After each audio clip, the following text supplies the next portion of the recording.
Mitch Rapp ran his hand along her smooth, naked thigh, up to her waist, and then down along her flat stomach. His body was pressed against hers, front to back, her head resting on his arm. This moment had not been part of the plan, but it shouldn't have surprised him.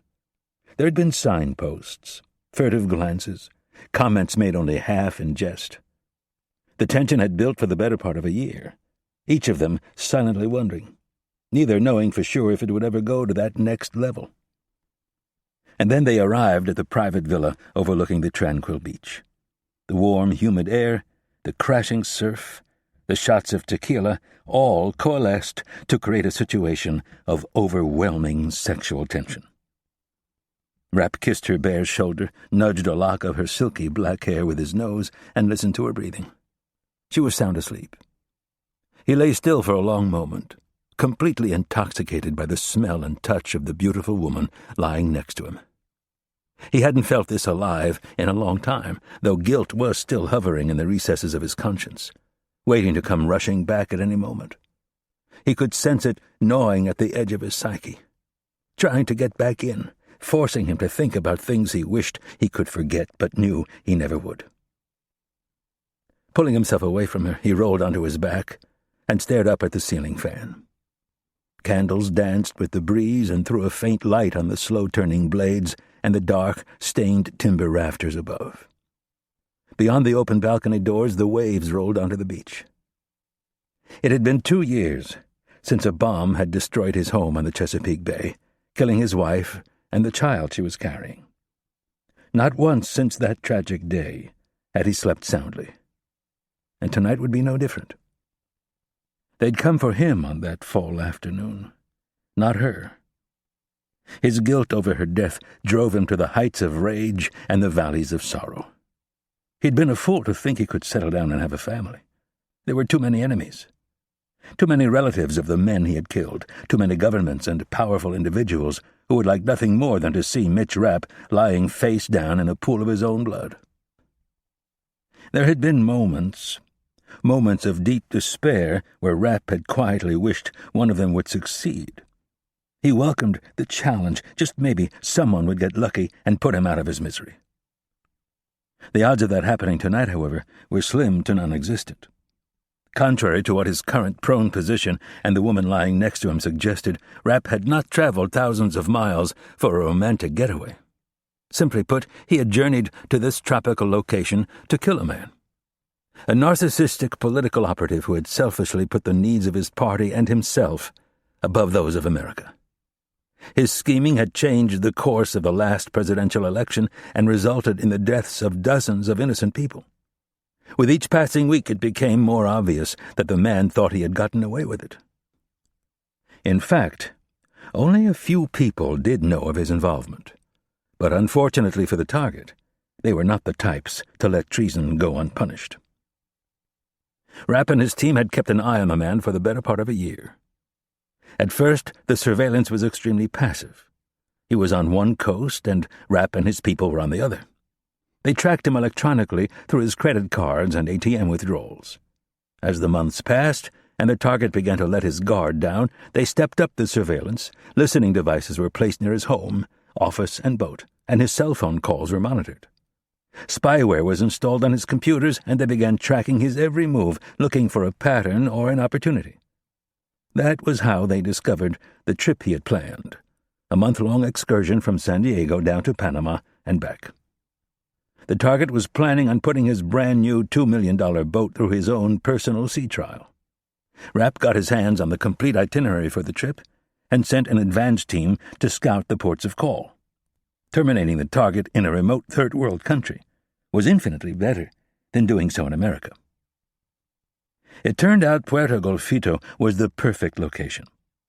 Relatively small, the fishing village had a growing tourist industry. Cruise ships now dropped anchor a few times a week to disgorge their passengers. Commerce was on the up, real estate was booming, and the entire city was in a state of flux. It was the perfect environment for two people to come and go unnoticed. As far as operations went, this one was not all that challenging. Even so, one aspect of the plan was giving Rapp some concern. The naked woman lying next to him was adamant that she be the one to send this man to his grave. Maria Rivera had been the logical choice to accompany Rapp. Fluent in Spanish, she was highly motivated where the target was concerned. A little too motivated, possibly, which, in addition to one other thing, made Rapp a bit hesitant. She was more than capable of taking out the target, either by hand or with a gun. But she lacked practical experience. There was a reason why professional killers typically came from either the special forces or the mean streets. Both groups of men were desensitized to violence.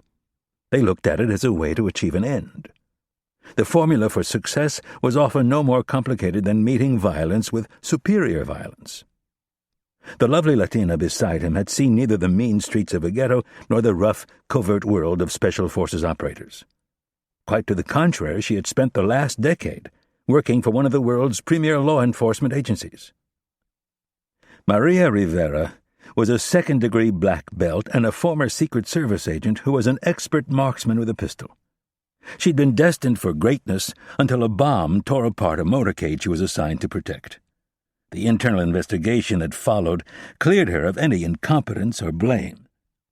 But in a business where success went unnoticed, and failures became documentaries on the History Channel, she was quietly ushered off the fast track and stuffed away in a basement cubicle where her ambitions began to atrophy like the unused muscles of a comatose patient. Rapp knew she wouldn't last long, so he offered her a chance at a new career. Officially, Rivera worked for a private security company headquartered in McLean, Virginia. She was given the title of vice president and put in charge of personal protection and threat assessment. Her salary was 3 times greater than what she had earned with the Secret Service. The war on terror was good business for private security firms. Much of the company's work was legitimate, but more and more Rapp was using them to do things that Langley needed to hide from the press and Congress. This little south-of-the-border excursion was a perfect example of such an operation. Individually, Rapp would have had no problem getting a select number of senators or congressmen to sign off on the operation, but getting an entire committee to agree and not leak was impossible. Ego and political ambition trumped national security for far too many elected officials. Rapp turned and looked at Rivera.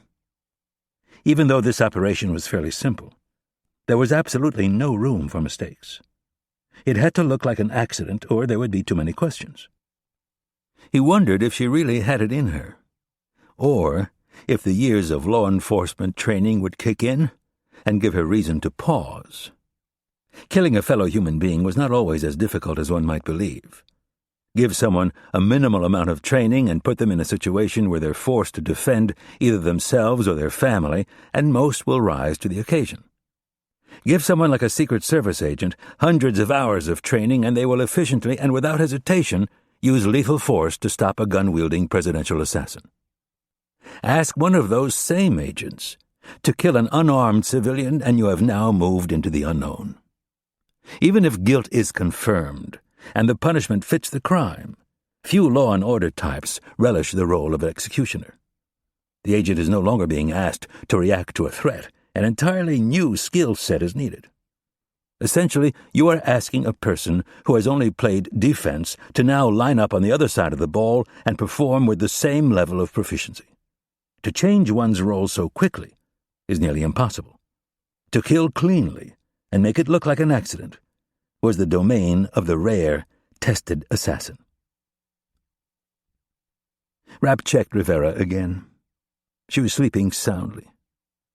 Slowly, he slid his right arm out from under her neck, pulled back the sheet, and slid out of bed. As he covered her with the sheet, her head stirred slightly and then settled back onto her pillow. Rapp backed away and walked across the cool tile floor to the balcony. A soft, humid breeze ruffled the tops of the palm trees below. He looked out across the bay at the bobbing masts of the sailboats and searched for the sleek cruiser that belonged to the man they had come to kill. The boat had arrived late in the afternoon and dropped anchor a convenient 200 feet from the nearest boat. The 63-foot Azura with its bright red stripe was easy to pick out among the other white hulls. The man was scheduled to stay in Puerto Golfito for 2 nights. He had yet to deviate from his itinerary, which made Rapp's job all that much easier. The plan for this evening was to watch him, but Rapp was beginning to have second thoughts. He looked up at the quarter moon and the approaching clouds. In an hour, the conditions would be as good as they would get. The forecast called for clear skies the following evening. A quarter moon on the water provided more light than most people would think, and more light increased the odds that they might be seen. Rapp glanced back at Rivera. This one was going to be up close and personal. There would be no detachment through distance and the scope of a rifle. Even though the target was no threat physically, this was for many the most difficult kind of kill. The biggest psychological test. Bare hands, no knife, no gun. Just you and the prey, wrapped in a death spiral like an anaconda squeezing the last breath from some warm-blooded animal it had plucked from the bank of a stream. She would feel the heat of his body, smell his scent, hear his muffled cries, and quite possibly see the pleading fear in his eyes. No, he decided. It was too big a test for Rivera. Silently, he walked over to his bag and pulled out an encrypted Motorola radio. He turned it on and left it across the room on the dresser. With the rest of his gear in tow, he slid out of the bedroom and made his way down the hall to the living room. The large sliding doors were open, covered only by sheer white curtains. Rapp headed for the middle, found the seam in the fabric, and stepped out onto the patio. He put on a pair of black swim skins and walked down the path to the water. The house sat on 5 acres and had its own private beach. Rapp reached the tree line and checked the expanse of sand. It was empty. He slid a Motorola radio and a collapsible headset under the swimskins and strolled casually across the beach with his fins, snorkel, and dive mask. There was no sense in trying to be sneaky at this point. If anyone saw a person in black slinking suspiciously across the beach at this late hour, they were likely to call the police. Rapp waded into the water, getting a fix on the boat. He lined it up with a dip in the tree line at the opposite end of the bay, finished putting on his mask and fins, and began slicing through the water toward the boat and its owner. He was going to squeeze the life out of Stu Garrett. And he knew from experience that he wouldn't feel the slightest bit of compassion.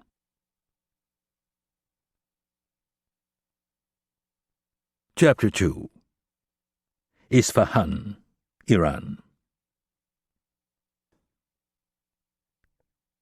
The cigarette smoke hung thick in the air as the 3 men eyed each other with a mix of contempt and suspicion. Azad Ashani did not want to be here. The 51-year-old head of Iran's Ministry of Intelligence and Security knew what was coming. Sooner or later the bombs would fall, and the facility where he sat would be destroyed by an American onslaught. There was, of course, a good chance it would be the Israelis, but in the end, would it be any different? The Israelis, after all, would be flying American-made planes and dropping American-made bunker-buster bombs. Ashani studied the concrete walls and ceiling of the cramped office. They were 50 feet underground, in the Isfahan nuclear facility. Ashani had been reassured by engineers and bureaucrats alike that the facility was impregnable. Above them sat a surface building with a rebar interlaced 2-meter slab of super-hard concrete supported by a skeletal frame of massive steel I-beams. 10 feet beneath that sat a 1-meter thick span of concrete and rebar and more I-beams. 10 feet beneath that, the same thing, and so it went all the way down to the 4th subterranean level. The engineers had told him 99% of the American arsenal would be stopped by the massive ground-level slab. The second floor was touted to be 100% effective against the 1% that just might be able to get past the first barrier. This may have comforted many of Ashani's fellow government officials. But Ashani was a born skeptic, not a blind religious fanatic. The American defense industry was constantly churning out new weapons capable of bigger and more amazing feats of destruction. When American ingenuity was pitted against his own government's boisterous propaganda, a sane man was left with an easy choice of who to believe. On his original tour of the facility, he asked the chief engineer if the second subfloor is 100% effective. Why bother building the third and fourth subfloors? The question was never answered. Ashani had no doubt the facility was marked for destruction, and he was increasingly convinced it would happen within the month. He had firmly, though respectfully, argued against its ever being built. The hardliners had won, however. They had now poured more than $1 billion into this facility, the one at Natanz, and several others, all while the Iranian economy grew increasingly anemic. Officially, the program was for the peaceful development of nuclear energy. The entire world knew this to be a lie, for the simple fact that Iran was blessed with massive oil and gas reserves. Economically, it made no sense to spend billions developing a nuclear program when cheap oil and gas were abundantly available. What they needed were refineries. With each passing day, Ashani felt a greater sense of impending doom. It reminded him of the feelings he'd had as a graduate student back in 1979. He could see the fall of Shah Mohammad Reza Pahlavi coming as clearly as he saw the ascension of the religious fanatics. Grounded in math and economics, Ashani was pragmatic. There was no denying the fact that the Shah was a puppet dictator who raided the national coffers to pay for his opulent lifestyle. This dislike, however, had to be tempered with an acknowledgement of the fanaticism of Ayatollah Khomeini and his band of black robes. While in graduate school at Shiraz University, Ashani had watched the religious zealots draw his fellow students to their cause. In time, they boarded buses and headed to Tehran for the protests. Ashani remembered thinking that they had no idea what they were getting themselves into. Revolutions were a tricky thing, and this one would be no different. Hardline clerics fanned the flames of the populace's rage and created in the Shah a villain far greater than the facts would support. Young students and professionals who wanted to throw off the censorship and yoke of the Shah's secret police had no idea that they were making an alliance with a group that was no friend of free speech, feminism, and the enlightenment of Persian education. The youth of the country, however, was swept up in the storm of change like an angry, uneducated mob. Very few bothered to stop and think what things would be like after the Shah was removed. Ashani knew, though. In the end, revolutions were almost always won by whichever group was most willing to slaughter any and all opposition. Nearly 3 decades, a marriage, and 5 daughters later, it was clear to Ashani that many of those students regretted what they had done. This was Ashani's 3rd trip in as many weeks to the underground facility. He had been ordered by the president to escort Mukhtar himself this time, as if somehow their mere presence would help protect the place from the impending aerial bombardment. Ashani had absolutely no authority over Iran's Atomic Energy Council or the Supreme Security Council, both of which oversaw the operation of the half-dozen not-so-secret facilities that Iran had invested so heavily in. Nonetheless, they imagined spies at every facility, and they wanted Ashani and his secret police to catch them.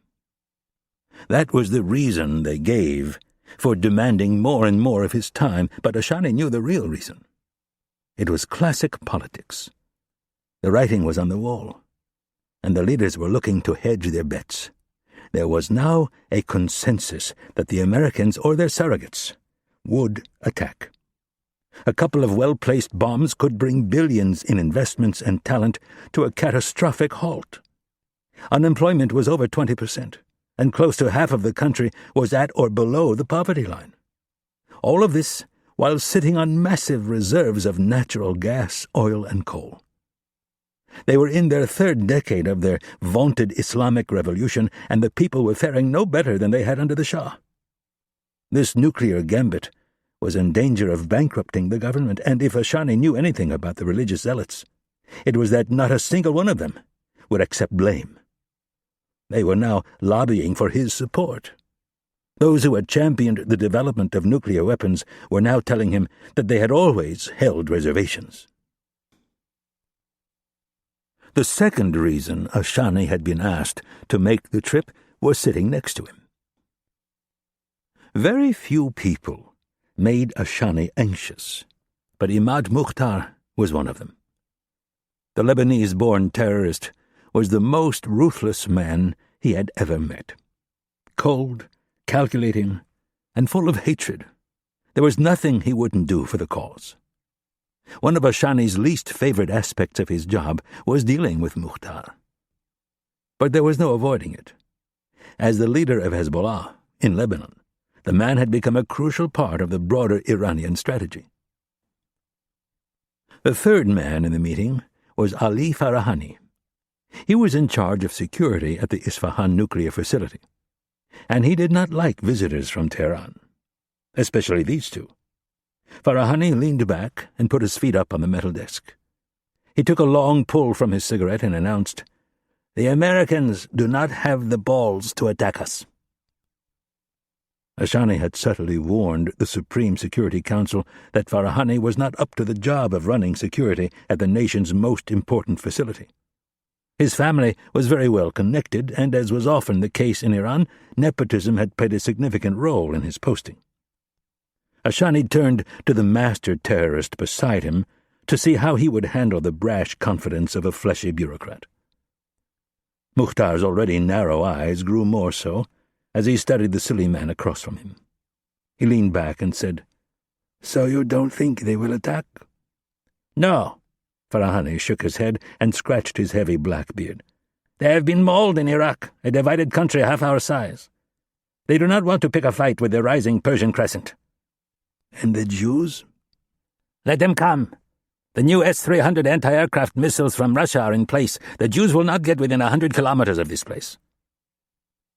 Mukhtar glanced sideways at Ashani, who gave him nothing back but a blank expression.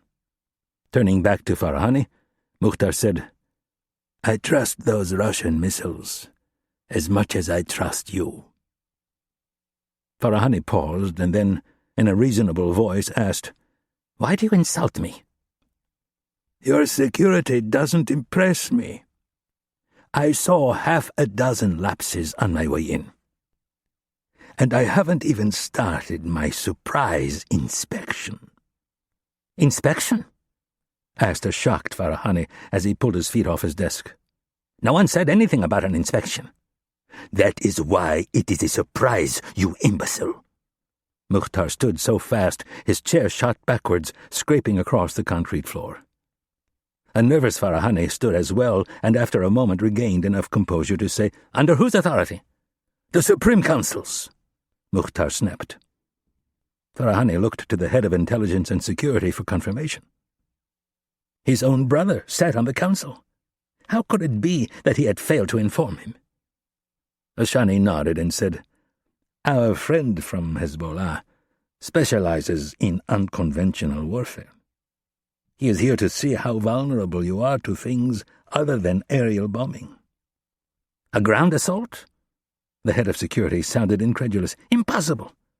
Mukhtar started for the door. "We shall see." Ashani looked at his watch and kept his disdain for the two men in check. This was going to be a very tedious day.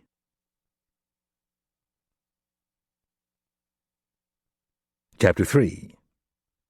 Puerto Golfito, Costa Rica. The half-mile swim out to the boat took just under 12 minutes. Rapp could have done it in less time, but he was more interested in stealth than speed. He circled around to the bow, only his head above water. A dim light glowed from two of the portholes. The others were all dark. Under the cloudy night sky, he was nearly impossible to see. Rapp took off his mask, snorkel, and fins. One by one he stuffed them into his swim bag and tied the bag just beneath the watermark to the anchor line. He then swung around the starboard side, close to the vessel, listening for any hint that Garrett or his wife might be up and moving about. When he reached the stern, he stopped and peered around the corner to check the swim platform. It was large, 15 feet across and 6 feet deep.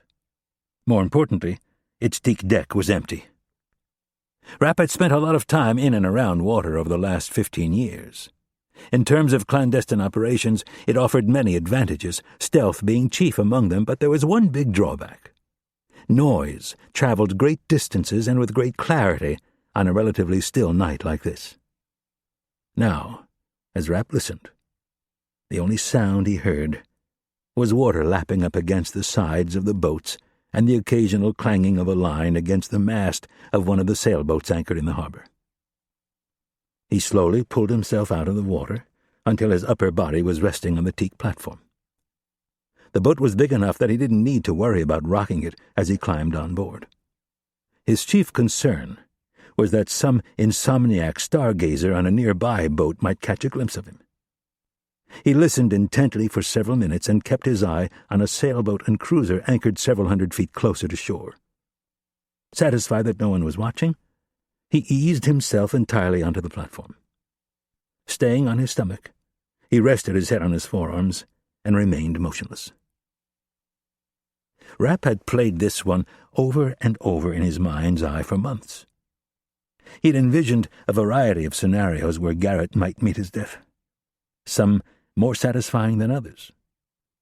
The efficient practitioner in him wanted to play this one safe, take no risks, hit him before he even knew what was happening and get it over with. But there was another part of him that desperately wanted to see the fear in Garrett's eyes.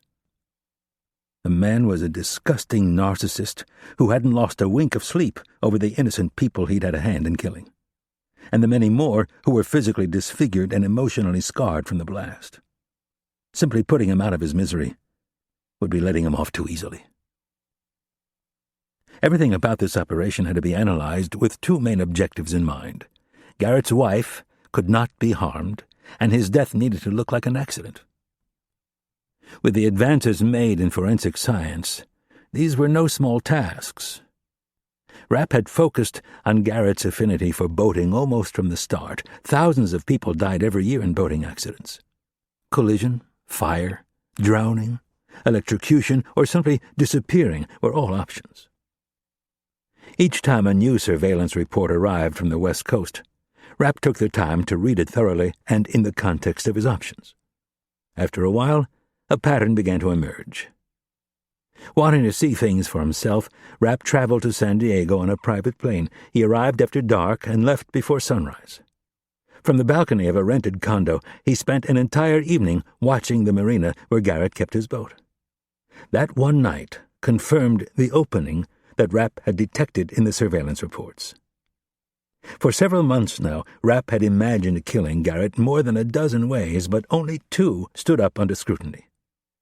When they found out about the trip he was planning with the new boat, everything fell into place. Even after he told Rivera that she would take point, Rapp continued to play the two scenarios in his mind. He thought of killing Garrett so often that it almost felt like a memory. Virtually every time he closed his eyes, he pictured himself exactly where he was right now, on the aft swim platform of Stu Garrett's yacht.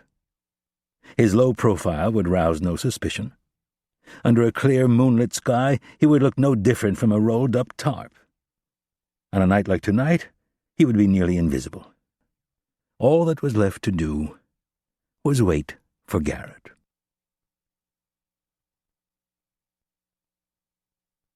Chapter 4. Isfahan Nuclear Facility, Iran. The janitor pushed the cart down the hallway at a slow pace that appeared to be the result of either an injured left leg or a lack of enthusiasm for his job. He was wearing faded green coveralls with a security badge clipped to the flap of his left breast pocket. His black hair and beard were shot with gray. Over the last year and a half, he had swept, scraped, scrubbed, and mopped virtually every room, hallway, and stairwell in the facility. He was respectful to his superiors, upbeat, and, in general, well-liked by the other people who supported the important scientific work that was being done. The name on his security badge was Moshen Noraste. He was 66 years old. Born and raised in the southeastern Iranian town of Bam, he had lost his wife, 2 children, and 3 grandchildren in a devastating earthquake that had killed over 30,000 people in 2003. Norasta had struggled for years to find work after the quake, and then, one day, a cousin who worked for the Atomic Energy Organization found him a job at the Isfahan nuclear facility. At first, his co-workers did not accept him. With unemployment rates so high, the competition for any job, even janitor, was extremely intense. The locals whom he worked with were resentful of this outsider taking one of their jobs. Within a month or two, though, he began to win them over. Norasta had the penchant and the desire to fix almost anything, especially if it was powered by electricity. People brought in their phones, radios, toasters, vacuums, anything with a plug, and he would fix it. On the weekends and in the evenings, he went to people's houses to help rewire and update their electrical service. He never accepted money. Only a warm meal and some much-needed companionship to help fill the void left by the death of his entire family. Norasta had even been to the home of Ardeshir Hassanpour, the famous Iranian scientist who oversaw the country's uranium enrichment program.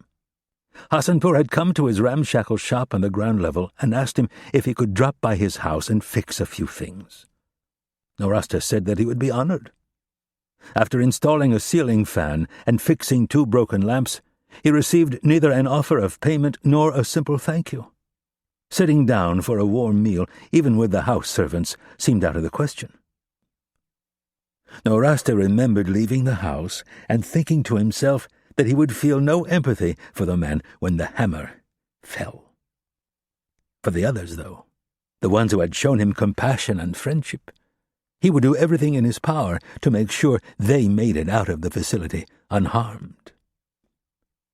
Moshe Norasta's real name was Adam Shoshan. He had volunteered for this operation 3 times before the Director General of Mossad and the Prime Minister finally relented.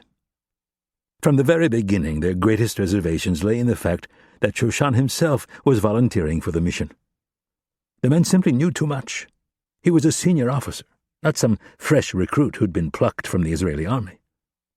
A 27-year veteran of one of the world's most feared and respected intelligence agencies, Shoshan was Mossad's resident expert on all things Persian. He was fluent in both Farsi and Arabic, and most important, he had spent the first 20 years of his life living in Iran. Born in Tehran, Shoshan was the son of a wealthy diamond merchant who was very influential in the Persian Jewish community. As the Iranian Revolution began to gain momentum, Shoshan's father grew increasingly nervous, and in 1979 he sent his wife and children to live in Vienna with relatives. Once things blew over, he planned on bringing the family back. Unfortunately, they never did. 5 months after sending his family to safety, Shoshan's father was accused of espionage and sedition and put on trial. The sham of a legal proceeding lasted less than 5 minutes. He was denied representation and was not allowed to speak on his own behalf. A guilty verdict was handed down, and Shoshan's father was taken out back and shot in the head. Adam Shoshan was the only surviving male relative. Against the wishes of his mother, he moved to Israel and enlisted in the army right as things were once again heating up in the region. A new group called Hezbollah was on the rise, and the PLO was asserting itself in the occupied territories and beyond. In 1982, he was on the front lines of the invasion into southern Lebanon. While he was on foot patrol, his military career was cut short when a Hezbollah suicide bomber blew himself up in the middle of Shoshan's platoon. A hot piece of shrapnel sliced through his left leg and damaged his hamstring beyond repair. He was still in the hospital when Mossad came calling. It turned out they had had their eye on Shoshan practically from the moment he'd enlisted in the Israeli Defense Forces. Hezbollah was on the rise, and Israel's top spy agency needed people who could analyze and dissect Iran's involvement in the Middle East's newest terrorist organization. Shoshan did exactly that for the next 2 decades. He went from collection to political action and finally special operations, where he rose to the number 2 position. He had been involved in the planning and execution of dozens of assassinations and paramilitary operations, and he had helped recruit and run spies from Tehran to Damascus and beyond. The idea of sending someone to Iran who was well past their physical prime was not taken seriously, at least not at first. Shoshan had not participated in an actual field operation in almost a decade, and at no point had he done long-term undercover work. With few alternatives, though, and Iran inching closer to becoming a nuclear power, Shoshan's idea started to look less ridiculous. It was bold, yet simple, and the Director General slowly began to see the wisdom of the plan. There was one glaring problem, however. If he was discovered, the Iranians would torture him, and, contrary to the statements of Amnesty International, torture worked. No matter how tough the individual, a skilled interrogation team always got what they wanted. Shoshan would be operating deep behind enemy lines with almost no backup. It was a huge gamble, but Israel had few choices. Shoshan rounded the corner with his cart out in front of him. His posture was hunched and submissive, but beneath his bushy black and gray eyebrows, his eyes were alert, scanning the hall ahead. The signal had been given. 15 months of living a lie was about to come to an end one way or another in the next 24 hours. Shoshan wouldn't even allow himself to think about his extraction. The mere thought of seeing his beloved Israel again was enough to entice him into abandoning this underground tomb today, and to hell with the mission. He'd come too far for that, though. He needed to see this through to the bloody end, even if it meant his own bloody end. Up ahead, a door on the left opened, and 2 men stepped into the hallway. Shoshan glanced at the first man and then the other. The man on the left he recognized instantly. He ran the MOIS, or Ministry of Intel and Security. His name was Azad Ashani. The man on the right was a ghost. Someone he had been chasing for nearly a quarter of a century. A man who had killed thousands of Israelis with his reign of terror. Shoshan gripped the handle of the cart tightly in an attempt to control his shock. Could he really be so lucky? Shoshan got control of his nerves and looked up for a second glance. He studied the eye sockets and the forehead, 2 features that were nearly impossible to change. It was him. Shoshan's head began to swirl over the bizarre gift he had been given. He had hunted Imad Mukhtar across 3 continents, coming close only twice, and here they were, face to face, in the dank hallway of an Iranian nuclear facility on the very day that it was marked for destruction. "I have not been impressed with your security thus far," the man on the right said in Farsi. Shoshan slowed to a near crawl. Ali Farahani, the security chief, joined the 2 men in the hallway and completely blocked Shoshan's path. Shoshan nudged his cart toward the wall and took on the most passive posture he could muster, which was not easy, considering every fiber of his body wanted to grab a screwdriver from his cart and jab it through Mukhtar's eye socket. "I want to start with the reactor," Mukhtar stated in a commanding voice. Shoshan was shocked by the mere mention of the reactor. Iran had gone to great lengths to make the rest of the world think that it was located at the Natanz site some 120 kilometers away. He knew it was beneath him, but he had never heard anyone in the facility speak of it so openly. Farahani closed the office door. He had a look of extreme discomfort on his face. "That area of the facility is off-limits to you." "Nothing is off-limits to me. If you would like me to call the president, I will do so, and then I will tell him how incompetent you are, and I will make sure you get transferred to the Afghan frontier, where you will spend the rest of your career dealing with those savages." Farahani hesitated. A defeated look fell across his face as he debated his options. After a moment, he relented. "Follow me." The 3 men started down the hallway, walking right past Shoshan, neither man paying him the slightest notice. Shoshan breathed a slight sigh of relief and checked his watch. He was supposed to wait for confirmation before he set things in motion. But how could he refuse this gift?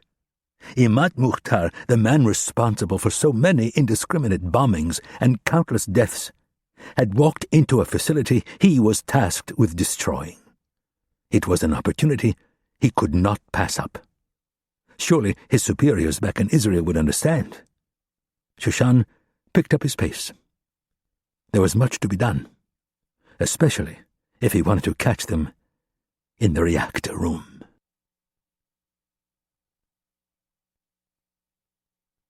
Chapter 5. Puerto Golfito, Costa Rica. Stu Garrett was not known for his patience. In his mind, this was the singular trait that had propelled him to such great success. He was a decisive taskmaster who worked people as if they were his serfs. He wanted positive results, and nothing less, and compliments to subordinates were almost unheard of. In the world of political consulting and campaign management, he was king. No other living person had successfully managed 2 separate bids for the Oval Office. His ability to orchestrate a campaign had taken on an almost mythical aura in the media and democratic circles. His opponents, on the other hand, thought of him as the most underhanded, unethical jerk ever to stalk the wings of American politics. Garrett wore this reputation as a badge of honor. If his opponents were dumb enough to follow the rules, that was their fault. He was a practitioner of all the most underhanded techniques. To him, politics was guerrilla warfare. Hit-and-run tactics were the marching orders he gave his staffers and operatives. Go on the offensive and never let up. And absolutely never, ever admit any wrongdoing to the press or your opponent. Elections were a competition that took place over a relatively compressed period of time. Garrett often carried the day by sheer inertia, like slowly moving a rugby scrum toward the goal line. This bullish attitude and uncompromising vision served him well in politics, but was about to fail him in another arena, one with a far more serious endgame. Garrett and his wife were asleep in the master cabin that was tucked up in the bow of his brand-new Baja 63-foot Azura. Garrett rolled over, his left leg dangling off the side of the king-size bed. His eyes opened, blinking several times. Slowly, the blue numbers of his bedside digital clock came into focus. It was 2:11 in the morning. He let his eyelids close and rolled onto his back. Occasionally, if he changed positions, it would take the pressure off his bladder and he could fall right back asleep. People all over the world are creatures of habit, and Garrett was no different. He liked to start his day with several cups of very strong black coffee and end it with a bottle of Chardonnay, sometimes 2. These habits and an enlarged prostate made a certain nightly ritual inevitable. At roughly 3 a.m. and 6 a.m., he awoke to alleviate the pressure on his bladder. Simply cutting back on the coffee and wine would have been an easy solution, but Garrett didn't like depriving himself of anything he liked. The way his mind worked, getting up to relieve himself wasn't the problem. It was falling back asleep. The magic bullet he'd found was sleeping on the water, when on land Garrett found it almost impossible to get a good night's rest. On the water, however, he could relieve himself as many times as his swollen prostate required, and the motion of the ocean was guaranteed to rock him back to sleep. The other benefit of boating lay in its solitude. The older Garrett got, the more he realized he simply didn't like people. Most he found to be irritating and obnoxious, but even the endearing ones wore thin over time. He'd made a small fortune getting men and women elected to public office. Professional charmers who could change personas to fit each potential voter. Even these chameleons found a way to get under his skin. After a while, their feigned can-do attitude and politically correct speak became intolerable. Garrett was at his core an irascible man who believed everyone acted in their own selfish interests. The evangelist who spoke of his love of Christ did so not out of adoration for his Savior, but out of a need for others to hold him in high regard. Garrett had met one too many Hollywood types who professed their desire to save Mother Earth while ensconced in one of their several 10,000-square-foot homes of which they were the sole occupants. Did they really believe in global warming, or were they simply hypocrites? The town had its fair share of sanctimonious phonies, to be sure, but most simply wanted to be accepted and to be thought of as enlightened, intelligent, and compassionate. Garrett had no such need. He yearned for the acceptance of others about as much as he wanted a sturdy kick in the groin. The visual brought a sly grin to Garrett's face. He was very happy with the way his life had turned out, especially in light of how things were going just a year ago. He'd just finished running his second successful presidential campaign. Having helped orchestrate one of the greatest come-from-behind victories in the history of the country, he was flushed with a sense of omnipotence. Manufacturing a victory was probably a more accurate definition of what he'd done, but he wasn't about to go there. The important thing was that he had done his job. Politics was a rough game, each side willing to do the most unseemly things to win. None of it surprised Garrett. History was filled with examples. Over time, untold numbers of siblings had poisoned and been poisoned while jockeying for the throne. Civil wars fought over mere ideas had killed millions. There'd been too many assassinations, bloody coups, and revolutions to even count that had upset entire continents. Julius Caesar had been stabbed 23 times by a cabal that included some of Rome's most learned and intellectual senators. Hitler burned the Reichstag to the ground and blamed the communists. The examples of men lying, cheating, and murdering their way to power was long and illustrious. For Garrett, if there was any lesson to be learned from history, it was that victory went to whoever was bold enough to take it. Pitted against some of history's more sensational power grabs, Garrett felt that what he had participated in was pretty mild. After all, he would have never joined in the plot if the photos hadn't been thrown in his face. A clear effort by the other side to play dirty. Garrett knew it had been his old nemesis, Cap Baker, who had sent him the pictures. Garrett's candidates, presidential nominee Josh Alexander and his running mate Mark Ross, were getting their asses handed to them by the Republicans. Money was drying up, and the time left to close the gap was shrinking quickly, but they still had a chance. That was until the photos arrived. There were a lot of obstacles Garrett could overcome, but the wife of his candidate caught on film having sex with a Secret Service agent was not one of them. Garrett showed the photos to Mark Ross, Alexander's vice president on the ticket. Ross nearly lost his mind. But after a good 30 minutes of a profanity-strewn tirade, he composed himself. He was not prepared to quit so easily. He had fought too hard to see his lifelong ambition destroyed by some little slut. Ross had contacts from his days at the CIA and as Director of National Intelligence. He went to work on finding a way to neutralize the problem, and in less than a week had reached a deal with a very shady expatriate named Cy Green. Now it had been a little more than 16 months since the attack on the motorcade that had killed Gillian Routbort and 14 others, including the Secret Service agent who had been sleeping with her. Garrett had deluded himself into thinking that his role in the entire matter had been that of a bystander. He had neither condoned nor criticized the plans that had been set in motion. He had merely followed orders. Garrett remembered the shock and surprise he'd felt when the bomb attack had worked. The press, the public, even law enforcement bought the entire thing. A splinter terrorist group took credit for the attack on the motorcade, and the hunt was on to track them down. The voters rallied behind Alexander and Ross, and several weeks later they rode the tide of sympathy to victory. Everything was going smoothly up until the week before the inauguration. That was when Mitch Rapp, Langley's top counter-terrorism man, had somehow managed to track down the assassin who had detonated the car bomb in just a few short days. Everything they had worked so hard for began to unravel. Just days before the inauguration, the two men who had helped them pull off their miraculous come-from-behind victory disappeared, never to be seen by anyone again. That was unnerving enough, but mild compared to the shock Garrett felt when he received the news that Vice President-elect Ross had died of a heart attack the morning of the inauguration, in the Oval Office of all places. Garrett knew Ross had a history of heart problems, but he found it hard to accept the timing of his departure. He had no real evidence that Rapp was to blame, but the odds of all three conspirators dying in the same week were impossible to swallow. Garrett's gut told him the CIA was behind the entire thing, but he was hardly in a position to run to the authorities or the media.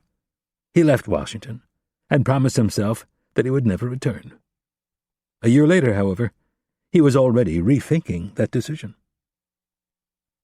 He missed manipulating the media and the voters. He missed outfoxing the Republicans and watching them complain about his dirty tactics.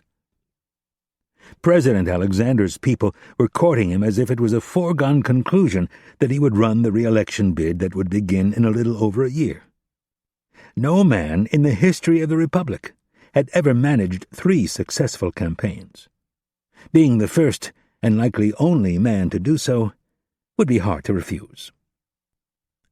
Garrett threw the sheet off himself with no regard for his wife lying beside him.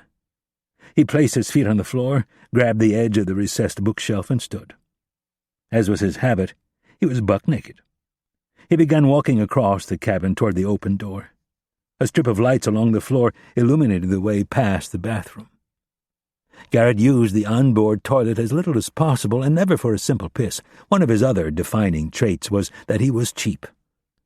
And he'd be damned if he was going to pay the extortion-like rates the marinas charged to pump his waste tanks.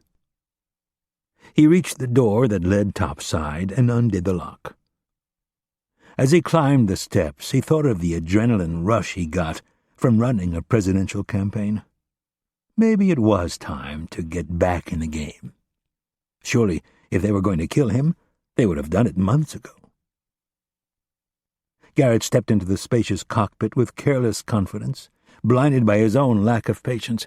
It was simply unthinkable to him that anyone would wait to do anything. He walked over to the port side and along the narrow passageway that led down to the swim platform. Reaching out with his right hand, he steadied himself against the side of the boat as he moved down the steps. His knees and back were stiff. When he reached the expansive platform, he turned immediately to his right, as he always did. Garrett moved his toes to the edge and grabbed hold of himself. He flexed his knees several times and let out a yawn while he waited for his prostate to release its grip on his bladder. As he was looking out across the bay at the lights of the small town, he noticed a slight tremor beneath his feet. He started to turn his head to look over his shoulder, but before his head moved more than an inch, a gloved hand clamped down on his mouth. A startled scream leaped from his throat but never made it past his lips. Garrett felt the warmth of the attacker's breath on his right ear, and then he heard a voice. It was a growl, barely louder than a whisper, and it sent shivers down his spine. "One fucking peep, and I'll snap your neck like a toothpick."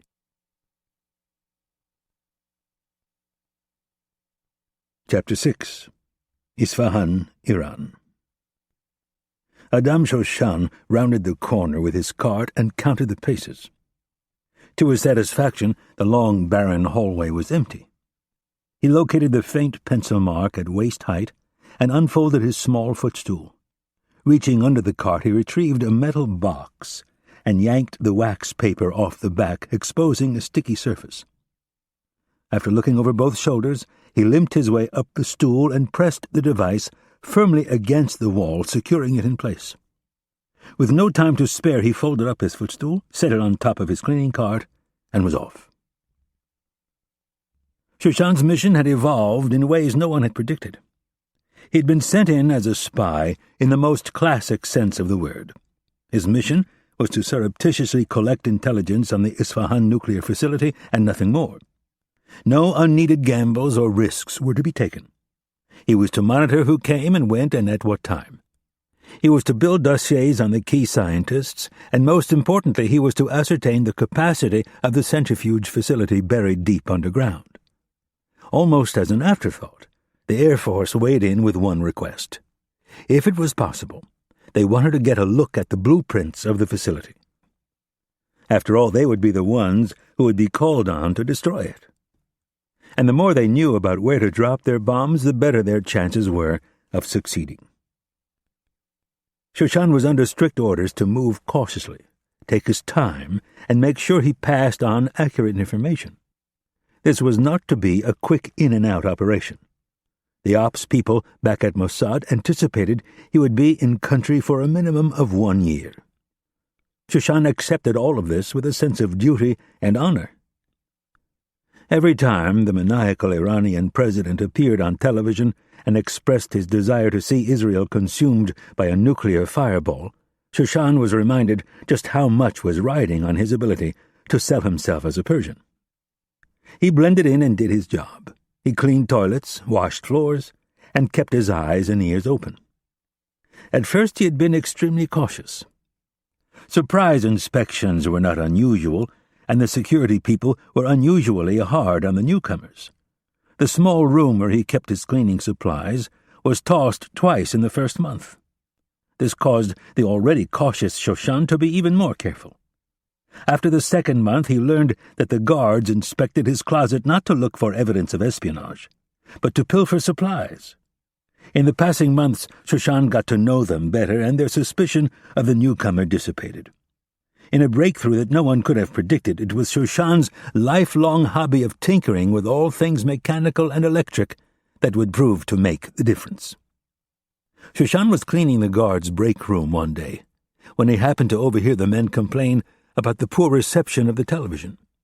He asked them if he could take a look at it, and they consented. After a quick inspection, Shoshan located the problem and fixed it with a few turns of his screwdriver. In the eyes of the guards, this elevated him to near godlike status. In no time at all, he was fixing broken TVs, microwaves, radios, and pretty much anything with a circuit board. Word spread quickly that the new janitor was a very handy man to have around. Even Ali Farahani, the head of security, came calling. The hot summer months were upon them, and Farahani's air conditioner was not working. Shoshan went to Farahani's house and located the problem. He ordered a part, and the following weekend installed it free of charge. Farahani was very grateful and asked Shoshan if there was anything he could do for him. Shoshan said there was, and showed the head of security his storage closet at work. In addition to the cleaning supplies, brooms, mops, and buckets, the room now contained haphazard stacks of household appliances that were waiting to be fixed. Farahani was at first enraged, thinking that the janitor was being taken advantage of by the other employees. Shoshan assured him that was not the case. He had no family to go home to. They had all been lost in the earthquake. The work helped him pass the lonely hours in the evening. What Shoshan wanted from Farahani was permission to stay after his shift was over so he could work on the appliances. Not only did Farahani give him permission, he found the janitor a much larger unused storage room on the third sublevel where he could set up his makeshift repair shop. At the time, Shoshan knew he had reached a critical breakthrough, but he had never dreamed just how advantageous this single move would turn out to be. In the months that followed, Shoshan spent many evenings and weekends at the facility. He explored the corridors by day while pushing his cleaning cart from one room to the next. The guards now paid him only a passing glance as he came and went with boxes of tools, circuit boards, batteries, tubes, and all of the other stuff he needed to stock his repair shop.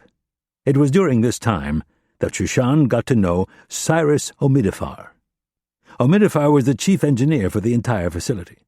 He was the man who made sure everything worked properly. The power plant, the elevators, the ventilation systems, the plumbing, the guts of the place, it all fell under the purview of Omidifar. Like Shoshan, he loved to tinker with things. At first, Shoshan did not grasp the importance of Omidifar and all that he oversaw. Shoshan was too busy focusing on the scientists and nuclear program to stop and think about the actual bricks and mortar, or, in this case, steel and concrete. That all changed one evening, when he went to visit Omidifar in his above-ground office. There, on the table, was a set of blueprints for the entire facility. Shoshan remembered the request from the Air Force targeting specialist and immediately cursed himself for not having his tiny digital camera with him. He stood over the prints, trying to grasp as many details as possible while his friend finished up a phone call. When Omidifar was done, he joined Shoshan at the table and announced, "An impressive feat of engineering, isn't it?" Shoshan agreed. "It is designed to act as a series of nets." Omidifar flipped the top page over and revealed a side elevation of the ground floor. The top floor is 2 meters thick with 6 interlaced layers of rebar. If the Americans drop their bunker-buster bombs, we are very confident this first line of defense will stop them." Shoshan wasn't so sure. Before going in country, he'd been told that the Americans had their best military minds developing a new series of bunker-buster bombs that would get the job done. Shoshan looked at his friend. "And if it doesn't?" Omidifar shrugged. "There are 3 more floors the bombs would need to penetrate.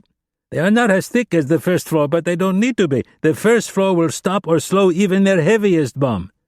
If one happens to get through, it still has to penetrate 3 more floors, each of them 1 meter thick with interlaced rebar. The only way the Americans could destroy this facility would be to use a nuclear weapon, and they would never be so reckless." "What about the Jews?" Shoshan asked. He'd learned to take a perverse joy in playing role of Jew-hater. The question made Omidifar pause. He was a practical man, not prone to spewing anti-Semitic remarks. "I am not so sure about the Jews. I advocated conducting this entire operation in secret. But our fearless president likes to taunt our enemies. Now we have made ourselves a ripe target." Shoshan smiled and nodded. His eyes returned to the print, and his inquisitive mind went to work not as a spy, but as someone who was endlessly fascinated by how things worked. "How did you support all this weight?" Omidifar flipped several pages to a new sheet that showed a different cross-section of the facility. "We basically built an underground skyscraper. There is a steel skeleton that supports the entire structure." That was when it hit Shoshan. He had never been allowed access to the 4th sublevel where the reactor and the centrifuges were located.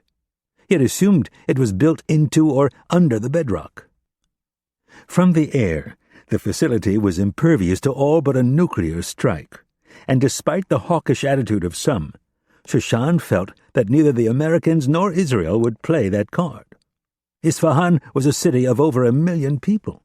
There was no way either country would drop a nuclear weapon in the vicinity of so many civilians.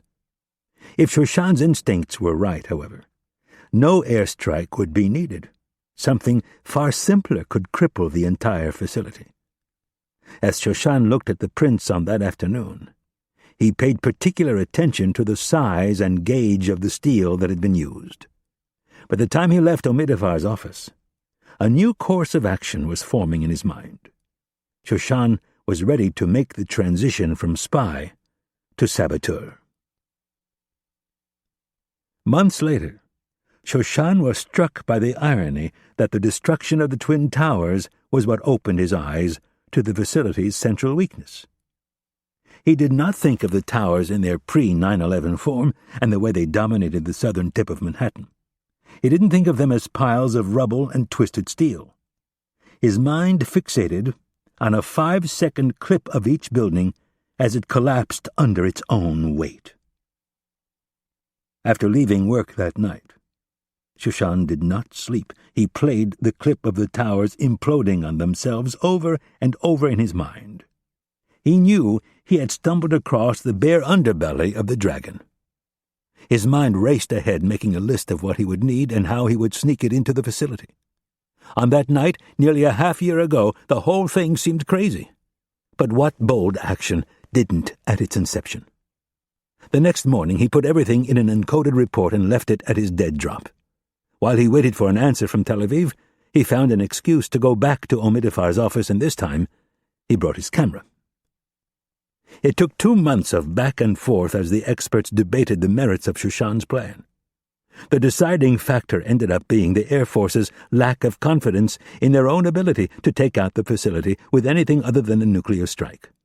During those 2 months, Shoshan furthered his plan, exploring the recesses of the 3rd subfloor, locating and photographing as many steel I-beams as he could. He passed everything along, anticipating the questions before they came.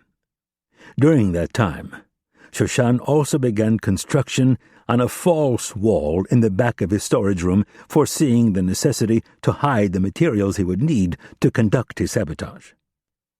Shoshan spent countless hours alone with his thoughts, trying to piece everything together.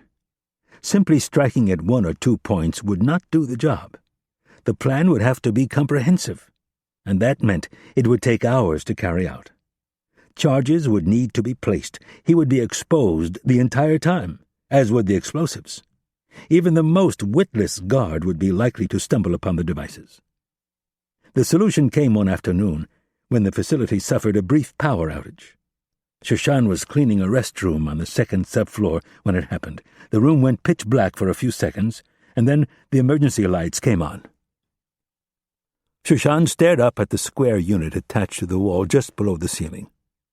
It consisted of two adjustable floodlights, mounted near the top of a beige metal box approximately 1.5 feet long by 1.5 feet wide. Shoshan left the bathroom and looked down the long hallway. He counted 4 more emergency lighting units in this area alone.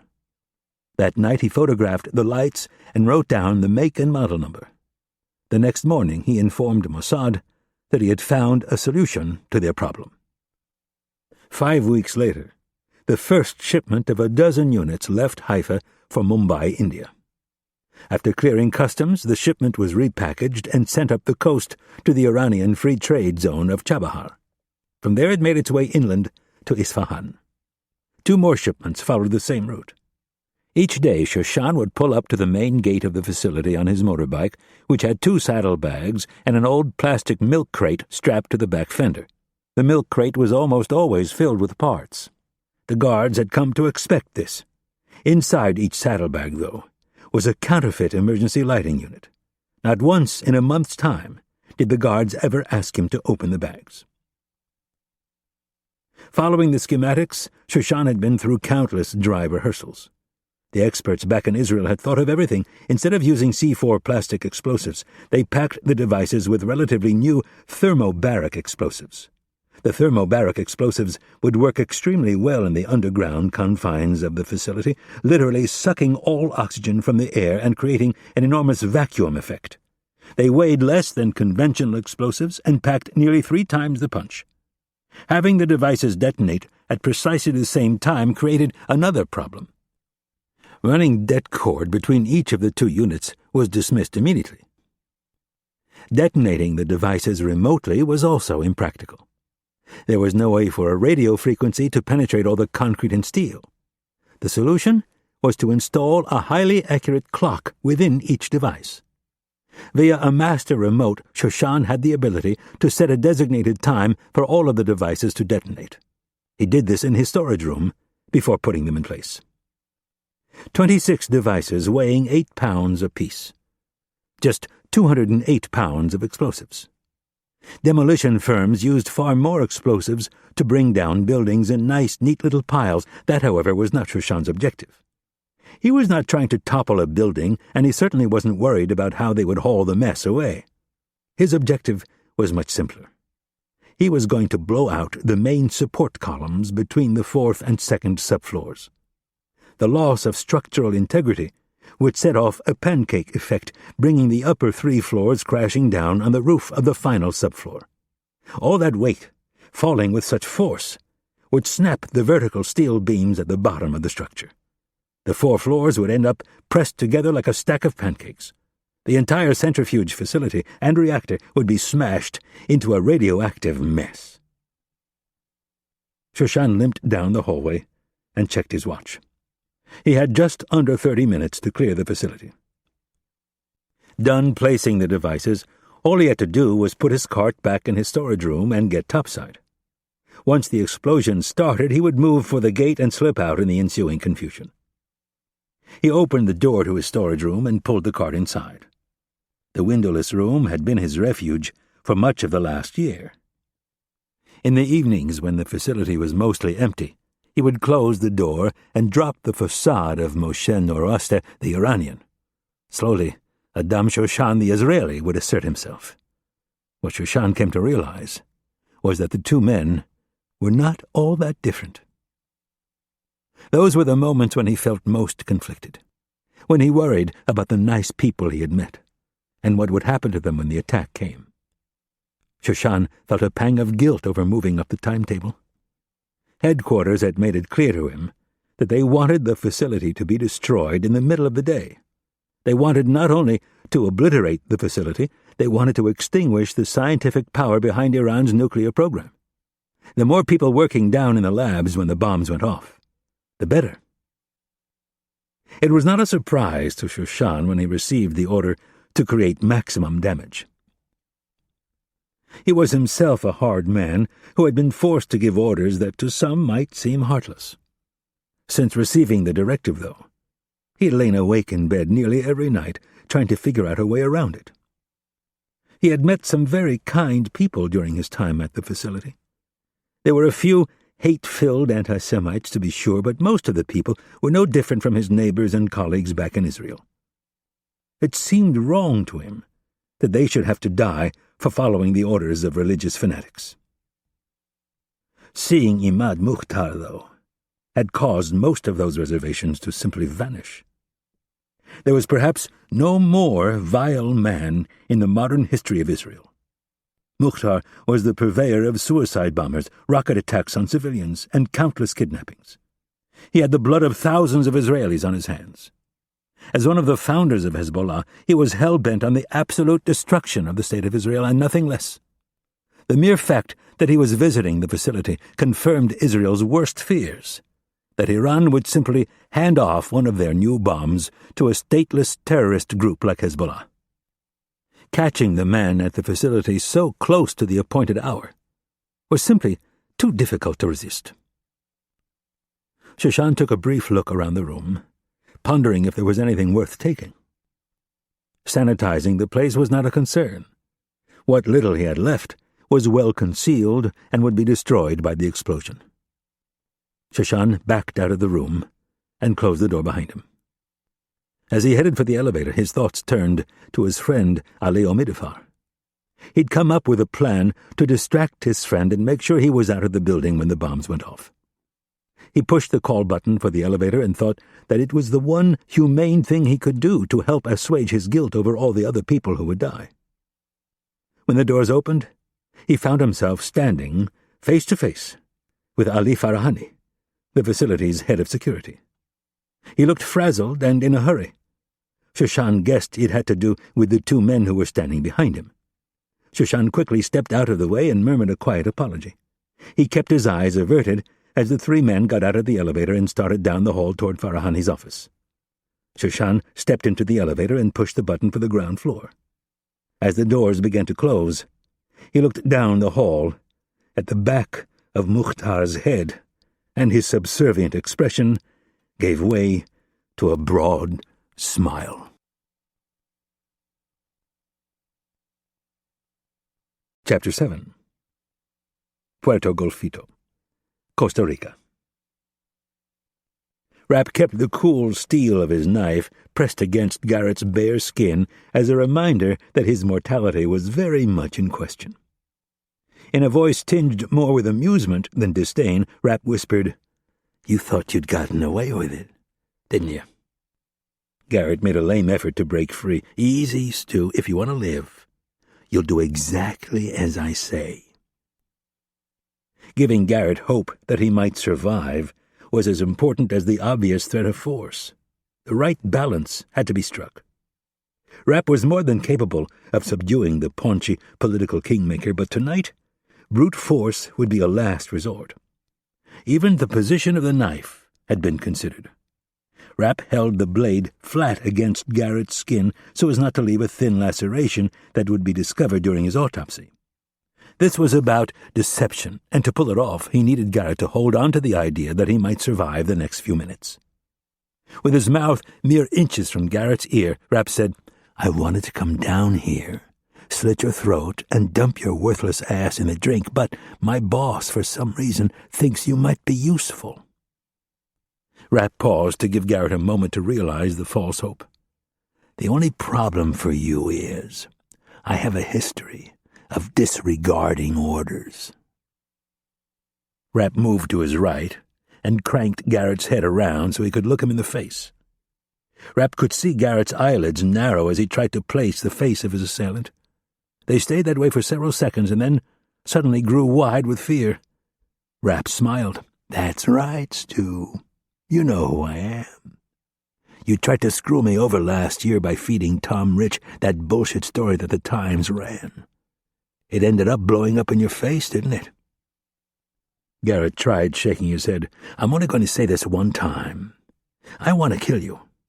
And I'm pretty sure if I do, Director Kennedy, despite telling me not to, will find it in her heart to forgive me since you are one of the biggest pieces of shit political operators in American history. So, if you want to save your own ass, you'll stop lying to me. Are we clear?" Garrett closed his eyes and nodded. "All right. Get down on your knees, and then I'll take my hand off your mouth so we can talk." Without giving him time to think, Rapp started lowering Garrett to the teak deck. When he had him kneeling at the edge of the platform, he brought the knife around and placed the dull edge of the blade against Garrett's throat. "I'm going to take my hand off your mouth. If you make any noise louder than a whisper, I'll stick this blade straight through your voice box and shove it all the way back to your spine. You'll end up drowning in your own blood, and trust me, it won't be enjoyable." Rapp gave Garrett a long moment to consider the agonizing death and then slowly took his hand off Garrett's mouth. The political consultant and former presidential chief of staff took in a deep breath and whispered, "Please don't kill me. None of it was my idea." His voice grew louder. "It was that idiot Mark Ross." "Quiet," Rapp hissed. "Sorry," Garrett said, much softer now. "It may not have been your idea, but you went along with it." Garrett hesitated and then nodded. "You did more than go along with it. You helped carry it out." "I was only following orders." "Bullshit. You weren't some private on the front line following orders. You're a political whore who doesn't give a rat's ass about anything other than seeing your guy win. You ran that campaign, and you wanted to see Jillian Routbart dead just as bad as Ross did." "That woman was not without fault." "Why? Because she cheated on her husband?" "I'm just saying, if she would have kept her legs crossed, none of it would have happened." Rapp grabbed Garrett's hair with his left hand and pulled his head back. "Why don't you join the Taliban? You're going to sit here and tell me because a woman cheated on her husband, she deserved to die?" "No," Garrett struggled. "I'm just saying if she would have kept her dress on, none of this would have been set into motion." "And the 14 other people who died?" "That was unfortunate." "Unfortunate," Rapp hissed. "You stole a presidential election by blowing up a motorcade and killing 15 people, and the only word you can come up with is unfortunate." Garrett could sense the anger in Rapp's voice. "It was bad. It was wrong. I should have stopped him." "You're damn right you should have, you fucking sociopath." Rapp withdrew the blade from Garrett's throat and put it back in its scabbard. With his left hand still holding onto Garrett's hair, he said, "And that's why I'm going to kill you." Before Garrett could react, Rapp yanked him to the left. Garrett's reaction was to lurch his body to the right so he wouldn't fall in the water. This was what Rapp wanted. Using Garrett's own momentum, Rapp reversed direction and yanked Garrett's head back toward the port stern corner of the boat. Garrett's temple struck the hard fiberglass with a thud, leaving him dazed and barely conscious, his arms limp at his sides. Rapp let go of Garrett's hair and wrapped his arms around the man's chest in a bear hug. He took a deep breath and propelled himself and Garrett over the edge of the swim platform head first. When they hit the dark, cool water, Rapp began calmly kicking his legs, driving them away from the surface. The water seemed to have shocked Garrett back to alertness. He began struggling, but it was no good. Rapp had his fists locked around Garrett's chest. As he drove them deeper, Garrett tried to claw at Rapp's gloved hands. Not having any luck, he reached for Rapp's face, the only part of his body other than his feet that wasn't covered. Rapp responded by lowering his fists a few inches to restrict Garrett's ability to move his arms. He then gave him a quick Heimlich, forcing more air from his lungs. All the while, Rapp's legs kept them under steady propulsion, moving them further away from what Garrett needed most: oxygen. Garrett began twisting his body and moving his legs violently. Rapp kept his eyes shut and drove them deeper. Based on the number of kicks, he guessed they were around 25 feet beneath the surface. It was more than enough. Garrett's lungs would be on fire. He would feel like his chest was going to explode. Rapp stopped, allowing them to level out, and then exhaled a little air from his lungs. They'd been under water for less than half a minute, but Rapp knew Garrett was near the end. His movements were diminishing in both frequency and force. Rapp loosened his grip a bit to see if Garrett was playing possum. His arms stayed limp at his sides. Rapp opened his eyes and looked up toward the ever-so-faint light on the surface. He released his hold on Garrett and grabbed him by the hair. If the man was still alive, this was when he would make his break for the surface. He didn't, however. He simply floated in front of Rapp, a dark silhouette against the slightly lighter backdrop. Rapp put his hands on Garrett's shoulders, pushed him further down, and then started for the surface. Rapp could see the dark underbelly of the boat and headed for the narrow bow, exhaling small amounts of air as he went. 10 seconds later, he quietly broke the surface and finished exhaling before taking in a short breath followed by 2 deeper ones. His heart was moving at a pretty good clip. Between his pounding heart and with the water in his ears, it was difficult to hear anything. He hovered quietly, taking deeper and deeper breaths. His head was the only thing out of the water. His heart rate quickly recovered, and he shook the water from his ears. He listened for any sign that Garrett's wife had woken up, but there was nothing. After another minute, he gathered his swim bag from the anchor line and started for shore. With any luck, he'd be back in Washington by noon. Chapter 8. Isfahan Nuclear Facility. The bickering had gone on for the better part of the morning. For Ashani, it was like being on a long car trip with his teenage daughters. Most men were easily intimidated by Imad Mukhtar. With his close ties to the hardline zealots and his propensity for violence, it was wise to steer well clear of him. Farahani, due to either stupidity or conviction, had decided to concede nothing. While Mukhtar pointed out the facility's shortcomings with the tact of a drill instructor, Farahani defended himself like an insulted artist. The two fed off each other, the rhetoric escalated, and Ashani found himself wishing desperately that his office would call with an emergency that needed his immediate attention. Ashani leaned against the wall of Farahani's office, watching Mukhtar tick off a list of files he wanted to review. Farahani, in the midst of lighting a cigarette, exhaled a cloud of smoke and shook his head. "I know that man very well. He would never betray the revolution." Ashani had never seen Farahani so stubborn. Maybe after all these months he was finally sick of people making the trip from Tehran to second-guess his every move. Even so, Mukhtar was not some mindless bureaucrat trying to cover his backside. At the young age of 14, the man had joined the Palestinian terrorist group Force 17. By the time he was 20, he recognized Yasser Arafat for the corrupt megalomaniac that he was and broke from the PLO. He formed a little-known group called Islamic Jihad that eventually spun off another organization called Hezbollah. That next year he changed the landscape of the Middle East by successfully using car and truck bombs to level the U.S. Embassy, the Marine barracks, and the French barracks in Beirut.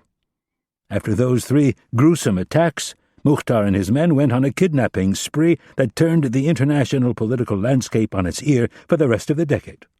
Mukhtar was a man of action who did not shrink from violence. He did not hesitate to kill those who did not share his all-or-nothing vision of jihad, even if they were fellow Muslims. 3 of your top scientists have been poisoned, Mukhtar accused. "No traces of the poison were found anywhere in this facility," Farahani shot back. "Who do you think poisoned them?" "I'm sure the Jewish pigs had something to do with it.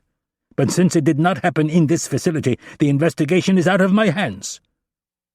Farahani turned to look at Ashani. "If you want to know who killed them, you should ask Azad." "I know who killed them," Mukhtar half shouted. "The point I'm trying to get through your thick skull is that the Jews have spies in your country. They have been sniffing around for some time. They specifically targeted those 3 scientists because they were the backbone of your uranium enrichment program." "Anyone can make that assumption. I am not arguing with you. Those men were poisoned at the university, not here in this facility. There are no Jewish spies here. It is impossible." "I want to talk to this man." Mukhtar held up a personnel file. Farahani straightened his posture and said, "That man comes from a family whose reputation is beyond reproach." Ashani watched, as Mukhtar's fists clenched and his nostrils flared. It now all fell into place for the man who ran the Ministry of Intelligence. He could not believe he had not seen it earlier. Farahani came from a very proud Persian family, a family who could trace their genealogy back to Persia's dynastic roots, a very pious family who could see the Shah was about to lose his throne and who, in a move of self-preservation, threw their support behind Ayatollah Khomeini and his revolutionaries.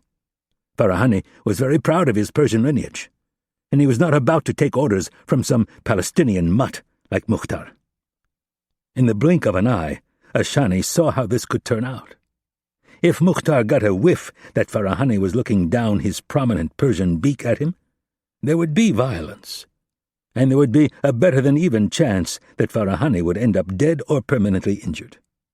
Farahani's brother, who sat on the Supreme Council, would be extremely upset. Mukhtar was too valuable to punish, so he would be sent back to the front lines in Lebanon. Powerful people would want to know why Ashani did not step in and stop things before they got out of hand. As tempted as he was to let it play out, Ashani decided in the long run it would only make his life more difficult.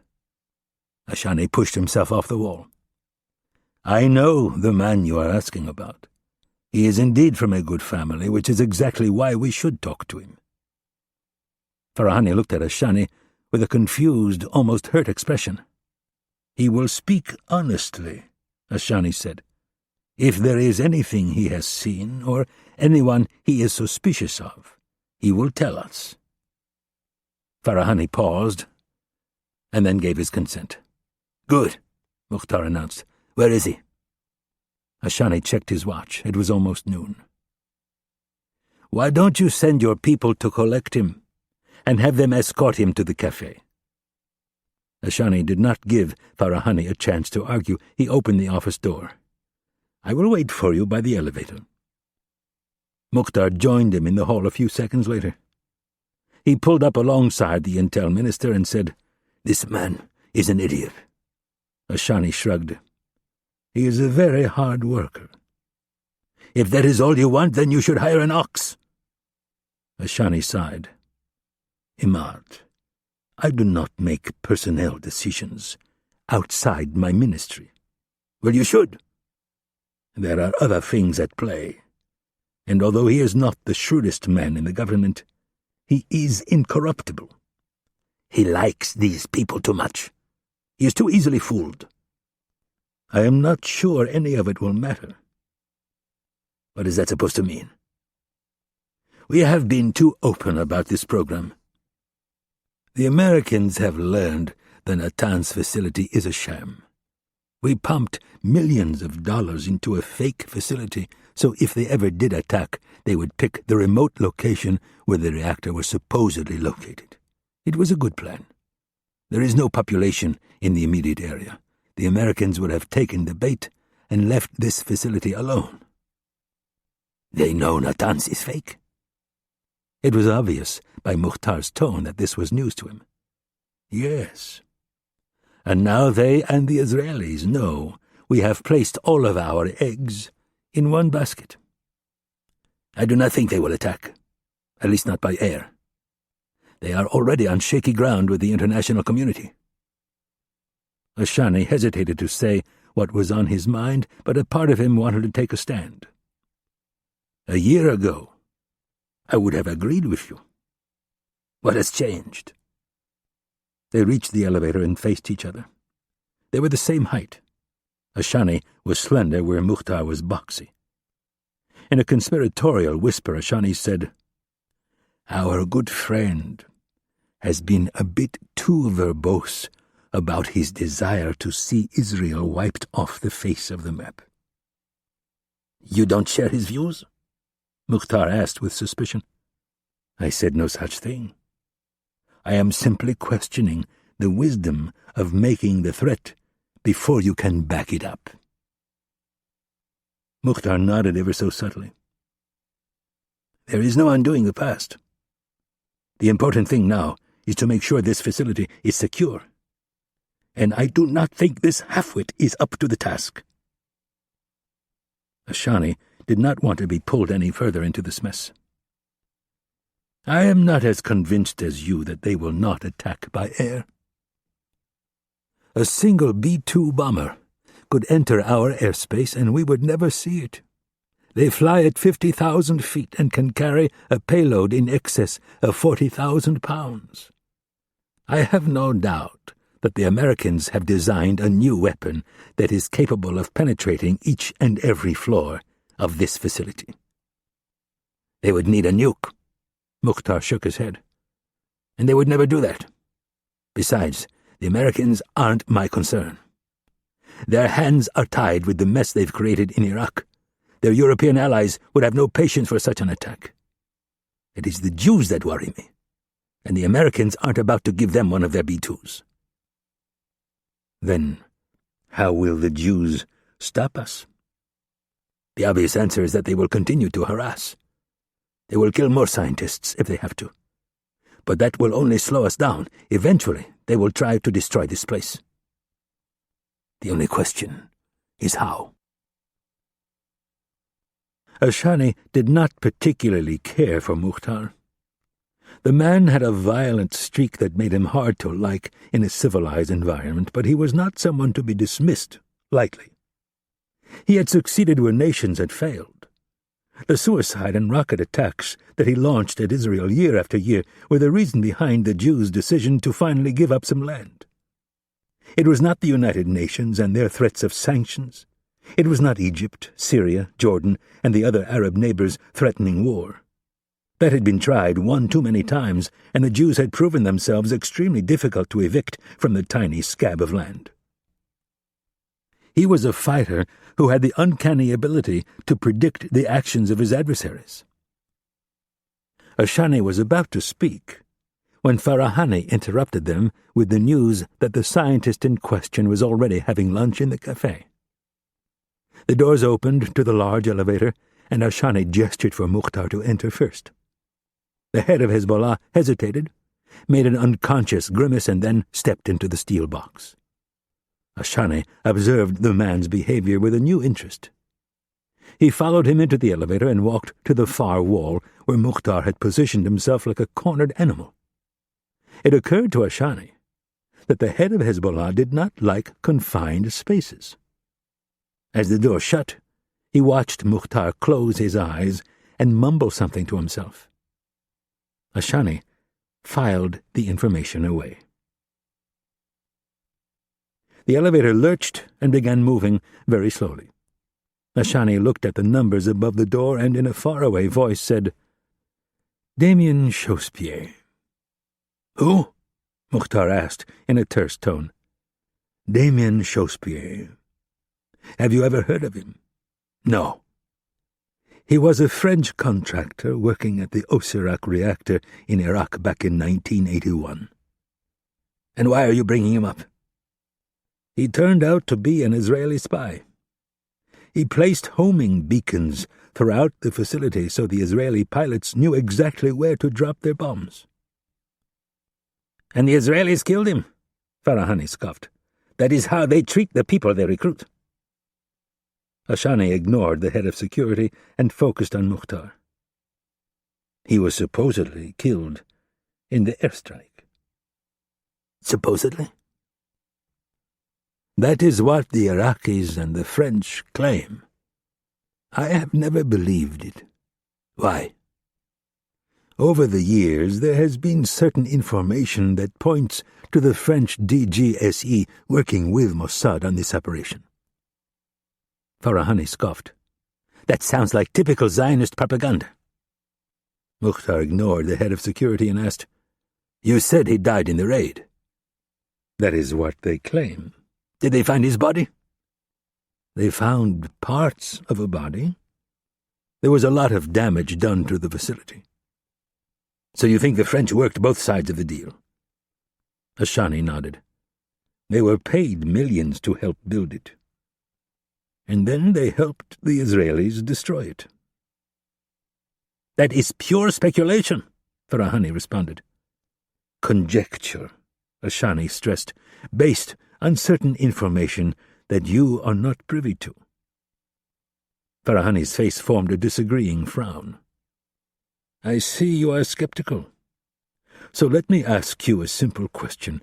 Do you trust our Russian friends who are helping us build our nuclear program? Yes. Mukhtar laughed out loud. Then you are a fool. The Russians are worse than the Saudis. They would sell their own children if they were offered enough money. Ashani had just begun to open his mouth. He was going to add his own anecdotal information about the Russians.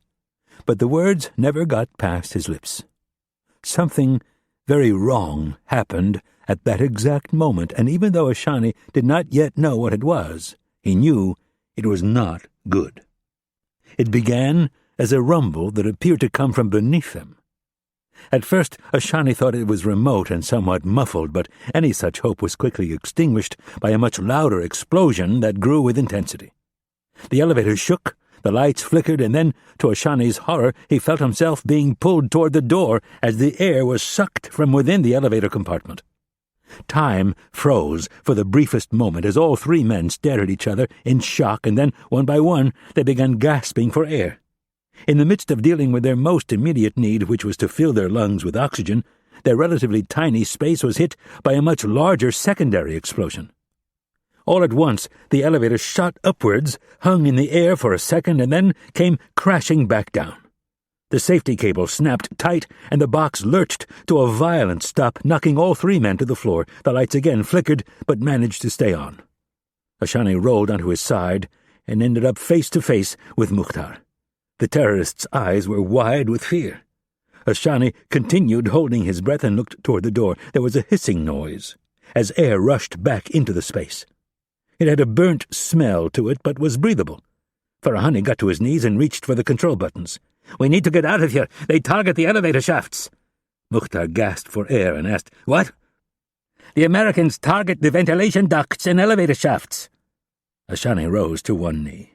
He could feel the elevator moving again. He was well aware of the American bombing strategy of trying to drop their laser-guided bunker-buster bombs through air shafts.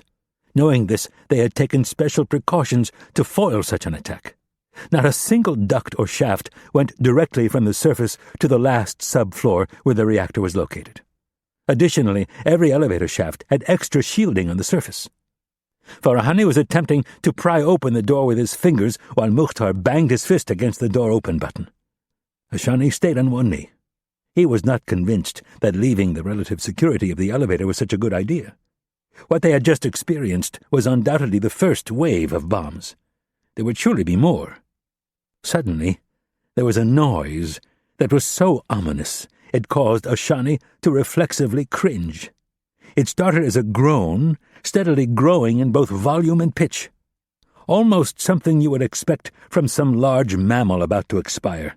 The groaning was joined by loud, popping noises. The elevator shook once again, knocking Farahani off balance and into Mukhtar, pinning him in the corner. For Ashani, there was something strangely familiar about the noise he had just heard, but he couldn't place it. All of a sudden, the doors began to slide open, and from his position on one knee, Ashani was greeted with a sight that made absolutely no sense. Having been underground for the entire morning, the last thing he thought he would see was blue sky. They had always assumed the Americans or the Jews would attack at night. In the midst of the explosions, he had lost track of time. Almost as an afterthought, it occurred to him that something else was wrong. Day or night, he shouldn't have been able to look at the sky. He should have been looking at the ground floor ceiling. Mukhtar pushed Farahani off him toward the now fully open doors. Ashani stood and took a tentative step forward. His brain was still telling him that something was wrong. He kept going back to that horrible screeching noise. Like a fog rolling in off the ocean, a cloud of dust floated up from below, obscuring everything beyond the door. Alarm bells began sounding in Ashani's brain as he realized what was going on. He had heard that screeching noise once, many years before, when he'd participated in a clandestine raid against an Iraqi oil platform. It was the sound of steel twisting and snapping. Farahani ran out of the elevator and dropped like a rock. His scream floated up from below. Mukhtar was right on his heels. For Ashani, what happened next was more a reaction than a decision. His arm shot out and grabbed Mukhtar by the back of his shirt. The master terrorist hung on the edge for a second, one foot safely in the elevator, the other floating above what could have been certain death. Slowly, Ashani pulled Mukhtar back into the elevator. Almost immediately, he knew he had missed a great opportunity. And if Ashani had even a glimpse of the problems that Mukhtar would create for him in the ensuing weeks, he would have shoved him to his death, right then and there.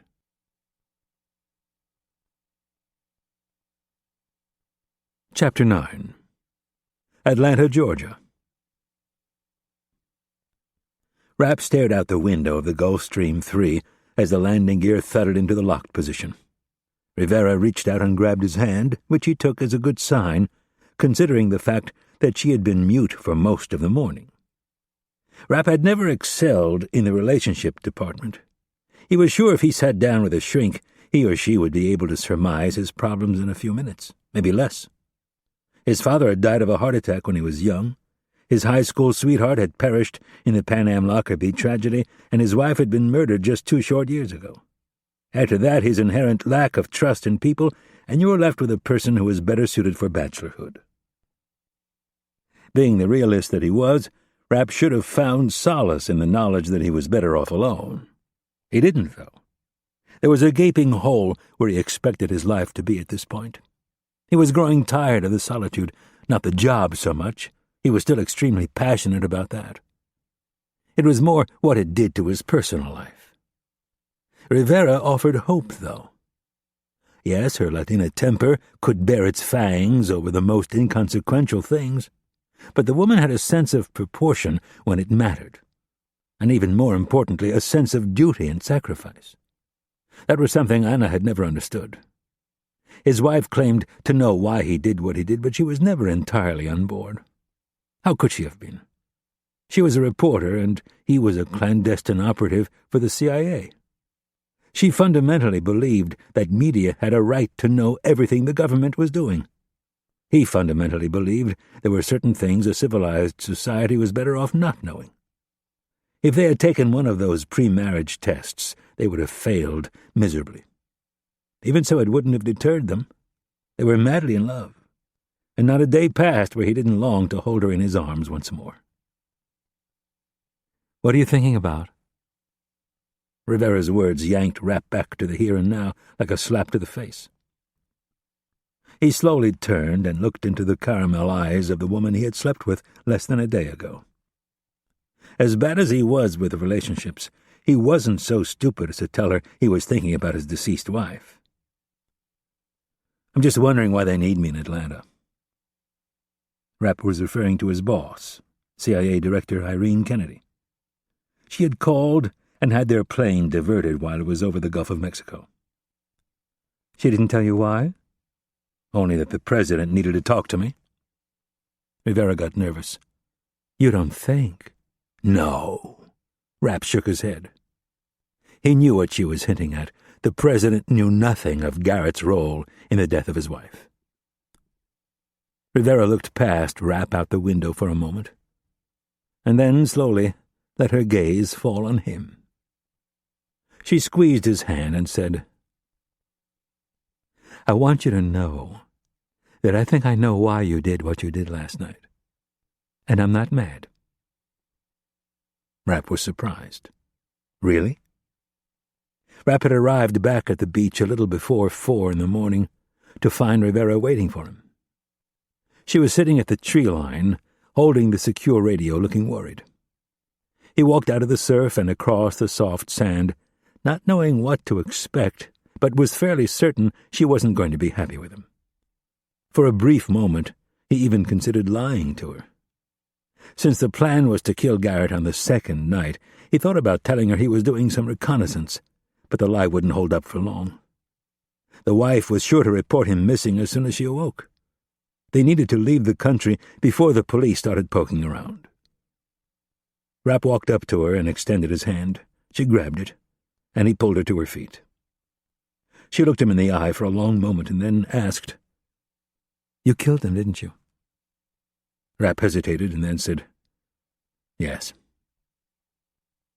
After studying him with her discerning eyes, Rivera nodded and in a very casual tone said, "We'd better pack up and get out of here." Rapp was expecting more of a confrontation. He followed her up to the house, pretty sure the interrogation would ensue later. While Rivera got started sanitizing the place, Rapp called the pilots and told them to get the plane ready. It took them less than an hour to put everything in order. As the eastern sky was beginning to brighten, he threw their bags into the back of their rented Toyota FJ Cruiser and locked up the house. They'd flown into Golfito on a rented corporate jet flown by former military pilots who were paid well to keep their mouths shut. Entering the country had given Rapp little concern. He and Rivera had landed at the small Golfito airport, where the customs and immigration controls were almost non-existent. An advance team had already made arrangements for a vehicle in the house. The only downside was all the nosy realtors who trolled the airport looking for potential buyers. The real estate boom had finally reached the remote southern part of Costa Rica. There were a lot of Americans who were living in the area trying to make their fortune. It wasn't unusual for private jets to land at the small airport, but it was not so common as to not be noticed. There was a chance that some aggressive reporter might try to run down the lead, but it wouldn't get them very far. Rapp and Rivera were traveling with Mexican passports. They were wheels up and heading north shortly before 7 a.m. A few hours later, they touched down in Cancun and pulled into a private hangar where they changed planes as well as identities. This time, they were Bob and Susan Luther, a married couple from Nashville. The next leg of their journey was to take them to Houston, but shortly after takeoff, they received the call from Langley. Not wanting to go into detail over an unsecured line, Rapp's boss explained to him that the president wanted his counsel on an urgent matter. She was with him in Atlanta, and they would be traveling back to Washington shortly after lunch.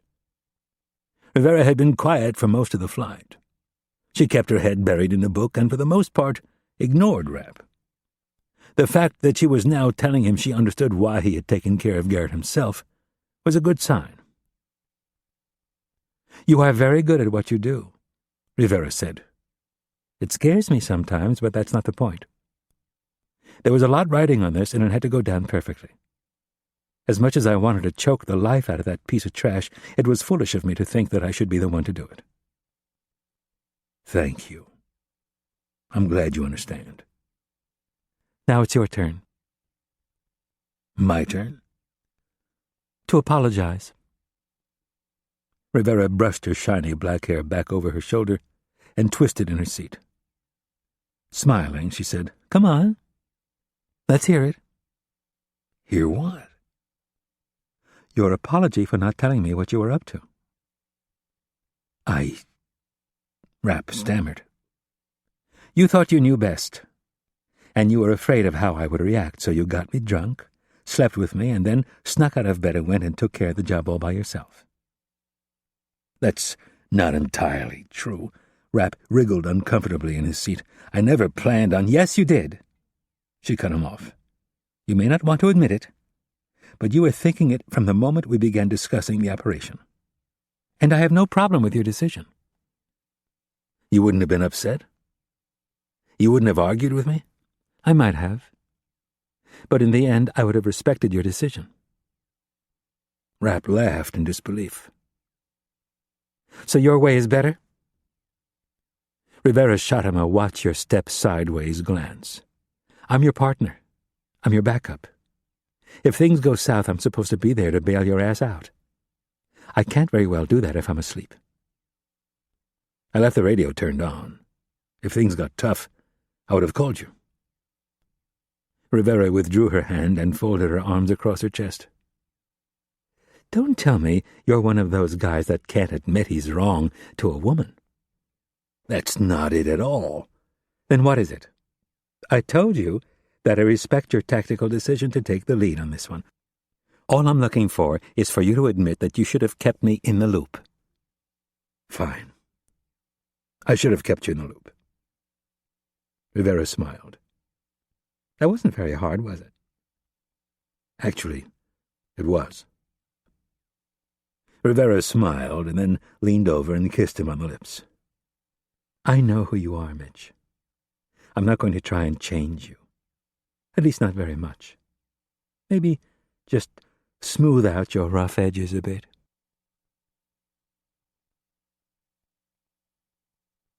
Chapter 10.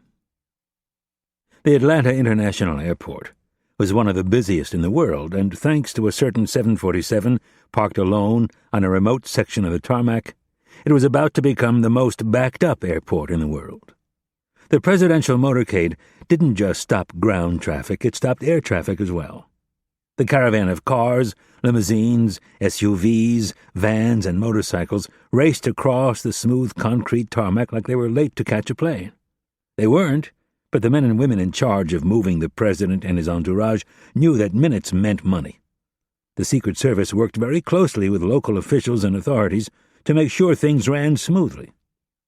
In this modern era of jet-setting commanders-in-chief, they were acutely aware of the negative economic impact a visiting president could have on an airport.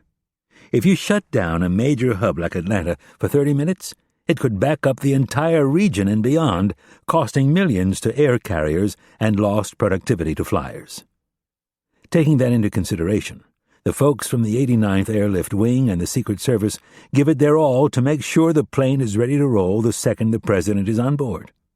The pool reporters had already been bussed from the event at Ebenezer Baptist Church, where the president had launched his inner-city faith initiative. They'd gone up a second set of stairs closer to the tail of the plane, and were now settled and buckled in for takeoff. The Air Force crew had already completed their pre-flight checklist and had the 4 General Electric engines humming and ready. As the motorcade approached the massive white and blue 747-200B, vehicles began to peel off. Normally, a line of dignitaries would have been at the bottom of the stairs, but the president was in a hurry, so it was canceled. Before the first Cadillac DTS presidential limousine stopped at the red carpet, doors began opening. Men in dark suits and a few women began joining those already standing post around the plane. President Alexander stepped from the back of his limousine and moved toward the forward set of stairs. He paused just long enough to take CIA Director Irene Kennedy by the elbow and start up the stairs with her. The president's national security advisor and chief of staff were right on their heels. 3 agents from his personal detail followed, while more agents hurried up the second set of stairs. Barely 30 seconds after arrival, the stairs were being pulled away from the craft, and the vehicles were off to another part of the airport, where they would be loaded onto cargo planes from the 89th Airlift Wing. The Air Force ground crew yanked the bright yellow blocks from the landing gear and gave the signal that everything was clear. A senior airman in an orange vest and headset walked out past the nose of the plane and gave the area one more visual check to make sure it was clear. He held up his signal sticks and started motioning for the plane to follow him. After the wheels began to roll, the airman walked off to the port side and saluted as the big, beautiful bird rolled past. Inside, President Alexander and his closest advisers were filing into the conference room where Rapp was waiting. Rapp stood and said, "Mr. President, I apologize for my appearance."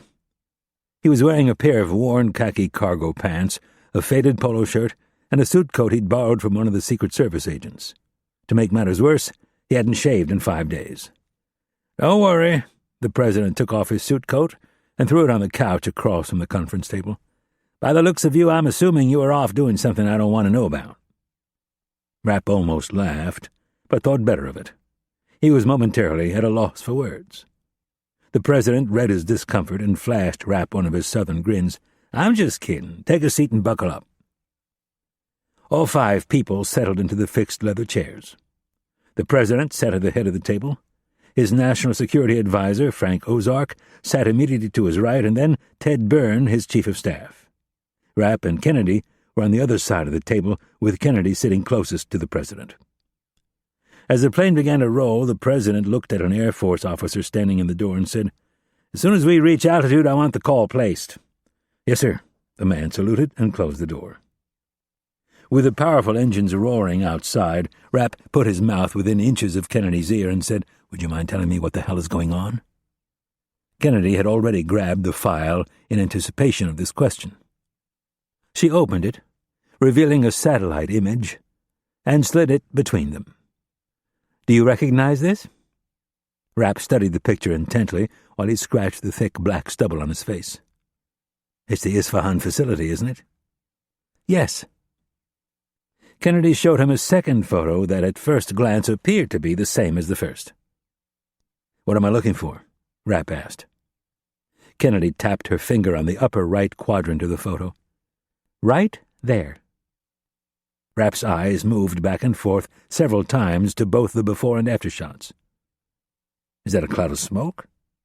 "It would appear so." Kennedy removed both photos and laid out two new ones. These were blown-up shots focusing on the immediate area of interest. In the first one you could clearly see the large air-conditioning units on the roof. In the second one, everything was obscured by a large debris cloud. "What the hell happened?"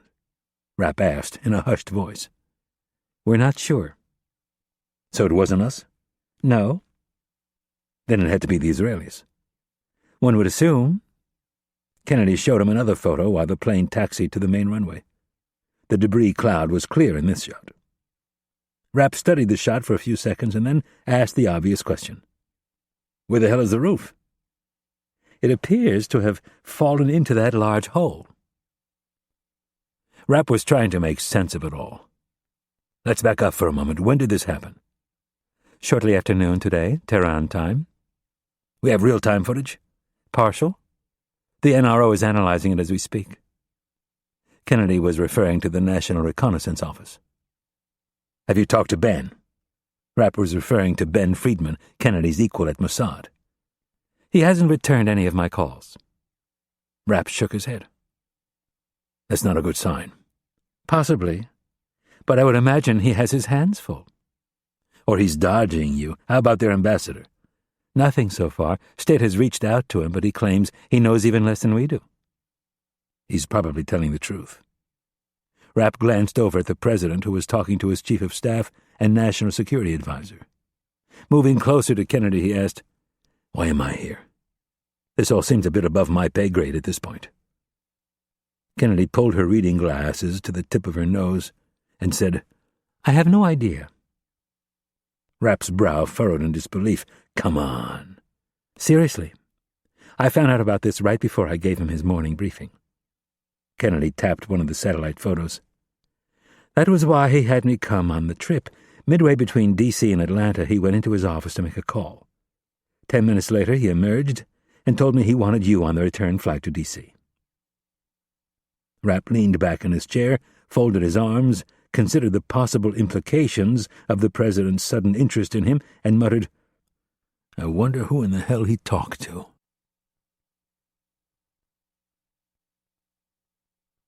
Chapter 11.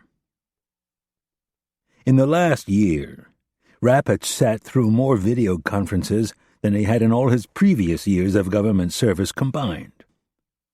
The post-9/11 counterterrorism bureaucracy had exploded from a few hundred dedicated men and women at the CIA, FBI, state, and a handful of other agencies to thousands of people with a combined budget of more than $1 billion a year.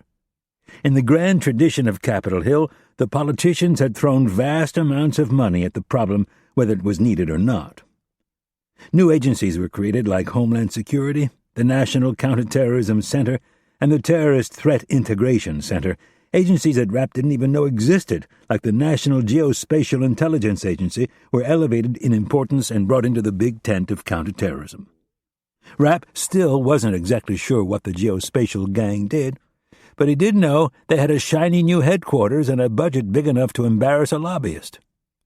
Add to this satellite offices in major cities all over the world, the ever-burgeoning counterterrorism operations at Defense, Justice, and State, and you were left with an unwieldy bureaucracy that was about as agile as a ballistic missile submarine in the Potomac River.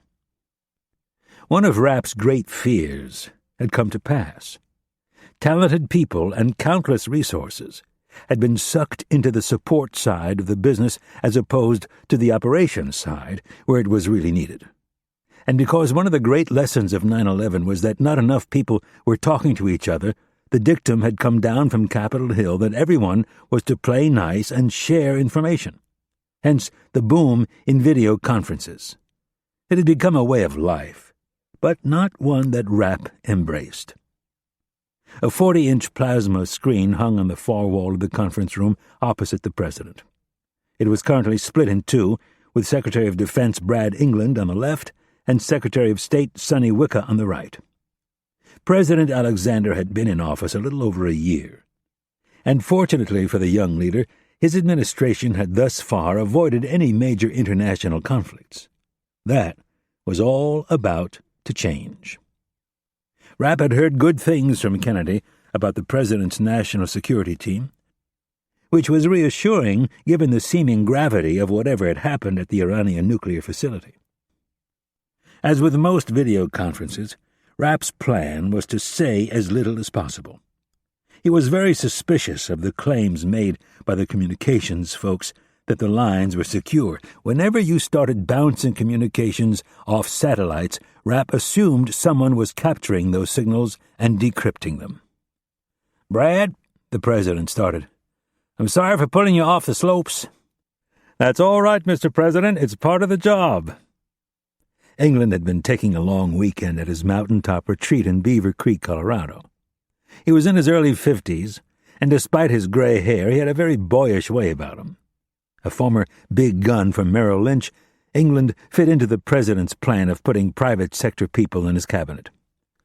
"Hello, Sonny," the president greeted the Secretary of State. "Have you heard anything further from the Israeli ambassador?" "No, at least not anything useful." Wicca was at her desk in Foggy Bottom. Rapp knew his boss and Wicca had a good relationship. He took it as a good sign that she didn't have 5 of her underlings sitting in on the call. "Has the foreign minister returned your call?" the president asked. "Yes, I just got off the phone with her." "And?" "Officially, the Israeli government has no idea what happened at the Isfahan facility." "Unofficially?" the president asked. Wicca twirled a black Mont Blanc pen in her right hand. At 71, she looked a decade younger than her age.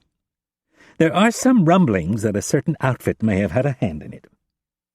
The president turned and looked at Kennedy, who was immediately to his left. "Director General Friedman," Kennedy said, "has not returned any of my phone calls." "Is that unusual behavior for him?"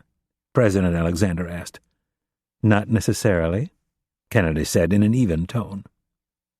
Rapp kept his editorial comments to himself. He had known Ben Friedman for a long time, and had worked very closely with the Mossad on at least a half-dozen operations. Friedman would do whatever it took to protect his beloved Israel. He was unapologetic in his belief that Israel should be the one that benefited at every juncture of their relationship.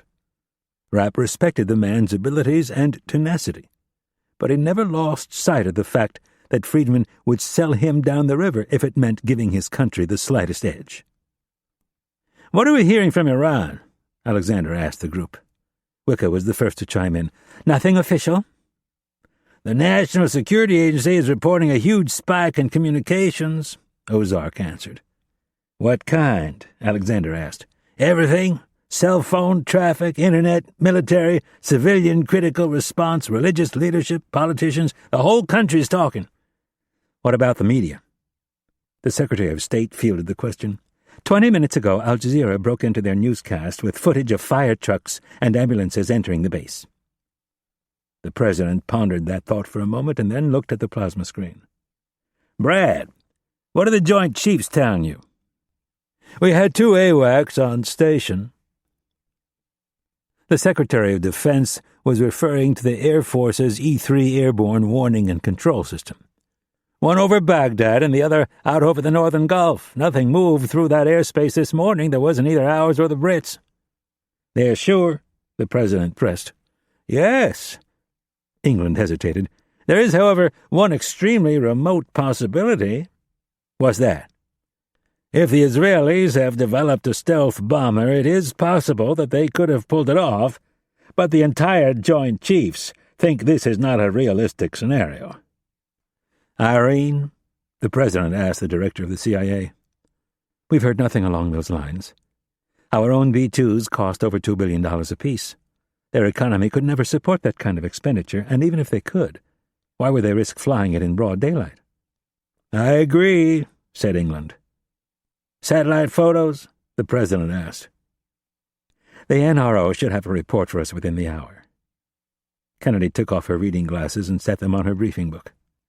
"I have a preliminary report from my bomb damage assessment experts," England announced. "They say they see no evidence of an airstrike."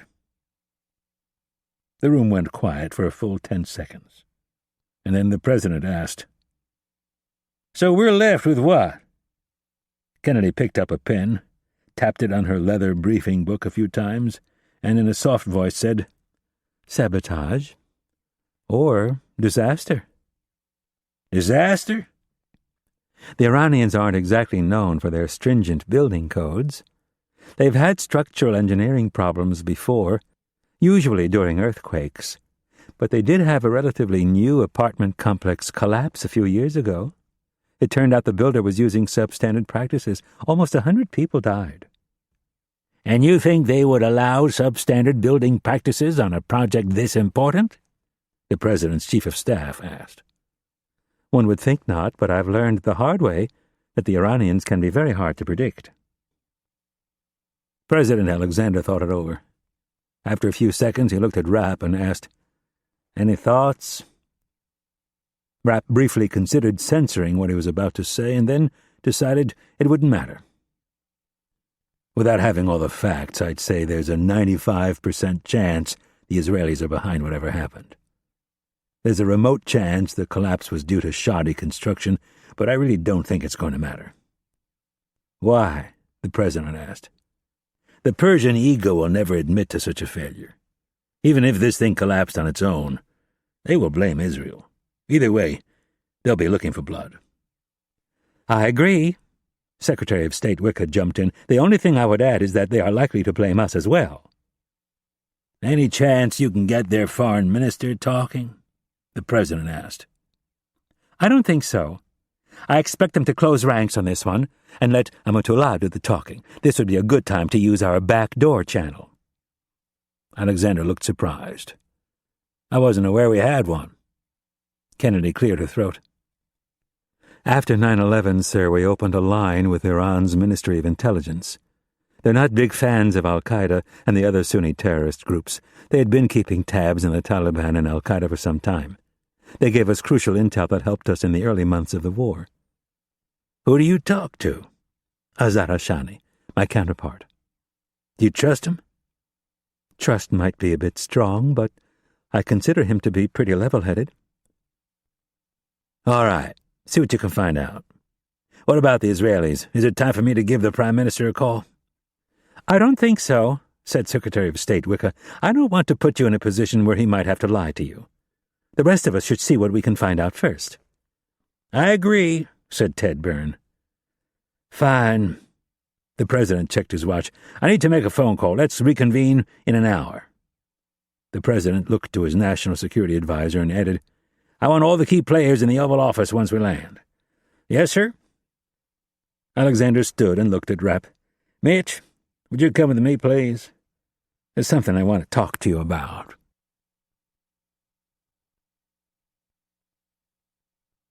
Chapter 12. Tehran, Iran. It was dark by the time Azad Ashani arrived at the offices of the Supreme Leader Ali Hosseini Nasiri. He was tired and growing more annoyed with each coughing attack. It had been a grueling day that started with a 5 a.m. trip to the airport for the flight to Isfahan. He had just completed the return trip on a military flight after spending all afternoon at the nuclear facility trying to discern exactly what had happened. After he had saved Mukhtar from the fate of falling to his death like Ali Farahani, things went from bleak to dismal. A cloud of dust and debris had come billowing into the elevator and coated every millimeter of Ashani's body. He was forced to cower in the corner and take tight, shallow breaths through his dress shirt that he had pulled up to cover his mouth and nose. More than once he wondered if his survival was in question. With his eyes burning from the dust and each breath growing more difficult than the previous, he thought of his wife and precious daughters and wondered how they would fend for themselves in a country whose future was so uncertain. When the fine particles finally floated back to the ground, everything was covered with a thick film of gray concrete dust. Ashani rose from his spot in the corner of the elevator, feeling as if someone had laid a heavy blanket over him. The dust cascaded off his body in sheets. He walked to the threshold of the elevator and looked out at the carnage. It was as if a long-dormant volcano had awoken and spewed its grey ash down upon the landscape. Ashani stood at the edge, peering through the settling dust at the destruction beneath him, and felt a deep sadness for his country. He had not been a supporter of the nuclear program, and he surely wasn't a proponent of taunting the West before they had achieved the weapons to back up their rhetoric, but this was simply too much to take for the fragile Persian ego, an ego that relied on accomplishments that were thousands of years old. Such total and absolute destruction was unthinkable. It was one thing to see a building with a few relatively small holes where bunker-buster bombs had penetrated. They had discussed this many times. The consensus was that the bombs would not be able to penetrate the first layer of defense, let alone all four. It was conceivable that the upper floors would be ruined. There was even a little-known plan that had been discussed only at the highest level. If the Jews and their handlers were lucky enough to penetrate every level and destroy the reactor, they were going to lie to the world and their own people. They would tell them the facility had survived. True or not, it was deemed the people would need to hold on to the illusion that their engineers could stop anything the Americans and their lapdog could throw at them. But this, Ashani thought as he looked up at the edge, the total and complete destruction of the facility will be impossible to hide. Their inferiority was now laid bare for the entire world to see. He stood in awe of the Americans and their technology. Israeli pilots or not, it was still the Americans who had developed some new bomb able to defeat the best that the Iranian engineers could construct. How had they so precisely targeted the facility as to get it to implode on itself? Had they known all along that they could totally annihilate the facility at a time of their choosing?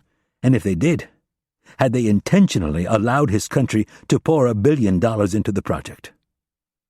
As someone who had played in the arena of espionage for more than 2 decades, Ashani was momentarily unnerved by the possibility that his enemies had masterminded such an operation. Rescue workers snapped him from his literal pit of despair. Using ropes, they pulled Ashani and Mukhtar out of the elevator. The 2 men were given water to clear their eyes and cleanse their mouths. Medical personnel looked him over, and before Ashani knew it, he had an entirely new set of problems to worry about. Breathing in concrete dust was bad enough, but if it were radioactive, he'd be lucky to live to the end of the month. Ashani and Mukhtar were stripped naked and run through decontamination tents where they were hosed down, scrubbed 3 separate times, and given blue workers' coveralls to wear. A doctor working in conjunction with one of the scientists who had been lucky enough to be out of the building at the time of the attack told them the levels of radiation were acceptable. Ashani did not find their views reassuring. Understating problems to the populace was just the type of thing for which his government was notorious. The coughing had started almost immediately. The doctor told him tiny concrete particles had lodged in his throat and lungs. He counseled him that the coughing was his body's natural way of cleansing itself. The quack told Ashani he'd begin to feel better in a day or 2. Ashani knew better. He had seen the documentary Sicko by Michael Moore. A brilliant piece of anti-American propaganda, the movie followed a handful of rescue workers who had worked at Ground Zero in the massive cleanup effort after 9/11 as they tried to navigate America's crass, profit-driven medical system. Years later, those men were still suffering from horrible respiratory problems, and more than a few had died. It wasn't until mid-afternoon that Ashani began to realize that he might be looking at things the wrong way. Rescue workers in protective gear were lowered into the massive chasm to see if there were any signs of life. Iran was no stranger to earthquakes, so the first responders had been trained to pick through the rubble with dogs and a variety of devices that helped detect potential survivors. After being assured again by an army officer that the radiation levels were acceptable, Ashani returned to the edge to watch. It was then, peering down into the chasm, that he began to recognize that his initial assumptions had been wrong. The gray dust covered everything. but you could still see cracks and heaved slabs of concrete.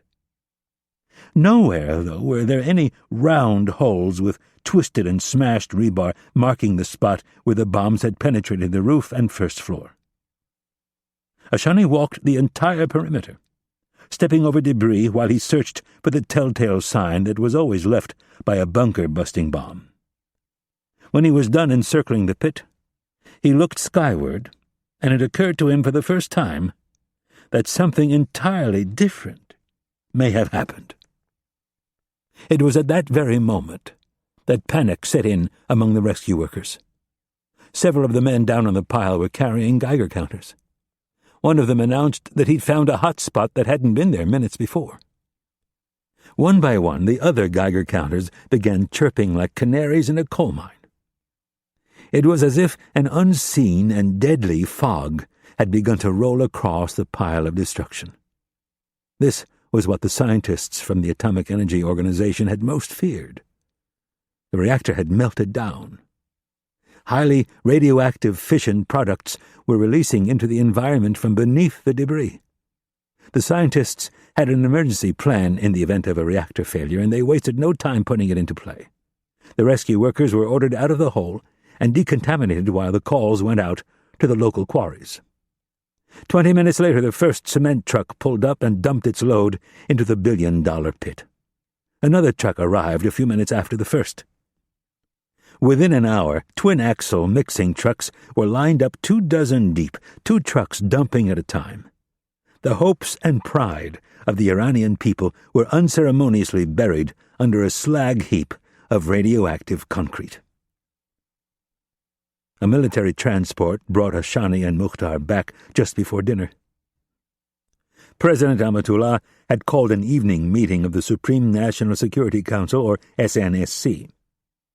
Ashani stopped home just long enough to shower and put on a suit. He kissed his wife and daughters and left for his office, where his deputy ministers were waiting to brief him. With only 20 minutes to spare, he listened while each deputy reported on what they were hearing. The quick briefing confirmed Ashani's belief that the entire government was operating under the premise that the Americans, or Jews, had decimated the facility with a surgical airstrike. Ashani asked if air defenses had picked up any radar contacts before or after the attack. 2 deputies gave contradicting reports. A third deputy interjected that he had talked with an Iran air pilot who told him he saw Israeli jets in the area. By now, the story was all over the news. Ashani told his deputy to call the pilot back immediately and make sure the man was not fabricating the story for his own self-aggrandizement. The Persian populace had a unique way of inserting themselves into the periphery of a national crisis like this.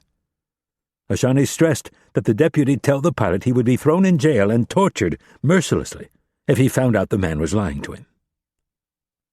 Ashani left for the office of the Supreme Leader at 8:15 in the evening. By the time he arrived, he had a splitting headache. He knew the upcoming meeting was the cause. The blame game would be in full swing. The peacock president would be intolerable. Ashani normally held his tongue in these meetings, especially when the Supreme Leader was in attendance, but tonight might be different. The realization that he had almost lost his life earlier in the day made him feel less circumspect. Gripped by another coughing fit, Ashani wondered if 1/4 of a century had just been taken from him. If he would spend the next year or two struggling for every breath, and for what? That was the big question. None of this had been his idea. He was the one who had advised against seeking the bomb for this very reason. He had known for some time that Amatullah and his cronies were bad for the future of Iran. But tonight, those feelings were suddenly crystallized and pushed to the surface. Ashani decided that he would no longer sit by quietly and allow Amatullah to misstate the facts.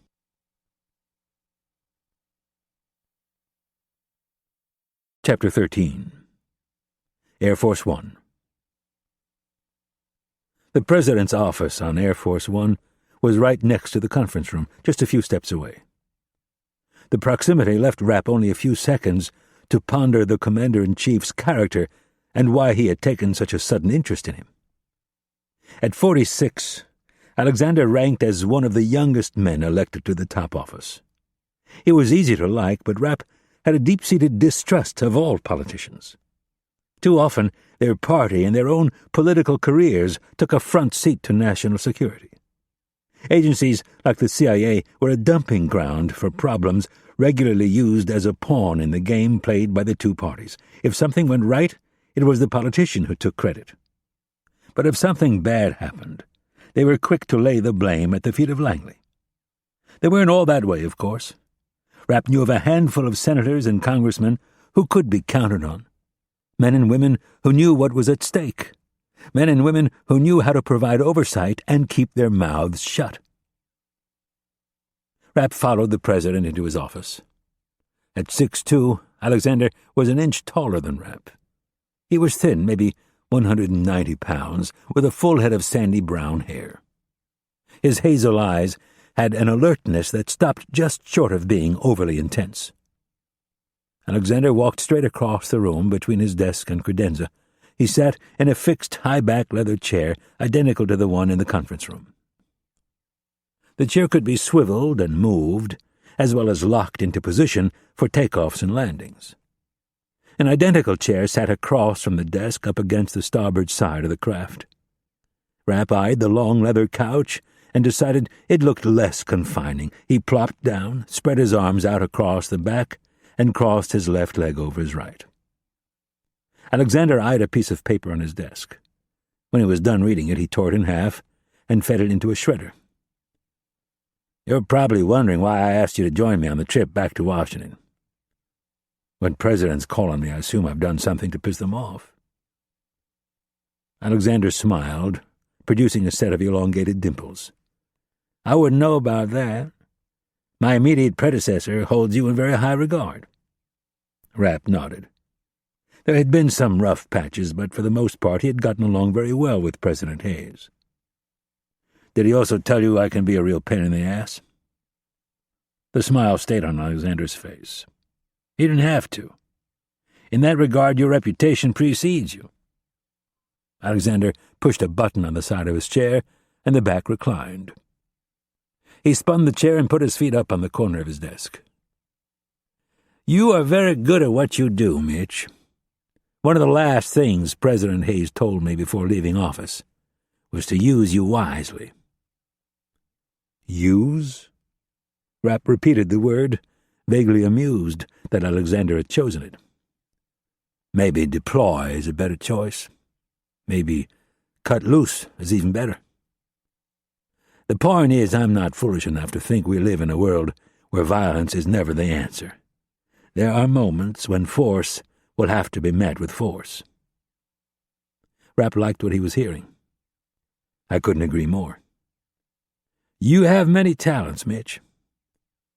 What would you say is your greatest asset?"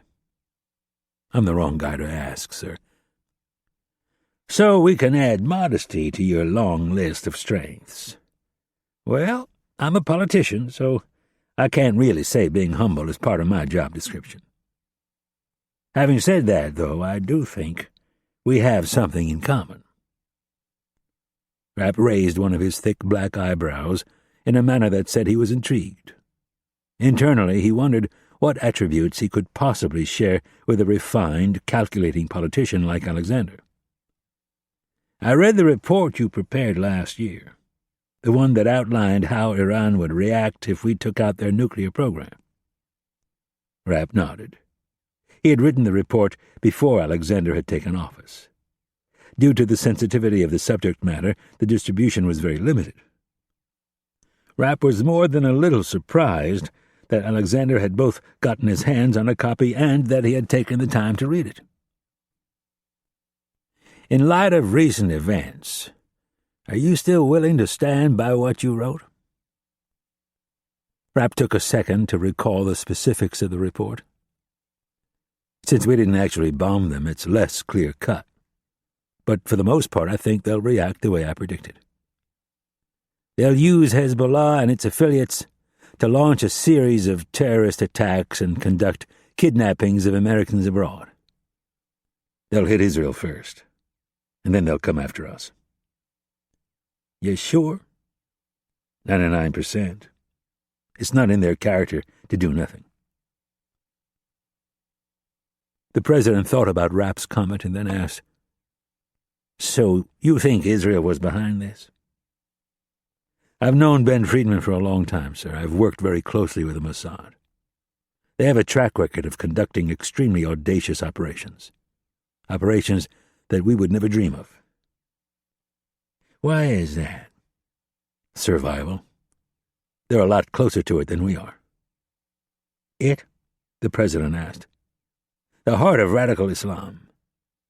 They don't have enough real estate to sit back and wait, so short of all-out war, they do what they can to slow the crazy bastards down, like killing those 3 Iranian scientists last year." "My greatest fear as president is losing a city," Alexander said in a heavy voice. "I know they're out there, these fanatical jihadists. It's what keeps me up at night, knowing that they are recruiting, training, planning, looking for any opening to strike, that they would love nothing more than to level an entire city, every man, woman, and child." "You got that right, sir." Alexander's face showed his frustration. "There are too many people in my party who think that violence is never the answer. It's a very enlightened and alluring argument when made in a civil society that has a relatively efficient justice system. Even more so when unchallenged in the lecture halls of academia, but in the real world," Alexander shook his head, "it's a bunch of bullshit." "You'll get no argument from me, sir." "I didn't think so." Back to the attribute that we share. It's called vision. Having a sense of how things will play out when certain things are set in motion. I recognized it in your report. I think you understand the mindset of the Iranian leadership better than anyone I've encountered in my administration. "Thank you, sir." Alexander grew tentative for a moment and then lowered his voice. "President Hayes told me about your sausage factory analogy." Rapp nodded. "The people want to eat it, they just don't want to see how it's made." "Exactly." "Which brings me to the reason why I have asked you to join me." Alexander took his feet down and leaned forward, placing his forearms on the desk. "I am not going to sit here and play by Queensberry rules while the Iranians send their proxies off to wage a war of terror." Rapp sat up a little straighter. "I'm listening." "Did you know I played football at Alabama?" "I seem to remember hearing something about that during the campaign." "I was a backup quarterback. Got hurt during spring practice my junior year and never fully recovered.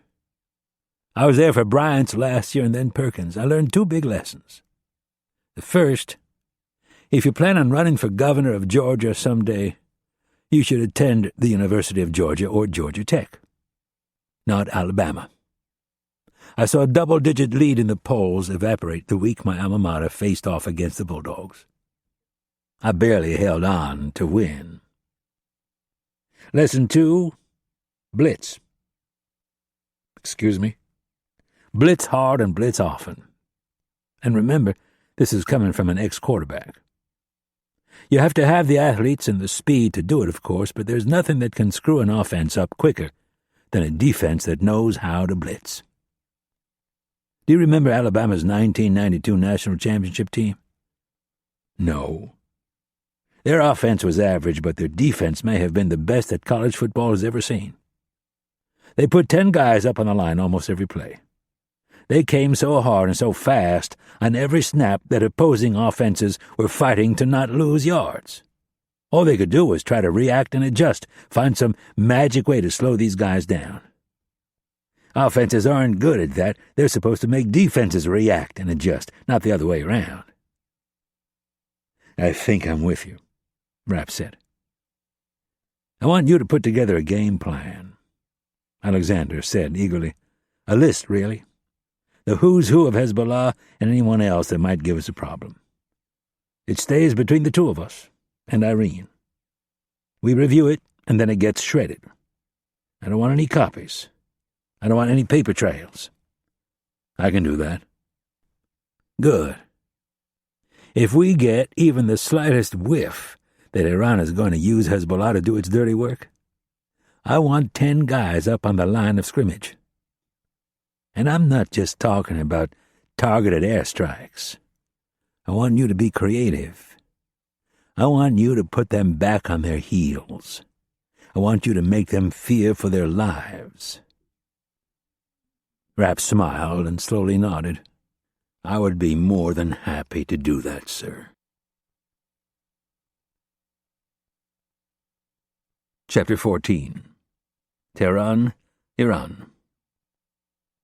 Hashaneh followed one of the Supreme Leader's bodyguards into the meeting chamber and took a seat on one of the long couches. The Minister of Intelligence found the room depressing. The clerics who considered themselves the guardians of the revolution had gone overboard in their effort to purge the opulence of the Shah. The room had been stripped of all paintings and decorative adornments. The walls were white, and the 2 large windows were covered with a cheap gray fabric that qualified as a curtain only in the sense that it helped block the sun. The carpeting was brown, relatively new and cheap. The wood-framed couches were embarrassing. Covered in an inexpensive floral pattern, they looked as if they could be found in any remnant store the world over. Hashaneh was reminded of a recent state visit by the King of Saudi Arabia. Not a single hotel in the capital met the monarch's standards, so a team of decorators flew in the week before on a 747 loaded with furniture, art, rugs, and all sorts of amenities to make the king's stay more bearable. The monarch had come to this exact room for an audience with the Supreme Leader.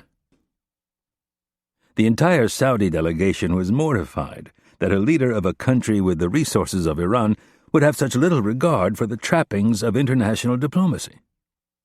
Hashaneh knew it was all part of a great effort by the clerics who ran his country to show their Arab brothers that they were better Muslims. The Saudis and their Sunni sect of Islam may have been the custodians of Mecca and Medina, but the Shia held true to the Prophet. Unlike the Saudis, they heeded the call of Muhammad and rejected a life of possessions and opulence. Hashaneh, however, knew this to be an act. Many of these same clerics, who publicly abhorred modernity, were surrounded by luxuries in their homes. They spent thousands of dollars having their robes and vests custom-made for them. There were a few exceptions, of course, and one of them had just entered the room. Hashaneh looked up and saw Ayatollah Ahmadinejad, the head of the Guardian Council. In many ways, he was the second most powerful man in Iran. After he had run the Ministry of Intelligence and Security for nearly a decade, the Supreme Leader had picked him to head the council that was the behind-the-scenes arbiter and advisor to the Supreme Leader. The move had been welcomed by many at first. Najjar was a hard-liner, and as Minister of Intelligence and Information, he had made life very difficult for the media and anyone who chose to disagree with the Supreme Leader. Hashaneh had worked for Najjar for years, and despite his grumpy disposition, he liked him for the simple reason that there wasn't a single hypocritical bone in the man's body. If you were straightforward and respectful in your dealings with him, things went smoothly. If you weren't, you ran the risk of suffering his monumental temper. Part of their job was to make sure the media was reporting only the news that was fit to print. The Ministries of Intelligence and Information were the official censors of the revolution. Hashaneh could think of no better example of Najjar's temper than an incident with a newspaper editor several years earlier. The paper was running a series of articles about young Muslim men and women dating. The day before, they had run a photo of a young couple holding hands. Najjar's fervent religious sensibilities were inflamed, and the editor was hauled in for a stern reprimand. Hashaneh watched with amusement as the smarmy journalist began to explain to Najjar that they could not live in the past forever. The debate grew heated, with the editor refusing to admit he had made a poor decision. Najjar became so enraged that he threw a teapot at the man. Ashani remembered that he was grateful that it was only a teapot. Najjar carried a gun with him at all times and had been known to wave it around and point it at people when he became really upset. In this instance, Najjar decided that rather than draw his gun, he would throw himself at the editor. Najjar wrestled the man to the ground and began chewing on his arm like a dog. The editor was taken to the hospital where he received more than a dozen stitches. The incident galvanized Najjar's enemies, and within months he was removed from his position as Minister of Intelligence and Information. Any hope that Najjar would be content sitting on the council of old men and simply fading away quickly vanished. In a matter of months, he reformed the council and began to comment publicly and harshly about anything that led the people away from the roots of the revolution. Less known to the people and the world at large was the fact that Najjar had been locking horns with President Amatullah with increasing frequency. Looking back on it now, Ashani could see that the supreme leader had elevated Najjar to the council so he could act as bulwark against the increasingly bellicose and popular Amatullah. The one steadfast rule of modern Iranian politics was that the supreme leader did not get his hands dirty. As the religious leader of Iran, he had a duty to stay above the fray. Najjar moved quickly across the room to where Ashani was sitting. He was wearing a long black kaba and a white turban. His beard was mostly ashen, with patches of dark gray along each side of his mouth. He looked down at Ashani, who was trying to get up, and said, "Don't you dare move. I can't believe you are here." "I am fine," Ashani responded. Najjar reached out and clasped Ashani's right hand in both of his. "You should be in the hospital." "It won't hurt me to sit and listen. I will do the talking for both of us. You don't need to worry about that." Ashani smiled. "Thank you." The Minister of Foreign Affairs and the Chief of the Supreme Command Council of the Armed Forces entered the room with the Vice President of Atomic Energy on their heels. All three men looked sullen, none more so than the Vice President of Atomic Energy. The full council had 18 members, plus the Supreme Leader. But this evening, only the Executive Council had been asked to attend the high-level meeting. All of them had heard of Ashani's near-death experience. Some expressed genuine relief that he'd been saved. Others feigned concern. The problem for Ashani was that they were all such practiced liars. He couldn't tell who was sincere and who was merely politicking. President Amatullah entered the room 5 minutes late, as usual.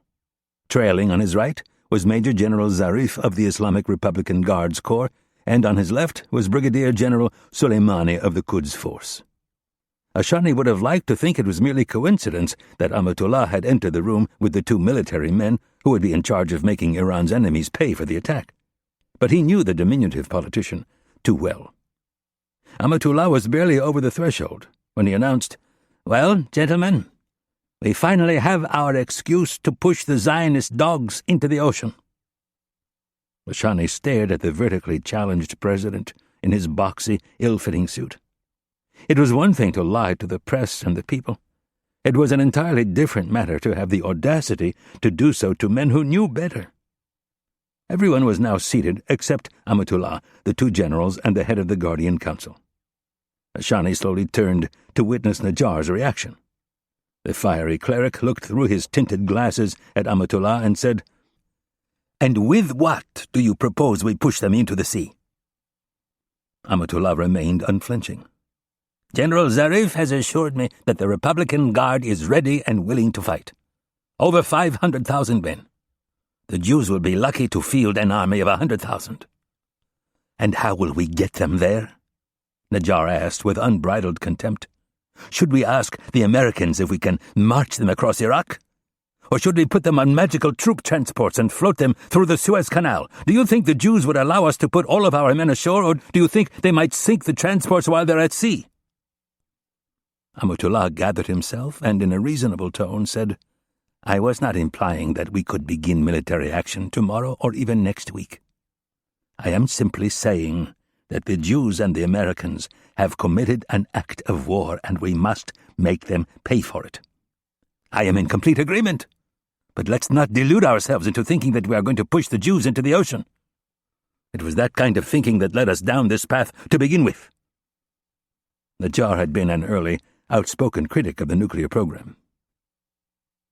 Amatullah feigned shock. What are you implying? I am implying nothing. I am stating a fact. I was against developing this program for this very reason. I told you years ago that this was how it would end. Countless dollars and irreplaceable scientists, all gone. We have a right to defend ourselves, Amatullah shouted. And we have a duty to the Iranian people to do so wisely, Najjar countered forcefully.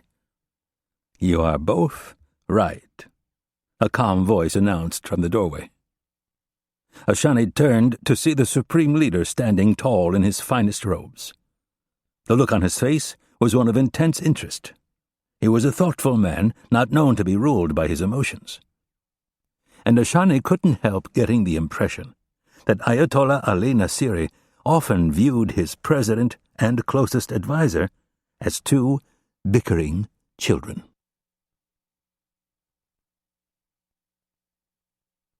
Chapter 15.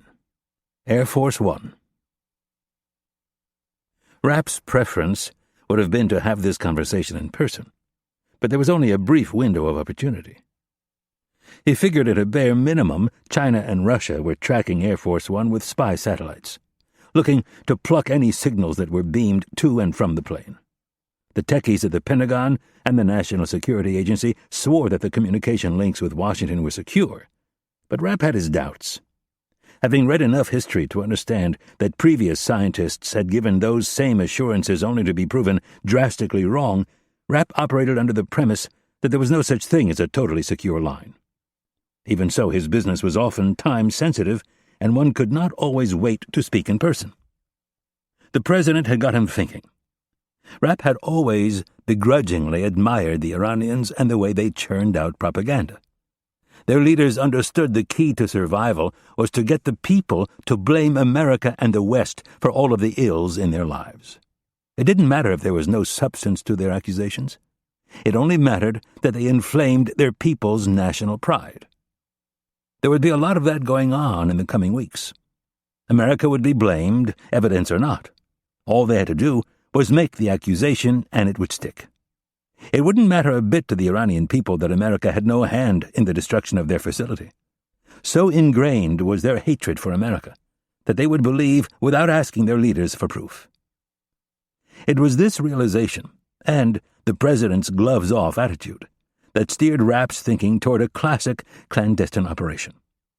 If Iran wanted to play fast and loose with the facts, they were automatically opening themselves up to a counterattack, one that could prove very embarrassing for their loud-mouthed president. The absence of any plane, American, Israeli, or other, over the facility at the time of its destruction left only two options. The first Rapp dismissed because he knew his Israeli counterparts all too well, and because he believed the odds of an accident destroying the facility so completely were simply too large. The second option was that the Israelis did it. Again, knowing them as well as he did, he had no doubt that they had somehow managed to destroy the place. Rapp would find out soon enough. Kennedy had called ahead and made arrangements. One of the agency's GVs was waiting for him at Andrews Air Force Base to take him to Tel Aviv as soon as they landed. She had also left word with her Israeli counterpart that Rapp was on the way and that until he got there, it would be prudent to stay mute on the current crisis in Iran. To put his plan into motion, Rapp needed the help of someone back at Langley. He could make the call on his own satellite phone, but there was a good chance the Air Force crew on board would detect the call and go apeshit. His second option was to elicit their help and ask for the most secure line they had to Langley. More than likely this would work, but it would also alert the Russians and the Chinese that it was an important call. In the end, he decided to make the call on an unsecured line. It would be flagged as routine traffic, and if he stayed vague enough, no one listening in would have any idea what they were talking about. Past the president's office and conference room were a section of seats for his advisors. Similar to first class on international travel, the seats were big with plenty of room. Rapp spotted an open one and grabbed it. Some junior staffer in his mid-20s was in the next seat. The guy tore his eyes away from his laptop and looked at Rapp with an expression that said, "Who in the hell are you?" Instead, he said, "I'm sorry, but that seat is taken." Rapp remembered his appearance was far from White House standards. He smiled and said, "It's all right, I just need to make a quick call." Rapp grabbed the phone from its cradle and started punching the number for an office in Langley, Virginia. He could tell the guy was still looking at him. "Are you with the press?" Rapp glanced over. "That's a good one, Junior." "I don't see your badge," the guy said more firmly, "and the press is not allowed up here." "Badges?" Rapp said with a Mexican accent. "We don't need no stinking badges." The staffer looked back at him with a blank expression. Blazing Saddles. You've never seen it? Rapp could hear the phone starting to ring on the other end. "No." The guy was not amused. "Why aren't you wearing your credentials?" A woman's voice answered on the other end of the phone. "Rob Ridley's office, Penny speaking." "Penny, Mitch here. Is Rob around?" "Where are your credentials?" the staffer persisted. "Hold on a second, Penny." Rapp covered the phone and looked the man in the eye for the first time. "Let me guess. Law school? Ivy League? University of Michigan, something like that? Someplace that taught you to be assertive and persistent?" "Dartmouth." "Good for you. Great school. Now, get lost." Rapp stuck his thumb out and pointed toward the aisle. "I have an important call. Now would be a good time for you to hit the head." "I do not appreciate—" Rapp cut him off. "Go find Ted Byrne and ask him who I am." The young man reluctantly closed his laptop and left. Rapp put the phone back to his ear and said, "Rob." "Well, if it isn't Mr. Big Shot. I hear POTUS asked you to catch a ride with him." "I would think that today of all days you would have more to do than gossip." POTUS was the acronym for President of the United States. Ridley was Deputy Director Operations, Near East Division. His division was at the center of the brewing storm. He was a former Marine, a major league smartass, and one of the most capable people Rapp had ever worked with. "You never call anymore. It's the only way I can keep tabs on you." "What are you hearing?" "Well, practically every politician in town is demanding a briefing so that they can go on TV and claim they know what they're talking about. My counterpart in Israel won't return my calls, and the phone lines between Tehran and Beirut are so hot they're melting." "Have you been able to get a hold of a single person at Mossad?" "Nope, and I've tried a couple end-arounds. Some old buddies I used to tip a few with. No one is answering their phone over there." "So you've got nothing?" "From them, but I wouldn't say nothing in general, just nothing concrete. There are a lot of rumors flying around out there." "How do you feel about starting another one?" There was a pause, and then, "I'm listening." "Remember that character we met with in the sandbox last year?" Rapp was referring to Iraq. "I meet a lot of characters over there. You'll have to be more specific." "The guy from PMOI." "PMOI?" Rapp was talking about the People's Mujahideen of Iran. But he didn't want to say it out loud. "Remember, we were at the palace, and we stayed up until 4 a.m. drinking brandy and smoking cigars. He told us how a certain leader over there is referred to as the Peacock President." "Oh, yeah," Ridley replied. "I'm with you." "Do you know where he is?" "Last time I checked, he moves back and forth between Mosul and Baghdad. He's got a car parts business, if you can believe it. I hear it's booming." "Track him down and set up a meeting." "For when?" "First thing tomorrow," Rapp said, "and find someone else to brief the president. You're coming with me." "Are you going to fill me in?" "I'll explain it all on the plane. Meet me at Andrews in 2 hours."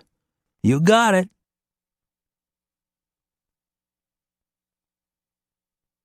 Chapter 16. Tehran, Iran. Ashani found if he took controlled, shallow breaths, it helped minimize the coughing attacks. He sat hugging the arm of the couch, with the chief of the armed forces to his right and the foreign minister next to him. The supreme leader sat alone in a simple chair almost directly across from Ashani. His meeting chamber was void of all technological advances. There were no computers or plasma TVs, no projectors or drop-down screens. There wasn't even a conference table for them to sit around. It was the century-old setting of kings and religious leaders. supplicants and advisers came to plead their cases, and the monarch would lay down his edict. He was not to be bothered with details or execution. The advisers would sort things out later. The system also conveniently gave the supreme leader the ability to take credit for what worked and distance himself from what didn't. The walls were bare with one exception. A framed photograph of the supreme leader hung on the wall above his right shoulder. Between the supreme leader's chair and the love seat where Najjar and Amatullah were seated, the Iranian flag stood upright in an effort to give the dull room an air of official state business. The president and head of the Guardian Council had dropped any pretense of liking each other. They were adversaries, and everyone in the room knew it. Both men sat stiffly and leaned away from one another, Najjar toward the supreme leader and Amatullah toward Ashani. Ashani had hesitated for only a second when his doctor told him he would like him to come straight to the hospital so he could check him out. Ashani knew it was essential that he be at this meeting, if for no other reason than to make sure Amatullah did not try to blame him for what had gone wrong, or somehow convince the supreme leader to rush into some foolish act of reprisal. There was one other reason, though, that continued to nag him. He was deeply worried by what he had seen when he looked down into the pit of what was not so long ago his country's epicenter of scientific advancement and national pride. More to the point, he was worried about what he didn't see. Persian pride would demand that they hit back. Ashani and his ministry would play a crucial role in whatever they decided to do. A straight-out military counterstrike was foolish, but that wouldn't stop several key members of the council from advocating all-out war with Israel. There would be a lot of saber-rattling in the coming weeks, but in the end, they would find surrogates to do their dirty work. That part wouldn't be difficult. There were plenty of impoverished Palestinians who would jump at the chance to martyr themselves. Ashani's more immediate concern was in protecting himself and his people. Someone was going to be blamed for what had happened. One would think that the Ministry of Intelligence would be safe, but with Amatullah one never knew. The man never let the facts get in the way of his version of events. Things were going to get ugly. Alliances on the council were sure to shift as the inevitable blame game ensued. Who would try to rewrite history? Who would try to deflect? Who would stab whom in the back? Anything was possible, and Ashani couldn't afford to be laid up in a hospital with doctors poking and prodding him. The supreme leader finished leading the group in prayer and then gave his friend Najjar the signal to begin. Najjar looked at Major General Dadras and said, "General, your report." Like every man in the room, Dadras had a full beard. His was thicker than the others, and dyed an oily black. He had a broad forehead and a receding hairline. He was in his olive-green army uniform, and he looked decidedly uncomfortable. Leaning forward, he said, "By our best estimates, the attack took place shortly after noon. We had no radar contact with the bombers, so we are assuming they used the B-2 stealth bomber. We estimate that they flew near the operational ceiling of the B-2, which is 50,000 feet. I seem to remember the Russians telling us their new missile system would be able to detect the American stealth aircraft," Najjar said in an unhappy tone. "They claimed that the bombers would be vulnerable when they opened their bomb doors." "And our Air Force detected nothing?" "Correct." "Wonderful," Najjar said in a sour tone. $27 million for a missile system that doesn't work." Ashani's doubts were beginning to grow. He knew the science behind the stealth bombers, and they should have in fact left themselves open to detection for 5 to 10 seconds while they dropped their payload.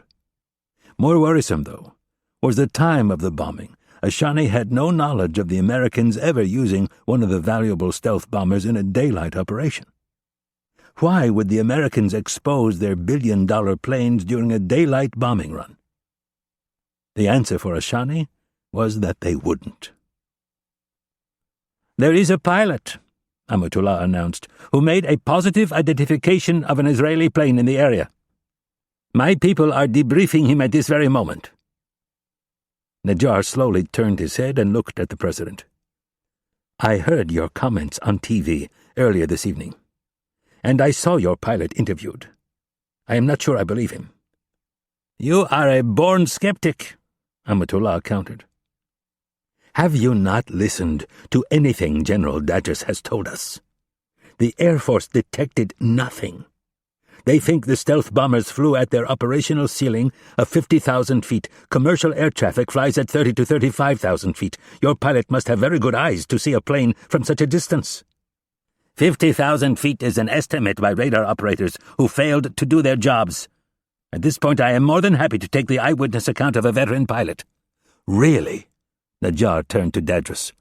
"General, how many stealth bombers do the Israelis have?" "None that we know of." "And if the Americans had given them some, do you think they would paint big white and blue stars of David on the wings?" "No." Najjar nodded and waited to see if Amatullah had anything further to add. "You may quibble over the specifics of how it happened, but it is obvious to everyone that it was the Jews and the Americans who were behind this."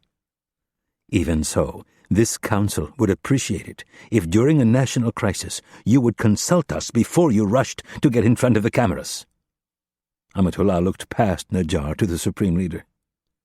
"My apologies." Ayatollah Nasiri acknowledged the apology with the faintest of nods. In a soft voice he asked Najjar, "How many perished?" Najjar turned to Gholam Mosheni, the man in charge of the country's nuclear program, and in a much louder voice asked, "How many?" Mosheni was a large man, probably only a few pounds shy of 300. His forehead was glistening with sweat. 67 scientists and technicians. We were fortunate that they struck during lunch. 23 scientists and technicians were on their break when the bombs fell." "Fortunate?" Amatullah repeated in a whimsical tone. "I'm not sure I would use that word to describe anything that you are associated with." There it was, a Shani thought. Amatullah had chosen his scapegoat. He had been a champion of Mosheni for years, touting him as the man who held the hopes of the future of Iran.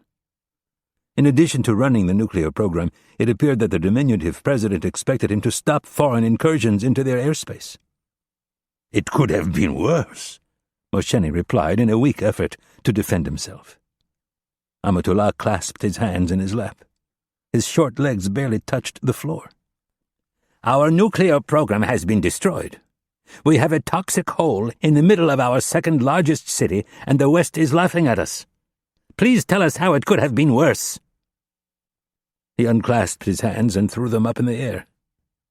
"I would love for you to explain to us how it could have been worse." Mosheni's face grew flushed. He kept his mouth closed and refused to speak. His discomfort and embarrassment was obvious. "Has the radioactive fallout been contained?" Najjar asked. "Yes." "The rest of the facility?" "The equipment can be salvaged, but it will have to be moved to a different location." "Natanz?" Najjar asked. "That would be my recommendation." Najjar swiveled his head to look at Amatullah. "I seem to remember you advocating Isfahan to be the main nuclear site over Natanz. Something to do with the fact that the Americans would never attack a site in the middle of a city." The head of the Guardian Council was referring to the country's two main nuclear sites. Natanz was buried in a mountain hundreds of miles away from Isfahan in a remote location. There had been a heated debate years earlier over where to put the most crucial parts of the program. Isfahan was pushed by Amatullah for the reason already stated, and because the country's scientists lobbied hard for the site. They did not want to have to relocate their families to the remote region of Natanz. Amatullah bought time with one of his sly grins. "I did no such thing. I merely passed along the recommendations of others." The president glanced at the vice president for atomic energy. "I seem to remember you guaranteeing this council that Isfahan could survive anything the Americans could throw at it. If I made such a guarantee, it was based on the advice of those who know about such things. You made the guarantee. I remember it very well." Amatullah exhaled in frustration. "Experts who do not work for me stated that the facility could withstand anything short of a nuclear strike. Obviously, the Americans have come up with a new weapon. I am a politician, not a scientist, my friend. I am not a military expert, nor am I an oracle who can see the future. Maybe we will have to be less trusting of your word from now on." Amatullah looked deeply offended. "If you want to blame me for what happened today, I am truly insulted. I did not come here to discuss the past. I am here because I want to know how we are going to make the Jews and Americans pay for this." The president took a moment to glance around the room and make eye contact with each man. "It is understandable that some of us are upset, but we must put that anger aside and focus on striking back at our enemies. Who in this room was not behind our nuclear program?" "We will strike back at our enemies," Najjar said in a measured tone, "but there must be accountability. Not everyone on this council was as behind this program as you were. Several of us feared this was exactly where we would end up, pouring countless treasure into a program that would one day be destroyed by our enemies.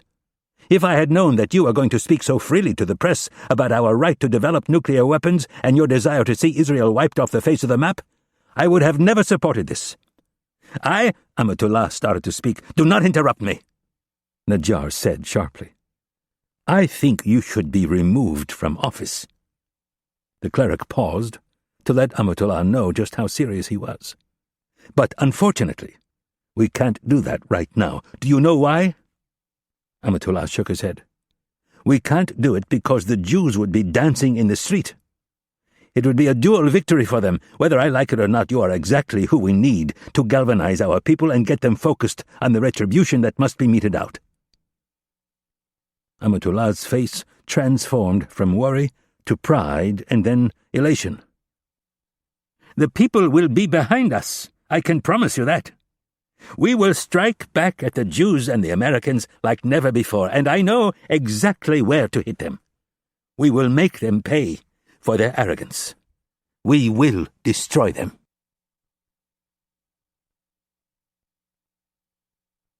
Chapter 17. Air Force One. Rapp approached the president's office door and knocked. He waited a second and then entered. Alexander was behind his desk, and Kennedy was sitting across from him in a chair. Rapp closed the door and sat on the arm of the couch, immediately to his right. Kennedy looked at him and said, "We're discussing what I should say to Azad." Rapp thought of the Iranian intelligence minister and shrugged his shoulders. "I heard about your little accident. I'd like to say sorry, but the truth is we've been quietly hoping the Israelis would take care of this for some time." "I don't think that'll work." "It's the truth." "What did you find out?" the president asked. "The Israelis aren't talking to anyone. From the top down to the mid-level guys, no one is answering their phones." "Your assessment?" "They did it," Rapp said plainly. "You're sure?" 100%. "Mitch," Kennedy said cautiously, "you can't give that kind of guarantee." "All right, 99.999. "Explain."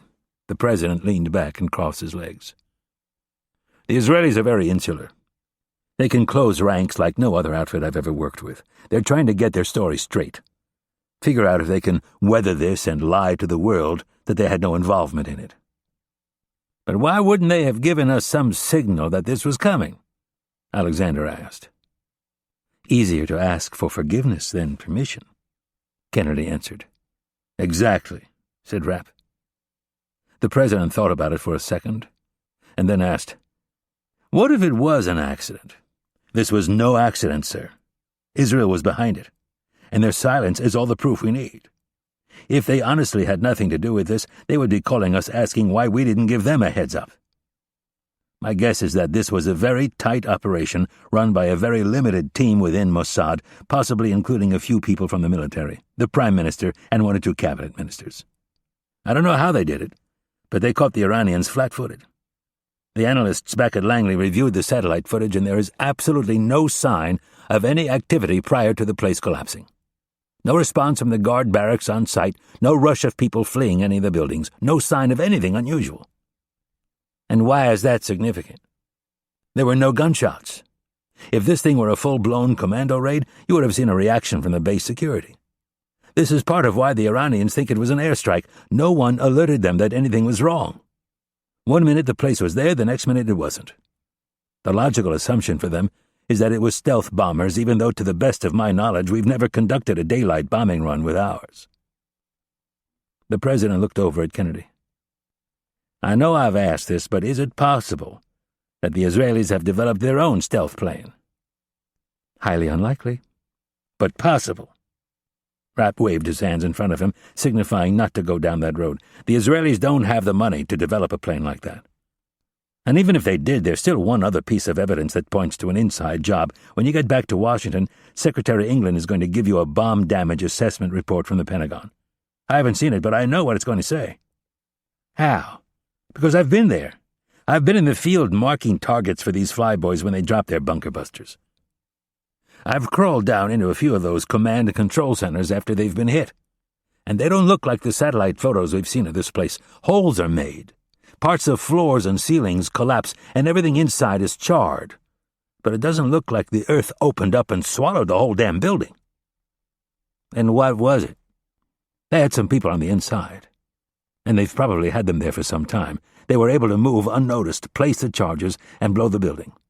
It's the only thing that makes sense. The president swiveled his chair and thought about what he'd heard. After a long moment he looked up and said, What does it really matter if the Israelis destroyed it by air or by any other means? In the end, they are still the ones who destroyed it. Rapp smiled.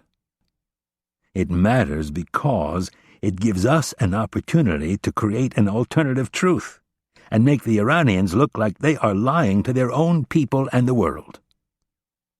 The president was speechless for a second. He looked at Kennedy briefly and then back at Rapp. I have no idea what you're talking about. Neither do I, Kennedy added.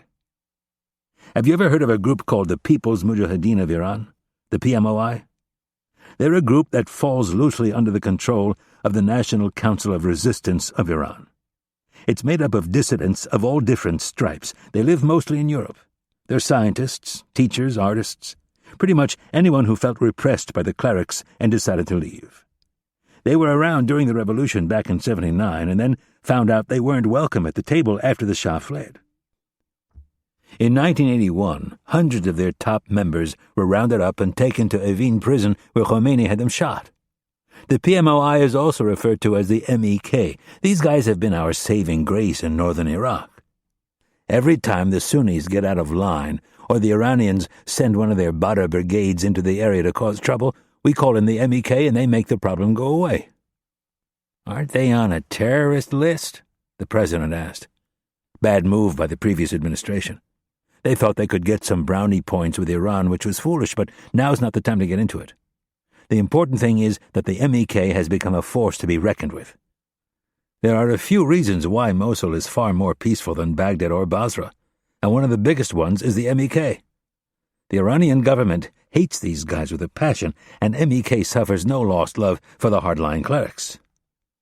So how do they figure into the current crisis? They don't, Rapp said with a grin. But we're going to make them part of it.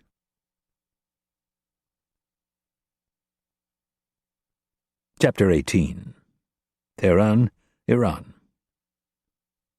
Ashani felt as if he had been sucked into some alternate universe where up was down and down was up.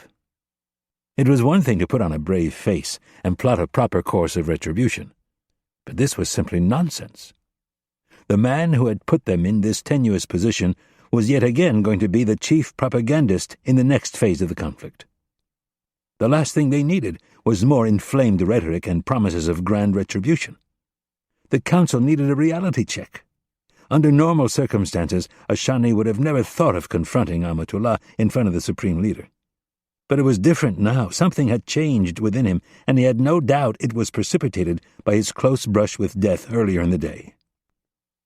He had always known Amatullah was perhaps the most reckless and arrogant man in the government. His inflammatory words, more than anything else, were what had gotten them into this national crisis. There was no limit to the man's ability to delude himself and others. He was incapable of understanding the obvious. Iran's nuclear program was in shambles. Literally, not a speck of equipment was salvageable. All of their intelligence estimates told them that Israel had in excess of 100 nuclear devices, and America had so many they spent hundreds of millions of dollars decommissioning old ones. The idea that they could bring utter devastation to either country was simply ludicrous. Emboldened by his near-death experience, Ashani looked at the diminutive leader and asked, "And just how are we going to destroy them?" "What?" Amatullah was caught off guard by the question. "I said, how are we going to destroy them?" he asked with a slight edge. "We will launch wave after wave of martyrs. We will target their infrastructure. We will bring their economy to its knees." Amatullah dismissed his intelligence boss with an irritating frown. Ashani was not to be deterred. The 9/11 attacks were nothing more than a 24-hour flu for their economy. They bounced back even stronger than before. "We will make 9/11 seem like it was nothing." Ashani gave Amatullah a doubtful look. "And you think the Americans will sit there and take it?" "Yes. They cannot afford to go to war with us. They have learned their lesson in Iraq." "What if you're wrong? Suppose they are willing to go to war with us. According to you, they are behind this attack, which by de facto means they are willing to risk open war." "Never." Amatullah shook his head vigorously. "That is why they had Israel drop the bombs. They themselves did not have the courage to confront us." The man's absolute confidence in his ability to predict what the Americans would do was unnerving. Ashani turned and looked at the Supreme Leader. "Mark my words. If we push the Americans too far, they will strike back." "They will never invade," Amatullah said dismissively. "I did not say they would invade. They will drop bombs, and plenty of them." Amatullah scoffed at the threat. "And we will hit them everywhere, not just in America, but all over the world. We will bring their aviation industry to its knees. We will disrupt oil flow, and their economy will collapse." Ashani shook his head sadly. "Escalation will lead to escalation. They will rain bombs down on us like nothing we have ever seen. Mark my words, they will destroy our entire Air Force on the first day, and then they will turn their sights on us." Ashani paused to look around the room, letting each man know that this time their own hides might be on the line. "It will take time for our martyrs to strike, and their success is not guaranteed. The Americans, on the other hand, have us surrounded. They have bases in Iraq and Afghanistan, and they have 2 aircraft carriers in the Gulf. If war starts, they will send a 3rd and maybe even a 4th and 5th carrier." "Good," Amatullah proclaimed. "Let them pack all of their vaunted carriers into the Gulf, where they will be that much easier to sink." He leaned forward and pointed at himself. "We control the Strait of Hormuz, not them." "You underestimate the Americans if you think they are dumb enough to put 5 carriers in the Gulf. They will move their Marine and Navy air units to Qatar, the UAE, or Bahrain. They will have us surrounded on 3 sides." "Never!" Amatullah shook his head vigorously. "Our Arab brothers would never commit such a treacherous act." "Our Arab brothers are not exactly enthralled with our growing influence in Iraq. Don't be so sure of their support. And even if they do as you say, the Americans can operate from the Arabian Sea. They will decimate our entire infrastructure within 1 week. Every refinery, every pipeline and rail line will be severed. All telecommunications facilities and power plants will be demolished. Except in the north, of course, where they will leave everything in place and begin arming the Kurds. It will take years for our already fragile economy to recover, and we will have to deal with an insurrection in the north." "You underestimate the strength of our people," Amatullah said dismissively. "Unlike the Americans, who are fat and lazy, our people know how to sacrifice and make do." "And you," Ashani shot back, "overestimate your popularity with the people. Don't be so sure they won't turn on you when their power is out and they have no food on the table." "You traitor!" Amatullah yelled. "How dare you!" Ayatollah Najjar reached over and grabbed Amatullah's arm. "Both of you," he said firmly, "need to remember who you are in the presence of." Both Ashani and Amatullah looked at the Supreme Leader and then averted their eyes in either a sign of compliance or humiliation. The Supreme Leader sat stoically in his chair, his arms at his sides and his long fingers draped over his knees. By design or nature, the man gave off an air of tranquility. In a measured, confident voice, he said, "We have been attacked." He took the time to look each man in the eye before moving on. "It is our just right to demand retribution in both blood and treasure." He glanced at his Minister of Foreign Affairs. "You will take our case to the United Nations. Those responsible will have to pay." His gaze shifted to Ashani and Amatullah. "We must move carefully. It would appear that the United States has yet again used Israel to do the work of the devil."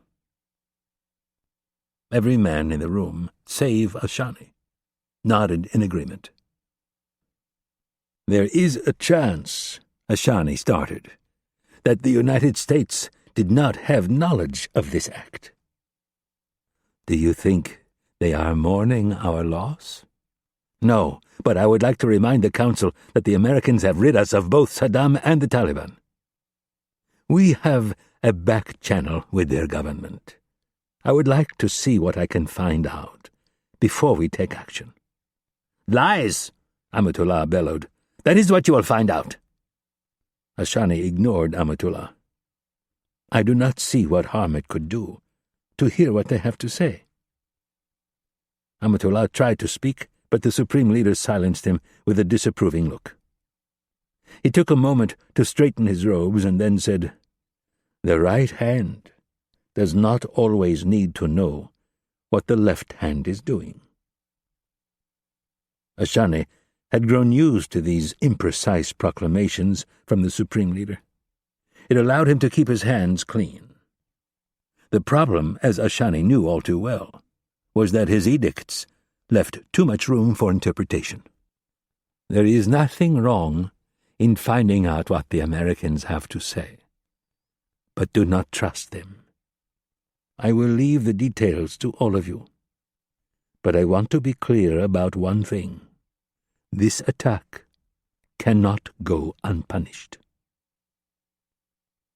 The members of the Council nodded enthusiastically, and a few broke into applause. Ashani had the sinking feeling that they were going down a dangerous road paved with emotion and national pride. The thought of where it might lead them brought on a violent coughing fit. Ashani doubled over in pain. The other members of the Council grew concerned until at last it stopped. "Excuse me," Ashani said sheepishly. He felt a wetness on his chin and drew the back of his hand across his mouth. He looked down with embarrassment to see it was covered in blood. The Supreme Leader looked at him with grave concern and said, "My son, you should be in the hospital." "My apologies. I will go at once." Ashani stood and bowed. He felt a sudden shortness of breath. He took 2 steps toward the door, wavered, and collapsed.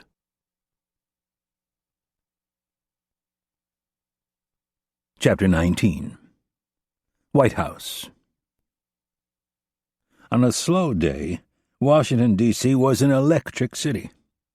People flocked to the capital from all over the world to conduct business, espionage, and a myriad of other activities, legal and illegal. The city was home to countless non-profits, trade organizations, and financial institutions, and the second-largest hub of journalists outside of New York City. Counting Baltimore, there were 6 major pro-sports teams and another dozen college teams to cheer for. Everything, however, took a back seat to politics. A potential showdown with Iran had the town running on adrenaline. The city had awakened to find the papers plastered with photos of an angry Iranian president and aerial shots of Iran's destroyed nuclear facility. Every TV and radio channel was buzzing with the story. Iran was blaming the United States and Israel. Thus far, Israel had remained silent, but the administration had released a statement through Sue Glusman, the White House press secretary, saying they had absolutely no involvement whatsoever in the accident. Kennedy had stressed to Glussman and the president that they should refer to the incident as an accident until Iran could prove otherwise. Kennedy was running on a few hours' sleep. After landing at Andrews Air Force Base the day before, she had hopped a helicopter out to Langley, where she worked until 11. Her driver took her home. She thanked her mother for watching her son, Tommy, kissed the sleeping boy on the forehead, and then grabbed 5 hours of sleep before waking up, kissing her still sleeping son on the forehead again, and then heading back to the office, all before the sun was up. This was unfortunately more common than she would have liked. The director of the CIA didn't mind the work, but she did mind being away from her son. Kennedy's armor-plated Suburban pulled through the Secret Service checkpoint at the southwest gate and rolled up to the ground floor entrance. As requested by the president, she was early. An 8 a.m. meeting of the National Security Council was scheduled, and Alexander wanted Kennedy to bring him up to speed on any overnight developments beforehand. The director of the CIA said good morning to the Secret Service uniformed officer who was sitting just inside the door. She continued down the hall and took the stairs up one level. When she entered the president's private dining room, she was momentarily surprised to find both Secretary of State Wicker and Secretary of Defense England. The silver-haired Secretary of Defense was about to stick a spoonful of oatmeal in his mouth when he saw Kennedy. In his typical cut-to-the-chase mode, he said, "I love Rapp's idea. The president was just filling us in. These guys never let the truth get in the way of their message. I say it's time we give them a little taste of their own medicine." Kennedy smiled uncomfortably, which caused the gregarious England to laugh. He pointed across the table to the president and said, "I told you she wouldn't like it that you told us." Secretary of State Wicker was sitting directly across the table from Kennedy. She frowned at England and said, "That's because she is one of the few people in this town who can keep a secret." "Don't worry, Irene," England said. "You don't survive in investment banking by running around shooting your mouth off, at least not for very long." England was referring to his tenure at Merrill Lynch and Piper Jaffray. The president had brought him on board because he wanted an analytical businessman to help him drag the Pentagon into the new millennium. Alexander gestured at the one remaining chair and said, "Please, sit." Kennedy set her briefcase next to the chair and handed her coat to a Navy steward. "What would you like this morning, Dr. Kennedy?" "The usual, Jose, thank you." The president pushed his plate of half-eaten eggs and sausage to the side and wiped the corners of his mouth with a white napkin. "Mitch was right about the bomb damage assessment report?" "My experts," England said, "concur with one exception." Kennedy sat and asked, "What is that?" "One analyst thinks the Israelis dropped a low-yield tactical nuke into the place." "Interesting. One of my people brought up a similar scenario last night. What led your analyst to decide it was a nuke?" "Not so much evidence as plausibility. He says the other way is too complicated, too many variables." Kennedy thought about it for a moment and asked, "How does he say the weapon was delivered?" "That's where his argument gets a little thin. Possibly a cruise missile." "Our satellites would have picked up a missile launch." "More than likely. He also thinks there's a good chance the Israelis must have developed a stealth bomber." Kennedy glanced at the president and then looked back at England. "Your people probably have a better handle on this than my people do." "Do they think that Israel developed a stealth bomber?" "No," England said emphatically. "I put the question out last night, and all my experts are in agreement that they just don't have the money." "They might not need as much money as you think," Wicker said. "How so?" the president asked. "They have a history of stealing what they need. That's how they developed their own nuclear weapons program. We did all the research, development, and testing, and they came in and stole all of our data. They even stole nuclear materials from us to make their first bomb." The president looked at Kennedy. "Is this true?" "I'm afraid so. It happened in the 60s. They stole approximately 200 pounds of highly enriched uranium." "I agree it's possible," England said, "but it is still highly unlikely. Remember, this attack happened in broad daylight. My imaging people went back and reviewed every airfield in the country. They paid special attention to the bases in the Negev. They came up with nothing. Every takeoff they discovered was corroborated by other tracking assets. It's too big of a leap of faith to buy into the idea that Israel secretly developed a multi-billion-dollar plane and then flew it during the day." "So you agree with Mitch's theory?" Kennedy said. "Yes."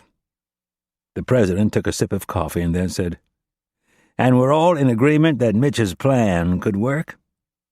One by one, the president's 3 advisers agreed. The president looked at Secretary of State Wicca. "You have any problem lying to the United Nations?" Wicca beamed with amusement and then laughed. "If I was afraid of skirting the truth in that den of pathological liars, I would not be a very good Secretary of State. What did you say Mitch called it? Creating an alternative truth." "Yes." "I like that. The UN runs on alternative truths, all of them self-serving, of course." "Wonderful." The president turned to Kennedy. "What about your meeting with the Iranian intel chief?" "It has been agreed to in principle. The details are being worked out." "Where will it take place?" "Mosul. That's where we have met in the past." The president glanced at Wicca. "Do you have any problems with this?" "The State Department has no official and very few unofficial ties with Iran. I think this is the right move."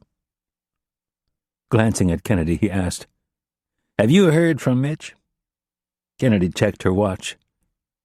"He should be landing in Tel Aviv shortly." "You think they'll give him a straight answer?"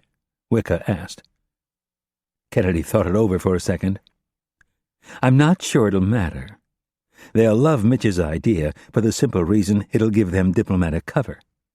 It'll muddy the waters enough to give countries on the UN Security Council a reason to vote against whatever sanctions Iran asks for." "You honestly don't think they'll tell him?" Alexander asked in a surprised tone. "Mr. President, they are a tough bunch.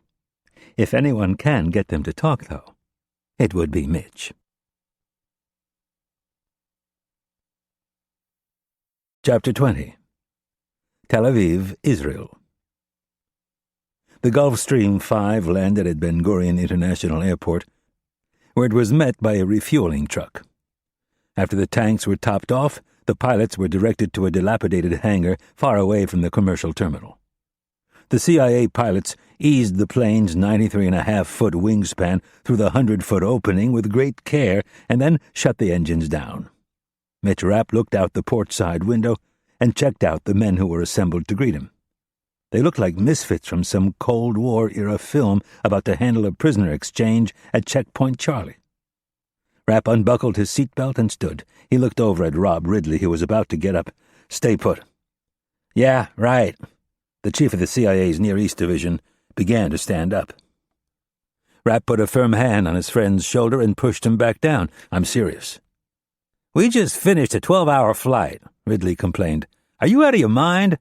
I need to stretch my legs." "Yeah, well, if you get off this plane, I'm going to have to break your legs, so stay put until I tell you otherwise." "I'd swear you were raised by a pack of wolves. Why do you always have to threaten violence?" "Just sit tight. You know how secretive Ben is." Rapp moved past Ridley and stopped next to Marcus Dumond, Langley's resident computer genius and hacker extraordinaire. Dumond looked up at Rapp and asked, "What's up?" "Sit tight until I've had a chance to talk to Ben. He doesn't like strange faces." Rapp proceeded forward and lowered the stairs. He tilted his head to the right to get through the opening and moved stiffly down the short run of steps. Rapp was dressed in black dress pants and a loose-fitting, untucked Bugatti short-sleeved shirt. His black Italian loafers hit the smooth concrete floor, and he started toward the Director General of Mossad. With his thick stubble and shaggy black hair, he looked more native to the region than the men he was walking toward. This was not his normal attire, but it allowed him to fit in. Too many security contractors flew into the region wearing 511 tan tactical clothing and SWAT boots. They stood out like a sore thumb among the locals, which in a way served as a deterrent. A kind of "don't mess with me" sign. I carry a gun and I have the permission to shoot anyone who messes with me. The flip side of that was that it also marked them. Rapp didn't want that. Where he was headed, he needed to blend in.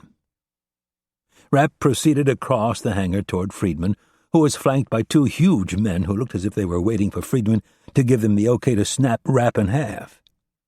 Friedman himself was no wilting flower. He stood 5 feet 10 inches tall and weighed at least 250 pounds. Set atop his bull-like shoulders and neck was a bald, shiny head with heavy jowls. In his day, he'd been known to do a lot of the heavy lifting himself. Now, in his late 60s, he left that to men like the two standing next to him. As Rapp neared, he said, "Ben, good of you to come out here and meet me." Friedman's acerbic expression remained unchanged. "I think of you every day when I get out of bed." "You can still get a hard-on after all these years?" Rapp asked. "Good for you, you old dog." The bone crusher on Friedman's right took a half-step forward. "Easy, killer," Rapp said. "I don't want to have to kick your ass in front of your boss and your twin brother here."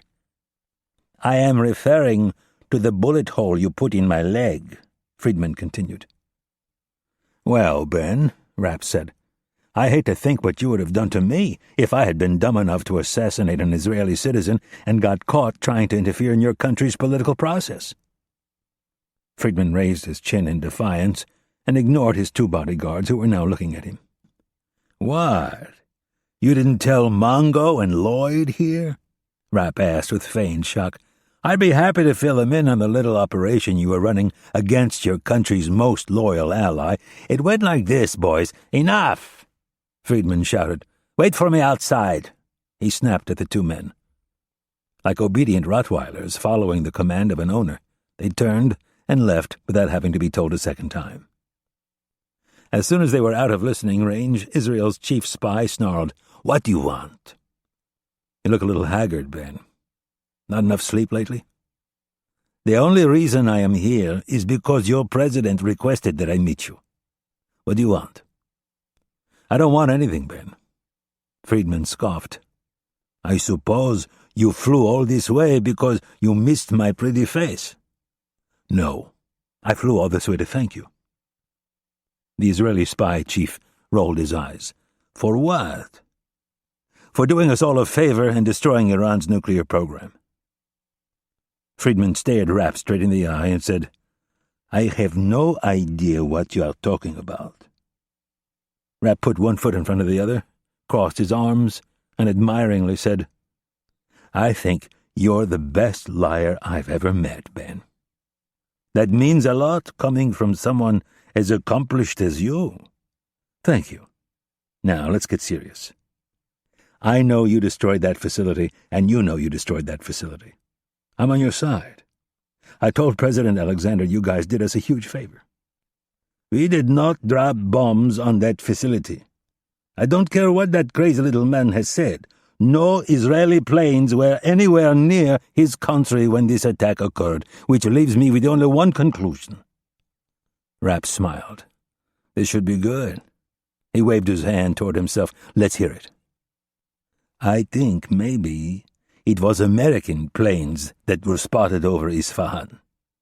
"Yeah, right. One of our pilots decided enough was enough, and he just went and bombed the hell out of that place without getting approval from the Pentagon or the president. All I'm saying is that this plane that was reportedly seen over Isfahan was not one of ours, which means it was more than likely one of yours." "You're unbelievable. I fly almost 6,000 miles to save your ass, and you think I'm dumb enough to buy some load of crap like that?" "I don't remember asking you to save my ass." "You didn't, but I'm going to anyway." "I don't need your help." "The hell you don't," Rapp said with frustration building. He took a step back and then admitted, "Maybe I was the wrong guy for the president to send, considering our history, but here it is. I am sincerely grateful that you guys had the balls to do what needed to be done. The president, while he can never say so publicly, feels the same way. I have permission from him to launch an operation that will take the blame off you guys and expose the Iranian leadership for the lying bastards that they are. I don't—" Rapp cut him off. "Ben, please let me finish. I know you did it, and I know how you did it. There was no plane or planes, no missiles, nothing like that. You had someone on the inside.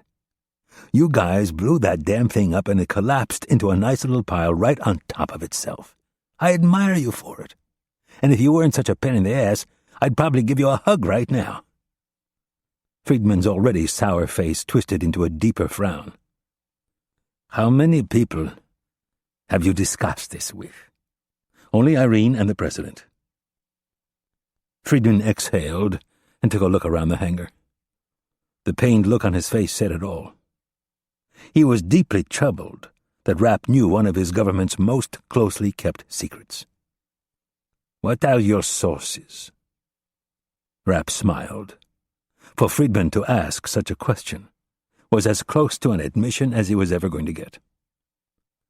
I've got a friend in your building. Rapp knew the lie would drive Friedman nuts.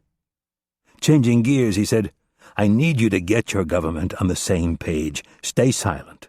Keep denying.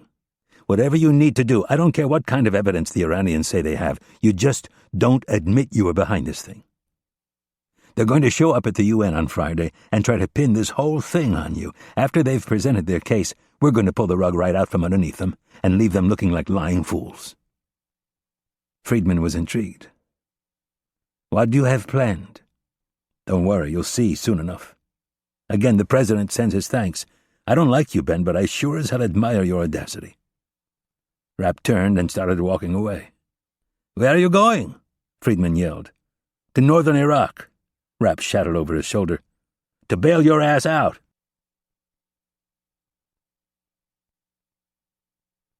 Chapter 21. Tehran, Iran. Ashani had spent the night in the hospital under sedation. He woke up in the morning with a screaming headache and a vague memory of the meeting he had attended the evening before. His wife and daughters were there to explain what had happened and offer comfort.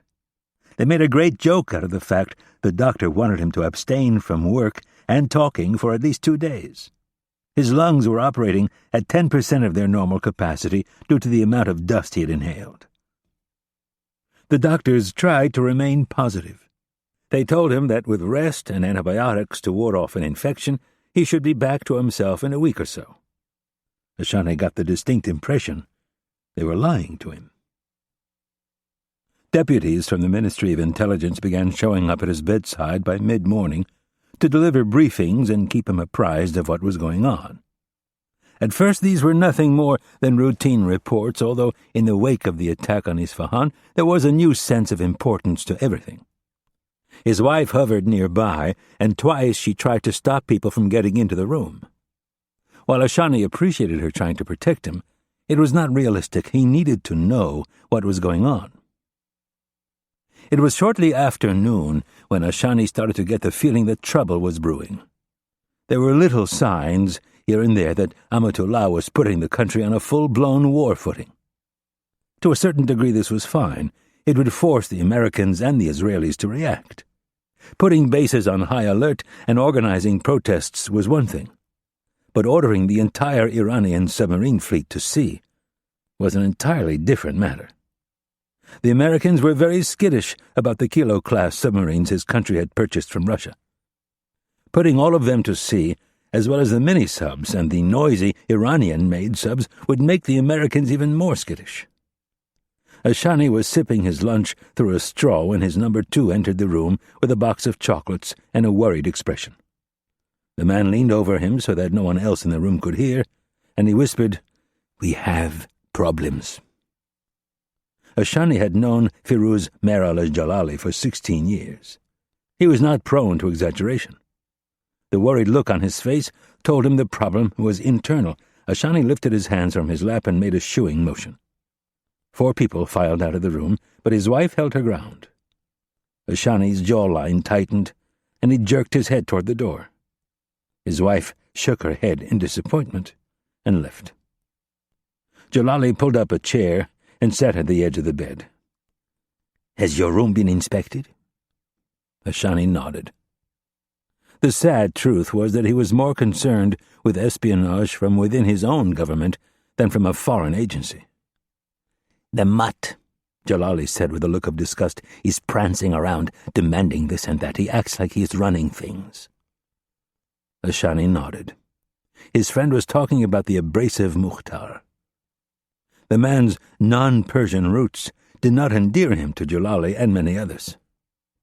"Amatullah has told us to give him whatever assistance he wishes. The man is planning attacks on a scale that will provoke the Israelis and the Americans to strike back. And that isn't even the worst of it. Our fearless president has come up with another one of his ideas." Jalali held his index finger next to his right temple and rolled it over and over in a circular motion, the universal sign for crazy.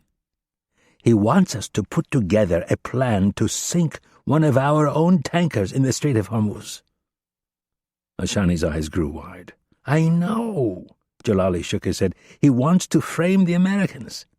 He says everyone will believe us and it will further isolate the U.S. Ashani checked the door and then, in a quiet voice, croaked out the words, "You can't be serious." "I am. He says it will put oil prices through the roof, which will give the Treasury a much-needed boost, but mostly he says it will cement the fact that the Americans are waging war against us." Ashani could feel his blood rising. He thought of Amatullah's stupid plan to kidnap the British sailors and Marines the previous spring. It had been his crazy idea to create an incident after several high-ranking Iranian officials had defected to the West. While Amatullah thought the entire thing played very well with his countrymen, he had never realized the damage it had done to them internationally. It showed him to be a thug and a man who lied with great ease. The British, with the aid of the Americans, had presented rock-solid satellite images that the sailors had been plucked from Iraqi water, not Iranian. Amatullah had declared the evidence fabricated and was willing to put his fate in the hands of the UN Security Council, but Ayatollah Najjar intervened at the last minute and convinced Amatullah to release the hostages. The propagandist then had the gall to hold a staged ceremony where he announced the release as a gift to the British people. Ashani knew he had to get hold of Najjar and try to talk some sense into someone before these reprisals began. Glancing toward the door, he whispered to Jalali, "You need to get me out of here." Chapter 22. Washington, D.C. CIA Director Kennedy looked out the heavily tinted side window of her armored Chevy Suburban with a dazed expression. The buildings, pedestrians, and naked trees zoomed by like a reel of film and fast-forward. She was running on fumes, and it was only 4 in the afternoon. Her expanded security detail was plowing its way through early rush-hour traffic, trying to get her to the State Department. Secretary Wicca had requested an informal meeting to help her prepare for her presentation at the UN. This was all a new experience for Kennedy. To say that the previous Secretary of State disliked the CIA would have been too strong. It was probably more accurate that he was guarded, which was not unusual. Association with the CIA had a way of making most people nervous, kind of like being around someone with a communicable disease. An ominous and even nefarious label was often attached to America's top spy agency. She had dealt with people who openly despised the agency, some going as far as to tell her the place should be shuttered and its employees thrown into jail. Kennedy wrote these confrontations off as vitriol launched by left-wing extremists who deluded themselves into thinking everyone would get along if America simply played nice. Secretary of State Wicca, fortunately, did not hold those opinions. Liberal in her politics, she was a woman who had traveled the world and understood both human nature and the complexities of individual cultures. A widow and the mother of 5 boys and a girl, she had been hammering the president on sexism since the day she had been confirmed. Not sexism in his administration or even the country. Wicca held the belief that the long-term key to winning the war on terror was to get the women involved. As long as the Muslim extremist culture was dominated by bigoted men stuck in the Middle Ages, there could be little hope of finding peace. Kennedy had joined ranks with her in pushing this as a key policy for the president. The vehicle came to an unexpected stop a mile from Foggy Bottom. She was about to ask her driver what was going on when she saw the intersection was blocked by another motorcade of sedans and SUVs.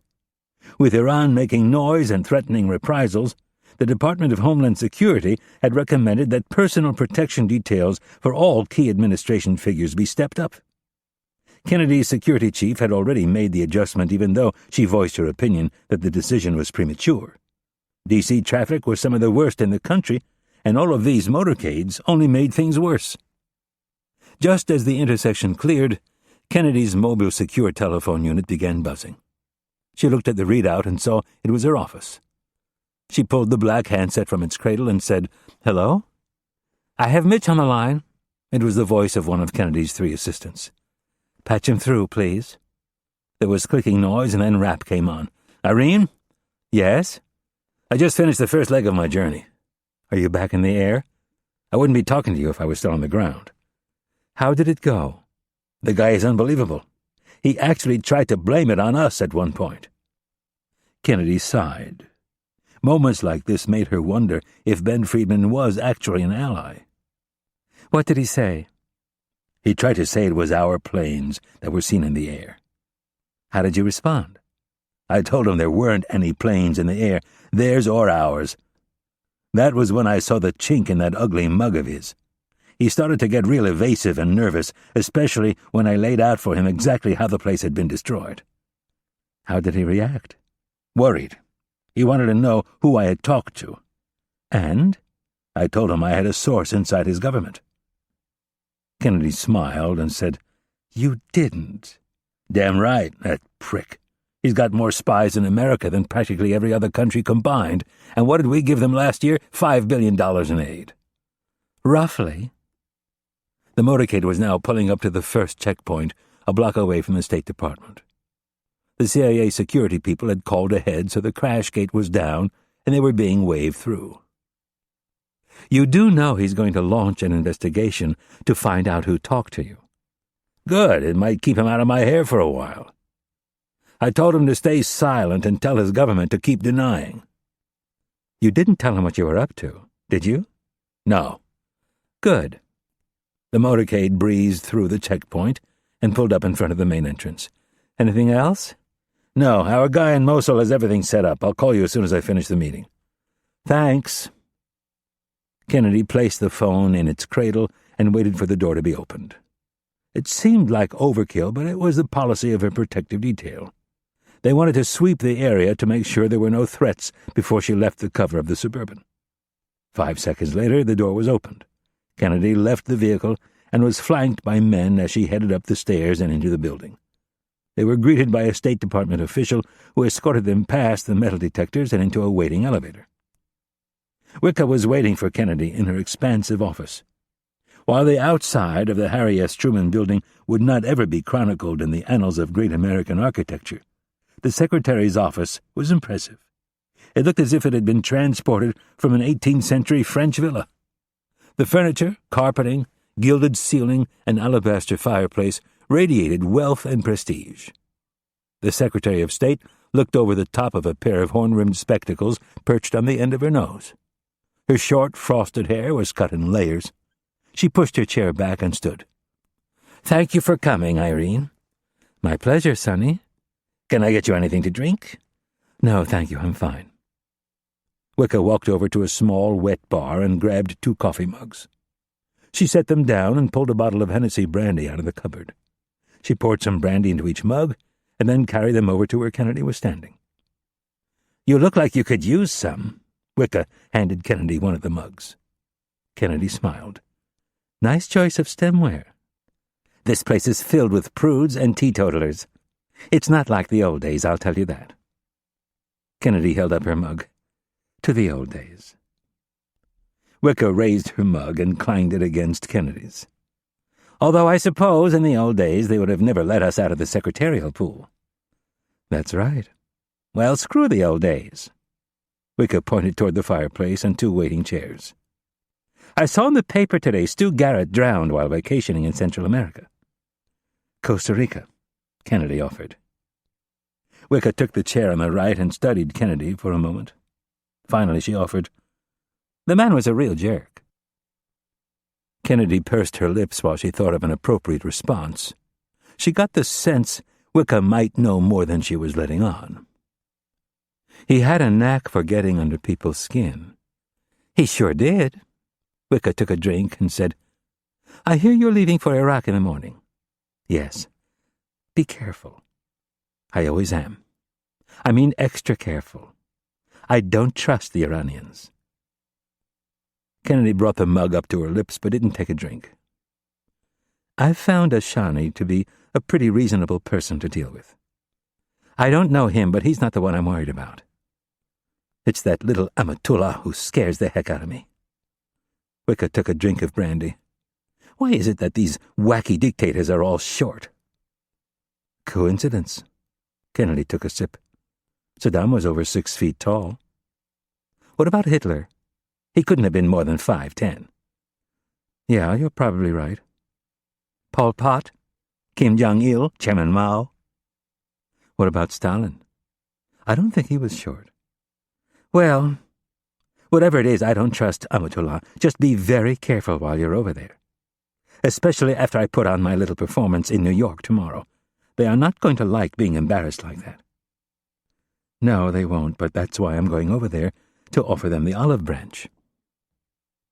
"Don't forget that men like Amatullah don't want peace. They need us as an enemy to stay in power." "True, and that's why I'm the one making the trip and not you. There's nothing official about this. Not until they agree to keep a leash on Hezbollah. I'm not saying I don't agree with the plan. I do. I'm saying be careful." Kennedy smiled. "I will. So, what can I help you with for tomorrow?"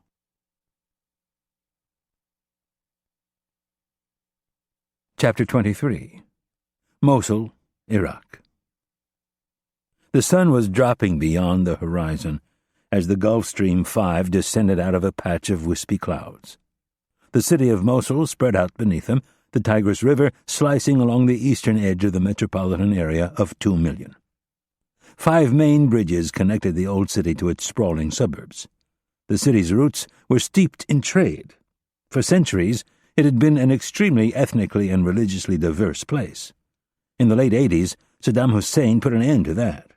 He drove out the Jews, the Christians, and, most tragically, the Kurds. Saddam replaced them wholesale with Sunni families who had sworn allegiance to him or were from his hometown of Tikrit. The Kurds were forced out of the city and took refuge in the foothills along the Turkish border, where they continued to build a guerrilla force and live in defiance of Saddam.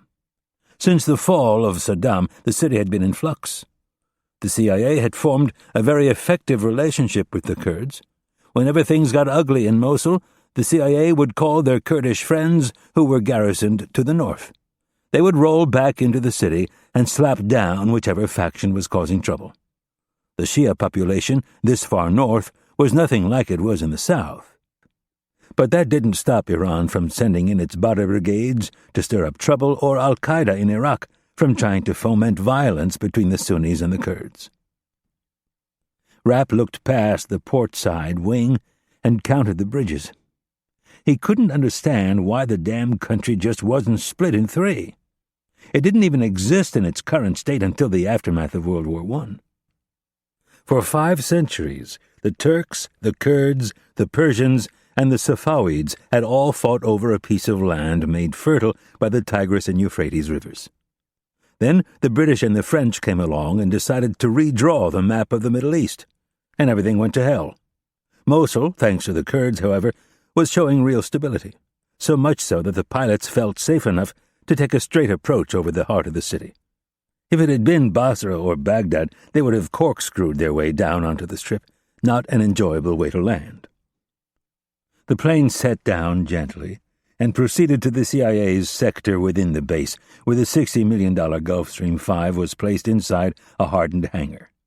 One by one they filed off the plane and opened the cargo hold. Rapp grabbed his oversized backpack along with 2 black rectangular cases. He walked to the door of the hangar in time to see 2 sedans approaching. The first was a Ford Crown Victoria, and the second was a Chevy Caprice Classic. The vehicles were dusty and dented, and approaching at a speed that made Rapp a little nervous. The driver of the first car began waving through the open window. Rapp could barely make out the face of the person on the other side of the tinted windscreen. It was Stan Stillwell, the CIA's chief of base in Mosul. The car came to an abrupt halt, and the door sprang open. In the tradition of T.E. Lawrence, Stillwell had gone native. He was dressed in a loose-fitting pair of black dress pants and a gray and black check-patterned dress shirt. His face was a dark shade of bronze, and his black mustache was so thick it looked as if he'd been growing it since puberty. "Brother Mitch," Stillwell announced as he transferred his cigarette from his right to his left hand. "It's good to see you."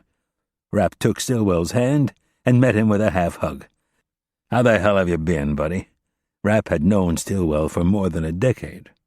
A few years his senior, Rapp had been a mentor of sorts for Stillwell on his first overseas assignment. "I'm great. Things are good here in Kurdistan."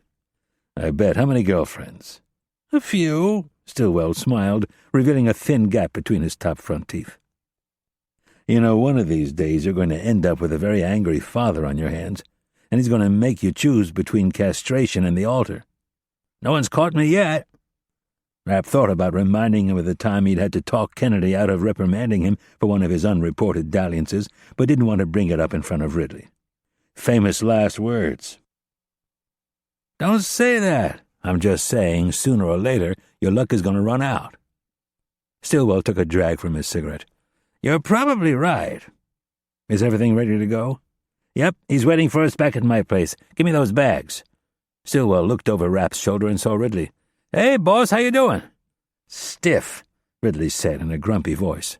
"Good to see you, too." Stillwell picked up Rapp's 2 cases and stuffed them in the sedan's big trunk. "Boss," he said to Ridley, "why don't you ride with Mike in the second car? I don't expect any problems, but there's no sense of making it easy for them." "Stan," Rapp said as he pointed to Dumont, "meet Marcus." "Hey, Marcus, let me take those bags from you." Stillwell grabbed the first black case and almost dropped it. "Jesus! What in the hell do you have in here?" "Equipment." "No shit." Rapp walked to the rear of the car where everyone had congregated. Looking at Stillwell, he asked, "Did Rob brief you on everything?" "Not all the details, but I can see where you're going." "And I love it." "What about Massoud?" Massoud Mahabad was MEK's main guy in Mosul. "He thinks it's great." "Can we depend on him?" Stillwell tossed his cigarette to the ground and fished a new one from a crumpled pack. "Massoud is probably the most trustworthy person I've met since I've been here." "Good. Do we need any extra hardware for the drive?" Rapp was referring to guns. "No, we won't be stopping." "Are you sure?" Rapp asked in a doubtful tone. "If it'll make you feel better, go ahead." Stillwell lifted up the right tail of his dress shirt to reveal a Glock pistol and 2 extra magazines. "There's a 12-gauge mounted on the ceiling and a P90 under the dash." "Good enough for me. Let's roll." Ridley and Dumont got in the second car, and Rapp got in the first car with Stillwell. The first thing Rapp did when he got in the front seat was reach under the dash and yank the P90 from its spring-loaded grips. The small bullpup submachine gun was extremely accurate and great for tight fights. Rapp slid the breech back to see if a round was chambered and then put the weapon back. As they rolled toward the main gate, Rapp asked, "You been hit since you've been over here?" "A few times, back when we were driving the Suburbans around." Stillwell shook his head. "It was really stupid of us. Those things just turned us into a big fat target." He glanced over at Rapp. "I won't get in one now." "Smart move. This door seemed pretty heavy. You put some armor plating in it?" "Yep. In fact, Massoud did it for me. He's making a killing on his auto parts business in addition to armoring old cars like this." They were waved through the main gate and then zigzagged their way through the big concrete Jersey barriers before they made it to the main road. Stillwell turned north and stabbed out his cigarette in the ashtray. He grabbed a clear plastic mouth guard from the dashboard and held it up for Rapp to see. He put it in his mouth and then punched the accelerator. The big Detroit V8 engine roared to life. "This is the worst part of the trip right here. It's like the Indy 500, but with bombs." Rapp hurried to put on his seatbelt. "What's with the mouth guard?" "These people are some of the shittiest drivers in the world. One of our guys got in a collision a few months ago. He got hit so hard he bit off his tongue." Rapp looked over at Stillwell to see if the man was pulling his leg. He noticed him white-knuckling the steering wheel and decided it was no act. Rapp gripped the door handle tightly and swore to himself.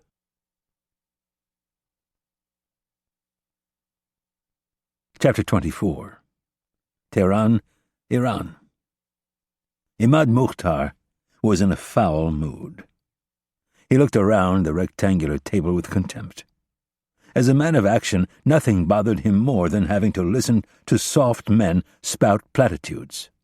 It was the same thing with these pretenders every time. We will push Israel into the sea. We will vaporize their entire country. We will wipe them from the map. We will make the Americans beg for forgiveness. We will. It went on and on. And they never lifted a finger to do 1/100th of what it was that they talked so boisterously about. Mukhtar wanted desperately to move beyond Israel. The stubborn little country bored him. They were showing signs of weakness. The old guard was dying off, the ones who remembered all the broken promises. They were slowly being replaced by younger Jews who were sick of the attacks, sick of the murders and carnage, so sick they were willing to grasp at the illusion of peace. Mukhtar had no respect for them. He may have hated their parents and grandparents, but he respected and feared the stubborn old bastards. This young crop in both Beirut and Tel Aviv, with their iPods and cell phones, were losing their identities. Mukhtar was in a race against time and technology. None of the other men sitting in Amatullah's conference room understood the change that was occurring beyond their borders. They had so thoroughly bought into their Islamic revolution that they now believed their own propaganda. They actually thought they were carrying the day in the battle between East and West. But Mukhtar knew different. The number of dead American soldiers was laughably small compared to other conflicts. 1 million people had died the last time Iran went to war with Iraq. Even so, they needed to get the Americans to pull out as soon as possible. The effects of their occupation were far-reaching. The internet, TV, radio, cell phones, and travel were all blurring the lines of race and ethnicity, and every day the American war machine stayed in the region, more youths were lost to the seduction of capitalism and commercialism. Economic prosperity was spreading, as were the effects of decades of immigration from Lebanon and Palestine to Europe, America, and Canada. This new prosperity was bleeding them of the angry young men they needed to sustain the fight. A contented youth was not about to offer himself up as a suicide bomber. Fortunately, in Iraq, the Saudis and Pakistanis had been able to provide a steady supply of youths who had been brainwashed in Saudi-sponsored madrasas. This slow yet persistent trickle of suicide bombers was the only thing that was preventing the Americans from peace and stability. They needed to open a new front. They needed to hit the Americans in their nose and make them withdraw. If they didn't, they risked the spreading malaise of economic prosperity. Once that happened, the people would no longer have the stomach to fight.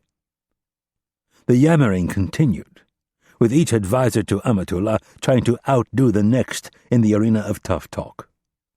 Mukhtar's patience was threadbare.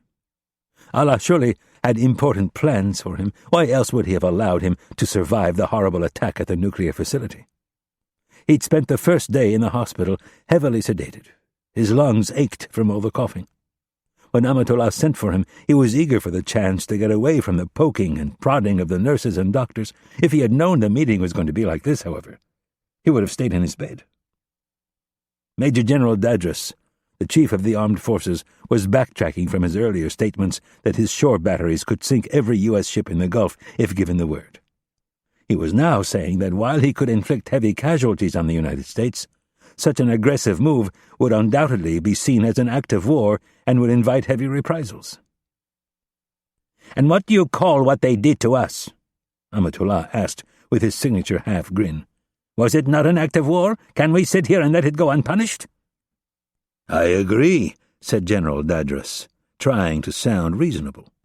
"But we must carefully consider what is proportional." Mukhtar tilted his head back and let out a contemptuous groan. Amatullah and all of his advisers turned to see what had upset the uncouth leader of Hezbollah. "What is wrong?" Amatullah asked, showing only amusement. "I can't believe I am hearing this," Mukhtar said, with no attempt whatsoever to conceal his disgust. "Proportional. War is not about equal portions. You have been attacked by Israel and America without provocation. You were doing exactly what Israel did 30 years ago when they developed nuclear weapons in defiance of the United Nations and the International Atomic Energy Agency. They, more than any country, had no right to do this to us." There was a knock on the door, and then it opened to reveal Azad Ashani. The Minister of Intelligence looked down the length of the table at Amatullah and said, "I'm sorry I wasn't here on time." "I was told you were in the hospital." Ashani grabbed one of the few remaining chairs. "Doctors like to err on the side of caution." Amatullah squinted at Ashani with suspicious eyes, and then turned to General Dadras. "Where were we?" "I think our Lebanese friend was about to tell us what we should do." Mukhtar noted the way the general chose to use the name of his adopted country. He was tempted to ask him how many of his men he had lost in their battle against Israel and America, but he decided to let it pass. "You hit them," he said in a slow, steady voice. "I like your idea," he said to Amatullah, "of sinking one of your own tankers and blaming it on the Americans, but I think you should take it one step further. You should sink your tanker and then let those new Russian subs of yours hunt their carriers and sink them. If we touch one of their carriers," Dadras said in shock, "they will send our entire navy to the bottom of the ocean." "Then let them. It's not much of a navy to begin with," Mukhtar retorted. Dadras turned away from Mukhtar and addressed Amatullah. "I am advocating taking decisive action, but one would be a fool to not take into account the American ability to strike back." It wasn't in Mukhtar's nature to sit still while an overfed, over-the-hill general called him a fool. "Do you know how many of my people have died in the fight against America and Israel?" He didn't wait for the general to answer. "Thousands. How many of your men have died, General?" Dadras's face flushed with anger. He pounded his balled fist down on the table and barked, "I will not allow you to insult my men." "Good," Mukhtar said. "Then it is settled. You will send them into battle as I have been doing with my men for 3 decades. "How dare you?" The general stood. "All I have been doing my whole life, General, is daring. Daring myself to go into battle, daring my men into battle, daring the Israelis to kill me.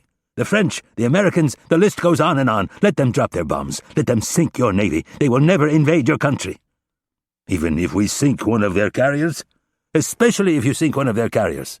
The American people are growing tired of war, and they are growing tired of defending the criminal Jews. Now is the time to be bold." Mukhtar started for the door. "Where are you going?" said Amatullah. "Back to Lebanon and then to America, where I am going to avenge the attack against your country." Mukhtar yanked open the door and then slammed it behind him as he left. Ashani slowly looked away from the door. One by one he looked at the men arrayed around the table.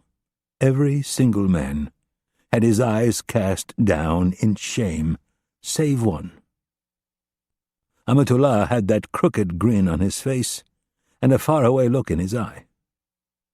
Ashani watched as the corners of his mouth turned upwards to form a smile of satisfaction. He was already troubled by what he had heard, but now the Minister of Intelligence got a new sinking feeling in his stomach.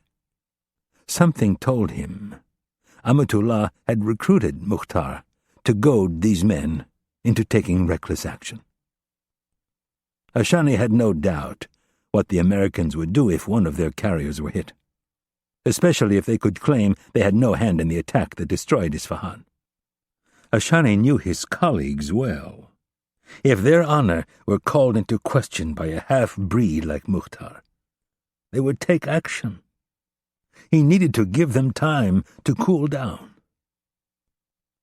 Ashani cleared his throat loudly and said, "Minister Salehi will be addressing the UN Security Council in a few hours. I have been informed that the U.S. Secretary of State has flown to New York and would also like to address the Council. The director of their CIA has reached out to me and would like to sit down and discuss what happened." "And your point is?" Amatullah asked.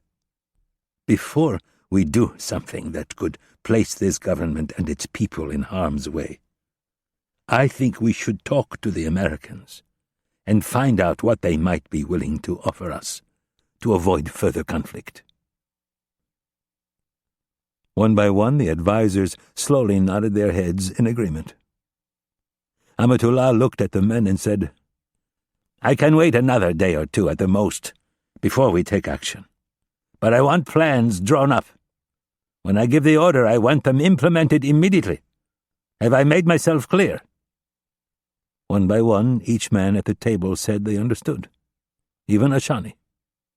Despite his health, he would be heading to Mosul in the morning. If he didn't speak to Kennedy soon, things might spin out of control.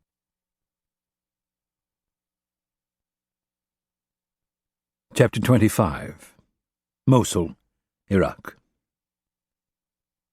As the chief of base in Mosul, Stilwell could move far more easily around the city than both the chief of base in Basra and the chief of station in Baghdad. His counterpart in Basra lived on the base at the airport and was in constant fear of being kidnapped or assassinated. The chief of station in Baghdad rarely left the Americanized Green Zone, and when he did, it was usually in a helicopter. Stilwell liked to keep 3 safe houses in rotation at any given time. Every couple of months he'd rent a new one and close up one of the old ones.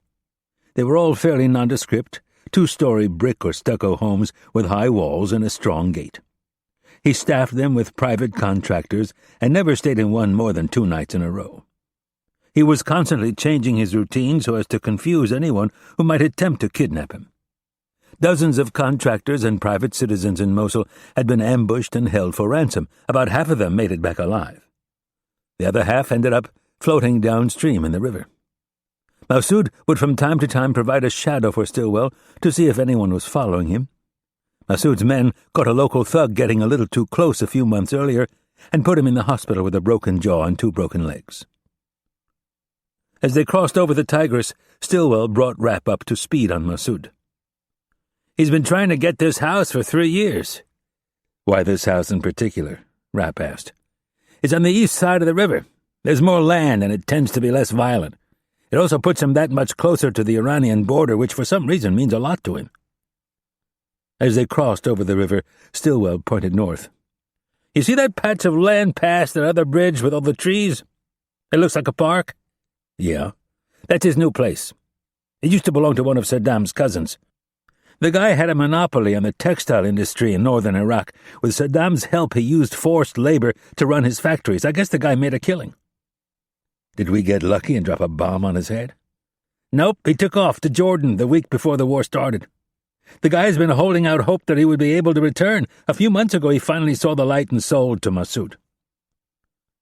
They made it across the bridge and turned north. A mile later they turned onto a quiet road, and then a few hundred yards after that they approached a massive steel gate with guards milling about. The men recognized Stilwell and greeted him with smiles and waves. A signal was given, and a 12-foot-high steel gate began rolling back. "They're not going to search us?" Rapp asked. "Massoud and I are tight. They trust me." As they drove up the tree-lined drive, Rapp got his first glimpse of the house. It was massive. "I don't remember him being this wealthy when I was here last year. Is this guy into anything other than used car parts?" Rapp asked with suspicion. "He might be into a few other things." "Like what? Guns? He's an arms dealer?" "More of a financier. He helps put the deals together." "Anything else I should know about?" "Saddam's cousin, the one he bought this place from?" "Yeah." "He also bought his business. At a steeply discounted price, I'm sure." Stilwell stopped in front of the massive portico. "These Sunnis have been screwing people for years. You're not going to get any sympathy out of me." Rapp opened his car door and stood, taking in the full scope of the front of the house and the motor court. Massoud Mahabad had done very well for himself. "Mitch!" Rapp turned to see Massoud coming toward him down a walking path covered with crushed rock that looked as if it led to an orchard of some sort. The man stood 5 feet 8 inches tall, and Rapp figured he weighed over 200 pounds. He had mostly gray hair and was probably in his late 60s. He was wearing a short-sleeved Tommy Bahama shirt. Rapp began walking toward the man. "Thank you for traveling all this way to see me," Massoud said in perfect English as he extended his hand. "If I had known you'd moved into this beautiful place, I would have planned on staying longer. You are welcome to stay as long as you like." Massoud took Rapp's hand with both of his and smiled warmly. "I can't thank you enough for what your country has done for the Kurdish peoples. And I can't thank you enough for your loyalty and support. You are welcome." Massoud looked over Rapp's shoulder and said, "Hello, Rob. How are you, my friend?" "I am good, Massoud. And how is your family?" "Good. Thank you for asking, although every time this one comes around I have to lock up my daughters." Massoud looked at Stillwell. "They all swoon over him." Ridley shook Massoud's hand. "I can have him castrated if you would like." "Yes, castration," Massoud laughed heartily. "That would be very nice."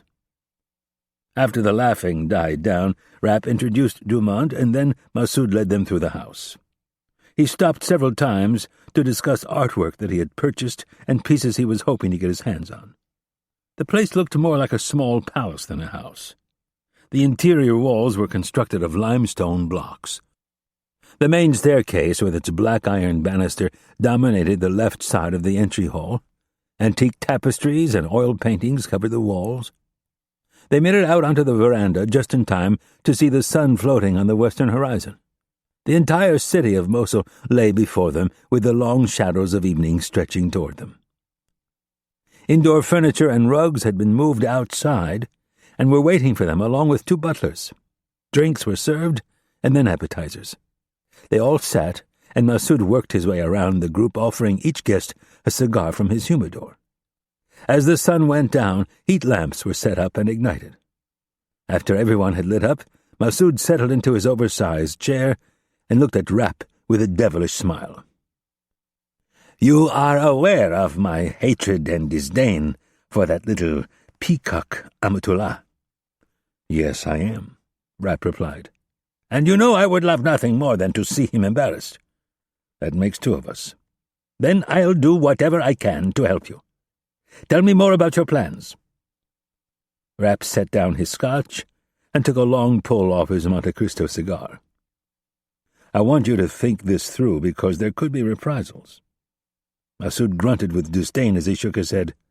"I am not afraid of the Iranian government or their cowardly Badr brigades. You know their history as well as anyone. They're not afraid to assassinate their enemies. And I am not afraid to strike back. If what Stan has told me is true," Massoud gestured at Stillwell, "and you have a chance to really embarrass that little bastard, to catch him in one of his lies, then I want to be involved." "What about the MEK and PMOI? Do you need to speak to them before you agree to this?" "I could speak for the PMOI, but I won't. The MEK I can and will speak for, and if I am right about what you would like to accomplish, the MEK is more believable." "I agree. We will support any attempt to create instability within Amatullah's administration." "Compensation?" Rapp queried. Massoud adopted an uncomfortable expression and shifted in his oversized chair. "You have been very good to us." "And you to us," Rapp replied. "There might be some dealings you could help me with, but I don't want to make this about that. We are allies. We will both benefit from this." "True. Now, tell me of your plan. I am very interested to hear more details." Rapp held up his glass to toast Massoud. "Here's what we're going to do."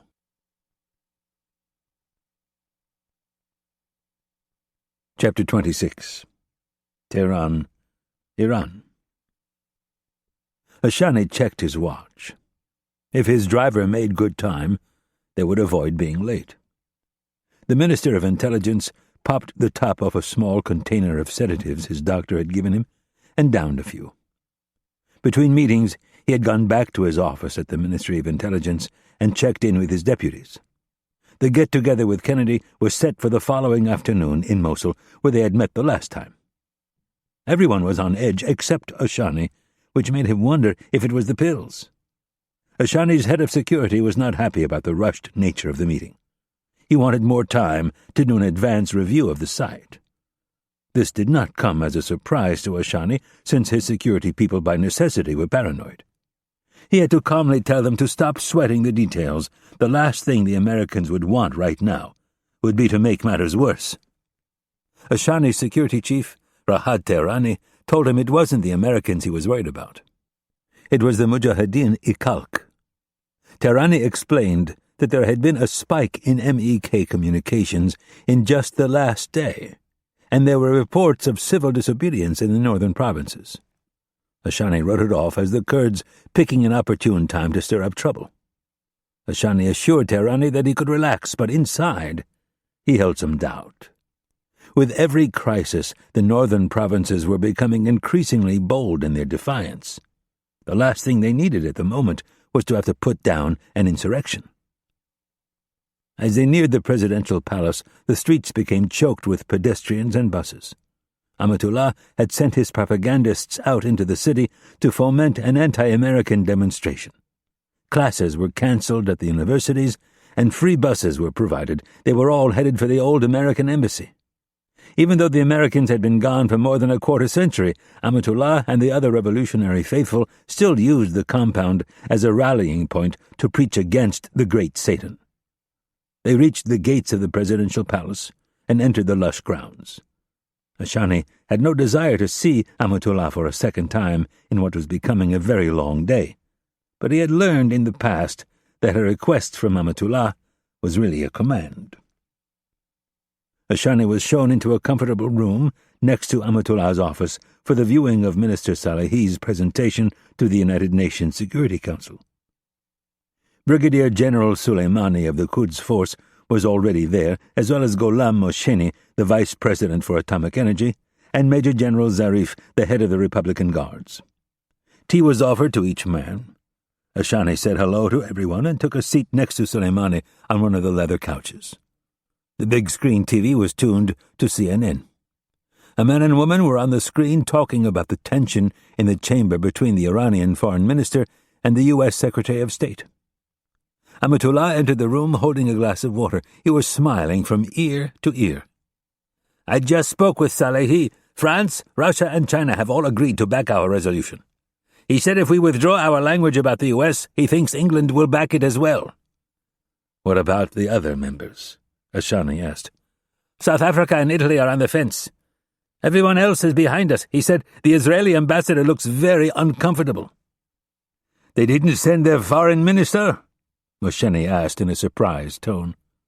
"No," Amatullah answered. "They obviously don't want to embarrass him." Amatullah sat down seconds before Salehi began to talk. The Iranian foreign minister was sitting at the large semicircular-shaped desk that looked down into the well where the 15 members of the Security Council sat at a long rectangular table. Ashani had received a copy of the speech and skimmed it in advance. It was less than 5 minutes long. The first third dealt with a sovereign country's right to seek energy independence and be safe from the aggression of other nations. Everyone on the Security Council knew the facility at Isfahan had nothing to do with energy independence and everything to do with nuclear weapons, but that didn't deter Minister Salehi from playing his part. The middle third of the speech outlined the damage done by the attack. Salehi pounded his fist on the desk as he gave the number of dead: 328 scientists, technicians, and laborers. Ashani knew that the actual number was roughly a third of that, but Amatullah wanted it tripled for effect. On the screen behind Salehi flashed the photos of some of Iran's best and brightest scientists. Salehi listed the price of the facility at $3 billion, again roughly triple the actual cost. Most egregious of all, however, was the mess that had been created. The beautiful city of Isfahan now contained a nuclear disaster second only to Chernobyl. The damage to the citizenry was incalculable. The last third of the speech spelled out the recourse Iran was seeking. There was no debate over who had carried out the attack, no offer of evidence that could pinpoint the rogue country that was behind this savage breach of international diplomacy. Salehi, for the first time, mentioned Israel. He ran off a litany of historic events where Israel had attacked her Muslim neighbors, while conveniently leaving out the times Israel's Muslim neighbors had attacked her. He pointed out that Iran had done nothing to provoke this attack, and finally he listed his country's demands. The price was steep: $10 billion in reparations, plus whatever the cost would be to clean up the Isfahan site. Ashani knew about these points and had helped craft them. In light of the destruction of the facility, he felt they were reasonable, and in fact he thought the Americans might even pay. The next demand was intended to make Israel squirm. Ashani didn't think they would get it passed, but it was worth a shot. Salehi demanded that Israel admit that they had a nuclear arsenal and allow UN inspectors full access to their facilities. The Israeli ambassador actually appeared to squirm when this point was made.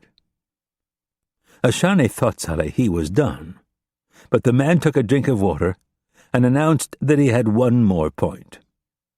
He began by recounting the horrible downing of Iran Air Flight 655 by the U.S. warship Vincennes, which had resulted in the deaths of 290 people, 66 of whom were children.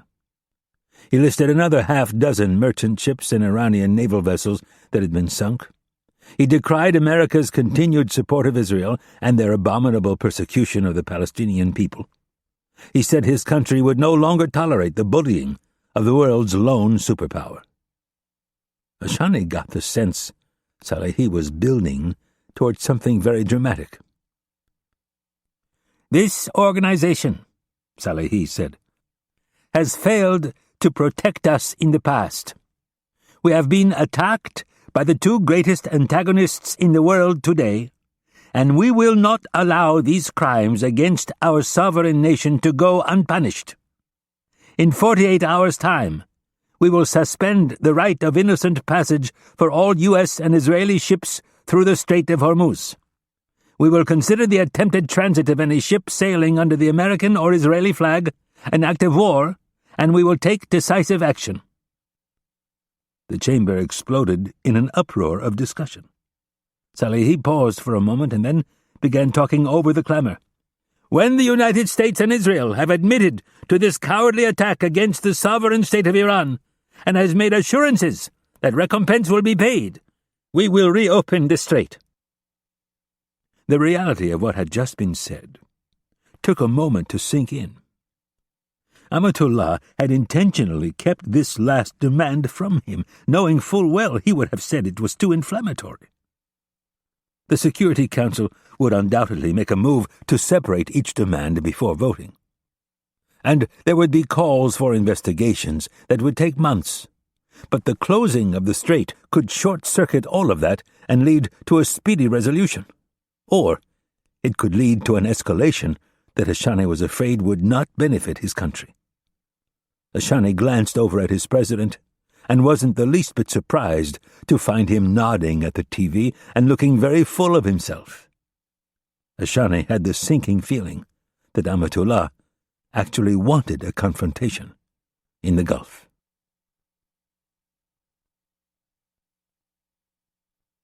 Chapter 27. Mosul, Iraq. Rapp was sitting in Massoud's theater room with Ridley, Stilwell, Massoud, and one of Massoud's nephews. They too were watching the proceedings at the United Nations, but instead of drinking tea and water, they were drinking beer and smoking cigars.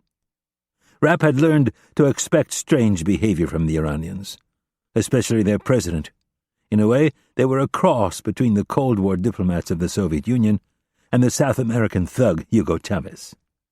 Never afraid, for example, to take an issue like freedom of the press and decry restrictions by the United States while touting their own supposed openness. Closing the Strait of Hormuz to U.S. traffic, however, Rapp did not see coming. It was difficult for the press to prove the lie when people were talking about human rights and freedom of speech. There was all kinds of wiggle room, but in this case, the line had just been drawn in a very clear way. An aircraft carrier sailing through the 20-mile strait was impossible to miss. International waters were simply that, international waters. Anyone was allowed to be there. Iran owned the water 12 miles from the beach and not an inch further. As long as the United States stayed far enough away, there was nothing the Iranians could do. At least, that's what a logical person would conclude, but Rapp knew better. Iran liked to write their own rules and then rewrite them. They exemplified the adage, "Don't let the facts get in the way of a good piece of propaganda." Secretary of State Wicca appeared on the screen. Rapp noted that the usually calm and classy Wicca looked to be barely containing her anger. She was wearing her reading glasses and looking sideways in the direction of the Iranian foreign minister while one of her aides was whispering in her ear. Wicca nodded. Then the aide sat back down. She opened her leather briefing book with the flick of a wrist, took a moment to review her notes, then closed the book and took off her glasses. Looking into the well at the ambassadors who represented the 15 countries holding seats on the council, she slowly began shaking her head in the manner of a disapproving mother. "I would like to start out by assuring this body that the United States had no hand whatsoever in the events that took place at the Isfahan nuclear facility earlier in the week. What you just witnessed is the same old, tired tactic used by the Iranian government every time they have a problem. Blame the U.S., blame Israel. It is the great Satan's fault." Wicca glared at Salehi. "Every time there is a catastrophe in Iran, the leadership trots out the Stars and Stripes and the Star of David to distract the people from the failed policies of their own government. We have been your convenient whipping boy for far too long." Wicca glanced over her shoulder and pointed at the screen. "First slide, please." A satellite image of the Isfahan facility appeared on the large drop-down screen. These photos were taken in the moments preceding the destruction of Iran's nuclear facility. A facility that I would like to remind the Council was in violation of both Security Council Resolution 1696 and 1747. Wicca paused for effect. This next series of photos will show you the actual destruction of the facility. Images played out across the screen in a succession of time-delayed high-resolution photographs. Wicca narrated. Note the absence of any flashes, explosions, or debris plumes. Wicca again looked over her shoulder. Next slide, please. Highly magnified photos of the building's roof appeared. It was split into 4 sections. Air conditioning units could be clearly seen, as well as the textured gravel of the massive asphalt roof. The slides cascaded across the screen, progressing from an undamaged roof to shots displaying the early signs of trouble, fissures that from space looked like nothing more than hairline fractures. Red arrows pointed to each crack, and a side-by-side comparison of the before and after photos was shown. The next series of slides showed cracks emanating from the center of the roof outward, like a jagged spiderweb. The lines were now clearly visible, and there was no need for the red arrows. Notice, Wicca said, at no point can you find the telltale sign of a bomb breaching the roof. Our experts have gone over these photos in great detail, and we encourage the other permanent members of the Council to do the same with your own satellite imagery. The next series of photos showed the structural failure of the roof as a large portion in the center gave way and collapsed. Other sections followed in quick succession. It literally looked as if the earth were swallowing the building en masse. The last image showed the beginnings of the debris cloud billowing up from the center of the massive rectangular hole. Not only is the roof not breached by a bomb, there are none of the telltale explosions one would expect to see from an aerial bombardment. We have shown these photos to dozens of experts, both civilian and military, and they all agree that what happened at Isfahan was a complete structural failure from the inside of the building. There was no external attack. No bombs dropped from planes as the Iranian government claims. Wicca looked directly at the Iranian foreign minister and said, At first we thought the collapse was possibly due to faulty construction, but we began to rule that out yesterday as new information became available. Wicca looked over her right shoulder and gave a slight nod to her deputy. The Iranian government would like the world to believe they enjoy the full support of the Iranian people, when in fact the opposite is true. The People's Mujahideen of Iran, the National Council of Resistance of Iran, and the Mujahideen-i-Khalq are just a few of the many groups who stand in opposition to the dictatorial Iranian government. The names of the groups played across the screen. For over 25 years, the hardline clerics have attempted to thwart these groups by assassinating their leaders and imprisoning their members for daring to speak out against their harsh policies. By strictly controlling the press, the Iranian government has managed to, for the most part, hide this growing insurgency from the rest of the world. That is, until now. With the Internet, it has become increasingly difficult for dictatorial regimes like the one in Tehran to control the flow of information. The following is a statement released by the Mujahideen-i-Khalq, or MEK, as they are more commonly known. I would like to stipulate that this video is available on the Internet for anyone who is willing to look. Al Jazeera, I have been told, has also started airing it in the past hour. Rapp watched as the video that was shot in Massoud's house the day before appeared on the screen. There was a man sitting on the ground with his legs folded in front of him. He was wearing green military fatigues and a black hood with slits for his eyes. A Russian-made AK-47 rested on his lap. Behind him, a blue banner covered the wall. In both Persian and English were the words, "Free Iran" and "Mujahideen-i-Khalq." The man under the hood was Massoud's nephew, who was fluent in both Farsi and English.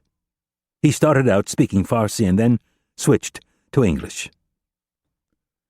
The people of Iran have suffered for far too long while their leaders have enjoyed the spoils of the late Shah Mohammad Reza Pahlavi. The brave Iranian people stood up and threw off the oppressive bonds of the Shah, only to have their revolution stolen by a group of selfish men who have lined their pockets while the rest of us have struggled to feed our families. They have held onto their power by strangling all dissent. There is no free thought, no free speech, and no freedom of faith in Islam. Only the harsh edicts that are thrown down by selfish men who live in the Shah's palaces where they drink his wine and watch pornography on their satellite TVs. Rapp smiled as he listened to the words he had written. He had hesitated to use the line about pornography due to certain sensibilities.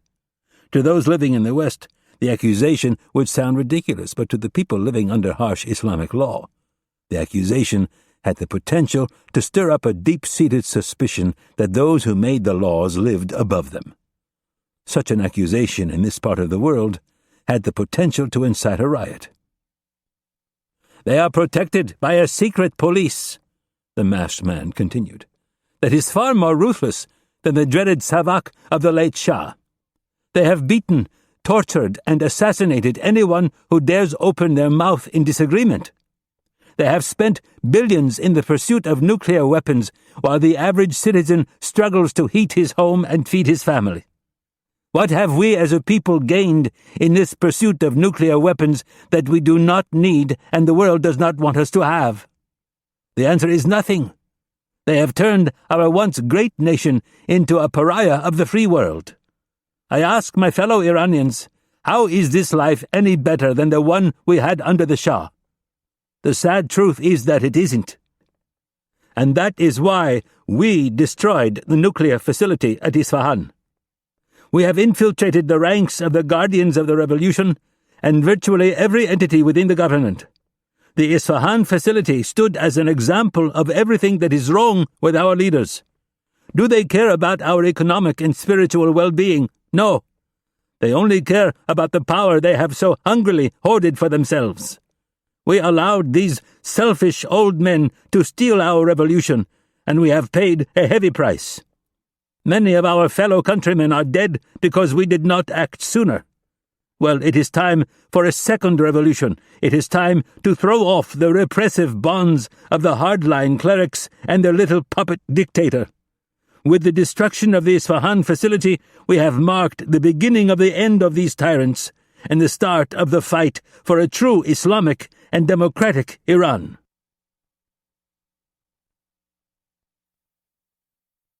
Chapter 28.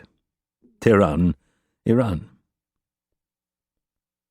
Secretary of State Wicca's remarks were met with extreme prejudice.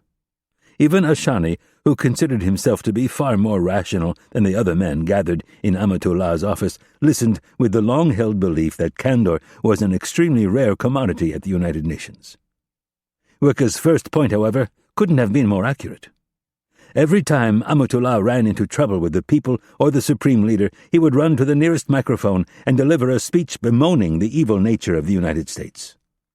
Then, for good measure, he would warn of Israel's impending destruction. It was classic propaganda through deflection. The satellite photos showing the destruction of the Isfahan facility were met with snorts of derision by the others, but for Ashani, they struck a chord. He began listening with far greater intensity as the woman laid out the facts that dovetailed with his own suspicions. The first sign that something very serious was about to be levied came when Wicca began listing the various dissident groups within Iran. Ashani's mathematical mind was geared to make quick linear progressions. He saw, in the naming of those three groups, exactly where Wicca was going with her presentation.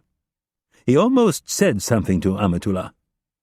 A quick phone call to the Ministry of Communications could have shut the broadcast down, but something had changed in Ashani since the attack.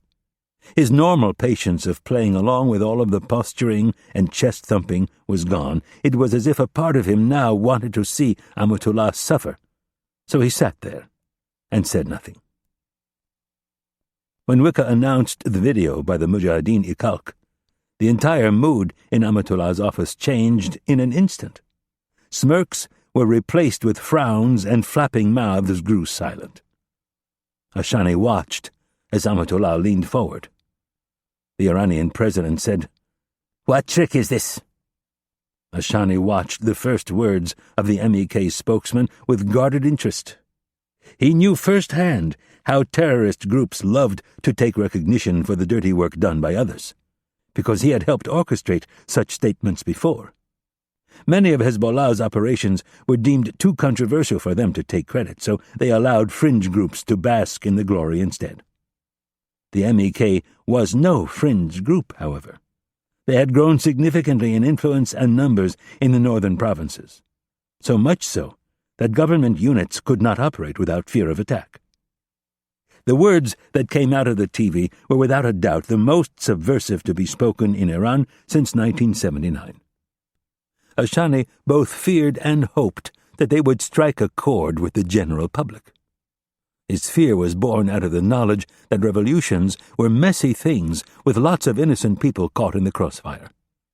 His hope was for his daughters. If only they could live in an Iran that was rescued from the bigoted, chauvinistic hardliners. A third emotion entered his brain. It was amusement. Amusement at watching Amatullah's reaction. By the fifth line of the man's speech, Amatullah was on his feet racing for his desk. He grabbed the phone and pressed a single button. Ashani could not see the number that was being dialed, but he did not need to. He knew who Amatullah would be calling. The Ministry of Communications. The state-run television had been told to broadcast Minister Salehi's address to the UN. They had been advertising it all day and were planning to air the lie-filled response of the American Secretary of State. The viewing numbers would be huge, and the accusation that Amatullah and the other leaders watched pornography would not be received well. Ashani thought it was a stroke of genius. True or not, it didn't matter in a society as sexually repressed as Iran's. The accusation merely needed to be leveled, and the damage would be done. Amatullah began yelling into the phone, and he kept yelling as his eyes stayed glued to his big-screen TV. As each excruciating second ticked past, he became visibly more volatile. Finally, he picked up a paperweight and chucked it at the screen. It hit the protective sheet of plexiglass and bounced with a thud to the floor, barely leaving a smudge. The intended result not achieved, Amatullah began cursing into the phone with renewed vigor. Ashani looked back and forth between Amatullah and the screen as if he were at a sporting event. He had secretly wondered when this moment would come. With the war next door in Iraq, the MEK had grown in both strength and audacity. For years it was his ministry that hunted down the dissidents and revolutionaries and assassinated them. In recent years, it was his own people who lived in fear. The incidents were isolated to the northern provinces, but the tide was nonetheless turning. He had been warning Amatullah and the rest of the council that they were in real danger of the insurgency spreading to other provinces. But Amatullah and his core advisers were so blinded by their own plans to sow insurrection in neighboring Afghanistan and Iraq that they refused to heed his warnings. Almost as if it had been cued by a producer, the screen in Amatullah's office turned to fuzz just as the masked MEK spokesman finished saying, "With the destruction of the Isfahan facility, we have marked the beginning of the end of these tyrants, and the start of the fight for a true Islamic and democratic Iran." Chapter 29. Mosul, Iraq. The beat-up Cutlass rolled down the mostly empty street. The extra weight of its armor plating made for a sluggish ride. The sun wasn't up yet, and a gray haze hung over the entire city. Rapp had been in Mosul for just 2 days, and Stillwell had already changed cars 4 times. This particular vehicle reeked of cigarettes and some other sour odor Rapp couldn't quite place and wasn't sure he wanted to.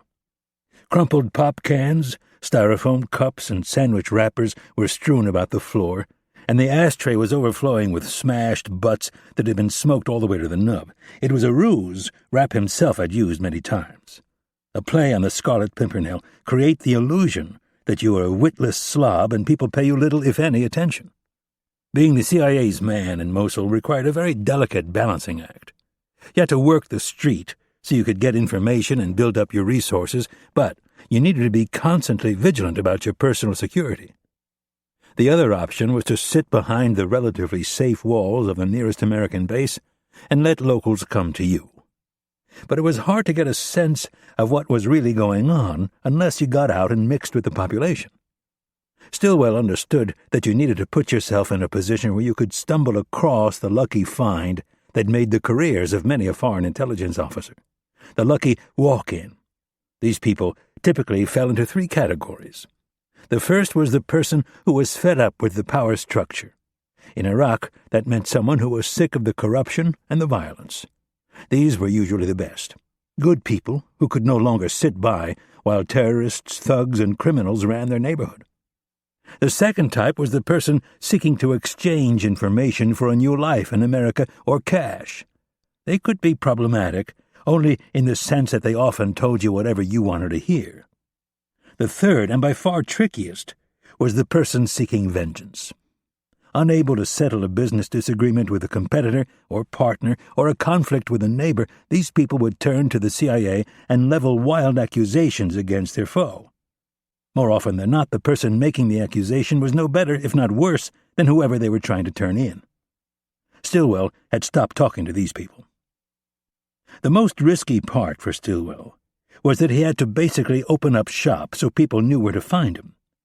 The problem with hanging his shingle was that it also put a bullseye on his back, and in a city like Mosul, with all of its vying factions, any American, let alone a CIA officer, was a ripe target. Stillwell went to great efforts to protect himself. He never slept in the same place more than 2 nights in a row.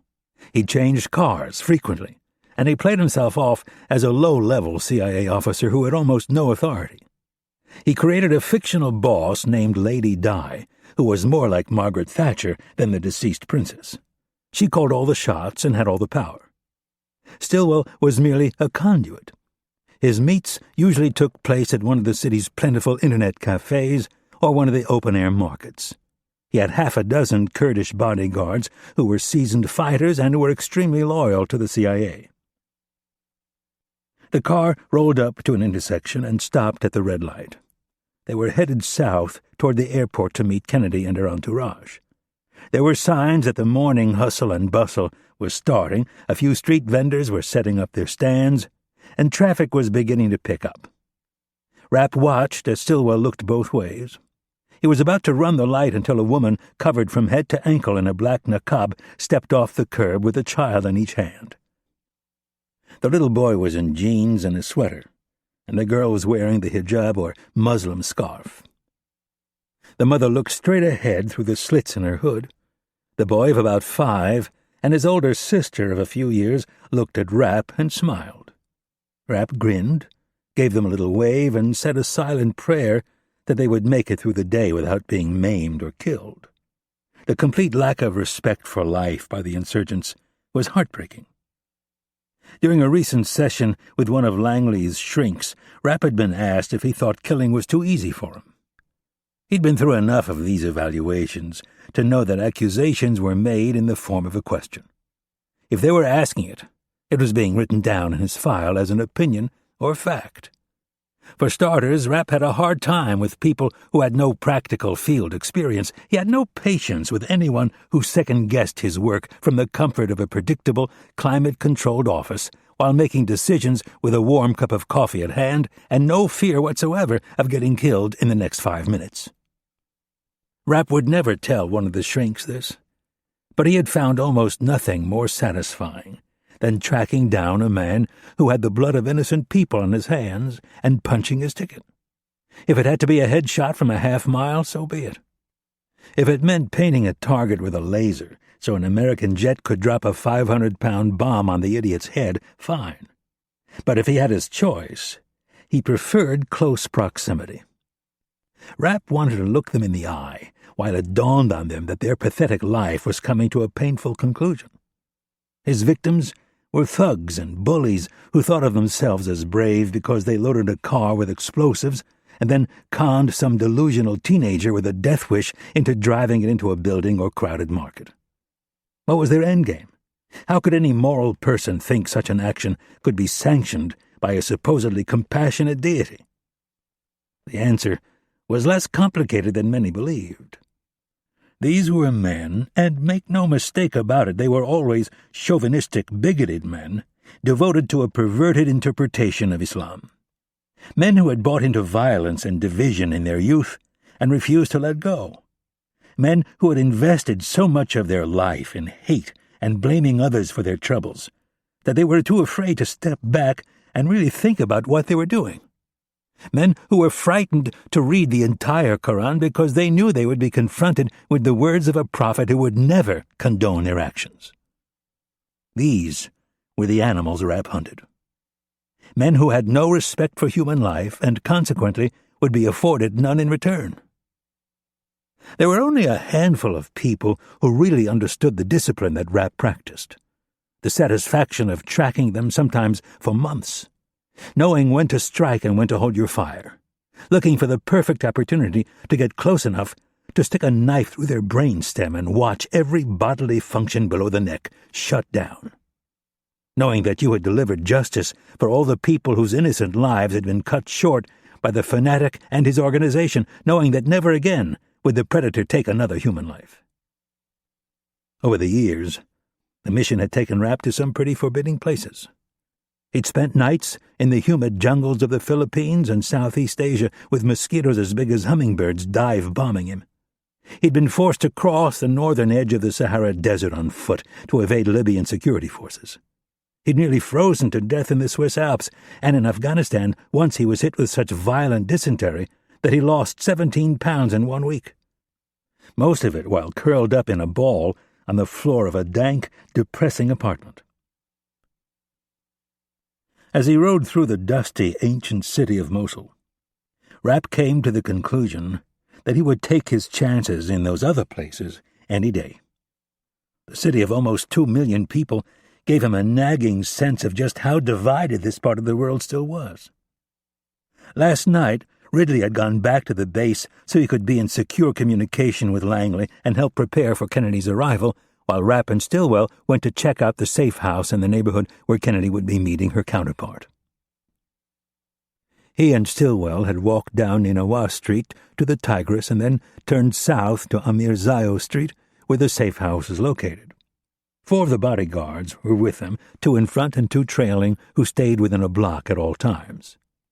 The reconnaissance took an hour, and while Rapp saw no actual violence, there were signs of it everywhere. Buildings were pocked from gunfire and shrapnel. A handful were scorched from explosions, and a few were half destroyed. The police presence around the courthouse was heavy, even in the evening after it was closed. The main roads were clogged with orange and white taxis and old Japanese-made cars. At one point, a U.S. Army column of Stryker vehicles rolled by. The 8-wheeled armored combat vehicles stopped traffic and rattled windows. Rapp observed as some people stood and watched while others melted away down alleys and inside shops. The tension was obvious. Half of these people wanted the conquering army gone, while the other half desperately wanted them to stay and keep the country from sliding into a full-blown civil war. It was this tension that gave Rapp a sense of foreboding. Like a big storm was coming, and there was nothing he could do to stop it. The inability to clearly assess who was a threat and who wasn't complicated the situation in ways that caused immeasurable stress. It was nearly impossible to keep all the players straight. And even if you could, there was no guarantee that some of them wouldn't switch sides in the heat of battle. Stillwell was the one reassuring factor. The man had done his job to near perfection. The safe house was located directly across the street from where the meeting would take place. It was at one of Stillwell's internet cafes where he would meet his contacts. The owner was the cousin of one of Stillwell's bodyguards. Stillwell slid him an extra $1,000 a month in cash just to use the place. The second-story apartment across the street was stocked with provisions. It was a classic no-frills operation. They had military cots, military rations, and lots of military hardware in case the place came under siege. There was a grenade launcher, a half-dozen M4 rifles and Glock 45 caliber pistols, a big Barrett 50 caliber sniping rifle, 2 M249 saws, and a case of M67 fragmentation hand grenades. There was also body armor, a triage kit, a communications surveillance package, and a stack of old magazines and paperbacks. All of this was protected by a reinforced steel door with 3 heavy-duty deadbolts. The windows were covered with bars, and tiny security cameras covered the stairwell, street, and the inside of the apartment. Stillwell had all 4 safe houses set up in the same manner and was able to monitor the cameras over the internet. Rapp had fallen asleep around 11 p.m. with the door barred and his loaded 45 caliber Glock next to him. Shortly before 2 a.m., he was pulled from a dream by the sound of gunshots. He lay awake for more than an hour, and then, just as he was falling back to sleep, there were more gunshots, this time closer. Stillwell began snoring like a drunk, and all Rapp could do was lie there, rest his eyes, and think of all the things he needed to check on in the morning. He finally fell back to sleep as morning approached, only to be jolted off his cot by a massive explosion. Rapp flipped on a light and looked over at Stillwell, who cracked an eye. "That was close," Rapp said. "Don't worry," Stillwell mumbled. "That was one of ours." He then rolled over and was back to snoring in less than a minute. Rapp looked at the scenery as they hit the main thoroughfare for the airport. He asked himself, for at least the 10th time, if it was wise to bring Kennedy into this environment. The Iranians refused to meet at the airport, so a neutral spot within the city was agreed upon. They passed the bombed-out carcass of a car, and Rapp let out a yawn. Stillwell looked over with his toothy grin and asked, "What's the matter? You didn't get a good night's sleep?" Rapp looked straight ahead and frowned. "I don't know what was worse, the gunfire or your snoring." "My snoring? You spend enough nights here, you get used to the gunfire." "I'll bet." Rapp nodded thoughtfully and made a mental note to have Kennedy give Stillwell a commendation and a big fat raise. These guys in the field were never paid enough.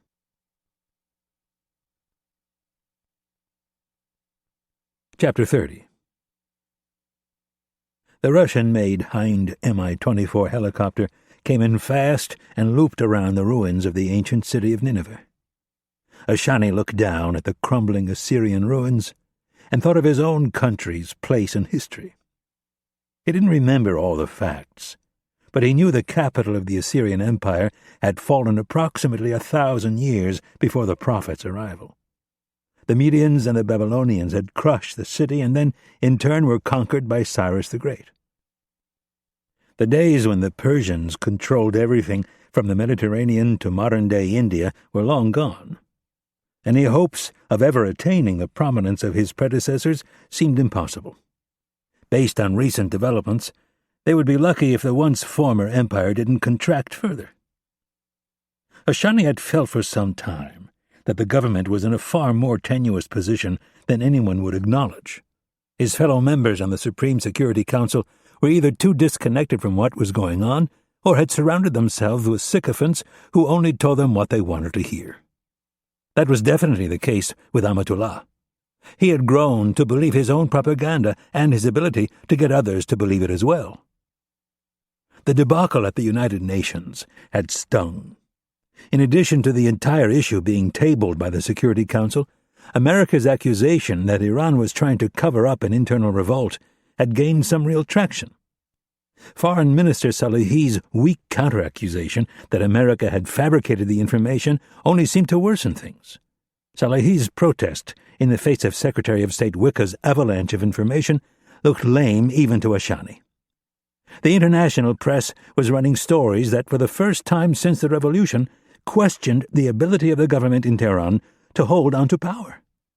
Protests were springing up in the northern provinces, and in Tehran his people were telling him the mood on the street was combustible. The supreme leader was characteristically absent, choosing to focus instead on the religious well-being of the country. Ashani had his suspicions that the supreme leader was distancing himself from a sinking ship, giving Amatullah all the rope he needed to either save or hang himself. Ashani thought the supreme leader was trying to elevate his position of spiritual leader to such heights that he would be safe should Amatullah fail in rallying support from the international community and regaining control of his fellow Iranians. Several banks had been firebombed overnight. Amatullah put the security services on full alert and ordered them to arrest anyone at even the whiff of trouble. The helicopter leveled out and began a slow descent toward a parking lot near the river. Ashani glanced to his right and looked at the back of Imad Mukhtar, who was looking out the starboard side window and talking on a cell phone. As if things weren't bad enough, Amatullah was now taking counsel from Mukhtar. The head of Hezbollah's paramilitary wing was a useful tool for certain things, but advising the Iranian president during this heightened crisis was not one of them. He was far too obtuse to be offering advice on such complicated matters. Even in the face of what had happened at the United Nations, Mukhtar had lobbied to launch attacks against Israel and America. When pressed as to why by Ashani, he proclaimed that, guilty or not, the two nations had benefited by the act and should be punished. Not getting anywhere with Ashani, Mukhtar directed his words at Amatullah, telling him that by striking back at the Jews and the Americans, the Iranian people would see them as guilty. And if they decide to strike back? Ashani asked yet again. Mukhtar looked at him smugly and shook his head. They do not want to fight us. Trust me. As Ashani thought back to the meeting late last night, he couldn't shake the nagging sense that America would push back. Not a single member of the Supreme Council had any idea just how shaky their footing was. Ashani could feel the trouble in the wind. Civil disobedience was up. More and more women were wearing makeup and designer clothes that showed more skin than the clerics would ever tolerate. A crackdown was looming, and this time Ashani had a growing suspicion that it would send the people into a real revolt against the harsh policies of their government. Amatullah would do whatever it took to keep his blessed revolution rolling on. It was all he had, all he knew. He had invested too much time and effort to let it fail, even if it was beyond saving. Ordering him to bring Mukhtar on such a delicate mission was proof that Amatullah was desperate. The two men were up to something, and Ashani was sure that whatever it was, it would only make matters worse. Ashani was informed of this strange addition to his entourage only this morning. He immediately put a call into the presidential palace to ask why. When Amatullah finally got on the line, he told Ashani that Mukhtar needed to talk to Hezbollah's commander in Mosul. The man had very important information that the Americans had backed the entire MEK operation to sabotage the Isfahan facility. Ashani wondered what could have possibly developed after he had left the presidential palace at midnight. All night, Amatullah had been holding firm that America had fabricated the evidence at the UN, which in his mind proved they had been the ones who had destroyed the facility with their stealth planes. Now, he was suddenly reversing course and claiming the facility was in fact destroyed by sabotage. None of it made any sense. The helicopter set down in a nearly empty parking lot. Mukhtar extended his hand to Ashani and said, "Remember, Allah favors the bold. He has great plans for us. That is why we survived the attack in Isfahan." "Allah is great." Ashani exited the helicopter and approached his security chief, who had flown in the night before to coordinate protection with their people from Department 9000, the group that recruited, trained, and funded Shia insurgents in Iraq. Men from the local Shia militia were providing transportation and security to and from the meeting. All of them were wearing black hoods. Ashani greeted his security chief and then turned to an American who he had met twice before.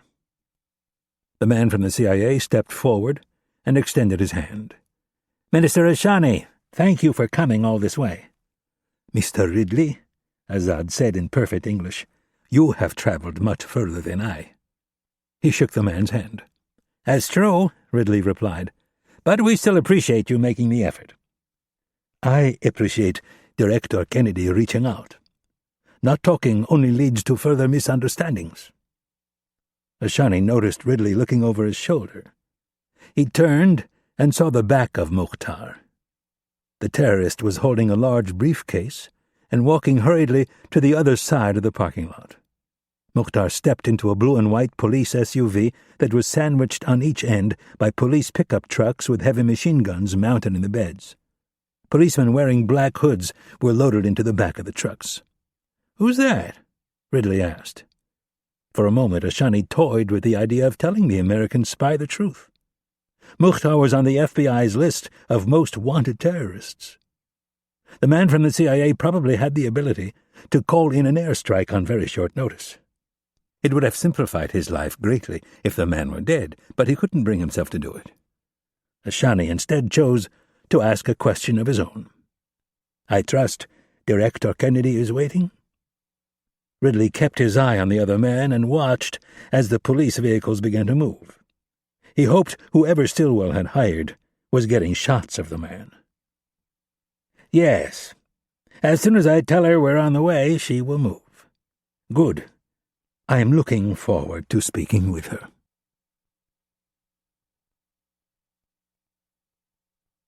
Chapter 31. Director Kennedy's plane landed just before sunrise. Ridley and General Tom Gifford, the base commander, met her. She was then escorted by Gifford to the officers' quarters where she was given a room. After a hot shower and a change of clothes, she grabbed some breakfast and went over to the CIA's station, located within a sector of the base that was highly secure. It consisted of 4 trailers that formed a square with an open courtyard in the middle. The courtyard was filled with satellite dishes and arrayed antennas. Double layers of sandbags were stacked along the walls of the trailers, as well as the roofs, where the bags sat atop reinforced plywood planks. Random mortar attacks on the base were not uncommon. One trailer was devoted entirely to the sensitive communication equipment. Another was split into 4 offices and a reception area. A third trailer doubled as a lounge and conference room, and the 4th trailer served as a bunkhouse and storage area. On the far side of the compound, 4 empty cargo containers had been strung together to form a makeshift jail and interrogation facility. The entire area was ringed with a heavy-gauge fence and razor wire. Stillwell escorted Rapp through the security checkpoint, and they found Kennedy in the communications shack. She was receiving a briefing from the deputy director of the CIA's Global Ops Center back in Langley. While Rapp waited for her to finish the video conference, he took the opportunity to sit down with the head of Kennedy's security detail and go over the plan. Rapp had known Tom MacDonald for 5 years. He had the perfect mentality for his job. He was steady, alert, and typically unflappable. The first thing Rapp noticed was that MacDonald seemed unusually edgy this morning. Rapp soon found out why. MacDonald had flown in with Kennedy just a few hours earlier, but he'd sent an advance team out the day before. 6 men accompanied 3 armored Suburbans in the belly of a C-17 Starlifter. They unloaded their equipment and decided to take 2 of the Suburbans off base and do a dry run to the meeting place and back to the airport. The men got momentarily lost in a bad part of town and came under fire. Both vehicles made it back to the base, but one of them was pretty shot up. MacDonald had taken a look at the vehicle right before Rapp arrived. They counted over 40 hits from small arms and rifle fire. The armor had performed as advertised, but the vehicle was out of commission. MacDonald didn't even want to tell Kennedy about the incident, and Rapp agreed. MacDonald wanted to arrange transportation through General Gifford and one of his striker brigades, but one of the negotiating points for the Iranians involved military units. If they saw any American military personnel at the site of the meeting, they would walk away. Down one vehicle and limited in his options, MacDonald was now going to have to borrow an unarmored SUV from the private security contractor who was going to augment his protective detail. Rapp was tempted to scrap the entire plan and put her in the backseat of one of Stilwell's beat-up sedans, but it wasn't his call. In an effort to reassure MacDonald, he explained that he and Stilwell would be directly across the street during the entire meeting. He went over the arsenal that Stilwell had assembled and told him if anything went wrong, they would be able to bring a significant amount of firepower to the fight. "All you have to do, Mac, is get her to the meeting and back to the base. I checked out the entire neighborhood with Stilwell last night. He's got the thing wired. He's had lookouts posted since 7 this morning, 4 of them, 2 blocks away in every direction. He knows the owner of the cafe, and he's got a half-dozen Kurds on standby. These guys know the neighborhood, who belongs there and who doesn't. If anything doesn't seem right, they'll let us know." "What do you think of the route?" MacDonald asked as he pointed at a map with a red line showing the roads they would take. Rapp studied the options. On the bright side, they were only 5 miles from the airport. The only worry was the directness of the route. "I think you made the right call. You could take her north and across one of the bridges, but it would double if not triple the length of time you'll have her on the road. And you still have to get her back to this main road, which Stilwell told me is like the Indy 500 with bombs." "I know. I was already briefed by the base commander. He put sniper teams out last night and has a bomb unit on standby." Rapp looked at the map again. "I think you've got the right idea here. Limit her exposure. Get her from point A to point B as quick as you can." "All right." MacDonald studied the map. "This isn't like Washington." "No," Rapp said. "It sure as hell isn't." The door to the communications trailer opened, and Kennedy entered the room. "Mitchell?" she said as she walked toward Rapp. "Good morning, boss." Rapp checked out her outfit. She was wearing a pair of black hiking boots, a pair of jeans, and a form-fitting black jacket called a manteau. A black hijab was draped around her neck and shoulders. Kennedy had spent a significant amount of her youth in the Middle East. Rapp was happy to see she still remembered how to blend in. Kennedy offered her cheek to Rapp. He leaned in and kissed her. "How are you feeling?" she asked. "Fine." "You look tired." She studied him with a frown. Rapp pointed at her and looked at MacDonald. "She's like my big sister. Does she ever tell you that you look like crap?" MacDonald smiled. "Nope." "I didn't say crap. I said tired." "You meant to say crap. You're just too polite." "Well, you look really tired. You have dark circles under your eyes, and you—" Kennedy leaned in and sniffed the air. "You've been smoking," she said disapprovingly. "Yes, I've been smoking. That's what people do over here. Everyone smokes. That's how you fit in. Otherwise, you look like a politically correct American, and then they either shoot you or kidnap you, which is a hell of a lot more hazardous to your health than a few smokes." Good point, Kennedy conceded. What's gone on since last night? The resolutions that were brought on behalf of the Iranians have been tabled, but they are holding firm that they are suspending our right to innocent passage through the Strait of Hormuz. Yeah. Let's see them try to enforce that one. My fear is that they will. You can't be serious. It would be the most lopsided naval engagement in history. That's my point. They might try to provoke something and make themselves look like the victims. They're desperate, Mitch. This operation that you started is having a real effect.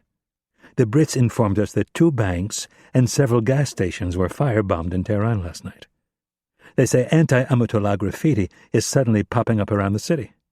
Good. Maybe they'll storm the presidential palace. If only we could be so lucky. Stillwell entered the room and said, "Good morning, Director." "Morning, San." "I just got a call from Rob. He says Ashani has landed and is on his way. It's time to go." Rapp looked at MacDonald and said, "Give me a 5-minute head start, and then don't stop for anything." "I won't." He turned to Kennedy and with a reassuring smile said, "Good luck. I'll be close by in case anything goes wrong."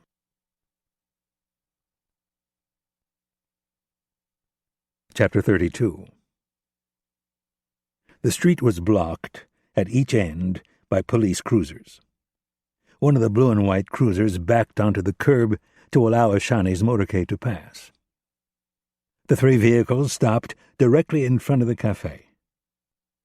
Ashani opened his door and stepped onto the curb as the masked men in his security detail spread out. Ashani thought the whole thing a bit overdone. He proceeded into the cafe with his security chief and the man from the CIA. The place was small, 15 feet wide by about 40 feet deep. The floor was covered with beige, rectangular tiles. The grout had turned from gray to black in the high-traffic areas, and the entire floor seemed to have a coating of grime on it. Ashani looked around. The white walls had taken on a yellowish tinge from all the smoking. It made him think of his lungs, which, thankfully, were feeling much better. Hopefully, the doctor was right and there would be no lasting effects. "Minister," Ridley said, "may I get you something to drink? Director Kennedy should be here in a little bit." "I would like some tea, please." Ridley looked at Ashani's security chief, and the man shook his head. Ashani approached one of the tables halfway back and took a seat in one of the blue fiberglass chairs. He was about to start looking for listening devices and thought better of it. The Americans had such good technology, it would be a waste of time. It was more than likely that they would be using lasers or directional microphones to capture the conversation. Ridley came over with his tea and a jar of honey. Ashani was amused that the man from the CIA knew he liked his tea with honey, but he didn't show it. He thanked him and was about to mix in the honey when he saw his counterpart's entourage show up. Ashani set the honey down and stood. He watched as a large man carrying a machine gun entered the room in front of Kennedy. He surveyed the entire place and then stepped out of the way and gestured for the director of the CIA to enter. Kennedy stepped over the threshold and took off her oversized black sunglasses. Ashani had met face-to-face with the director of the CIA on 2 previous occasions. According to his dossier on her, she was 46 years old. She also happened to be the youngest person to ever run the American spy agency and the first woman. She had a Ph.D. in Arabic studies and was the divorced mother of a boy approximately the age of 10. Ashani knew that obscure fact because several years ago Mukhtar and his animals at Hezbollah had come to him with a proposal to kidnap the boy. Ashani gave the paramilitary leader of Hezbollah a stern rebuke for even considering such an operation. "Director Kennedy," Ashani said as he extended his right hand, "it is good to see you again." Kennedy smiled. "I wish it was under better circumstances, Minister Ashani." "Please, call me Azad." "Only if you'll call me Irene." "Of course. Sit." He motioned to the chair across from his. "May I get you something to drink?" "Tea would be nice." Kennedy pulled out her chair and sat. Ashani looked to his security chief and nodded toward the barista behind the counter. He then joined Kennedy at the table. He studied her face for a moment and thought she looked at ease. Either she was very good at dealing with stress or she was a good actress. He guessed by the lack of worry lines around her eyes that she handled stress well. Gesturing toward her face, Ashani said, "You did not have to wear the hijab on my account." Kennedy touched the black scarf she had draped over her head and shoulders. "I don't mind it. I wore one as a girl." "You lived abroad?" Ashani was playing dumb, as he knew that she had. "Yes, Cairo, Damascus, and then Beirut." Ashani nodded and acted surprised. "But then again, I'm sure you knew about Beirut." "What about Beirut?" he said with a straight face. "I did not come here to open old wounds, but I think it's very important that we be honest with each other if we are going to find a way out of this mess." Ashani hesitated and then said, "I would agree. Then I find it hard to believe that as Iran's Minister of Intelligence, you didn't already know that my father was killed in the U.S. Embassy bombing in Beirut back in 1983. Kennedy would have liked to have added that the bombing had been carried out by Hezbollah and sponsored by Iran, but there was no need to state the obvious. Ashani knew who was behind the carnage, and he knew Kennedy knew as well. Ashani took a sip of tea and then delicately said, "I'm sorry about your father. I do not like all this violence. Too many innocent people have been killed." Ashani's man placed a cup of steaming tea in front of Kennedy and backed away. Kennedy picked up the cup with both hands and said, "Far too many." "There are many in my country," Ashani said while putting both arms on the table and leaning closer to Kennedy, "who question how evil the U.S. really is. You have rid us of both Saddam and the Taliban. As you well know, we Shia and Sunni do not like each other. The only time we stop fighting is when someone like you gets in the middle." Sad but true. There was a moment of uncomfortable silence. And then Ashani said, "We have a situation here that I am afraid could spin out of control. There are many people in my government who want blood for the destruction of the Isfahan facility. Our Persian pride demands it." "Pride can be a very destructive thing." Ashani snorted. "Yes, you are right. But I'm afraid there are few people in my government who see it that way. They want someone to pay for this offense." "Then they should crack down on the insurgents and leave us and Israel out of it. Or are they too afraid to admit they have an internal problem?" "I did not come here to discuss the inner workings of my government," Ashani said a bit more seriously. "I was invited to listen to you and find a mutually agreeable solution to this mess." Kennedy sipped her tea and then said, "President Alexander is flirting with the idea of opening limited diplomatic relations." "Interesting. What is the incentive for my government?" "You have 20 to 30% inflation. You import 40% of your oil, even though you have the second highest oil reserves of any country behind Saudi Arabia. And your economy is about to collapse. You have an internal revolt brewing that, like before, will be met with a crackdown from the religious extremists. Although this time it's less certain they will succeed." Kennedy stopped to see if Ashani wanted to argue any of these points. He didn't, so she continued. "If you were to meet us halfway and agree that it is time for our two nations to bury old wounds and forge a lasting peace that respects both Islam and freedom, we would restore relations on a level that would encourage American investment in your country." "There are many in my country," Ashani said, "who think you were behind the destruction of the Isfahan facility."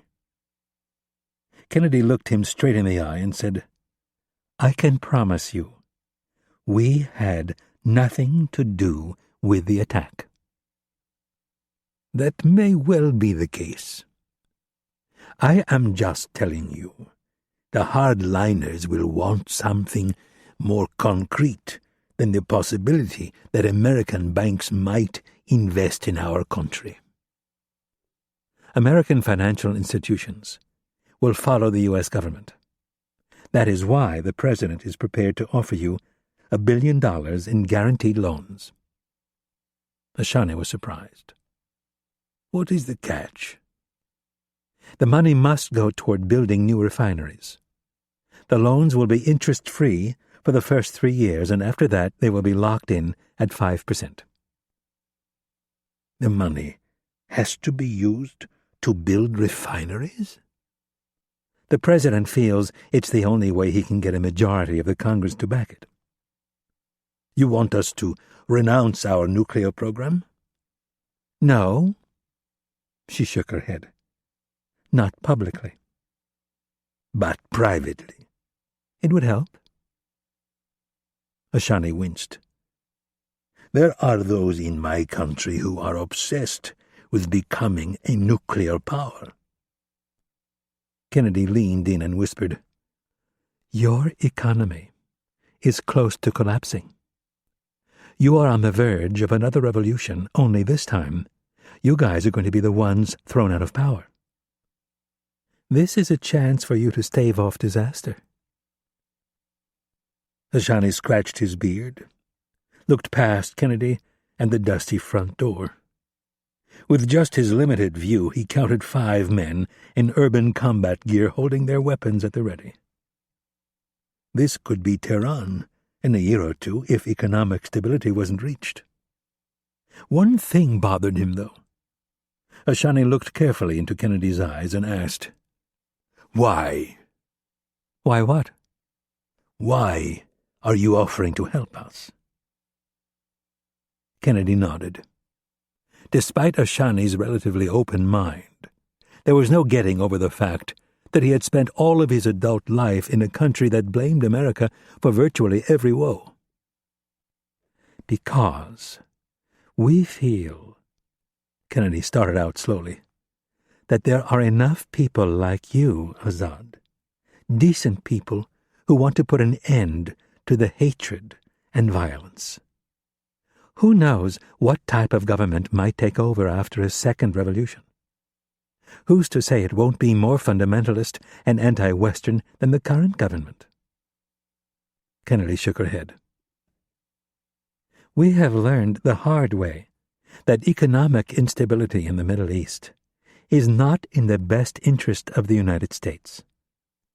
The lack of opportunity makes it all too easy for the clerics to preach their hatred. We want to see a resurgence in Persian pride. We want you to take control of your own destiny. We want to see you make advances in science and health. We want to see you succeed, if for no other reason than we stop getting blamed for your failures." Ashani had a look of intense concentration on his face. Everything she had just said was true, but selling it to men whose entire power base was dependent on the hatred of America would be exceedingly difficult. Kennedy knew what he was thinking. "I know this is risky. That is why I am here and not Secretary of State Wicker.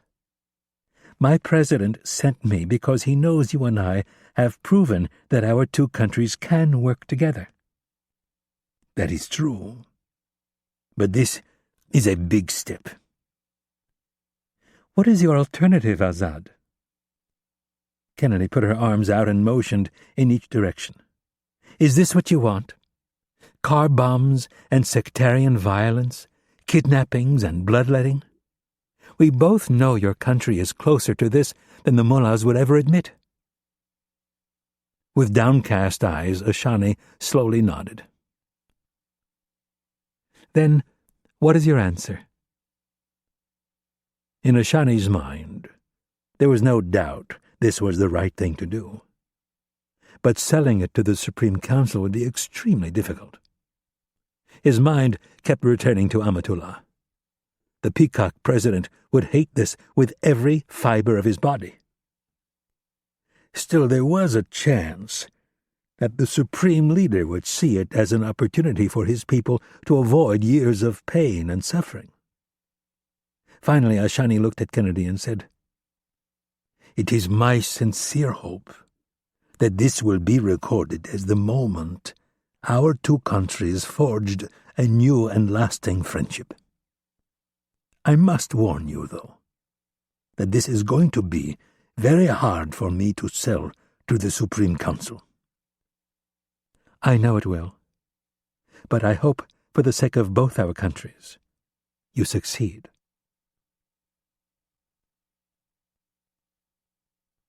Chapter 33. USS Virginia, Gulf of Oman. Captain Pete Halberg was a prime candidate for an ulcer. The 45-year-old graduate of Annapolis never lost his temper, not with his wife, not with his 6 kids, and never with his crew. He internalized stress by shoving it down into the pit of his stomach, where he fed it with black coffee, usually 10 cups a day or more. His only saving grace was the 20 minutes he put in on the heavy bag in the bowels of his sub's engine room. That, and the bottle of Tums antacid tablets that he went through every week. On this particular morning, the pucker factor on the bridge was running high. Command of any submarine was an intensely stressful yet rewarding job. Commanding one of America's newest fast attack submarines was in a league all by itself. The United States Navy had entrusted Halberg with the $2 billion technological marvel and given him 134 submariners to lead. The crews had been fairly routine up until 2 days prior, when they'd received a flash message from Submarine Task Force Commander, or CTF-54. Their orders were to leave the Dwight D. Eisenhower Strike Group, which was on patrol in the Persian Gulf, and proceed to the Gulf of Oman, where Halberg and his crew were to locate and track one of Iran's 3 Kilo-class subs that had left port in a hurry. Shortly after midnight, they'd followed a Liberian supertanker filled with crude through the Strait of Hormuz and entered the deeper waters of the Gulf of Oman. At 377 feet, the USS Virginia was 17 feet longer than the depth of the main shipping channel. There wasn't a sub in the world, other than her sister ships, that could come even close to her capabilities. But she had her limits. Halberg and his entire crew had breathed a collective sigh of relief when they reached the deeper water of the Gulf of Oman. The Virginia's strength lay in her stealth, firepower, and speed. To use those, however, she needed room to maneuver. If the Persian Gulf was a 6-lane divided highway on a dry, sunny day, the Strait of Hormuz was a narrow, dark alley on a dark, rainy night. 27 miles at the narrowest point, it was dotted with islands and packed with shipping traffic. Most of its supertankers were nearly 1,000 feet long. The currents were quick, and once outside the main shipping channel, there were countless uncharted wrecks. Based on the information provided by CTF-54, Halberg and his executive officer, Dennis Strilzik, agreed on the most likely location of the Kilo. They set up a patrol grid, and then Halberg turned over the command duty officer watch to the exec so he could grab a few hours of sleep. 4 hours later, he woke up refreshed and returned to the bridge. Traveling at 5 knots on an easterly heading, the lightweight wide-aperture array picked up the Kilo running at the same speed in the opposite direction, parallel to the Iranian coast. It was a predictable maneuver that they had seen the Iranians use dozens of times. They would run their subs out of their base in Bandar Abbas in broad daylight for all the world to see, and then transit through the strait on the surface. Once clear of the shipping channel, they'd dive and then put the pedal to the metal. Usually, just north of Muscat, Oman, they would decrease speed to 5 knots and begin a series of lazy figure eights to make sure no American subs were trailing them. Then they would slowly work their way north and skirt the Iranian coastline just inside territorial waters, looking for an American warship they could fall in behind and tail back through the strait. When Hallberg arrived in control, Strilzik explained what was going on. "About 30 minutes ago he broke for international water and started running the racetrack right here on the shelf." Strilzik pointed to a location on the chart that showed where the Gulf of Oman stepped its way up from a depth of 1,000 meters to 100 meters. The location was right on the doorstep of the Strait of Hormuz. Hallberg sipped his coffee. "That doesn't make any sense." "No, it doesn't. Why go to all that effort to disappear and then start beating your chest?" "Unless you want to be found," Hallberg mused. "That's what I was thinking." Strilzik handed the skipper a printed message from CTF 54. "This came in about an hour ago." Hallberg scanned the message without the aid of glasses. With his oldest child already in college, he was very proud of the fact that he didn't need reading specs. According to the message, the Iranian naval base at Bandar Abbas was a beehive of activity. Her two remaining Kilo subs, the Tarek and Noor, had rushed out of port in the middle of the night, along with 4 of their mini-subs. Strilzik pointed to the nearest color monitor and said, "These satellite photos are taken at 0400. Every frigate in the harbor is glowing. They're getting ready to put their entire navy to sea." Hallberg looked down at the plotting table. The old paper charts had been replaced by a flat computer screen that provided real-time tactical information. With the aid of a complex navigation system, the display showed the exact location of the Virginia, the Iranian Kilo they were shadowing, and virtually every other ship in the Gulf of Oman. Hallberg pressed a button, and the screen changed magnification to show the tactical situation in the Persian Gulf. 2 of the 6 Iranian subs were already missing. The other 4 were all headed northwest toward the Eisenhower strike group. Hallberg assumed the missing subs were also headed in that direction. He'd been patrolling these waters on and off for nearly 20 years, and this was as aggressive as he'd ever seen the Iranians. Hallberg changed the plotting screen back to his immediate area of responsibility. He looked at the location of the Iranian Kilo that they had identified as the Yunus, the most modern of their subs. She appeared to be guarding the entrance to the Strait of Hormuz. "Why don't you grab some sleep?" Hallberg said to Strilzik. "I'll start the next watch early." "You sure?" "Positive." Hallberg settled into his chair in the command and control center and asked for a cup of coffee.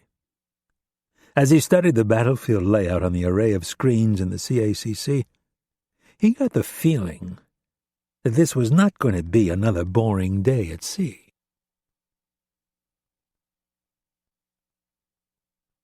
Chapter 34.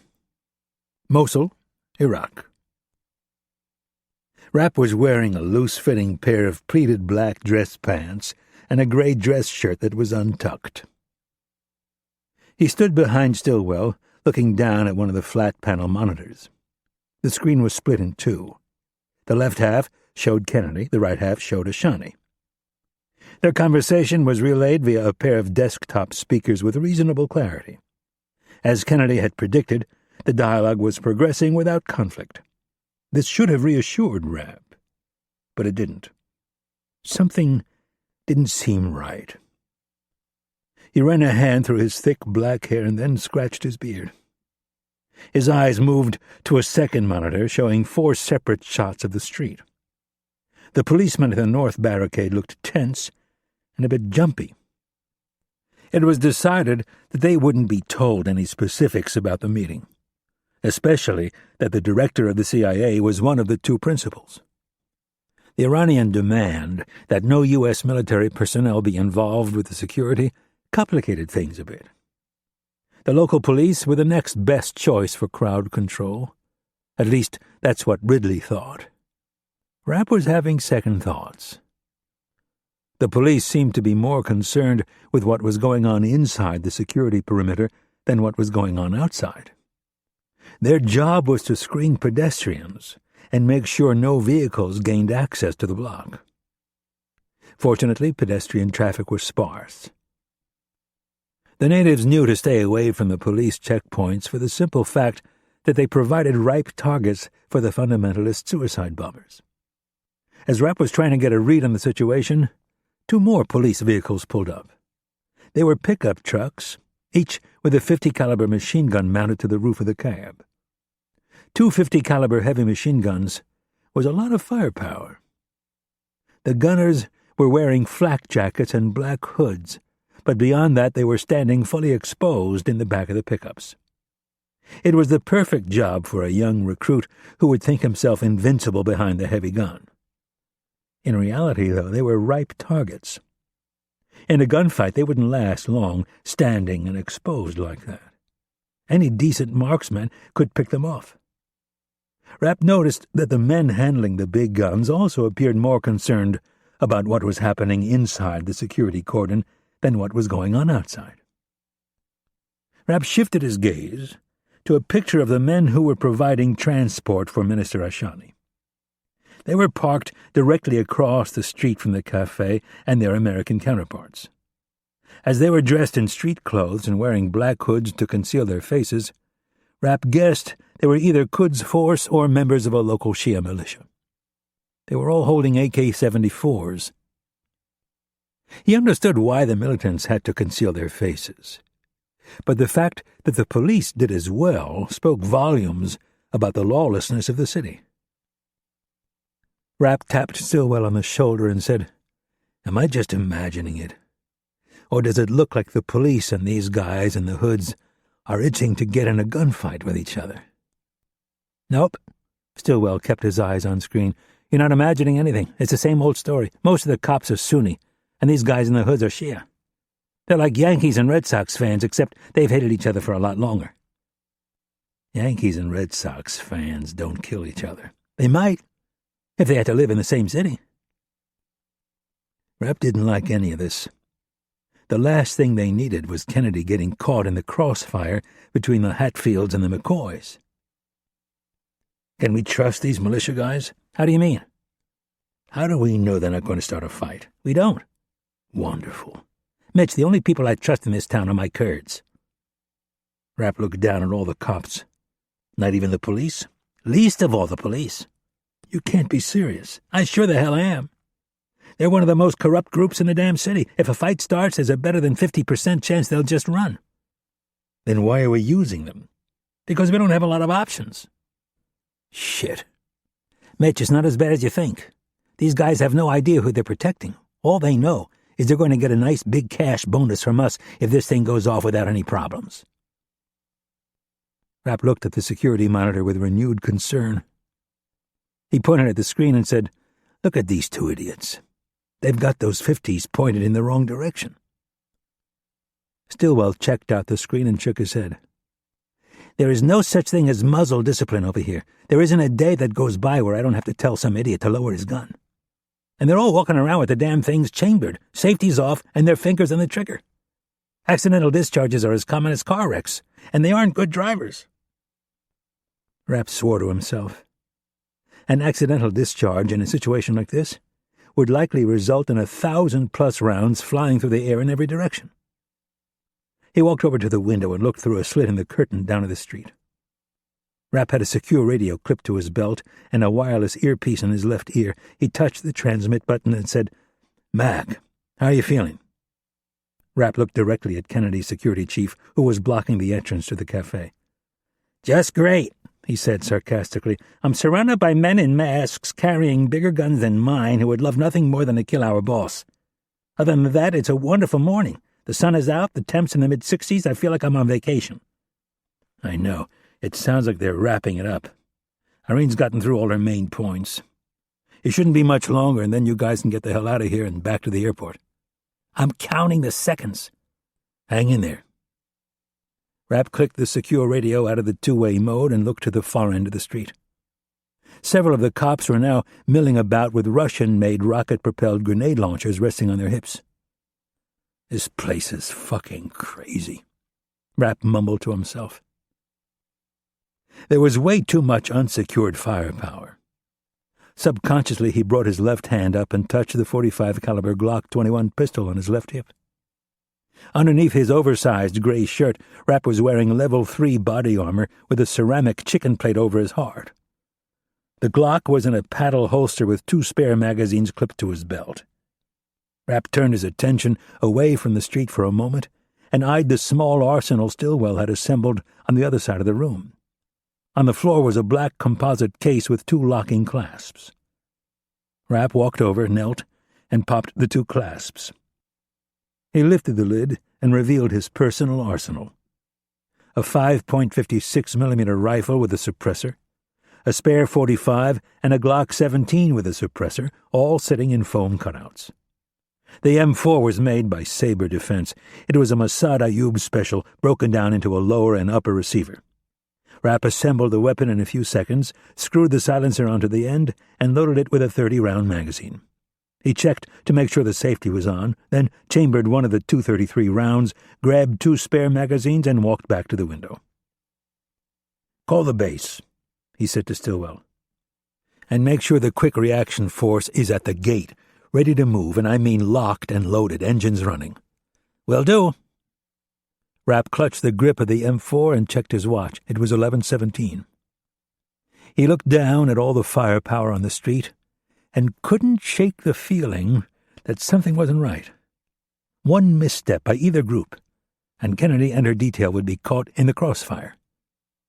Rapp could hear Kennedy's voice coming from the speaker behind him. His eyes narrowed as another police pickup truck joined the other 2 at the far end of the street.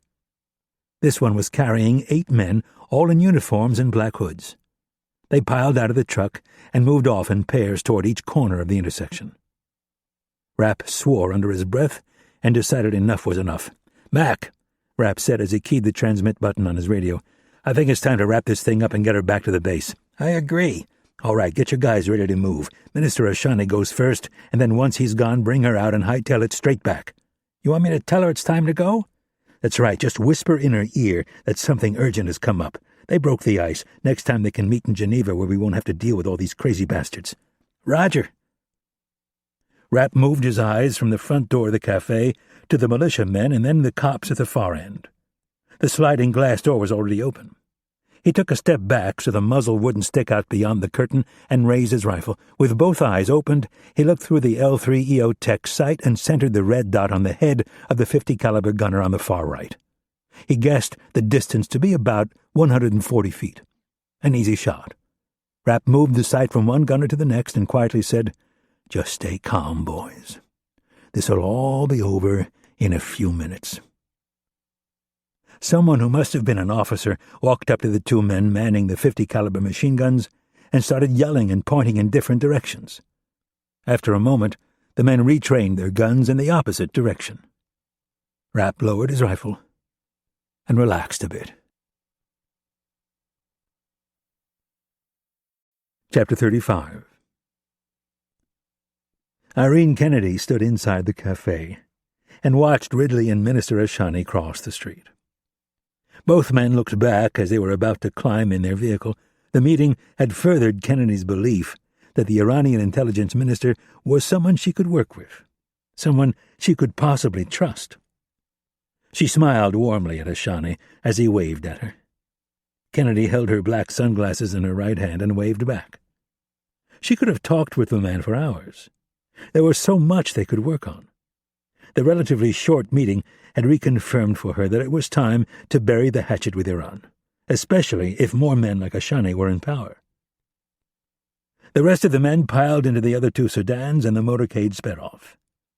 Kennedy put on her sunglasses and wondered what she was going to do with Rapp. She'd known Mitch since he was a 21-year-old lacrosse star at Syracuse University. She had recruited him. She'd helped train him, and she'd been his handler for most of his storied career. He'd been good from day one, a natural at picking up languages and mannerisms and customs that were unique to every city on the planet. His ability to immerse himself for extended periods of time on overseas assignments with almost no contact from the agency was unique.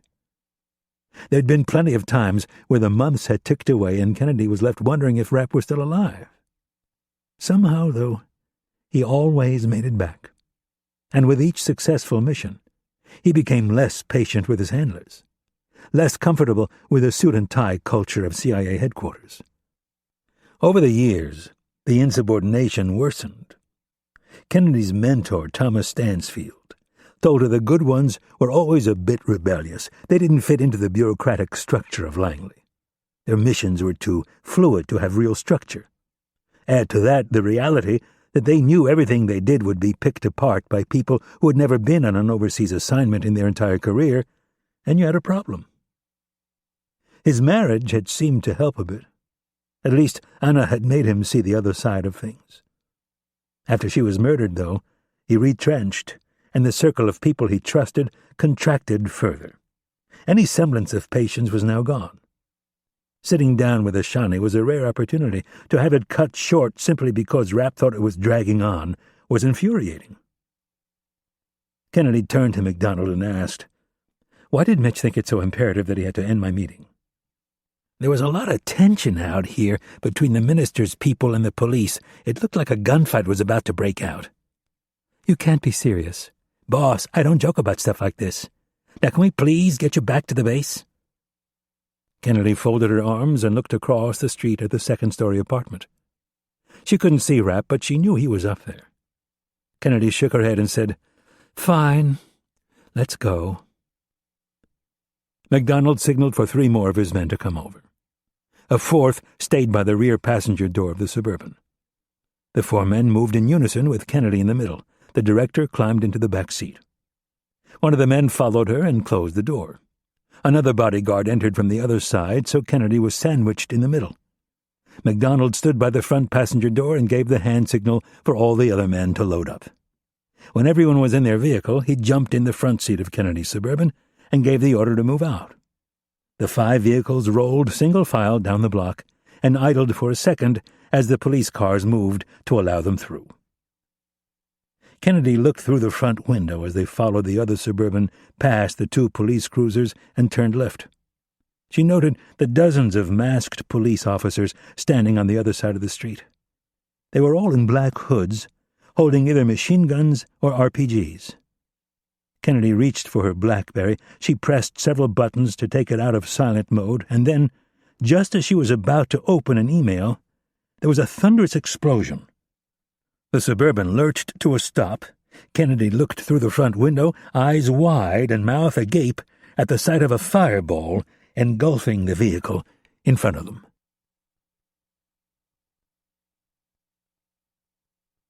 Chapter 36. Rapp watched Ashani's entourage move out in a hurry. These militia guys didn't mess around. He moved to a second set of windows to get a better view as they accelerated toward the police checkpoint. This was the moment he'd feared. He half expected the cops to unload on the 3 vehicles in a modern-day Iraqi version of the climactic scene in Bonnie and Clyde, where their getaway car gets shredded by a fusillade of bullets. To his relief, the cops cleared the way, and the 3 sedans sped down the open street toward the Tigris River and their waiting helicopter. Rapp returned to the other window. The hard part should be over now that the Hatfields have left town. "I agree." Stillwell tapped a few keys and changed the camera angles on the main monitor. "This was a hell of an idea you had, Mitch. Could be one for the history books." "You're getting a little ahead of yourself there, Don Juan. There are plenty of crazy-ass mullahs back in Tehran who are going to hate this. Even if they don't take us up on the aid package, you've managed to deflect attention away from us in Israel. We'll see." Rapp watched Kennedy climb into her armored Suburban. The security guys all hustled back to their vehicles and mounted up. The lead Toyota 4Runner started to move. It was all much slower than Ashani's motorcade. One by one, the other vehicles followed leisurely down the street. The 2 police cruisers slid into reverse and provided a gap. The lead vehicle entered the intersection and took a hard left. Next came the first armored Suburban. Rapp had seen Kennedy get in the second Suburban. The other 3 vehicles were all white Toyota 4Runners that looked like they were on loan from a United Nations convoy. As Kennedy's Suburban started its turn, Rapp noticed something strange. The police on the left side of the street started running in Rapp's direction. Rapp pushed the sliding glass door open and stepped out onto the balcony. He looked to the sidewalk beneath to find out what was going on. There was nothing. No pedestrians, no vehicles. Nothing. He looked back at the running officers and noted that several were looking back over their shoulders. They weren't running towards something. They were running away from something. Rapp redirected his gaze to the intersection just as the last vehicle was making its turn. A flurry of motion just beyond the white SUV caught his attention. Rapp watched as the two police officers manning the .50 caliber machine guns swung them around.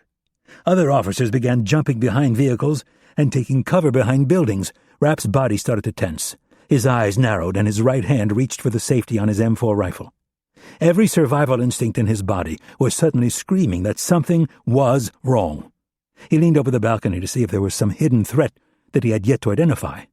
As he was doing so, he reached under his shirt and keyed his secure radio so he could hear Kennedy's security detail.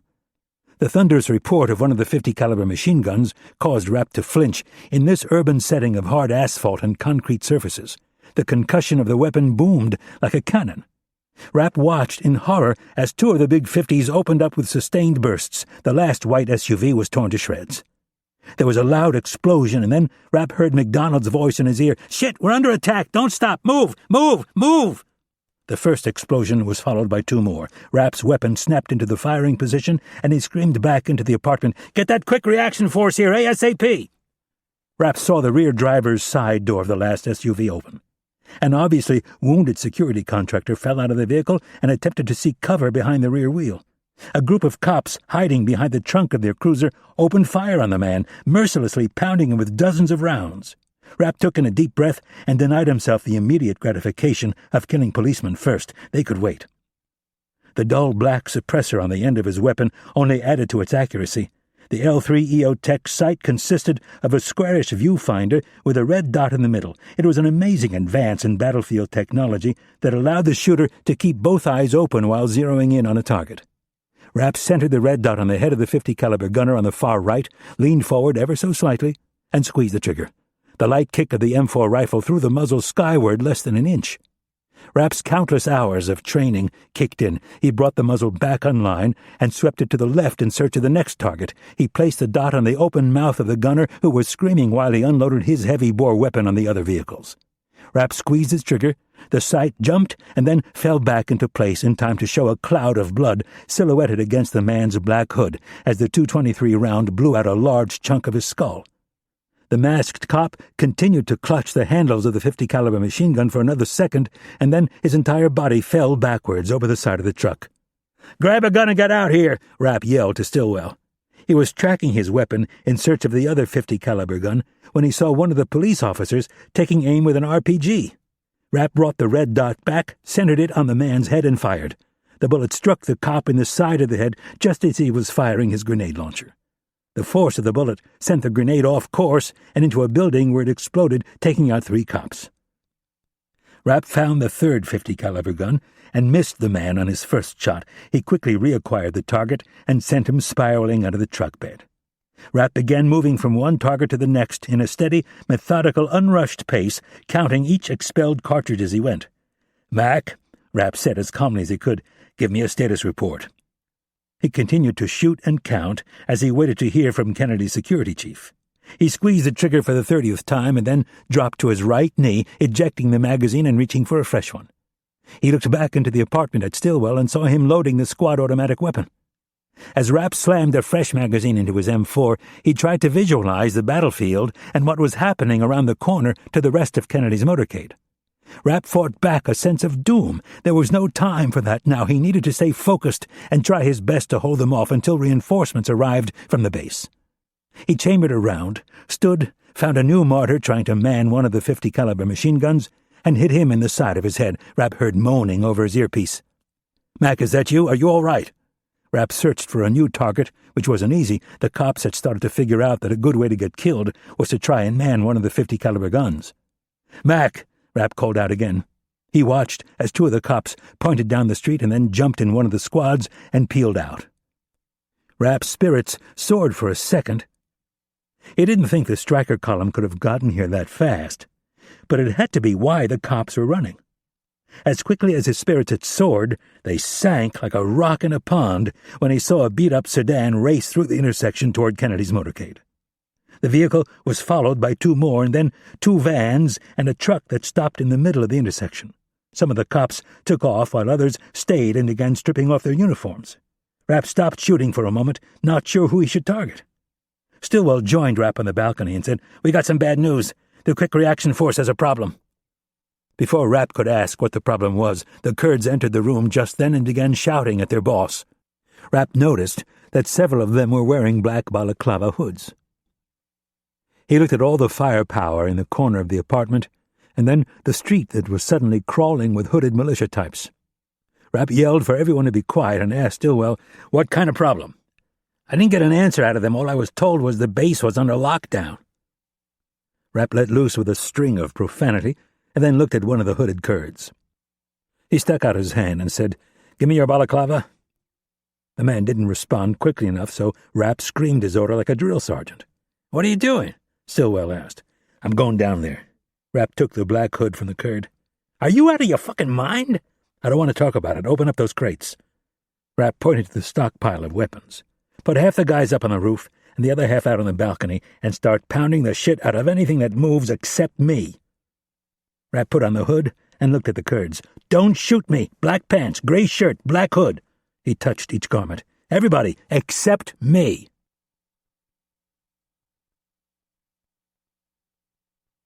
Chapter 37.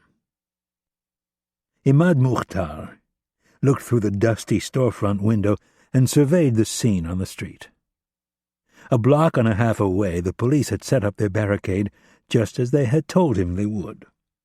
Mukhtar had leaned heavily on Ali Abbas. He'd handpicked Abbas 2 years earlier to be Hezbollah's commander in Mosul. During that time, Abbas had built up a very effective network. He didn't have as many successes as his counterparts in other cities like Basra and Baghdad, but his job was much more difficult due to the large Kurdish population. He had been put here to collect intelligence and run limited operations against the Americans. One of the things they had discovered was the near-total corruption that was rampant in the Sunni-dominated police department. Virtually every man on the force had moved to the northern city on Saddam's orders as part of a plan to lessen the influence of the Kurds and Shiite populations. Now that Saddam was gone, they were doing whatever it took to survive. In many ways, they were more like local organized crime than a police force. If someone wanted protection, they had to pay for it. Even those who wanted to be left alone had to pay money. Getting the police to cooperate had required a lie and a large portion of the $250,000 that Amatullah had given him. Abbas had told Mukhtar that the police would more than likely not be involved in the plan if they knew the intended target was someone as high-ranking as the director of the Central Intelligence Agency. A similar operation that they ran in conjunction with the Iranian Quds Force had brought too much heat down on the police in the days that followed. So a convenient lie was constructed. They told the police commander that the intended target was a Jewish banker from Switzerland. Mukhtar knew that both sides had agreed the local police would be hired for traffic and perimeter control only. It was agreed that they would not be told who was at the meeting. Mukhtar offered the commander more money. The man took the offer and then intimated that he would also like a cut of the ransom. Mukhtar acquiesced after another 10 minutes of negotiating. The commander tried to negotiate further, but Mukhtar had had enough. He told the man his exposure was minimal. Mukhtar already had the men and the police vehicles. All the commander needed to do was keep his own men away until the dust had settled and the American military showed up. Then he could come in and act as if he knew nothing.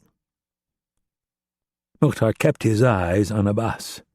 He was wearing a police uniform and standing in the next corner, waiting to signal Mukhtar that the motorcade was about to move.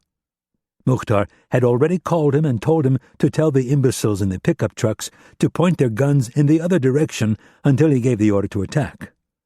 The Americans were stupid, but not that stupid.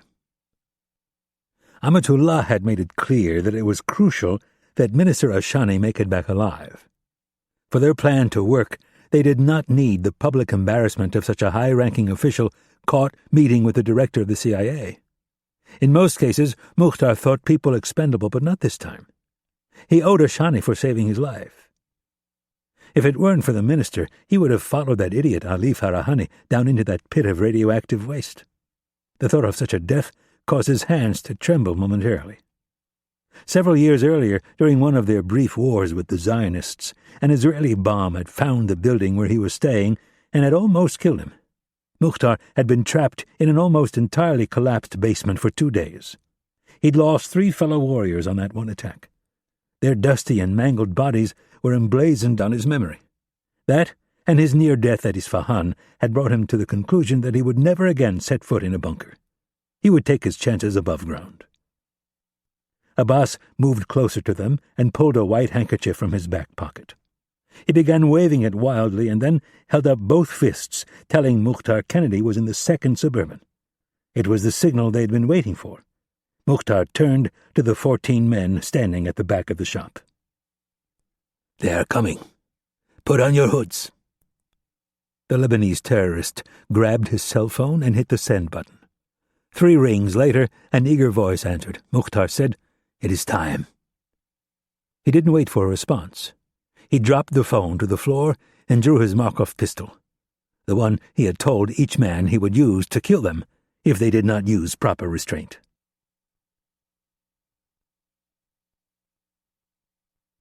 Chapter 38. The orange and white taxi had been cruising the southern edge of the old city for the better part of an hour. One man sat in back and the other drove. They stopped for coffee once and at a newsstand a second time. 50 minutes into their patrol, they headed further south. They had selected their spots the evening before. The locations were some of their best. Both were within 2 miles of the base's main gate, which was crucial. Sahar and Ziba were Iranian Revolutionary Guardsmen who were now attached to the Quds force. They were part of a small cell whose specialty was mortar attacks. They'd been in Iraq for only 5 months, but they knew their way around well. When they received the final call, they were only 3 blocks from their first launch point. The small car sped down the garbage-ridden street and stopped next to a dilapidated warehouse. Both men jumped out. The car was left running, and the trunk was opened. Sahar, the larger of the two, grabbed an M224 60mm mortar. Fully assembled, it weighed close to 50 pounds. He set the base plate down exactly in the middle of a chalk-drawn circle that he had put there the night before. He then moved the feet of the bipod so they were positioned directly on top of 2 marks. The elevation and traversing screws were already dialed and locked in. Sahar stepped away from the mortar, and on his way back to the trunk passed Ziba, who was headed toward the tube with a round in each hand. Sahar put on a pair of heavy leather gloves and grabbed 2 rounds for himself. They had done this dozens of times, but they had attacked the main base only once, and that had been months ago. They had found out the hard way that the Americans had very advanced fire-finding artillery radar. One of their first missions had been to fire on the main runway as a cargo plane was coming in for a landing. They set up their mortar, got a shell, and then dropped it in the tube. With a thud and whoosh, it was gone. They stood there waiting to hear the explosion. It came a few seconds later, and they clapped and laughed with elation. Sahar was about to drop a second round in the tube when they heard the whistle of an inbound artillery shell. The only thing that saved them was a nearby sewage ditch that they reached as the first of 6 shells pounded their position. The car was completely destroyed. Sahar had lived and learned. On this particular day, Sahar and Ziba were less than enthusiastic about their job. The man from Hezbollah had told them what he expected of them, and it was too much.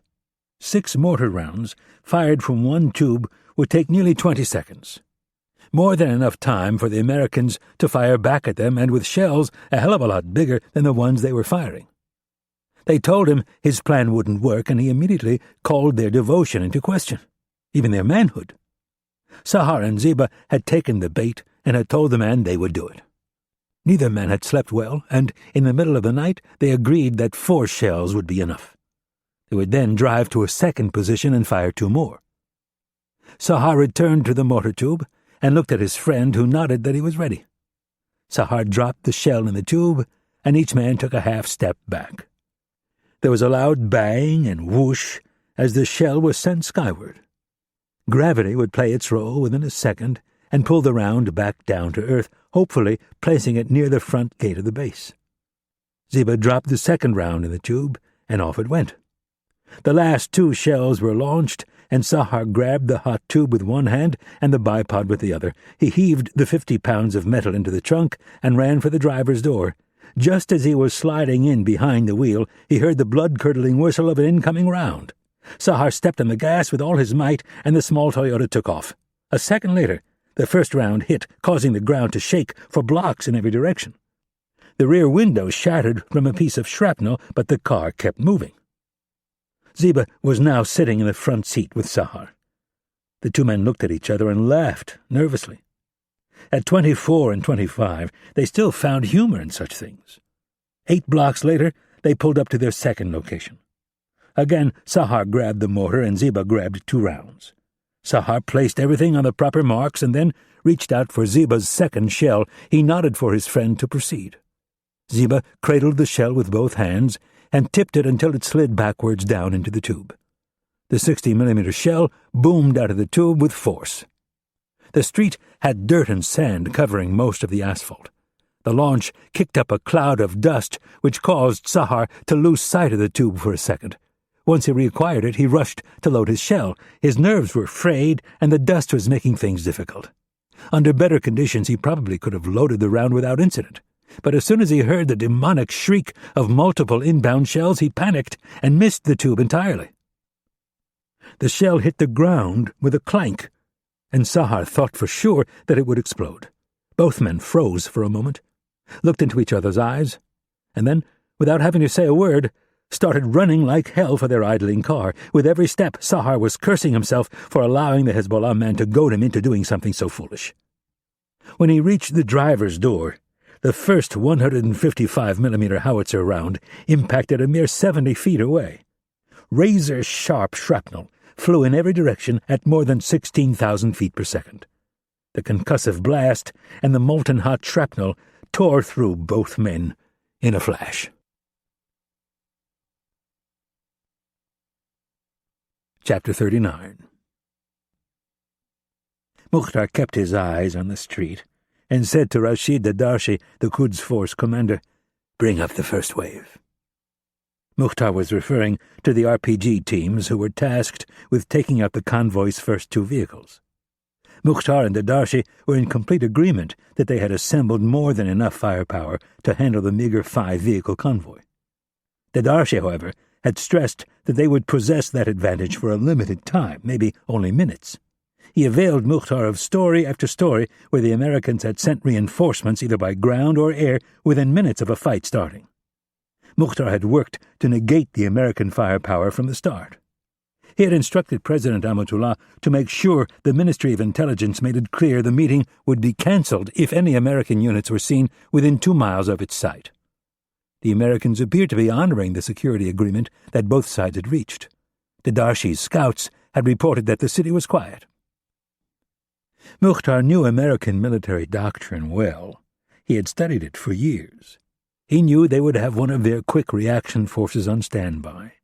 That was why he had deployed the mortar team. If the shells they lobbed managed to hit a few of the vehicles, all the better. But Mukhtar's real intent was to create confusion and hopefully put the base into lockdown mode. Every second could prove to be crucial, and his plan would hopefully gain them whole minutes. Mukhtar was also willing to bet there were very few people at the base who knew that Kennedy was in Mosul. Whatever it was that the Americans wanted to talk about, they were certainly taking a huge risk to do it. That was why they were holding this clandestine meeting with spies instead of diplomats. They wanted deniability. While it suited their purposes, it also happened to suit Mukhtar's needs perfectly. The Americans could try to tell the world that it was Iranian insurgents who had destroyed Iran's nuclear facility, but Mukhtar knew better. The Americans were behind the attack. He had no proof, but his faith told him they were guilty. He was going to show them for the liars that they were, and with Amatullah's bold help, they would begin driving them out of the region. Mukhtar saw the police vehicles that had been blocking the street begin to move. He kept his eyes on the street corner and said, "Send them out, and move the next group up." The Quds commander signaled for the first 4 men to move. They filed out the front door of the shop and turned left. They were working in pairs. All 4 were dressed in plain clothes and carrying backpacks, none of them wearing masks. Mukhtar watched them hurry up the sidewalk, the second pair trailing by 30 feet. He reached down and pressed the start button on his digital watch's stopwatch function just as the first white Toyota SUV rounded the corner. "Easy," Mukhtar said loud enough for the second wave to hear. "I'll tell you when to move." This second group was composed of 6 men. 4 were holding RPGs, and 2 were carrying 7.62mm Russian-made PKM light machine guns with bipods. They were all wearing hoods. The first Suburban entered his view, and then the second one with Kennedy on board. The lead vehicle began to pick up speed, as did the others. The final SUV came into view and started to turn onto their street. Mukhtar stuck his right arm out and was about to tell the men to go when the first shot was fired by one of the big guns at the other end of the street. "Go!" Mukhtar screamed. "Go! Go!" He stepped over and began pushing the men out the door. The idiot policemen were supposed to wait. The front of the convoy was supposed to be attacked first, not the rear. The first man at the door sprinted across the street and stopped between 2 parked cars. By the time he reached his position, the second man had already made it to his spot on the near side of the street. He hefted his RPG onto his right shoulder, took aim at the grill of the lead SUV, and fired. The 85mm rocket-assisted grenade belched from the smooth-bore tube and screamed its way down the street. The shaped charge warhead slammed into the engine block of the Toyota, sending a fireball skyward. The vehicle swerved to its left, sideswiping 2 parked cars before it was completely disabled by a second RPG. Of the 4 men who had been sent out first, only 3 were standing. The last man had been knocked to the ground by one of the RPG blasts and was slowly struggling to get to his feet.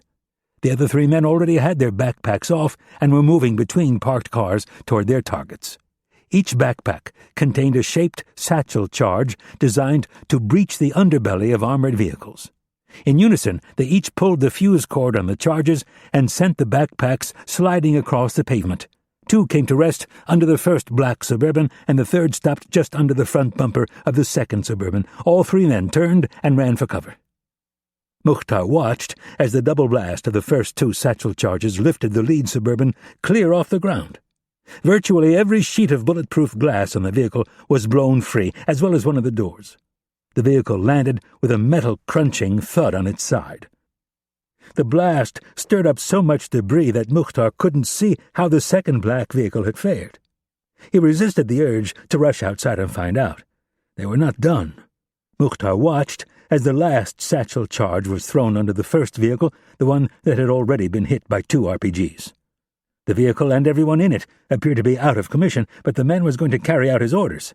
The explosion ripped the Toyota to pieces. With the column stopped and the lead vehicles destroyed, Mukhtar felt it was time to move. He turned to the Quds commander and said, "Let's go see what is left." There was still a lot of gunfire. Darshi said nervously, "I would feel better if we waited a little bit longer." As Mukhtar put on his black hood, he asked, "Are you afraid to go out there?" Darshi grinned and shook his head. "I was ordered to make sure nothing happened to you." Mukhtar remained unflinching as he walked past Darshi. "Nothing will. Allah has plans for me." He stepped outside the building and began walking calmly up the sidewalk. The 5 men around him were all moving in a crouch. Gunfire was everywhere, but not so close that one could hear the supersonic snaps of bullets whistling past. Through the settling dust, Mukhtar glimpsed the other truck. Its hood was blown off, and it looked to be resting on its fender, but other than that, the passenger compartment looked intact. Mukhtar allowed himself a smile as he savored what was a sure victory. Bullets thudded into a parked car in front of them, and before Mukhtar knew what was happening, he found himself thrown to the ground. He twisted his neck and found the dark eyes of Darshi peering through the 2 slits in his mask. "Get off of me," Mukhtar ordered. "In a minute," Darshi grinned. "Allah wants me to keep you safe until things have settled down a bit." In spite of himself, Mukhtar laughed loudly. There weren't many men who would have dared to defy him. The Quds commander ordered his men ahead to clear the way. Mukhtar looked at his watch. Only 1 minute and 41 seconds had passed. They were making good time, but they couldn't afford to get bogged down.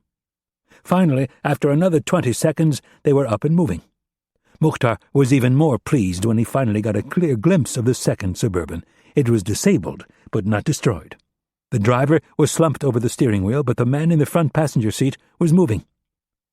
Mukhtar approached the vehicle to get a good look. right there in the middle of the back seat. He locked eyes with the director of the CIA. "She is alive," he said loudly as he stepped aside and pointed at the driver's side passenger window. "Take it out." One of the Darshi's men shouldered a .50 caliber rifle and took several steps back. Everyone, including Mukhtar, covered their ears. The first shot splintered the glass and left a small hole the size of a quarter. The second shot took out a fist-sized hole. Mukhtar held up his hand, signaling the man to stop shooting. He approached the window with a smoke grenade in one hand and his Markov in the other. He pulled the pin with his teeth and stuffed the grenade through the hole. Another man was standing ready with an industrial saw in case they needed to cut into the vehicle. Mukhtar didn't think they would need it. These men would choose survival, even if it were only for a few more seconds. As they waited for the smoke to build up, 2 cars skidded to a stop just short of the Suburban. These were meant to transport Mukhtar, Kennedy, and a security detail. "Remember," Mukhtar yelled, "nothing happens to the woman." He stepped closer to the truck and made sure he stayed away from the opening in the window in case one of the bodyguards decided to fire out the hole. "Come out, and no one will be harmed." He waited a few seconds, checked his watch, and started to get nervous. He was about to tell the man with the saw to go to work when the rear passenger door opened. One of the security men stumbled out of the vehicle with his empty hands above his head.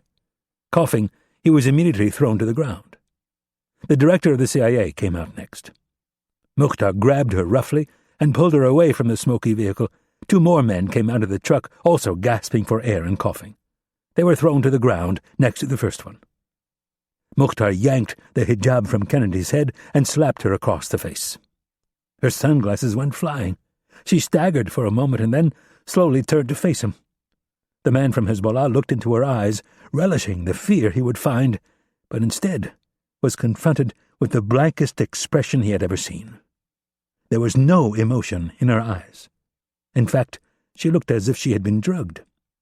Mukhtar slapped her again. She lowered her head for a second, and then slowly regained her posture, standing up straight and staring back at him with the same flat, brown gaze. Mukhtar forcefully grabbed her hair and dragged her back to where her bodyguards were lying on the pavement. He pointed his Markov pistol at the first man and squeezed the trigger. With all of the explosions and heavy machine gun fire that had been going on, the relatively light report of the 9mm seemed ridiculous. The damage it caused, however, wasn't. A pool of blood began spreading beneath the man's head.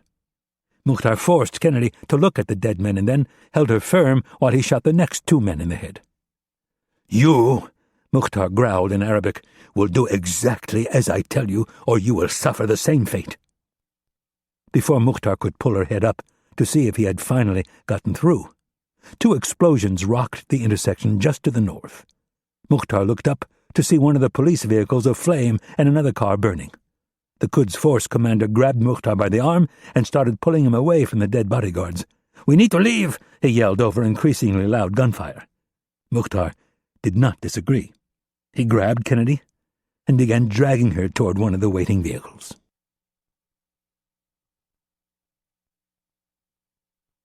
Chapter 40. Rapp rushed down the stairs with a loaded Glock 45 in his left hand.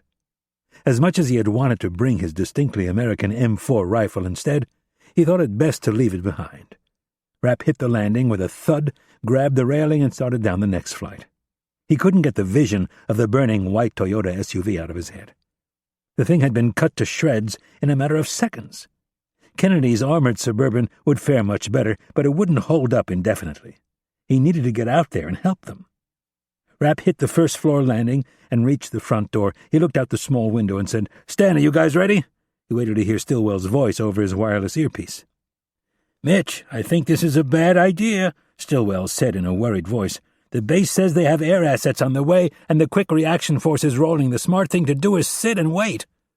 Rapp lowered his head. He knew this wasn't the brightest thing he'd ever done, but sitting and waiting for reinforcements to show up while Kennedy and her people were in all likelihood dying simply wasn't in his programming. "Stan," Rapp said firmly, "we're done talking about this. On the count of 3, I'm coming out the door. Are you with me or not?" "Yeah," Stillwell groaned.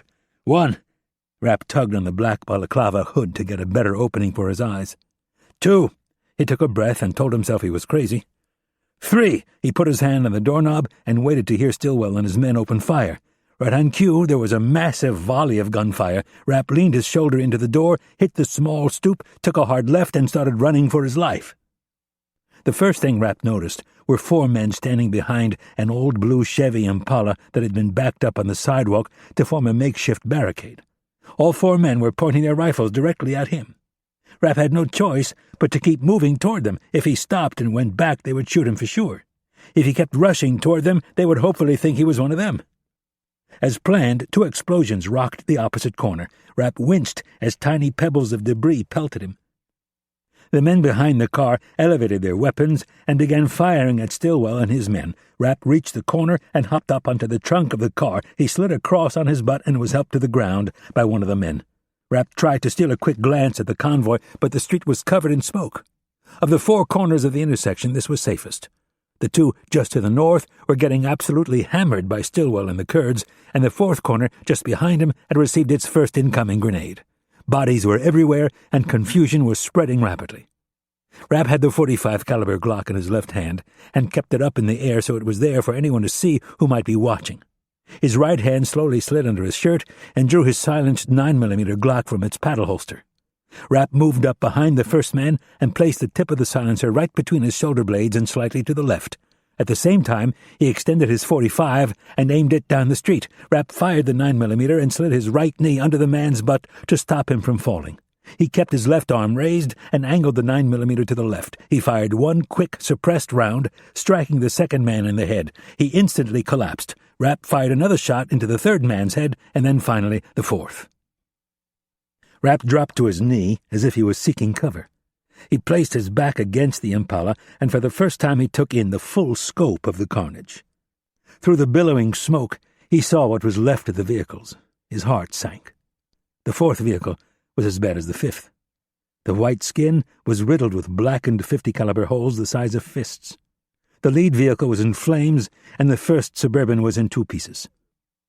The second Suburban was shrouded by white smoke rather than the dark gray smoke caused by explosives. From what he could make out, Kennedy's vehicle looked pretty much intact. Just beyond the Suburban, Rapp noticed some movement. There were men in black hoods moving around. He looked up and down the cross street. Stillwell and the Kurds were pounding the hell out of the militia and the few remaining cops. Rapp decided to move closer. "Stan, I'm moving to take cover behind the last Toyota. Make sure your guys don't shoot me." Rapp could hear Stillwell passing on the information to the Kurds. A moment later, there was a slight lull in the shooting. Rapp stayed low and scrambled the 30-odd feet to the front fender of the Toyota. The dead security contractor was lying a few feet away. From this new angle, Rapp could see a group of the militiamen moving hurriedly toward 2 big late-model American sedans. There was a brief opening, and he got a glimpse of Kennedy. She was being forced into the back seat of the sedan by one of the men. Rapp was on one knee, his eyes surveying the tactical situation. From left to right, he counted 11 men, not counting the ones in the vehicles. They were all carrying machine guns. About half of them were in positions of cover, and they were alert. At best, he could take down 2 or 3. The rear door of the first sedan closed, and the tires began spinning on the pavement. Rapp's hope sank as the vehicle took off. Through the back window, he saw the man grab his boss by the hair and force her down. "Stan," Rapp said tensely, "Irene is alive. I repeat, Irene is alive. They just put her in the back of a gray Ford LTD. There's a second car following with a bunch of militia guys inside. It's a white 4-door, maybe a Chevy, I can't tell for sure." Rapp watched both vehicles take a right at the next corner. He passed the information on to Stillwell and then said, "Tell the base commander Kennedy has been kidnapped. He needs to get roadblocks set up ASAP, and I want every Predator and helicopter he has in the air immediately. Then call Global Ops and tell them to light a fire under everyone's ass." Rapp had a vision of Stillwell having to explain the situation from start to finish with each call. Rapp realized he needed to speak to the president directly so the orders could be issued from the top down without question. He was about to tell Stillwell to get him a line to the White House when he noticed a police officer in a hood come running up to one of the men standing by Kennedy's smoking Suburban. The police officer pointed in one direction and then the other. The man he was talking to began barking orders to the men around him. "Stan, I need 3 of your Kurds down here right now." Rapp holstered the .45, scooted back a couple of feet, and lay down on his stomach. He was just behind the driver's side front wheel of the Toyota. Looking under the SUV, he could see both men from the knees down. Rapp switched the 9mm to his left hand and lined up the shot. The men were approximately 50 feet away. "Tell them to hurry up," Rapp whispered, and then gently squeezed the trigger. The bullet spat from the end of the circular suppressor, and seconds later the man on the left collapsed to the pavement. Rapp already had the sights trained on the second man. He fired again with the same results. The police officer joined the first man on the ground, both of them writhing in pain.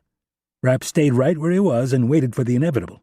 Two men appeared at the exact same time. They both bent over to grab the man Rapp guessed was their leader. These guys were well trained. Rather than administer first aid on the spot, they were going to drag him to a safer location. Rapp dropped both men with shots to the head. They crumpled to the asphalt. The one on the left motionless, the one on the right twitching. "Stan, where are those Kurds?" Rapp whispered as he searched for more targets. "They're on their way, and the striker column is 2 minutes out. Tell your boys not to shoot me when they get here." Another man showed up to drag his commander to safety, and Rapp put a bullet through the top of his head. Knowing he was pushing his luck, he got to his feet and quickly moved to the rear fender of the Toyota. He leaned against the truck, ejected his magazine, and put in a fresh one. The cops and militia to the north were in full retreat. A block away, he spotted a group of men disposing of their weapons and tearing off their hoods and uniforms. Rapp circled around the back of the Toyota and looked back down the street toward the two wounded men. Beyond them, he found 2 militia members taking cover behind Kennedy's still smoking Suburban and 3 more hiding behind parked cars. At the far end of the block, there were more men fleeing on foot. As far as Rapp could tell, the 5 remaining men must have figured there was a sniper in one of the buildings across the street. Rapp looked over his shoulder and saw 4 of Stillwell's Kurds approaching the Impala he had slid over when he'd first reached the intersection. Rapp waved his hand to get their attention and then motioned for them to stay put on the other side of the vehicle. He took one last peek around the fender of the Toyota and decided to make it quick. Rapp drew the .45 caliber Glock and put it in his right hand. With a gun in each hand, he crouched and ran for the sidewalk. As he passed around the end of the first parked car, he hit the sidewalk and began sprinting toward the 3 men who were taking cover behind a parked car. They paid him no attention. Rapp covered the ground in under 2 seconds. The men were talking among themselves, probably trying to figure out whether to grab their commander or abandon him. As Rapp drew almost abreast of the first man, he extended the silenced pistol, aimed it at the man's right temple, and fired at near point-blank range. Before the other 2 men even realized what was going on, Rapp fired 2 more quick shots, hitting both men in the face. Never breaking stride, he cut between 2 parked cars and charged at the last 2 men. He lowered the silenced 9mm and raised the .45 caliber Glock. Both men were kneeling. The man on the right tried to swing his rifle around. Rapp fired from a mere 10 feet away and kept charging. The heavy round snapped the man's head back into the Suburban. The man to the left was so startled by the shot he froze. Rapp closed the final few feet and, at the last second, decided to take the man alive. He pivoted and snap-kicked the man in the side of the head, sending him tumbling to the ground. Rapp kicked his rifle clear and yelled for the Kurds to come over and help. "Stan," Rapp said as he did a 360-degree sweep of the area. He looked at his watch. It wasn't even noon. The president was more than likely in bed. "Send one of the Kurds down here with a satellite phone." The scene had changed drastically in less than a minute. The police and the insurgents were all gone. The gunfire had fallen silent. All that was left were dead bodies and broken vehicles. It was the aftermath of battle. Rapp eyed the 2 men he had shot in the knees. The policeman had rolled onto his stomach and was trying to crawl away. Rapp then looked to his feet at the 4 men from Kennedy's security detail. They were all lying face down, with bullet holes in the back of their heads. McDonald wasn't one of them. Rapp turned and checked the front seat of the Suburban. There was a body in the front passenger seat, but it was missing a face. Rapp knew it was McDonald. That was where he'd been sitting when they'd left the cafe. The anger came boiling up from deep in his gut. Rapp made no effort to control it. He turned and eyed the pathetic piece of shit in the police uniform who was still trying to crawl away. Rapp raised the .45 caliber Glock and fired the weapon. The heavy round hit the man in the ass and blew out a chunk of his right hip socket. The man may as well have been hit by a bolt of lightning. His entire body snapped rigid for a moment, and then he began screaming in pain. Rapp holstered the 9mm, but kept the .45 ready. He pulled off his own hood and yelled for the Kurds to do the same as he walked over to the man the police officer had been talking to. Rapp reached down to yank off the man's hood. As he did so, the man's right hand lashed out. Rapp stepped clear as the tip of a knife sailed wildly past his abdomen. Before the man could take another swipe, Rapp brought his right foot crashing down on his shattered knee. As he convulsed in pain, Rapp found the hand with the knife in it and sent his left foot crashing down with bone-crushing force. The knife was instantly released. Rapp kicked it clear and snatched the hood off the man's head. Rapp wasn't surprised to find a bearded man with brown eyes in his mid to late 30s. Wherever he had come from, he was not Arabic. His skin was too light and brow too pronounced.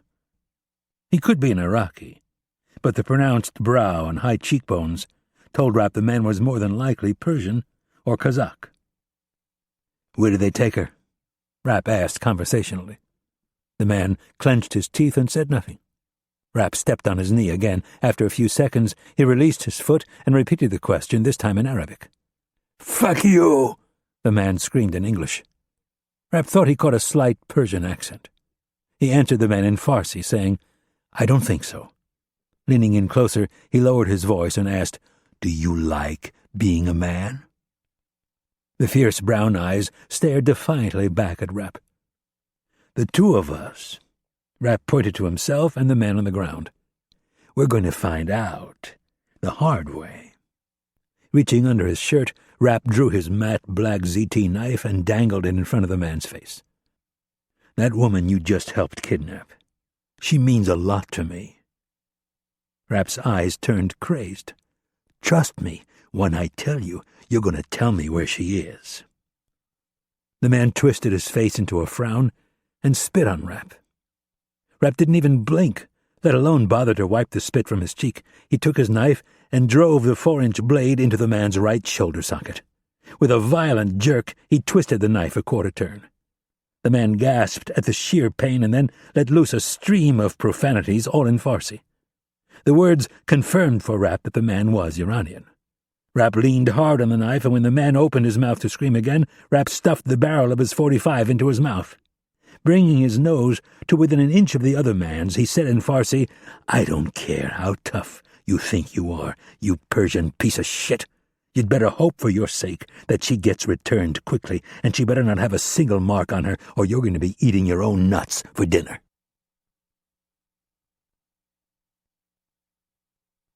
Chapter 41. Strait of Hormuz. They'd lost the Iranian kilo.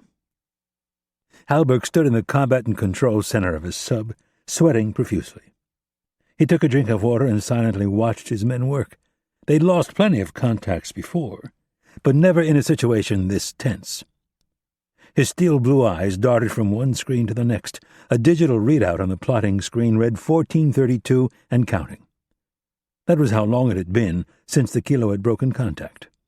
They were nearly 3 months into a 6-month patrol, and the men had conducted themselves wonderfully, until now. Halberg had been in the engine room hitting the heavy bag when the officer of the deck had sent word that the Iranian sub had vanished. Without saying a word, Halberg peeled off his boxing gloves, grabbed a towel, and headed to the CACC. His XO met him at the plotting table and played back the tactical information on the screen starting 2 minutes prior to losing contact. 10 seconds of footage told Halberg all he needed to know. He saw what the Iranian captain must have done. The man had timed things perfectly. Just as he finished one of his lazy figure-eights, he had made a dash across the outgoing channel and the bow of a heavily laden supertanker that was making a lot of noise and churning up a lot of muck. When the supertanker had finally passed, the Iranian kilo was gone. They did a quick sweep and came to the conclusion that she had headed back into the strait, sandwiched between 2 container vessels that were separated by less than a mile.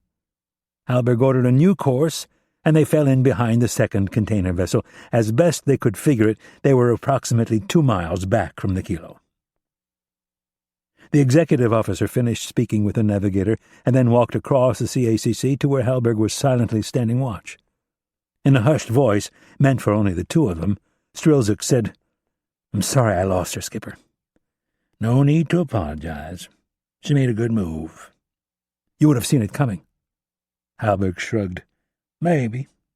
No, you would have seen it, and we both know it. You will, too, one day. You're almost there. I don't know about that.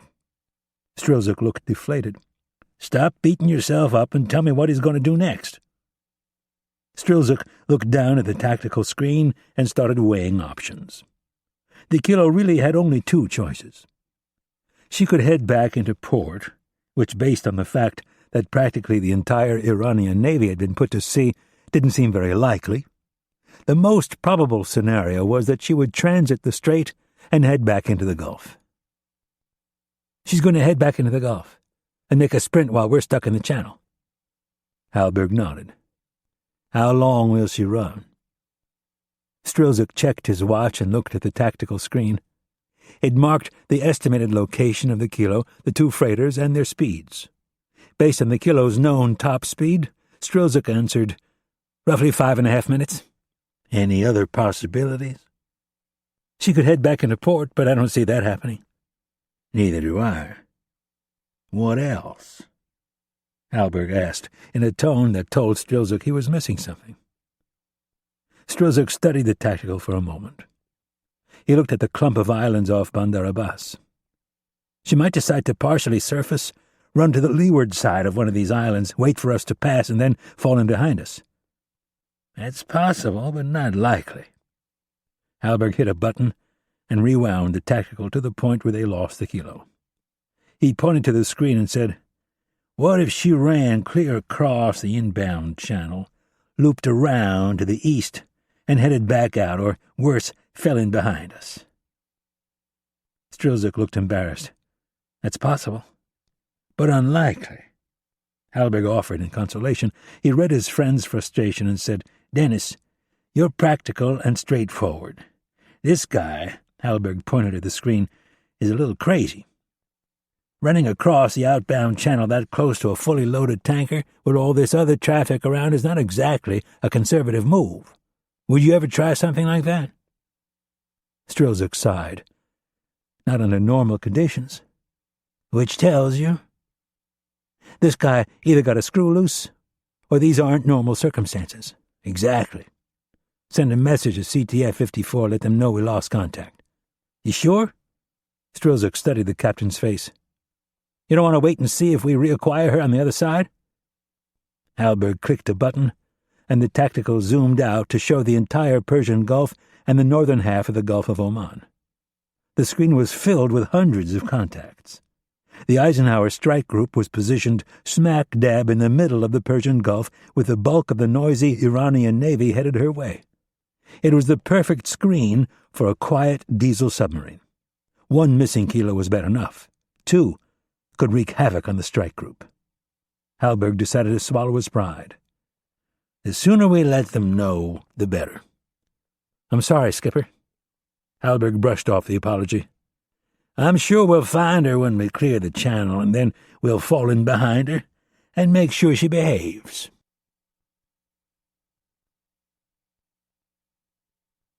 Chapter 42. Mosul, Iraq. Rapp looked through the thick windshield of the up-armored Humvee as they rolled through the main gate. He had a satellite phone held to his right ear and a look of impatience on his face. The bulk of the quick reaction force was still back at the site of the attack, securing the perimeter and collecting bodies. Rapp had commandeered a Striker and 2 Humvees to transport him and the 3 prisoners back to the base so he could begin interrogating them immediately. Chuck, Rapp said to the man on the other end of the line, it's the Wild West out here. I have no idea who took her, but I'm going to find out, and I can guarantee you it isn't going to be pretty. Mitch, said the deputy director of the CIA, get her back, but I'm telling you this as a friend. This thing is going to attract a lot of heat. Every reporter and politician in Washington is going to want to dissect every aspect of not just the kidnapping, but the aftermath as well. And they can all go fuck themselves. Mitch, Charles O'Brien sighed, that's the kind of attitude that's going to get you into a lot of trouble. Let me make this real clear for you, Chuck. Rapp's voice was tense. I don't want to hear another word about my attitude. I don't want anyone looking over my shoulder, and I sure as hell don't want anyone second-guessing what I do. We've got maybe 24 hours before they break her. The rulebook is out the window. This is gangland violence time. Don't send me any analysts from Baghdad. I need knuckle-draggers. I need guys who are going to kick down doors and kick the shit out of people until they give us answers. Mitch, I think you need to take a step back and reassess how you're going to handle this. I'll be at the White House in— They're going to torture her, Rapp growled. Mitch, O'Brien sighed, none of us want to see that happen, but you can't go running off half-cocked. You need to— Don't tell me what I need to do, Rapp screamed into the phone. You and everyone else in Washington need to stick your fucking heads in the sand for the next 24 hours and let me do whatever it takes to get her back. That's not going to happen. I can't let you do that. Then you'd better go on vacation. You're too close to this thing, O'Brien said forcefully. You need to take a step back and cool down. Remember that there are laws. Well, apparently the other side didn't get that memo, did they? You go ahead and cover your ass, Charlie. Rapp shook his head angrily and then added, But I remember when you used to have a pair, back when you were in the field. Now you've turned into just another wussified seventh-floor desk jockey. There was a prolonged silence, and then O'Brien said, I'm going to ignore what you just said and write it off to the fact that you're under a lot of stress. In slow, punctuated words, Rapp said, I meant every word of it, Charlie. When this thing is over, if the press comes down on you, I'll gladly fall on the sword for both of us. Now you'll have to excuse me. I need to put on my white gloves and ask these guys if they'd like to waive their right to an attorney. Rapp's thumb stabbed the end button on the phone just as the Humvee was pulling up to the CIA compound. The driver glanced over at Rapp and said, This is my third tour over here. The vehicle came to a complete stop. I wish more people in Washington had your attitude. So do I. Rapp got out of the vehicle and waited for the soldiers to unload the prisoner who had ridden with him. Rapp had separated the three men. He'd put the Persian-speaking commander in the Stryker vehicle. The cop was strapped to a stretcher and put in the back of the second Humvee, and the foot soldier, who he'd knocked out, rode with him. Rapp was already racking his brain for a strategy. He needed to squeeze information out of these guys as quickly as possible. Just beating them silly would probably fail. At least short-term, if he had a few days he could wear them down, but time was a luxury. He needed to come up with something more creative. He didn't know for sure how long Kennedy could hold out, and he didn't want to find out. This was personal. Rapp had been tortured years before. He desperately wanted to spare her the pain, suffering, and degradation. He started to think of the ways it would be worse for a woman, and then forced himself to stop. He needed to focus on finding her, not worrying about her, and he needed to do it as quickly as possible. 2 Humvees came rolling up and stopped just short of Rapp and the prisoners. Rapp recognized the base commander, General Gifford, as he climbed out of the lead vehicle. He was in full battle gear, helmet and all. He walked right up to Rapp. My recon choppers are up. I've got 3 Predators in the air and 2 Reapers are on their way up from Baghdad. There's 4 main roads that come into the city and 6 more secondary roads. The 101st is in the process of setting up checkpoints on all 10 of those roads between 40 and 60 clicks. What about the river? Cover to the north and south, he replied in his clipped military tone. We're mobilizing every soldier we can and putting them on the street. Is there anything else you need from me? Rapp thought of the conversation he'd just had with O'Brien. Yeah. He jerked his thumb over his shoulder at the 3 prisoners in black hoods. 1 was walking, and 2 were on stretchers. These guys with the bags over their heads. You never saw them. Understand? Gifford looked beyond Rapp at the men. He hesitated for a moment as he thought of the obvious implication. He gave a quick nod and then said, What man? The general turned and marched back to his Humvee. Over his shoulder he shouted, You need anything, call me. Just as the general was pulling away, Stillwell arrived with his Kurds. Rapp told the soldiers to get the stretchers down and had the Kurds take over. He figured the less the GIs knew, the better. Rapp and Stillwell walked into the trailer that housed the offices and a reception area. Do you have a camera? Rapp asked. Polaroid or digital? Polaroid. Stillwell disappeared into an office and returned a moment later with the camera. As he handed it to Rapp, he asked, What else? Rapp flipped the camera around to see if it was loaded. Yeah, find out where those bodies are. What bodies? The ones that I asked that captain from the QRF. Rapp snapped his fingers while he searched for the name. Captain Jensen, Stillwell offered. Yeah, that's him. I told him I wanted all the bodies brought back here so we could identify them. Make sure they're brought here. Not the base morgue? Asked a confused Stillwell. Here, right here. I want them stripped naked and dumped in the biggest cell you have. I want every square inch of the floor covered with dead bodies." "You serious?" Stillwell asked, with a questioning frown. "Yes," Rapp barked. Taken slightly aback, Stillwell asked, "Anything else?" Rapp was already halfway to the door. He stopped and asked, "What kind of soundtracks do you have to soften these guys up?" Stillwell looked up at the ceiling and recited the list. "Barney, I Love You, You Love Me, the Macarena, that obnoxious Nelly Furtado song, a lot of heavy metal. There's some Barry Manilow, which I personally think is bullshit. The guy's a genius." "No!" Rapp yelled. "I mean soundtracks of people being tortured, screaming, yelling, begging for their life, not the looped Barney shit. I don't have a week to wear these fuckers down." "Oh, sorry. Yeah, we've got a few good ones." "Put one on." Rapp left the office and walked across the compound. The interrogation containers were around back next to a massive tan hangar. The containers had been placed side by side and covered in 3 layers of sandbags. Only one door and an air-conditioning unit weren't covered. Rapp walked in the door and past a small desk and a bank of surveillance monitors.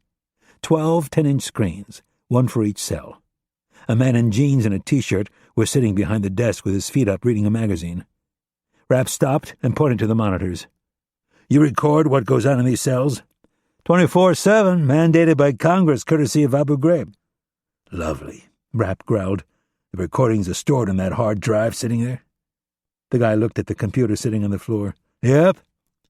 "Excuse me." Rapp nudged past the man and yanked all the connections out of the back of the computer. "Hey, you can't do that. That's against—" Before the man could finish, Rapp grabbed him under the arm and yanked him to his feet. "Take a break." Rapp pushed the guy outside and started for the cells.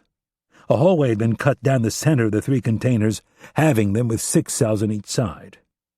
The doors and walls were all 1/4-inch steel with foam insulation in between. Rapp ran into one of the Kurds in the hallway and asked him where the guy was who they thought was the leader. The Kurd directed him to the last cell on the left. Rapp slid the spy hole to the side and saw the man lying on his stretcher in the middle of the cell. He undid the lock, entered the cell, and stood next to him. Then he reached down and yanked the hood off the man's head. The man opened his eyes for only a second, and then, unable to shield them from the overhead light because his hands were strapped at his sides, closed them. Rapp pointed the camera at the guy's face and snapped a shot. The Polaroid clicked and then whirled as it spit out the developing photo. Rapp leaned over and used his head to block the overhead light. "Open your eyes." Rapp spoke in English this time. The man slowly opened his eyes. "Where did they take her?" The man started to purse his lips like he was going to spit. Rapp was ready this time. His right fist came crashing down and hit the man square in the mouth. The guy coughed and turned his head to the side, spitting out blood and a tooth. Rapp let a moment pass and then, in a very congenial tone, said, "All right. I guess we'll have to do this the hard way. You do know you're going to tell me where she is, though." The man spit a gob of blood from his mouth and then said, "Fuck you." Rapp laughed and leaned in a little closer. "Let me tell you how this is going to go. I'm going to start by slicing off your left nut, and then I'm going to slice off your right nut." The man closed his eyes. "And if you manage to make it that far without telling me," Rapp continued, "you won't get much further because, trust me on this one, you're going to tell me what you know because no man in his right mind wants to have his dick cut off and shoved down his throat." Rapp stood up, and when the man opened his eyes, he took another photo. Almost as if on cue, the voice of a man screaming in pain erupted from somewhere beyond the door. Without saying another word, Rapp turned and left.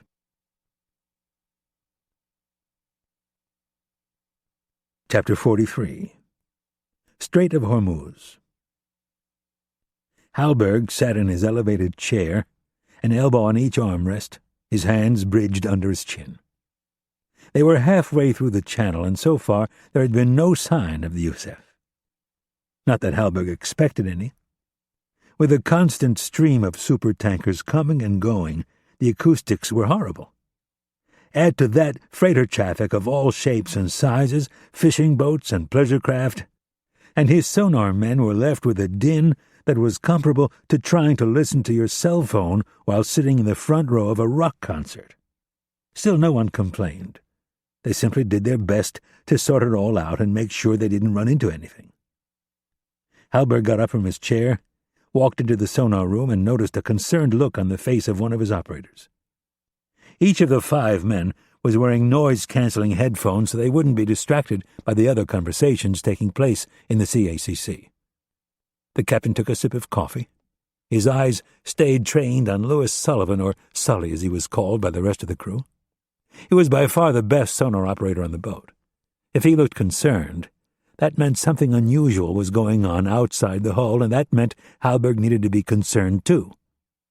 He waited for Sully to start nodding, waited for the smile to form on his thin lips. That's what Sully always did when he classified a particularly difficult contact. 1 minute passed, then 2. Hallberg remained motionless, other than to take an occasional sip of coffee. He noted the time, decided on how long he would wait, and then returned his attention to the tactical display. Before entering the Persian Gulf, the shipping channel turned almost due west, forcing vessels to turn hard to port. Hallberg had set a course for the inside edge of the channel. If the Yusef was trailing the first ship by 200 feet or more, they stood a good chance of picking her up as she executed her turn and came out in front of the tanker that separated them. Hallberg glanced over at the sonar station just as Sullivan was looking over his shoulder back at him. This was not a good sign.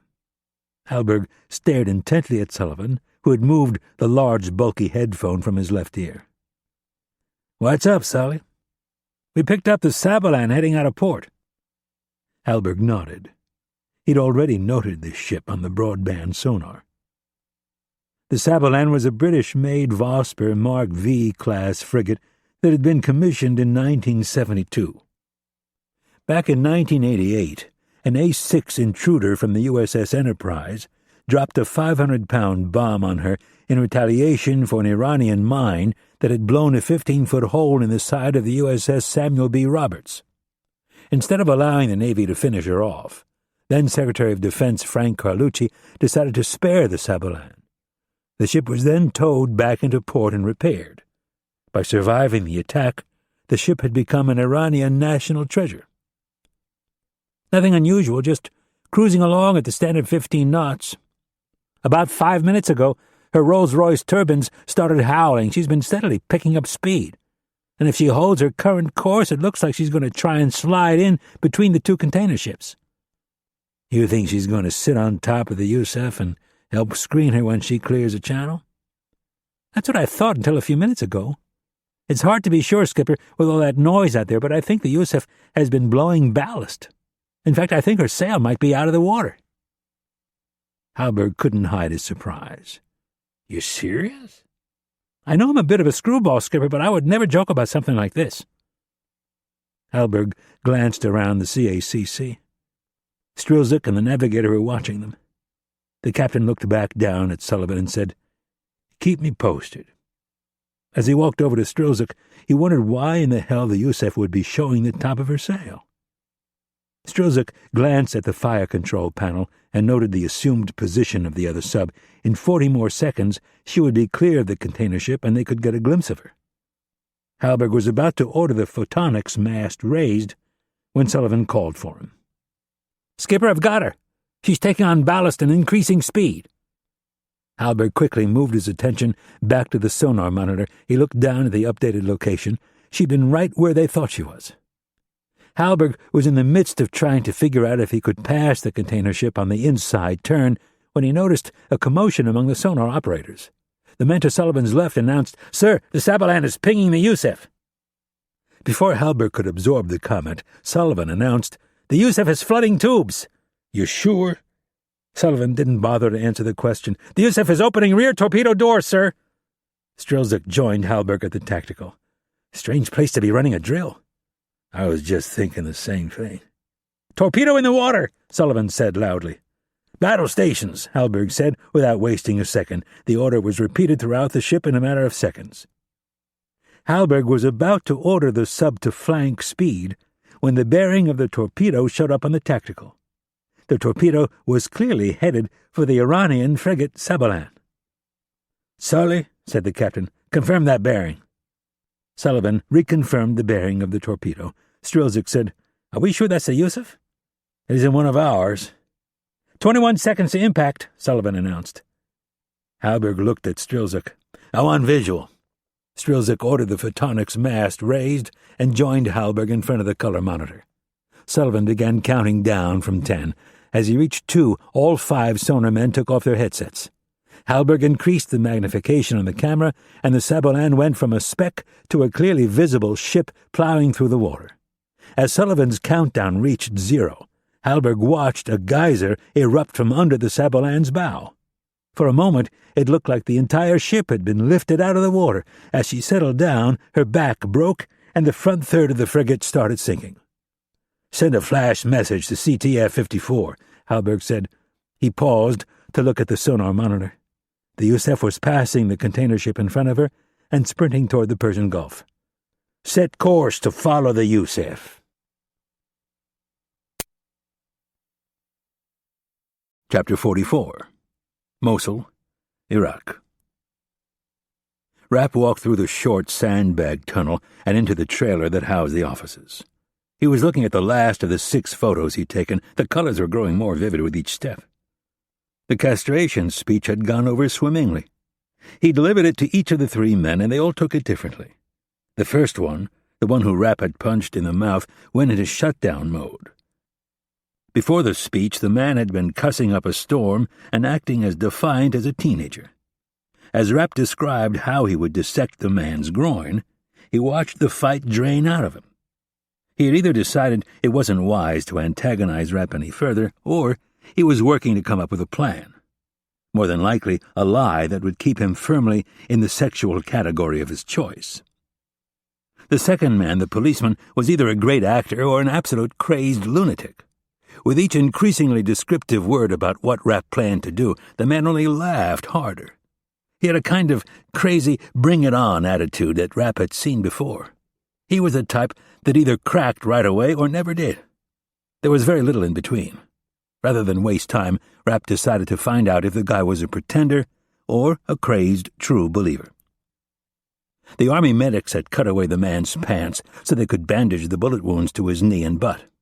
He was still on a stretcher, his lower body covered with a drab green army blanket over which he was bound by restraints. Rapp yanked the blanket out from under the straps. Exposing the man's genitals, he drew his knife and held it in front of the man's face. "What's your name?" Rapp asked in an easy, even tone. The man laughed hysterically and refused to answer. Rapp placed the tip of the knife against the man's left testicle and repeated the question.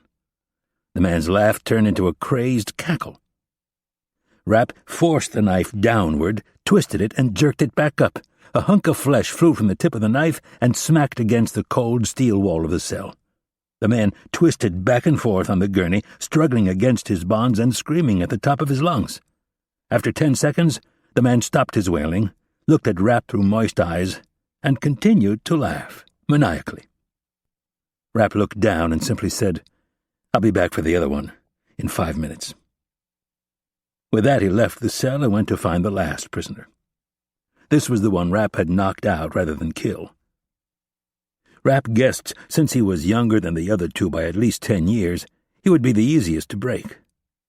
After delivering the castration speech, Rapp stood, took a second photo, and told the man he'd give him a few minutes to think about life without a pecker, and then left. Rapp entered the reception area and found Stillwell and Ridley standing behind a desk looking at a large flat-screen monitor. Rapp held up a photo of the man whose left nut he had just cut off and said, "There's no way in hell this guy's a cop." Ridley pointed at the screen and said, "I just got off the phone with Chuck O'Brien, and I think he's right." Ridley pointed at the screen. "You've lost it." "What in the hell are you talking about?" "I'm talking about," Ridley pointed at the screen in front of him, "you cutting off that guy's testicle. You think we've only got one workstation to keep an eye on the prisoners?" "Oh, don't tell me you've gone soft, too." "It has nothing to do with going soft, although I'm not so sure about your methods. It's about the fact that this is a U.S. military base. This isn't some dark facility in the stands. The military keeps records. They keep track of who comes and who goes, and these GIs gossip more than a bunch of goddamn sorority sisters. Then there's the press. And I don't even want to think about what's going to happen when that guy ends up with a lawyer someday. That guy is never going to end up with a lawyer, Rapp said forcefully. You don't know that. Oh, I sure do, because after I'm done cutting his dick off, I'm going to drag him into one of those other cells, and I'm going to blow his brains out right in front of the other two. Mitch! Ridley screamed. You can't do that. We have a team of interrogators on their way up from Baghdad. These guys are the best in the business. They will get every last ounce of information out of them. Rapp folded his arms across his chest. Great. Why don't we just grab some lunch and a cup of coffee, kick back, shoot the breeze, and give these pros some room? That sounds like a hell of a plan. Then, a week or a month from now, when they finally squeeze the information out of these guys, we can try to get Irene back. In the meantime, I'm sure they'll treat her like a queen. It's not going to take them a month. It's not going to take me more than an hour. Mitch, Ridley sighed, I personally don't care what you do, just so long as you don't leave any permanent marks on these guys. I personally don't give a shit what you think, Rob. We're not in Washington. We're in a fucking war zone where our boss, the director of the CIA, the person who knows every damn spy we have in every damn country, has just been kidnapped. You think those guys are flying in a team from Damascus? A team that's going to make sure they won't leave a mark? Anguish gripped Rapp's face and he screamed, They're going to torture the shit out of her, Rob, and I'm not going to sit here and debate with you what I can and can't do. Rapp took the 6 Polaroid photos and threw them down on Stillwell's desk.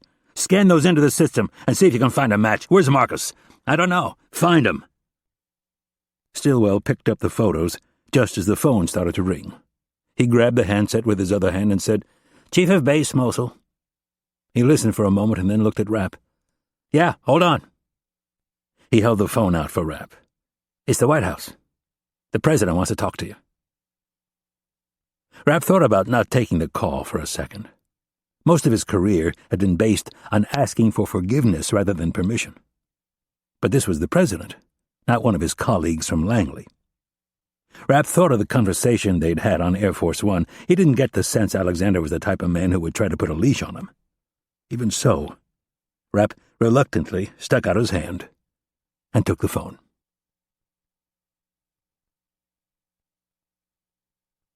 Chapter 45. Washington, D.C. The warning came in while the majority of Washington was asleep. The duty officer in the White House Situation Room received the call from the CIA Global Ops Center shortly after 5 a.m. Within minutes, phone lines were buzzing around the Capitol and beyond. There were plans in place for such things. Security details were rousted, motorcades were sent out early, and key players in the national security arena were told to get to their respective offices immediately. Secretary of Defense England was the first cabinet-level official to receive the bad news.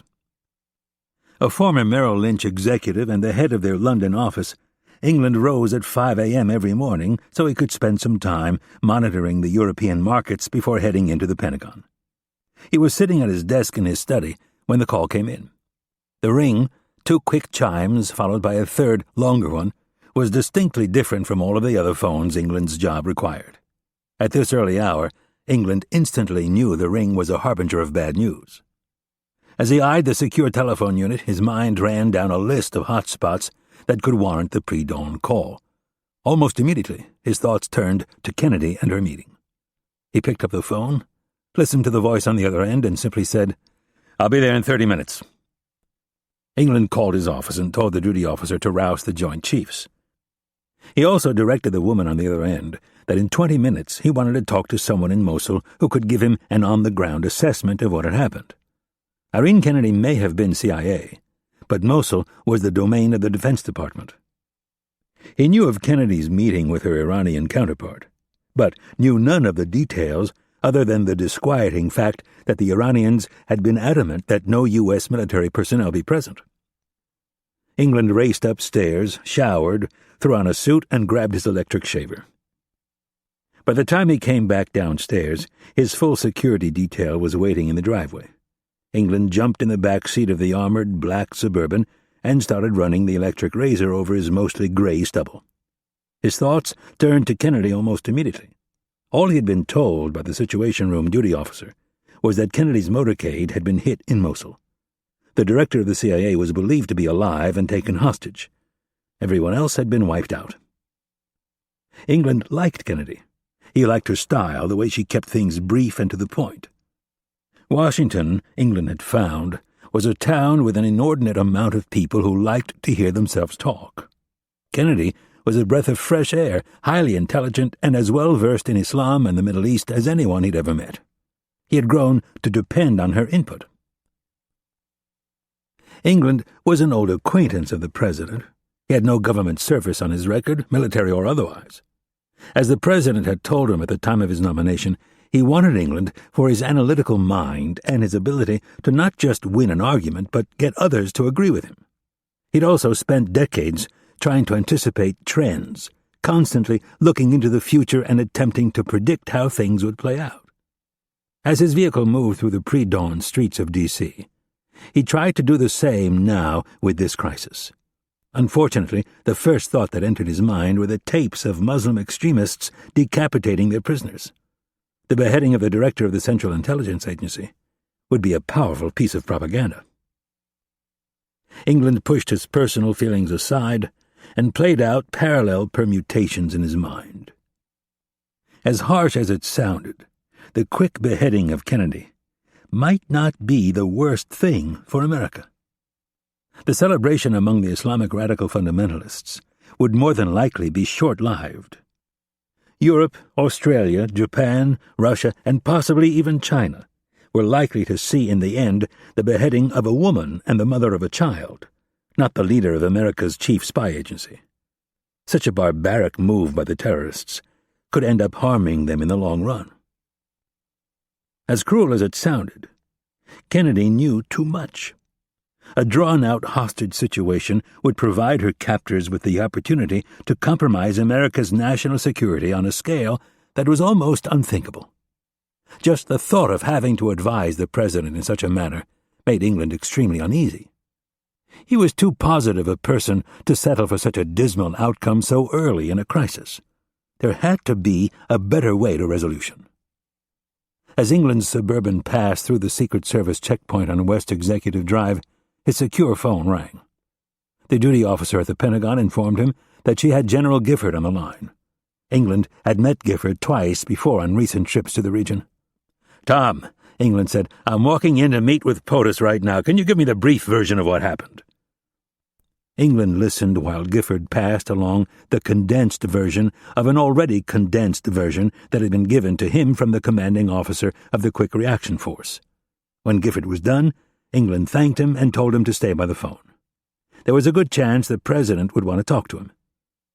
England entered the West Wing and went straight to the Situation Room, where he found President Alexander, National Security Advisor Frank Ozark, and Attorney General Pete Weber. The three men were sitting at one end of the massive, shiny wood conference table. They all had their elbows on the table and were staring at a gray, star-shaped speakerphone. "Mr. President, I'm afraid he's out of control." England unbuttoned his suit coat and sat in the leather chair next to Ozark. He recognized the voice coming out of the speakerphone as that of CIA Deputy Director Chuck O'Brien. The president sighed and sat back in his chair. "Chuck, considering the situation, I think his rage is understandable. Sir, I'm as big a believer in Rapp's abilities as anyone. I just think that his judgment is clouded at the moment. He's too close to this thing." England cleared his throat and said, "Chuck Brad England here. What has he done that has you so worried?" "Apparently several of the attackers were left behind and taken prisoner. One of the men, who we think may be a policeman, was wounded. After the attack was over, Rapp shot the man in the backside while he was laying on the ground." "The policeman?" asked the surprised Attorney General. "Yes, we think local law enforcement may have aided the insurgents. Rapp then decided to conduct a battlefield interrogation with one of the other men. According to early reports, he pulled out a knife and stabbed the man in the shoulder while he was subdued." The Attorney General looked extremely uncomfortable. "Were there witnesses?" "This all happened in a residential neighborhood," O'Brien replied. "My guess is there were plenty of people who saw it." "Oh, God," the Attorney General moaned. "Any reporters on the scene?" "Not that I know of." "Again," England said, "I apologize if I missed something, but why are we so concerned with how Rapp is handling prisoners? I just got off the phone with the base commander in Mosul. He says the local police didn't merely look the other way. He says they opened fire on Director Kennedy's motorcade. That's correct, O'Brien's voice sounded from the speakerphone. So let me get this straight. The director of the CIA has been kidnapped, her personal security detail was all shot execution style, and we are worried about Mitch Rapp roughing up a few prisoners? I personally could care less about these men, Brad, but mark my words, when the dust has settled, the Hill is going to have a lot of questions. They're bound to launch hearings into how this happened and how all of us acted in the aftermath. Right now, Rapp is out of control. Correct me if I'm wrong, but isn't he always out of control? Isn't that one of the reasons why he gets stuff done while everyone else sits around and talks about it? Mitch Rapp is very good, but there have been plenty of times when he's gone overboard. England looked at the president and then said, Chuck, I'm going to try and be gentle here. You've got a lot of pressure on you right now. One of Director Kennedy's greatest strengths was that she got results. She also knew how to keep the president insulated from some of the less than civil stuff that is sometimes required in your covert world. Do you follow what I'm saying? O'Brien didn't answer right away. After a moment he said, Yes, but I still think it would be a good idea for the president to talk to him, just briefly. My point is we can get answers out of these guys without cutting off appendages. I agree, the Attorney General said forcefully. President Alexander looked to England, who simply shrugged in a manner that said, What harm could it do? All right, the president said. Have you people put the call through? Will do, sir. There was a click as the line went dead. The president leaned forward and pressed a button on the speakerphone. He then looked up at his old friend England and asked, Your thoughts? My thoughts. The Secretary of Defense leaned back and sighed. If we don't get her back soon, and I mean really quick, we are going to have some major problems. The president rubbed his forehead. How the hell did this happen? Don't even go there, sir. It won't do us any good at this point. We have to deal with the here and now. Let's talk to Rapp, find out what he has, and then we can make some contingency plans. The president nodded. A few seconds later, a voice came over the speaker announcing that Rapp was on the line. The president leaned forward and stabbed the speaker button, saying, Mitch, it's the president here. Are you all right? I'm fine, sir. Do I have this right that you saw Irene being put into the back of a sedan and driven away? That's correct, sir. Any ideas who was behind this? No, but I have 3 prisoners, sir. In fact, I'm in the process of interrogating them right now. I'm confident 2 of them will talk. The 3rd looks doubtful. The president looked around the room. Mitch, I've got Pete Weber with me, as well as Frank Ozark and Brad England. The rest of the National Security Council should be here shortly. There's been some concern that you're too close to this thing. The president paused and then added, that you might be out of control. A sigh of frustration could be heard over the speakerphone. Mr. President, the director of the CIA has just been kidnapped. As per our discussion on Air Force One, I think now is the time to pull out all the stops. Attorney General Weber had no idea what Rapp was talking about, but it didn't sound particularly thoughtful. Mitch, Pete Weber here. We all know you and Irene are close, but you really have to take a few steps back and remember that you took an oath to protect and defend the Constitution of the United States. We all took that oath, and that means none of us are above the law, including you. There was a long pause, and then, in a voice filled with frustration, Rapp said, You have got to be kidding me. Rapp's stark response caused everyone in the room to take a quick look at each other. Excuse me? The Attorney General asked, defensively. The director of the CIA was just kidnapped, and her entire security detail was wiped out, and you want to lecture me about an oath and a 200-plus-year-old piece of paper. Our entire country is based on that piece of paper, Weber responded defensively. You may have been thinking about defending a piece of paper when you took your oath, but I was thinking about protecting and defending American citizens from the type of shit that just happened. I apologize for my language, Mr. President, but this is ridiculous. If they haven't already started torturing her, they are going to shortly, and once that happens, sir, it is only a matter of time before she breaks, and when she does, we are screwed. She has a photographic memory. She knows every single spy and clandestine operative we have in the Middle East, and that's just the tip of the iceberg." "There are legal ways to do this," Weber responded. "This isn't a court of law," Rapp snapped. "We don't have a month to wear these guys down by asking them the same question 500 times and waking them up 20 times a night. We don't even have a week. If I don't get answers out of these guys in the next 24 hours, we are going to have to start recalling every clandestine operative the CIA has in the region. And if we still haven't got her back a month from now, we'll have to recall the entire clandestine service. Every spy who has ever worked with us will be in danger of being exposed and executed. Our intel will dry up faster than any of us can imagine, and we will be flying blind." England looked at the president and said, "I'm afraid he's right." "Mr. President," Rapp said in a pleading tone, "all I'm asking for is 24 hours. Just let me do my job, and I promise you I'll find out who's behind this." President Alexander looked directly at England, who in turn looked at the Attorney General and said, "Pete, I'd like to have a word alone with the President and Frank. Would you excuse us for a moment?" The look on Weber's face was one of dejection, but he understood. He flipped his leather briefing book shut with a snap and stood. He marched across the room and closed the heavy, soundproof door behind him. England knew the President well enough to anticipate what must be done. There was no need for further discussion. Alexander was the quarterback. Their job was to protect and shield him.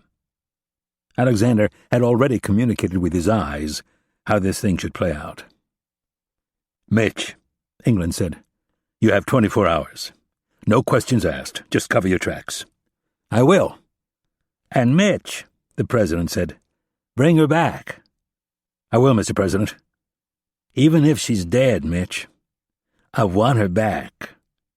"Yes, sir." The speakerphone made a clicking noise as Rapp disconnected the call from his end. The President was about to say something when the door opened and Secretary of State Wicca entered looking very hurried. "I'm sorry I couldn't get here sooner, sir." Wicca dumped her leather shoulder bag on the chair next to England and reached for one of 4 remote controls sitting in the center of the shiny table. "I'm afraid the situation has just gotten more complicated." Wicca pointed the remote at the large plasma TV on the wall across from her. "Sir, Al Jazeera is reporting that one of our subs has just sunk an Iranian military vessel in the Strait of Hormuz." "What?" A shocked Alexander asked as images of a heavily damaged gray military vessel appeared on the TV. The President tore his eyes away from the TV and looked at England. The Secretary of Defense was already reaching for the phone. "I'm on it, sir."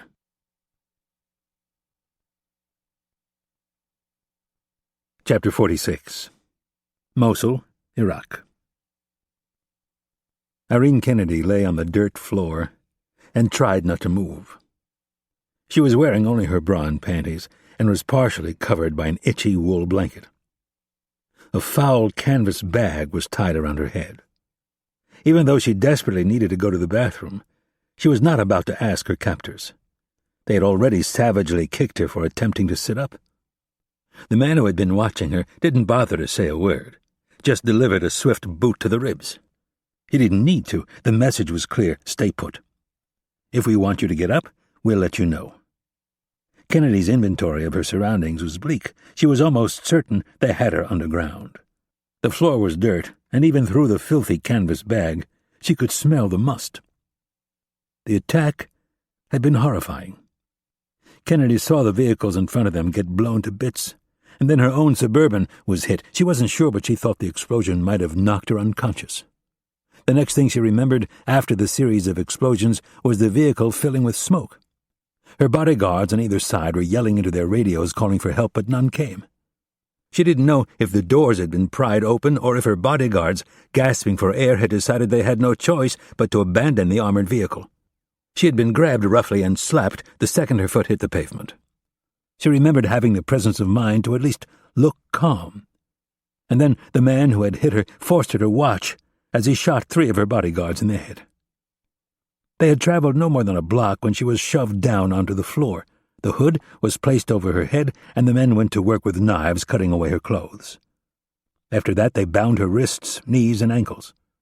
A few minutes later, she guessed, they pulled into a garage where she'd been transferred from one vehicle into the trunk of another, although It was possible they had simply moved her to the trunk of the same car.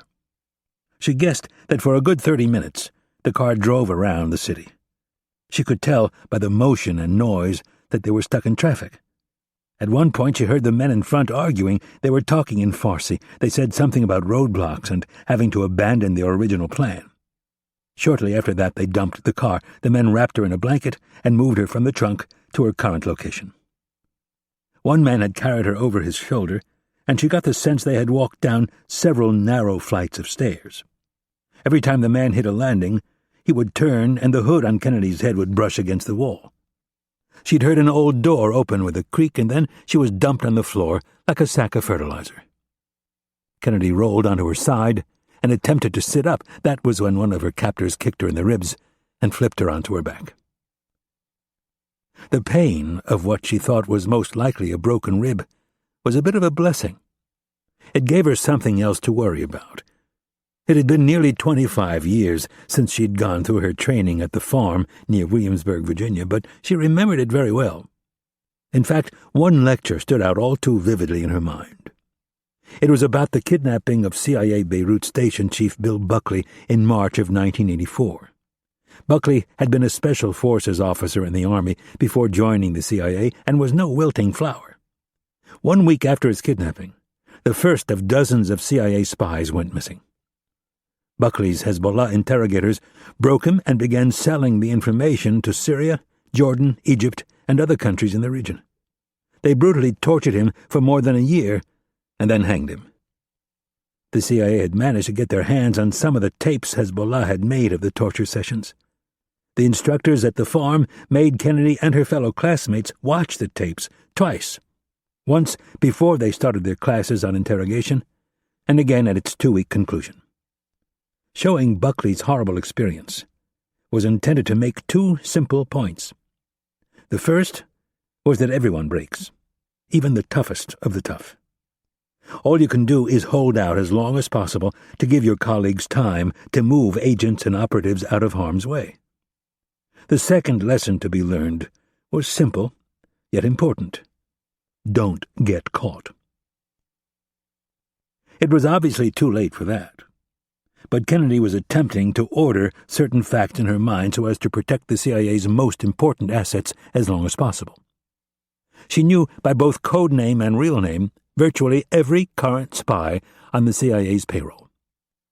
For the moment, Asia and Africa were of little concern. The 2 most immediate problems were the Middle East and Europe.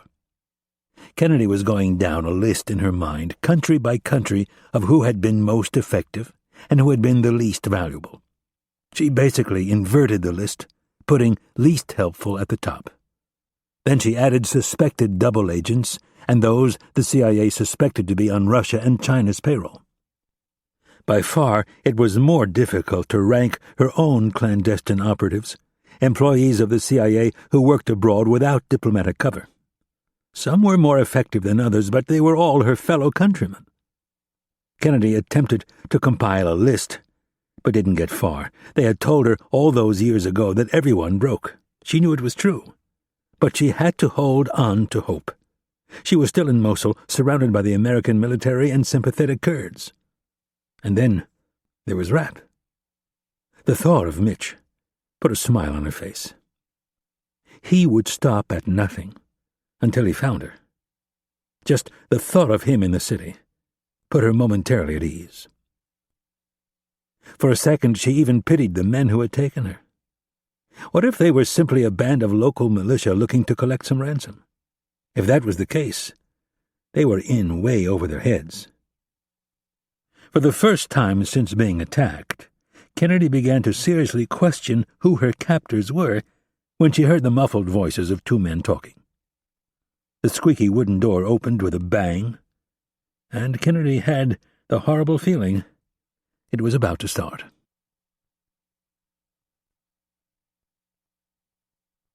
Chapter 47. Imad Mukhtar had changed into a suit and dress shirt. He had chosen not to wear a tie, however. He descended the ancient steps one at a time. The fact that they had not made it out of the city was not what was worrying him. He had felt from the beginning that it would be too difficult to make it the 60-odd miles to the Iranian border. but it was worth a try. Even so, the Americans had reacted far quicker than he had predicted. An advance team had been sent to an abandoned factory midway between Mosul and the border. As luck would have it, 2 American Black Hawk helicopters had landed and disgorged over 20 men a mere 100 meters from the factory. Mukhtar was forced to turn around after traveling nearly 20 miles, and then they had to face the gridlock that had been created by the American roadblocks. Mukhtar had another backup location within the city, a place where the Americans were not welcome. He continued down the steps of the mosque to the dank basement where the director of the CIA was waiting. Mukhtar had been very pleased with the attack up until just a few minutes ago. Kennedy had been plucked from her SUV without a scratch, and they had left the scene just in time. At least, that was what he thought at the time. He had just been given the bad news that they had lost 34 men. At first, Mukhtar thought the information was surely inaccurate. How could they possibly have lost so many men? It started to sink in when he asked for Ali Abbas, Hezbollah's liaison in Mosul. Abbas was the man who had brokered the deal with the local police chief. When he was told that Abbas was one of the men killed, his first response was to make sure. If Abbas was alive, everything was in jeopardy. He knew Hezbollah's entire infrastructure, not just in Mosul, but back in Lebanon as well. He also knew they were working directly for the Iranian president, which could complicate things. Abbas knew where each and every safe house was located and what local officials were on their payroll. Someone needed to be dispatched immediately to the scene to find out if anyone had been taken alive. Next, he asked for Rashid Dadarshi, the Quds Force commander. Dadarshi was extremely capable. He surely had a man who could go back and begin poking around. But the news only got worse. Dadarshi's second-in-command informed Mukhtar that his commander had not made it back. Mukhtar could scarcely believe it. He had seen both men just seconds before he had left with Kennedy. What could have possibly happened in such a short span of time? He reached the final step that led to a second basement beneath the great mosque, and again wondered if he was doing the right thing by staying put. Abbas had been the one who had told him about the mosque, that it had an imam who they could trust with their lives.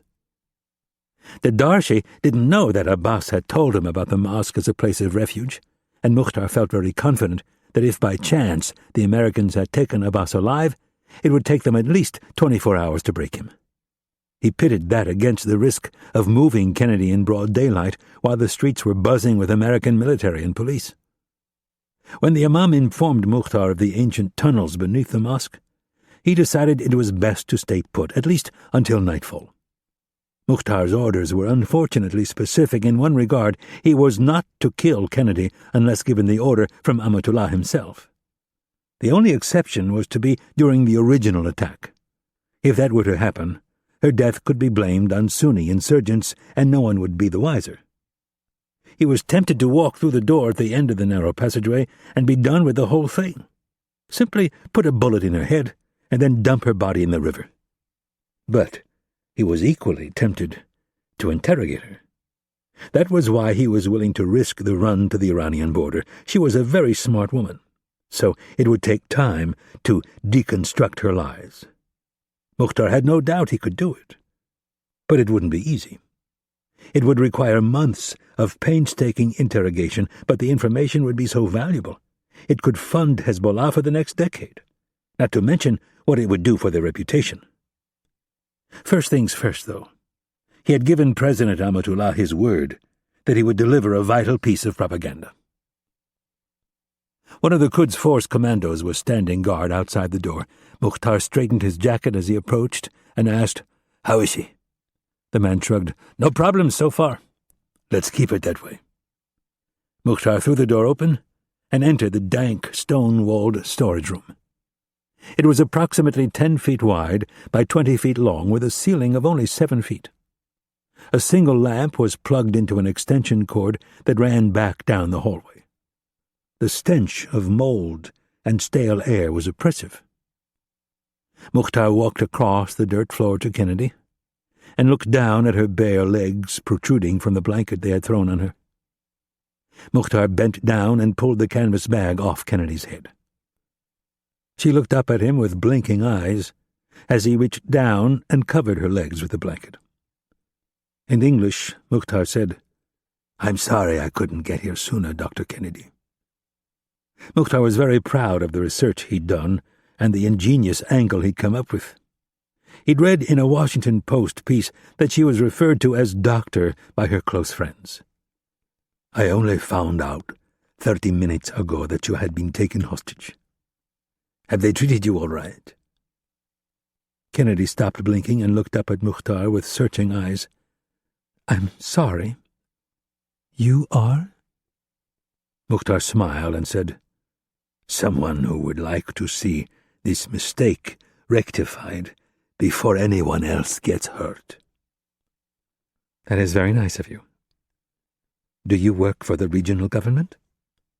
"You could say that. I'm a freelancer of sorts." Kennedy was well aware that kidnapping for ransom was rampant across all of Iraq. It had grown into a cottage industry, complete with neutral negotiators who collected upwards of a third of the ransom. "I see," Kennedy said as she struggled to prop herself up on her left elbow. "Here," Mukhtar offered as he grabbed her around the shoulders and helped her sit up. The blanket fell partially away, exposing her bra and bound wrists. Mukhtar drew a knife and cut the plastic flex cuffs on her wrists and then her knees and ankles. Kennedy clutched the blanket and covered her exposed skin. "Thank you. I'm sorry you never told me your name." "You may call me Mohammed." "Of course," Kennedy replied a bit suspiciously. He might as well have said John Doe. "You said this was a mistake. I'm sorry, but I find that a bit hard to believe." "I'm sure you do. But I think I can explain." Mukhtar glanced at the guard sitting in the corner and in Arabic asked him if he could have a moment alone with the prisoner. The lumbering man slowly got off his chair and left the room. "The police force here in Mosul is extremely corrupt. They were not told that you were in that convoy." Kennedy knew they had not told the police for that very reason. "Then who did they think was in the convoy?" "They are not telling me that.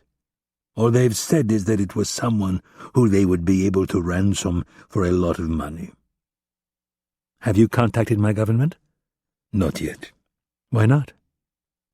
Mukhtar glanced nervously over his shoulder and then, in a much quieter voice, said, "Some of them want to kill you. Some of them want to negotiate with your government, and some of them would like to sell you to another government." "Who are you talking about?" "A local group, but very powerful. More like your mafia than one of our militias." "Sunni?" Kennedy asked. Mukhtar shrugged off the question. "I cannot say, but I wanted you to know I am working on your release, and that I will do everything I can to make sure you remain unharmed." "Thank you." Mukhtar stood. "Now I must go.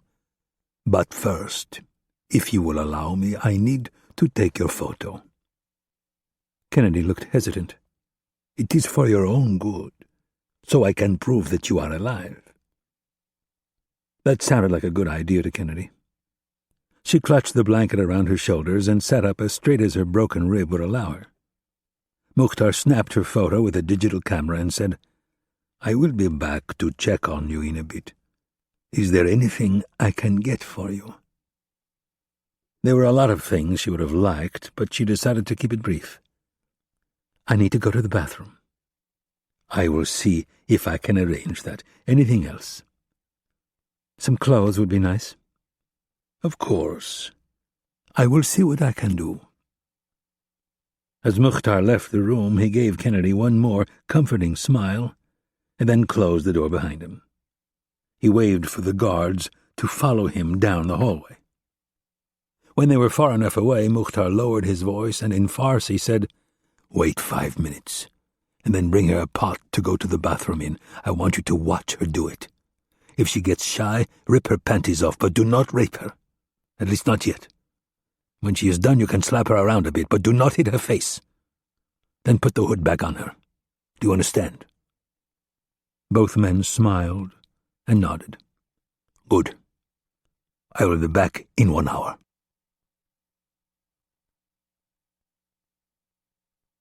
Chapter 48. Rapp stood behind Marcus Dumond and watched the younger man's fingers fly over the computer keyboard with the skill of a concert pianist. Dumond was by far the most accomplished hacker at Langley, and perhaps in all the U.S. government. The MIT graduate had scanned the photos Rapp had taken and was now running a search through multiple databases to see if he could come up with a match. "How long will it take?" Rapp asked as he zipped up the khaki flight suit Stillwell had given him. "It could take 5 minutes, it could take 5 hours. That's even if we have them in one of the databases." "You talked to NSA?" "Yep, they came up with nothing." Rapp had asked Dumond to contact the National Security Agency and see if they could locate Kennedy's secure mobile phone.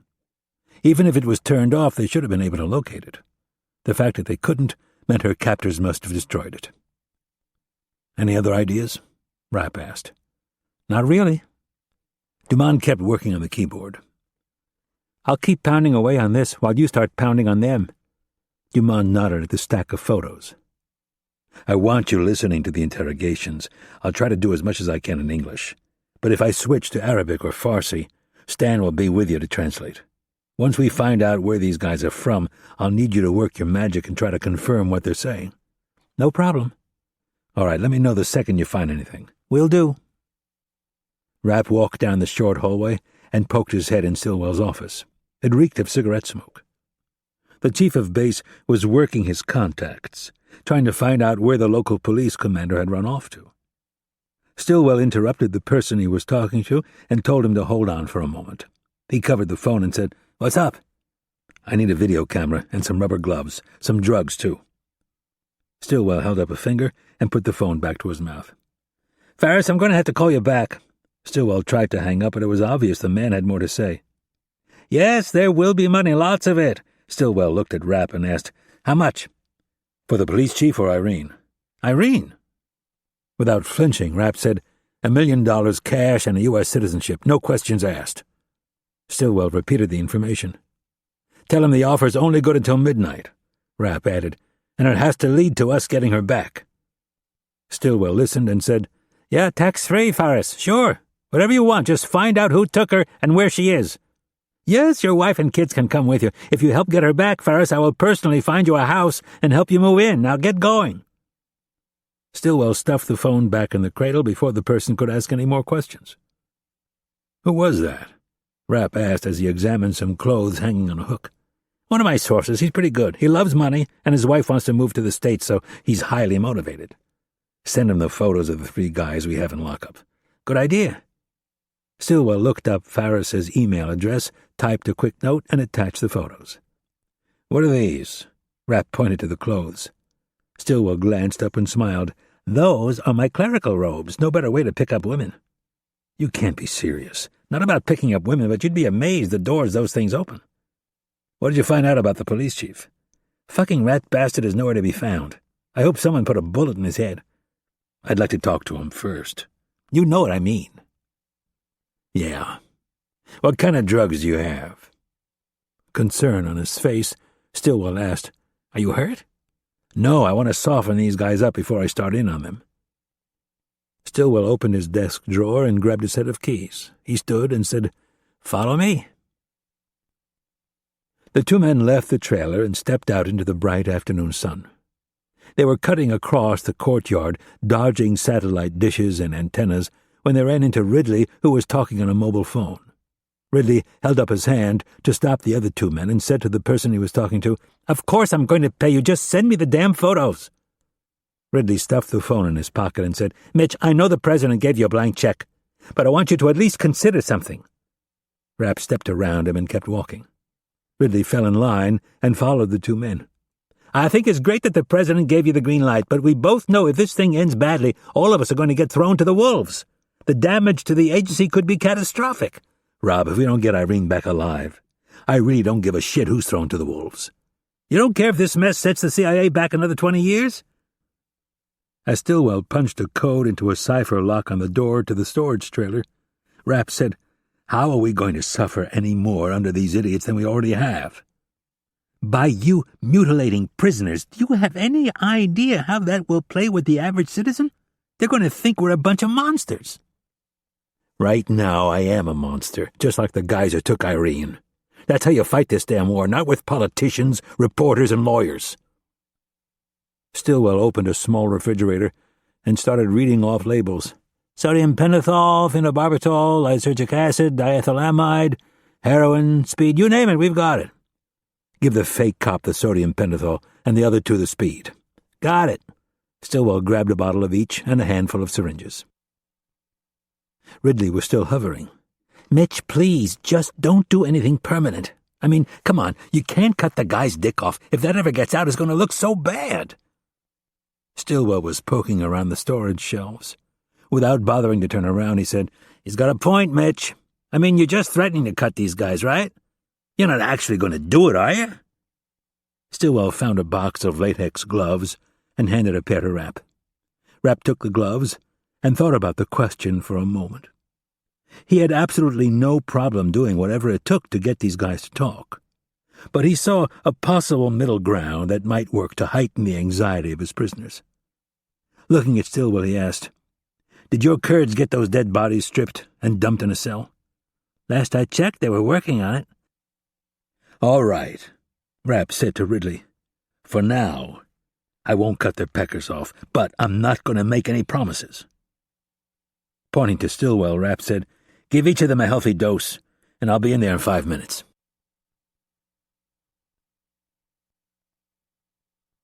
Chapter 49.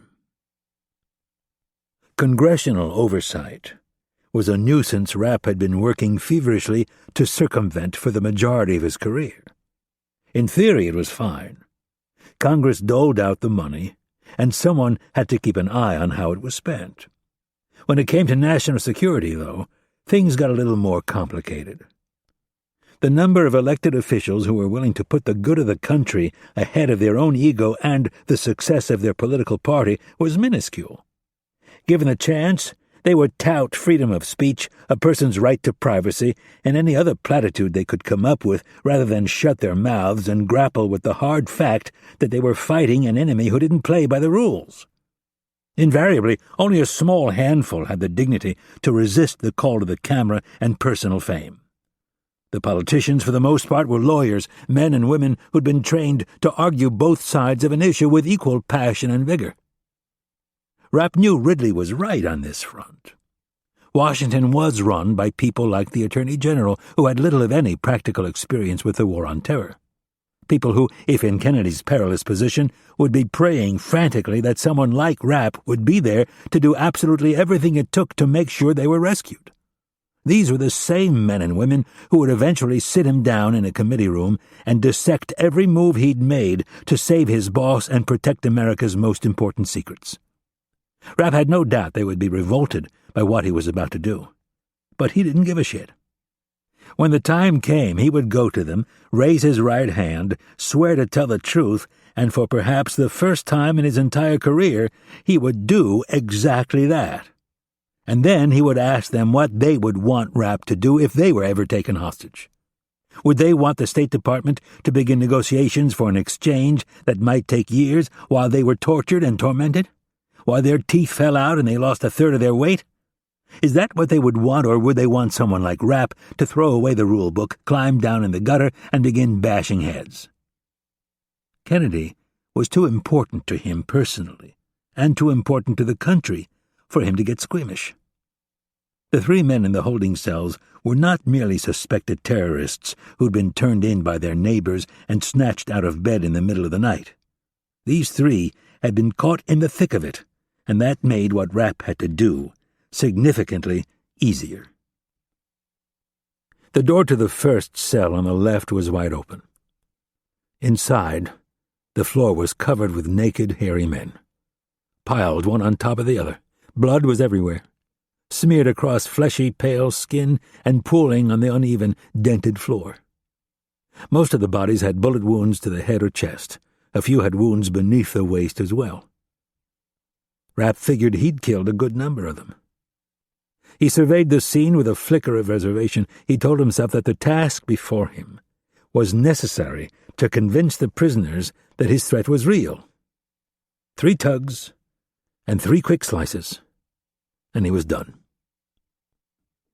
Rapp left the cell, wiped the blood from the blade on the thigh of his coveralls, and put the knife away.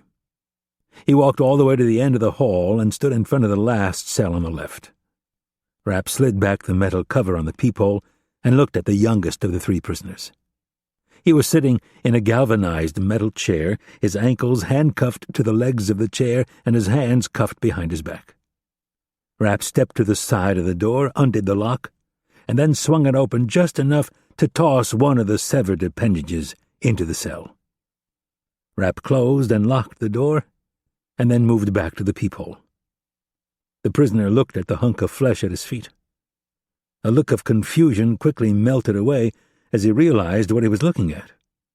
The young man shut his eyes and began shaking his head vigorously. Rapp closed the peephole and moved to the next cell.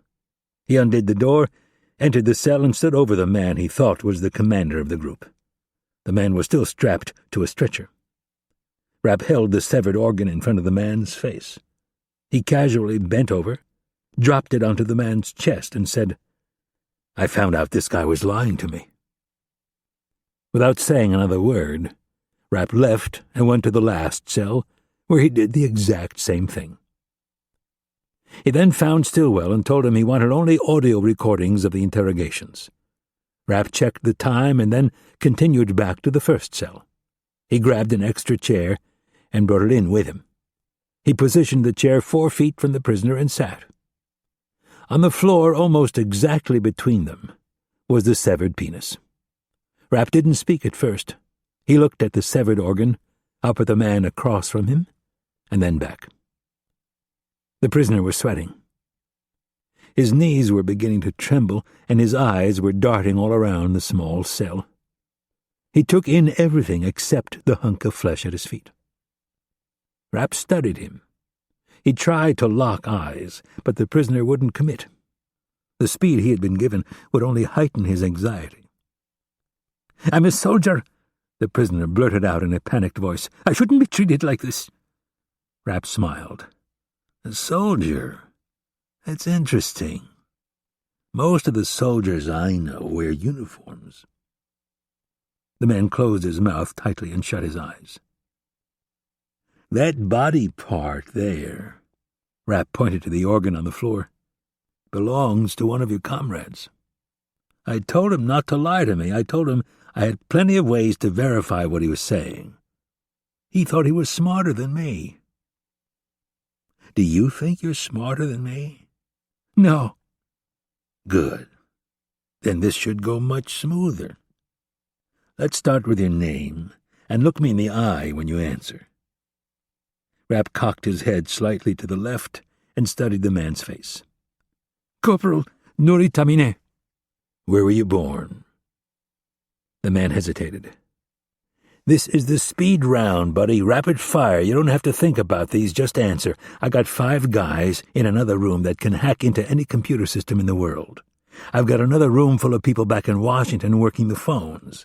We've got spies in every frickin' government in the region. Right now they're calling around about you, and if what you say is true and you're a soldier, we'll find your military records. If the photo doesn't match the name, or we can't find you, I'm going to cut off your left nut just like I told you I would. Your friend there," Rapp pointed to the object on the floor, "he gave me the wrong name, the wrong town, and a bullshit date of birth. He made it real easy for me. I just cut everything off in one fell swoop. You probably heard him screaming like the peckerless little pussy that he now is." Rapp pulled out his knife and extended the blade. "Here's how dumb the guy is. After all that, he's in so much goddamn pain he ends up telling me his name anyway. The point is, you're going to end up telling me everything. So you might as well hold on to your manhood." Rapp pointed the tip of the knife at the man's crotch. "Now, are you ready for the speed round?" The prisoner nodded quickly. "Name," Rapp fired the question like a drill sergeant. "Corporal Nuri Tamine." Place of birth. Qom. The only city Rapp knew of by that name was approximately 100 miles southwest of Tehran. Date of birth. 14th of January, 1982. You said you're a soldier. What unit? 23rd Special Forces Division, Jerusalem Force. Rapp kept his emotions in check. The man sitting before him was not some insurgent volunteer. He was an Iranian soldier, a member of their elite Quds force, or, as some of the more anti-Semitic men referred to it, Jerusalem Force. His involvement in the kidnapping of Kennedy caused Rapp to see things in an entirely different light. "How long have you been in Iraq?" Rapp asked while he tried to think of the implications of direct Iranian involvement. "Almost 2 months." "All of it in Mosul?" "Mostly, and the surrounding area." Rapp wondered if Minister Ashani had ordered this. Up until now he had thought the man very reasonable. Now he wondered if the sincerity he had shown Kennedy was all an act. "You married?" The man looked away nervously and hesitated. "Don't lie to me." "Engaged." Good leverage, Rapp thought to himself. He unzipped the thigh pocket on his coveralls and pulled out the stack of Polaroids. He flipped through until he found the one he was looking for. He held the stack in front of Tamineh's face and said, "Careful on this one. Name and rank, just like it says in the Geneva Convention, which also says you're supposed to be in uniform, but we'll talk about that later." The young Iranian looked at the photo and hesitated. "Your fiancé," Rapp started, "will never marry you if the goods are damaged." Rapp could tell the speed had taken full effect. Tamineh's knees were shaking and his eyes were darting around the room. "Look at me!" Rapp screamed. "Is she pretty?" "Who?" the man asked, genuinely confused. "Your fiancé." "Yes." Rapp stuck the tip of the knife up against the man's crotch. "Then you're screwed. No way in hell a good-looking Persian woman is going to marry a guy without a dick. Now quit fucking around and tell me who this is, and remember, I might already know his name. This could be a test, and if you fail, off comes the first nut." "Captain Rashid Dadarshi, my commanding officer." Captain was the equivalent of a captain in the U.S. Army. "When were you told who you would be kidnapping?" Tamineh looked nervous. "I was never told." "Never?" Rapp said forcefully. "Never. We were only told it was an American and that we were not to harm her." Rapp looked at him skeptically, even though he had a suspicion the man was telling the truth. "We were only told yesterday of the plan." "Who told you?" "Captain Dadarshi, of course." "No one else?" Tamineh shook his head. "Then who the hell is this?" Rapp shuffled through the photos and held up the one of the man who had been dressed as a police officer. Tamineh took one look at the photo and his face twisted into a disgusted scowl. "That is a Palestinian dog. He is not part of my unit." "Name!" Rapp barked. "Ali Abbas," the man offered willingly. "If he isn't Quds Force, then who is he with?" "Hezbollah." "Hezbollah?" Rapp repeated as he stood. "What the fuck is Hezbollah doing in Mosul?" "I do not know. I am only a corporal." Rapp had a good sense that the man was telling him the truth. But he needed to keep him on the edge for a bit longer. He stuck his knife under the Iranian's chin and lifted it until he was looking straight into his eyes. "I'm going to go check your story. And if I find out you lied to me about a single thing, I'll be back for your nuts."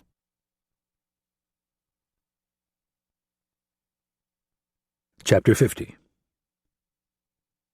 Rapp closed the door to the cell and hustled down the hallway. The looped recording of a man being tortured was playing on the overhead speakers. Rapp ignored the agonizing screams and grappled with the implications of what he'd just learned. From the onset of the attack on Kennedy's motorcade, he'd assumed it was Sunnis who were behind the plan. The Sunnis ran the police force and had been known to work with al-Qaeda in Iraq on a limited basis. Iranian and Hezbollah involvement brought things into a much more complicated light.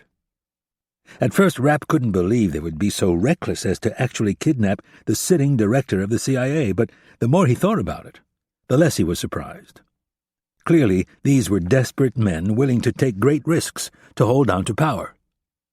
Dumond had set up shop in the conference room. He had 2 of his high-powered laptops plugged into full-size monitors and was working both. Stillwell was sitting next to him, taking notes and helping translate. Rapp stopped in the doorway. "Any luck?" "Not yet." Dumond didn't bother to look up from the screen. I'm not sure the Iranian army has these personnel records on their network. Rapp was afraid of that. What about public databases? Motor vehicle registry, utilities, birth records? I'm searching all of them. Ridley joined Rapp in the doorway. He was holding a stack of freshly printed 5x6 photos. These just came in. Ridley handed the stack to Rapp, who began peeling through them. That first one is of Minister Ashani right after he arrived.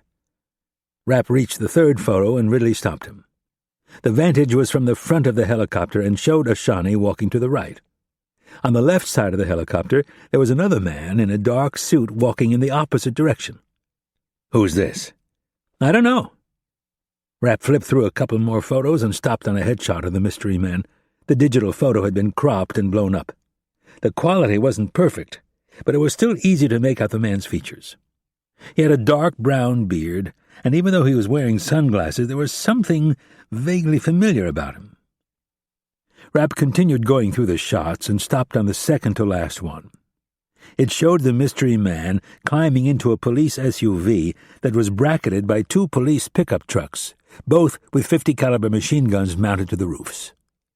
Rapp quickly shuffled back to the best photo of the mystery man and handed Ridley the rest of the stack. Charlie's in the Situation Room with the president, right? Yes. Get on the horn with him and tell him we're 90% sure Iran is behind the kidnapping of Irene. 90%? Ridley questioned. We haven't even verified that this Tamine is who he says he is. That's why I didn't say 100. Trust me, Rob. We need to get the National Security Council talking about this. If it is Iran, it'll take them half a day to figure out who the hell to even call. Rapp began moving toward the door. Irene doesn't have that kind of time. Rapp went straight back to Tamine's cell. He threw open the steel door, walked right up to the seated and handcuffed man, and thrust the photo in his face. Who is this guy? The Iranian's eyes were literally bugging out of his head, and he was sweating profusely. I don't know. Bullshit, Rapp screamed. I mean, I don't know his name. I don't know him. I saw him for the first time today. Rapp felt his jaw tighten. Through clenched teeth, he asked, when and where? It was this morning. Right before the attack. We had been moved into position before dawn and were waiting. He showed up maybe an hour before the attack and took over. Is he Special Forces? No. The prisoner frantically shook his head. I don't think so. He gave Captain Dedarshi orders? Yes. Was he from the Ministry of Intelligence? I don't know, the man pleaded. Rapp eyed him. There were no signs that he was being anything less than truthful. You have no idea who the man is? No. It would stand to reason that the mystery man worked for Ashani, and it would also stand to reason that a lowly corporal would have no idea who the man was. Rapp didn't want to try to figure out his next move in front of the prisoner. He left the cell without saying another word and closed and locked the door. He began pacing up and down the hall while the torture track played as background noise. His mind turned the facts over and over, looking at each bit of information from every angle he could think of. He couldn't believe he hadn't seen it earlier. Rapp snatched the two-way radio from his hip. He hit the talk button and said, Rob, get me a number for Minister Ashani. Chapter 51. Tehran, Iran. The helicopter ride from Mosul to the border had taken just 20 minutes. The Air Force had a relatively small Dassault Falcon 10 waiting to take him to Tehran. For most of the hour and 10-minute flight, Ashani made notes to himself. They were cryptic, so as to protect him if somehow they should fall into the wrong hands, which was doubtful since he planned to destroy them as soon as he got to his office. He'd hesitated even making the notes, but he wanted to organize his thoughts and be very clear about what Kennedy had offered on behalf of the U.S. government. There was another reason he had opened the notepad. Ashani wanted to make a list of objections, or, more precisely, a list of who would object. There were more than a few people in Tehran whose power would evaporate if peace was made with America. It would make no difference that the American offer made complete sense. President Amatullah would do everything in his power to make sure the offer was rejected. That was why Ashani had opted not to call the president during his brief border stop. He needed to talk to Najjar first. As head of the Guardian Council, he could influence many people if he was persuaded. If Amatullah found out first, he would find some way to have his PR machine kill the offer before it was ever seriously considered. Shortly after the plane landed in Tehran, Ashani looked out the window and got a sinking feeling in the pit of his stomach. In addition to his normal car and driver, there were 2 additional vehicles and another 8 armed men. Ashani looked at his security chief, Rahat Tehrani, who had the same look of concern on his face. "Stay here," Tehrani said, "and I will see what the problem is." Ashani glanced out the window and watched his security chief approach the group of men. At that precise moment he realized he had forgotten to turn his cell phone on upon landing. Ashani hit the power button and watched the color screen come to life. A picture of a spinning globe flashed on the screen before it changed to a list of icons, and then the phone started to beep as it retrieved voicemails first and then emails. After a few seconds, the beeping stopped, and Ashani saw that he had 8 voicemail messages and 23 new emails. The amount was not unheard of, but it was a bit high. He was about to begin scrolling through the emails when the phone began ringing. The readout on the phone would tell him only that the information on the person who was calling was unavailable. Ashani pressed the talk button and said, "Hello?"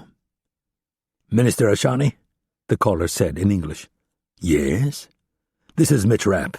I work for Director Kennedy. Do you know who I am?" Ashani glanced nervously out the window and said as casually as he could, "I'm afraid everyone in our line of work is aware of your reputation." "Good, then you'll know how serious I am when I tell you that I'm going to kill you." "Excuse me?" Ashani said in genuine surprise. "I know what you've been up to. If Director Kennedy is not released in the next hour, I'm coming after you, and if, as you say, everyone in our line of work is aware of my reputation, then you know I will succeed. I will hunt your ass down and kill you, and no level of security will stop me. Mr. Rapp, I can assure you that I have no idea what you are talking about, and I do not take kindly to your threats. What are you going to do? Take out a fatwa on me? Well, let me tell you something. I'm not some defenseless author who's going to go into hiding because you thin-skinned little pricks decide I've offended Islam. I bite back, and I'm going to hunt down every single one of you fuckers that had anything to do with this." Ashani was literally speechless. He was all too well aware of Mitch Rapp's abilities. On at least 2 occasions, the American operative had sneaked into Iran. Both times his targets were terrorists who had traveled to Iran in an attempt to avoid the reach of the U.S. government. Both men were extremely well protected, and neither had survived his run-in with Rapp. Despite his dry throat and trembling hands, Ashani attempted to sound calm. "Mr. Rapp, I have no idea what you are talking about, and as I said, I do not appreciate being threatened. Well, you'll have to excuse my poor manners, but in light of the fact that my boss has been kidnapped and her entire security detail killed, I really don't give a shit what you appreciate and don't appreciate." Ashani's mind was swimming. All he could think to say was, "In Mosul?" "No, in Paris, of course in Mosul." "I can assure you that I have no idea what you're talking about." "Well, I have a stack of photos and 3 prisoners who say otherwise." Ashani looked up as Tehrani came back on the plane.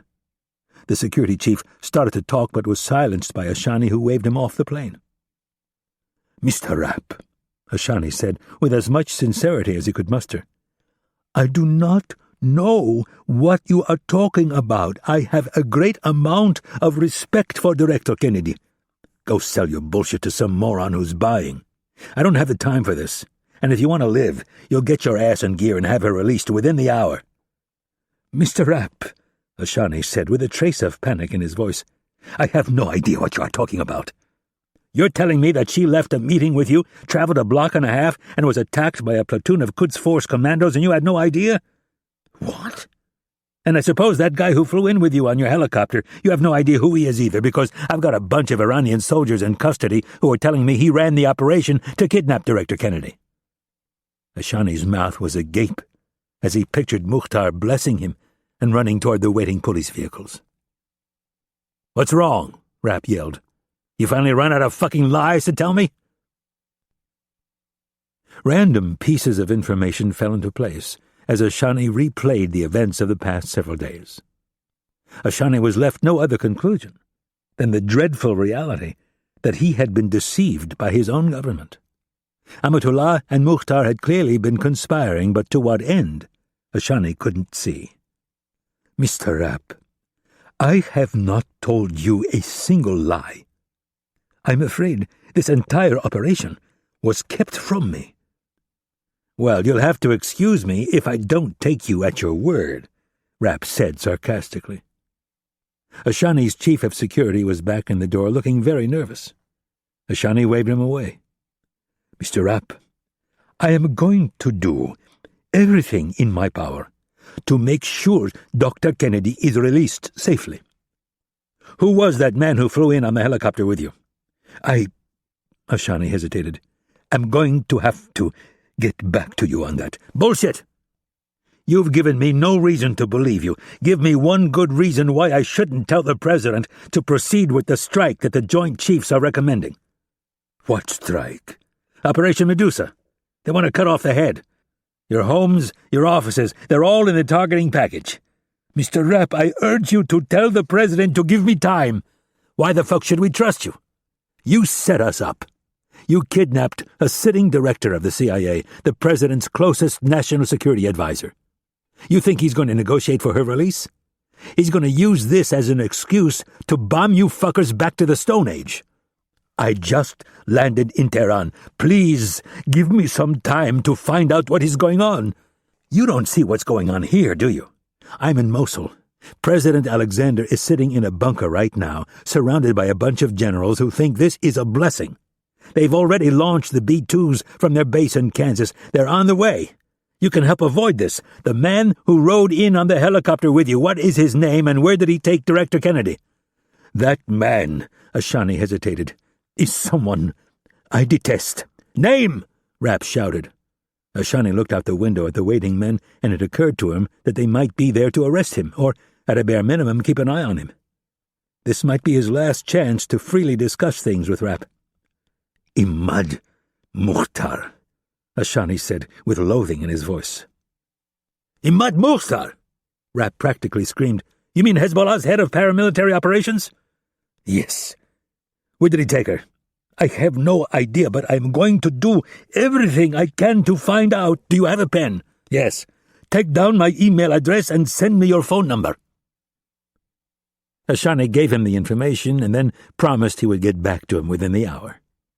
He ended the call before Rapp could threaten him again. He stood, his mind reeling with horrible possibilities. Amatullah had clearly not told him of this operation because he knew he would have never agreed to go along. The question now was, who else had Amatullah recruited? Who could Ashani trust? And how could he make things right without committing treason in the process?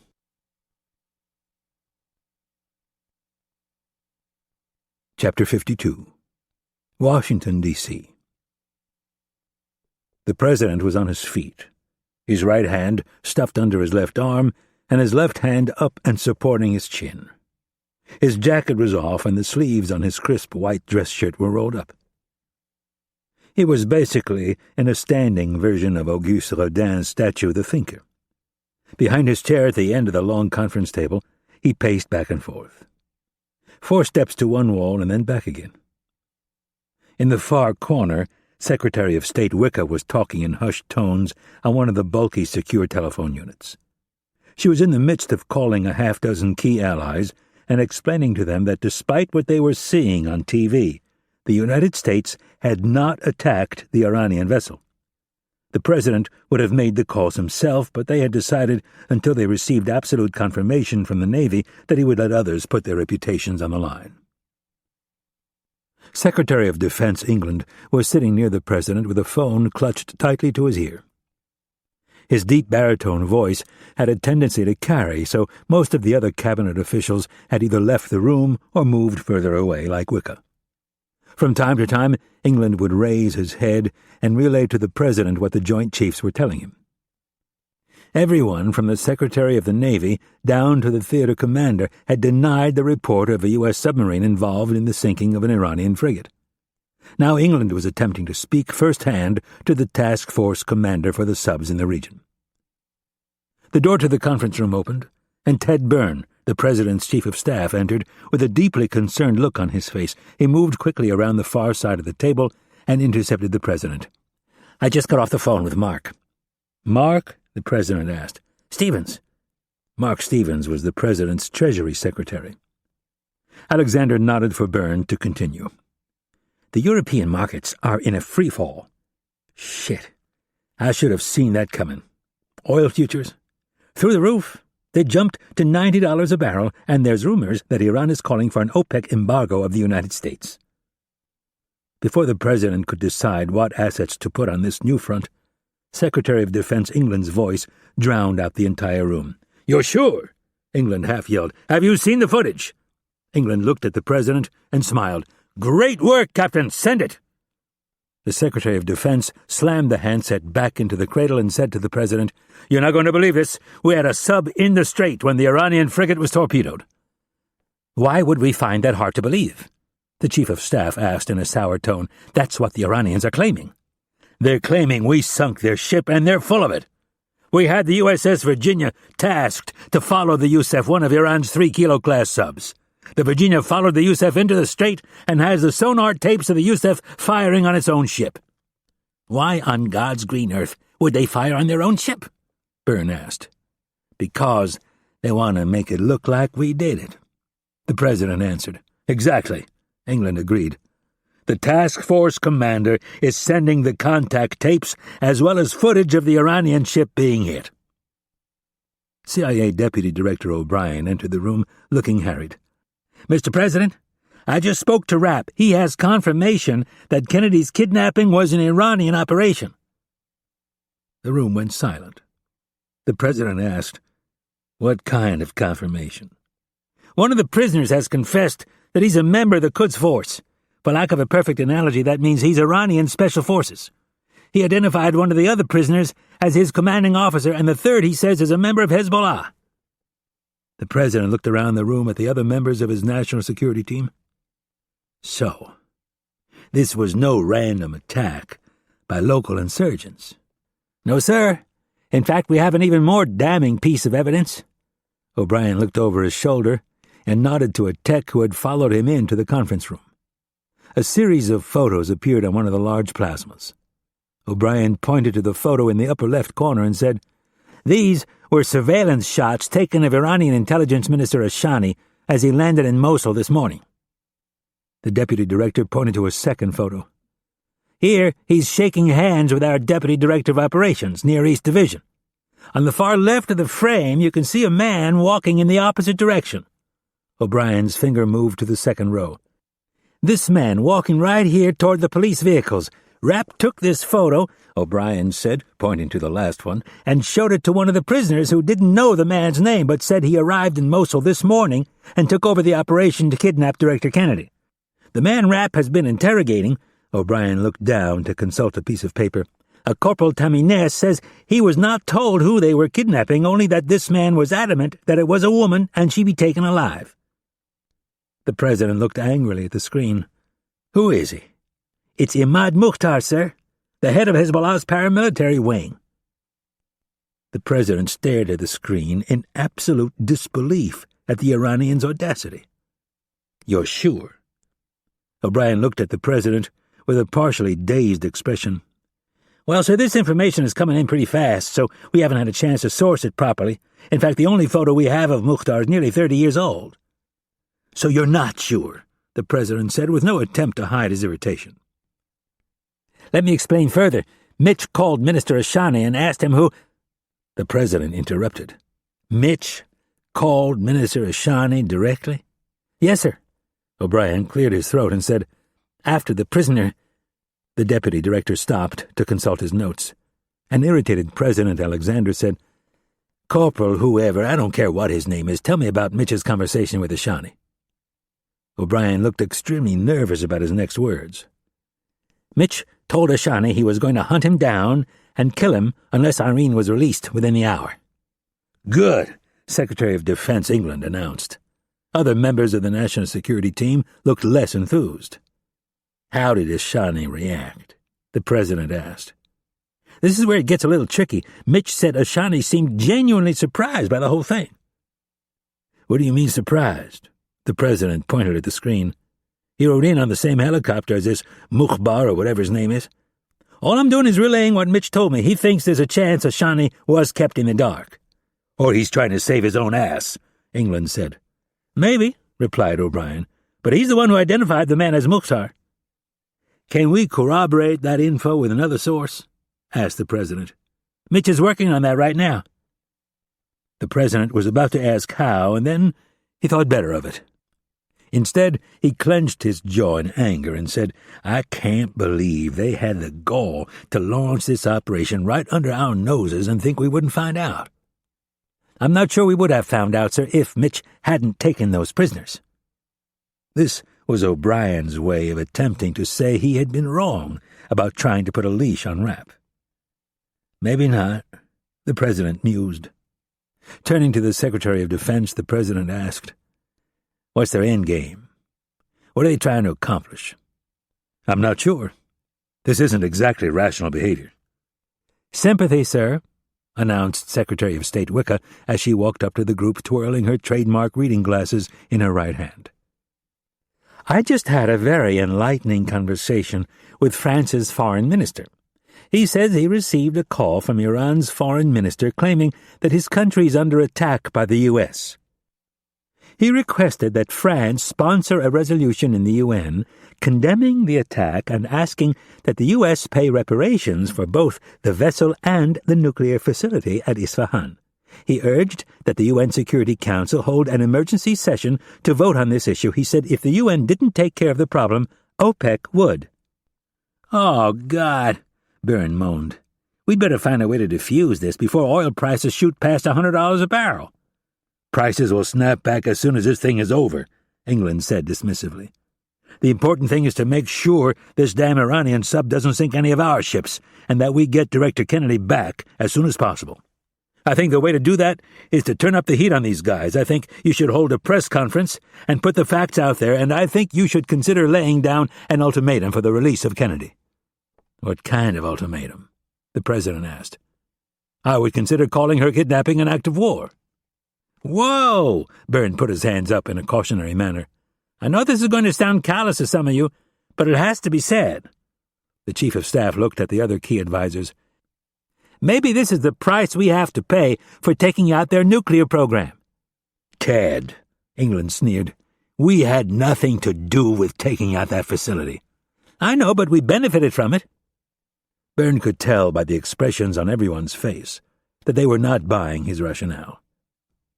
"All I'm saying is that before we rush off to war, we take a look at the big picture.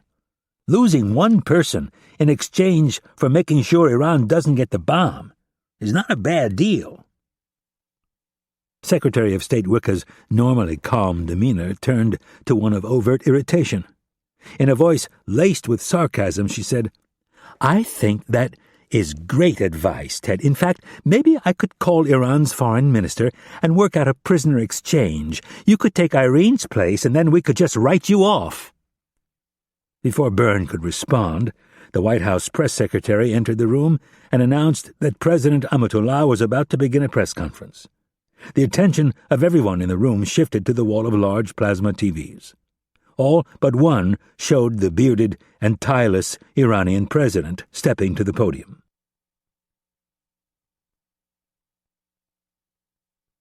Chapter 53. Mosul, Iraq.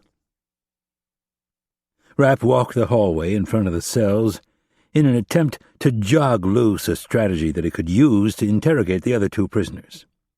Just knowing their names went a long way toward getting some honest answers out of them, but there was a bigger problem. If either man knew where Mukhtar planned to take Kennedy, the odds were that she was no longer there. Mukhtar would surely know by now that the two men had not made it back to the rallying point, which in turn would alert him to the possibility that his location was soon to be compromised. The Iranian connection had been passed on to General Gifford, who felt that there was little chance Mukhtar could have gotten her across the border into Iran. The military units handling the border had shut down the crossing points less than 30 minutes after the attack. Still, Mosul was a large, sprawling city of close to 2 million people. The odds of finding Kennedy without some hard intelligence were not good. Rapp looked at the black rubber dive watch on his wrist and felt his chest tighten. He knew it was the first sign of an oncoming anxiety attack. He'd gone through his entire life without suffering one, and then, with the loss of his wife, they had started to pop up. He told no one, not even Kennedy. He figured with the passage of time they would lessen. And they did to a degree, but he could still count on a night or two a month during which he would lie in bed and feel as if an anvil had been placed on his chest. The attacks were characterized by a feeling of overwhelming failure. Failure as a man, that he hadn't been able to defend his own wife. Failure that he had been so selfish as to ever marry her in the first place. Rapp held no illusions about who he was or what he did. He'd been at war with radical Islam a good 10 years before the country even knew there was a war. He'd threatened, beaten, tortured, and killed so many men it was hopeless to even attempt a tally. During all of that, though, he'd clung to the conviction that he was very different from the enemy. As strange as it would seem to many in a civilized society, he was able to live with what he did because of who he did it to. Unlike the people he hunted, Rapp made every effort to make sure non-combatants stayed exactly that. Women and children were strictly off-limits. Thankfully, in the chauvinistic world of radical Islam, this was far easier to accomplish than one would think. The men Rapp hunted, however, made no such distinction. In fact, they sought out the innocent to amplify their terror. Imad Mukhtar was such a man. Rapp knew the story of Mukhtar all too well. A highly reclusive leader of the Hezbollah's security section had cut his teeth in Beirut in his late teens. He was rumored to be behind the suicide attacks on both the U.S. Embassy and the Marine Barracks.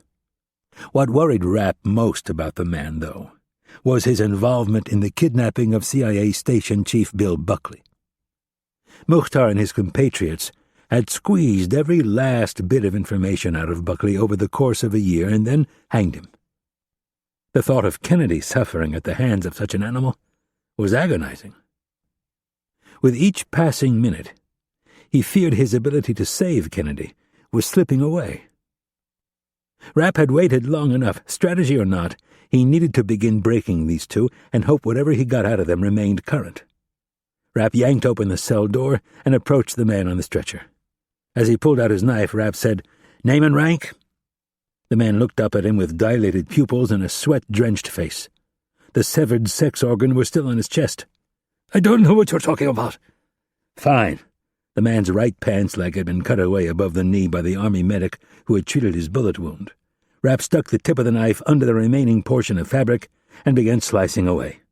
Rapp intentionally dug the blade into the man's inner thigh just enough to draw blood. The prisoner yelled and jerked against his bonds. "Sorry about that," Rapp said as he cut away the rest of the pants, exposing the man's underwear. "Do you have a preference? Left nut, right nut? It doesn't matter to me." "What are you talking about?" the man said with genuine horror. "Which nut would you like me to cut off first, your left nut or your right nut?" Rapp fished the tip of the knife under the elastic band of the man's briefs and with one yank shredded the underwear. "Wait!" the man screamed. "What do you want to know?" "Your name, Captain." "That's right," Rapp said in response to the look of shock on the man's face. "I know quite a bit about you, so don't even think about lying. Now tell me your name." "Captain Rashid Dadarshi, and I demand to see a representative from the International Red Crescent." Rapp laughed. "You demand?" "Yes, it is my right." "And how is it your right?" "My country is signatory of the Geneva Convention, as is yours." "Listen, if you had been wearing a uniform and fighting U.S. troops, I would be more than happy to call the International Red Crescent, but you weren't. You're just another piece of shit terrorist." "I am not. I am an officer in the Iranian Revolutionary Guard." "Where's your uniform you didn't wear to work today?" "I demand—" Before Dadarshi could finish the sentence, Rapp stepped on his wounded knee. Dadarshi screamed in pain, and Rapp said, "I don't want to hear that word come out of your mouth again. In fact, if you say it, I'll carry out my threat, and if you don't believe me, you can ask your friend from Hezbollah." Rapp saw the admission on the man's face and said, "That's right. Your buddy Ali Abbas has been singing like a little girl. I actually had to cut one of his nuts off to get him to talk, Since then, the guy's been very helpful, giving me the location of your safe houses and who your local contacts are. We've got people checking on them right now, and if it turns out he lied to me about a single location, I'm going to cut off the other one. Now, how about you?" Rapp reached into his pocket and pulled out the surveillance photo of the man who had ridden in the chopper with Minister Ashani. "The trick here is that I know a hell of a lot more than you think I do. But I don't know everything. So if you feel like gambling with your family jewels, you go right ahead and try to lie to me. The man in this photo," Rapp held it up, "who is he?" Tadashi closed his eyes and said, "Imad Mukhtar." "Good answer, Captain. And how do you know him?" "I met him for the first time this morning." "Where?" "At one of the safe houses." "And why did he come to Mosul?" "To oversee the operation." "The attack on the motorcade?" "Yes." "And who was the target of that attack?" Tadashi hesitated and looked to his left. "Not a good question to gamble on." "The director of the CIA." "And where were you planning on taking her?" Rapp asked, as casually as possible. "We're going to try and make it across the border." "Where were your backup locations?" "There was a warehouse, approximately halfway between Mosul and the border." "You're going to have to do better than that." "You will have to get me a map." Rapp thought about it for a second, and then grabbed the two-way radio. He pressed the transmit button and said, "Stan, did you hear that?" Rapp released the button and moved the radio away from his mouth. "Yep." "Bring me some maps." Rapp lowered the radio and studied the Iranian officer lying on the stretcher. "While we wait for the maps, I want you to tell me about the backup locations you have in the city."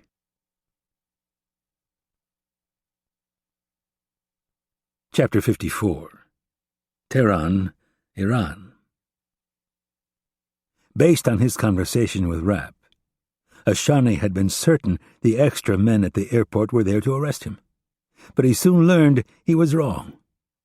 An American submarine had sunk the Sabalan in the Strait of Hormuz. President Amatullah had declared a state of emergency and called for a meeting of the Supreme Security Council. Under normal circumstances, Ashani would have had little difficulty believing that the Americans had acted so recklessly. All he had to do was revisit the tragedy of Iran Air Flight 655. On Sunday, July 3, 1988, the commercial airliner left Bandar Abbas for a short flight to Dubai when it was shot down by the USS Vincennes. The Americans reacted to the tragedy by giving their cowboy captain a medal. In light of Rapp's phone call, however, Ashani had his doubts as to what may have led up to the Sabalan being sunk. This time, however, Ashani got the feeling that it was Amatullah who was acting like a reckless cowboy. He remembered the first meeting they'd had in the wake of the disaster at Isfahan, how Amatullah had come strutting in with General Zarif and General Soleimani in tow, his promises of making the Americans and the Jews pay. Ashani had never encountered a more duplicitous man than Amatullah. He was a master manipulator of public opinion. Ashani looked out the window of his barely moving sedan at the sea of bodies marching rowdily toward the old American embassy. Apparently, Amatullah had closed the schools and ordered mass protests against America's aggression in the Strait of Hormuz. It was very convenient for Amatullah that Ayatollah Najjar was in Isfahan with the supreme leader, meeting with aggrieved families from the tragedy at the nuclear facility. Ashani had so far been unable to reach Najjar and was growing increasingly nervous. If Amatullah was crazy enough to kidnap Irene Kennedy, what would stop him from killing Najjar, his chief rival? The three-car motorcade finally reached the gates of the presidential palace. The normal security detail had been augmented by tanks from the Revolutionary Guard's 18th Armored Division. As the soldiers made way for his sedan, Ashani got the sinking feeling that Amatullah would not hesitate to use these shock troops to seize power. He would feel much better when Najjar and the supreme leader returned to the capital. After entering the palace, Ashani was escorted to Amatullah's office suite, where he found Foreign Minister Salehi, Brigadier General Soleimani, Major General Zarif, and a handful of aides. They were all gathered around a large television watching a news conference, or so he thought. As Ashani drew closer, he could see that their focus was on President Amatullah, who was in the midst of delivering one of his impassioned speeches. He was dressed in his signature boxy tan suit with a dress shirt and no tie. Ashani found the fact that he was making a statement a bit odd, since he had yet to meet with the Supreme National Security Council to discuss the situation. But then again, the man had a history of not letting facts get in the way of his message. Amatullah was going through a timeline of the events that led up to the sinking of the Sabalan. Apparently, 2 separate ships reported picking up a submarine on surface radar, as well as visually confirming the vessel only minutes before the Sabalan was torpedoed. Amatullah was adamant that the Sabalan had done nothing to provoke the attack and called it a blatant act of war by the Americans. "This act of barbarism is bad enough, but Iran's security agencies have uncovered something more treacherous. Over 50 years ago, the CIA launched a plot to remove the rightfully elected Dr. Mohammad Mossadegh from office in my country. For the next 30 years, the CIA backed the criminal Mohammad Reza Pahlavi and continued to meddle in the affairs of the Iranian people until we rose up in revolution and threw both the Shah and the Americans out of our country. For more than 25 years now, we have been vigilant in our fight to remain independent from the corruption of Imperial America." Ashani glanced to his left and then right as Amatullah continued his litany of American deception and manipulation against the people of Iran. The generals and the foreign minister seemed excessively pleased with Amatullah's words. Most of his complaints were old accusations, more than a few of them complete falsehoods, but that did not stop these men from paying rapt attention. Ashani got the sense that the master manipulator was building toward something even bigger. "As the entire world knows, earlier this week, my country's nuclear facility in Isfahan was destroyed. The American Secretary of State went before the United Nations and offered so-called proof that the facility was destroyed by Iranian saboteurs.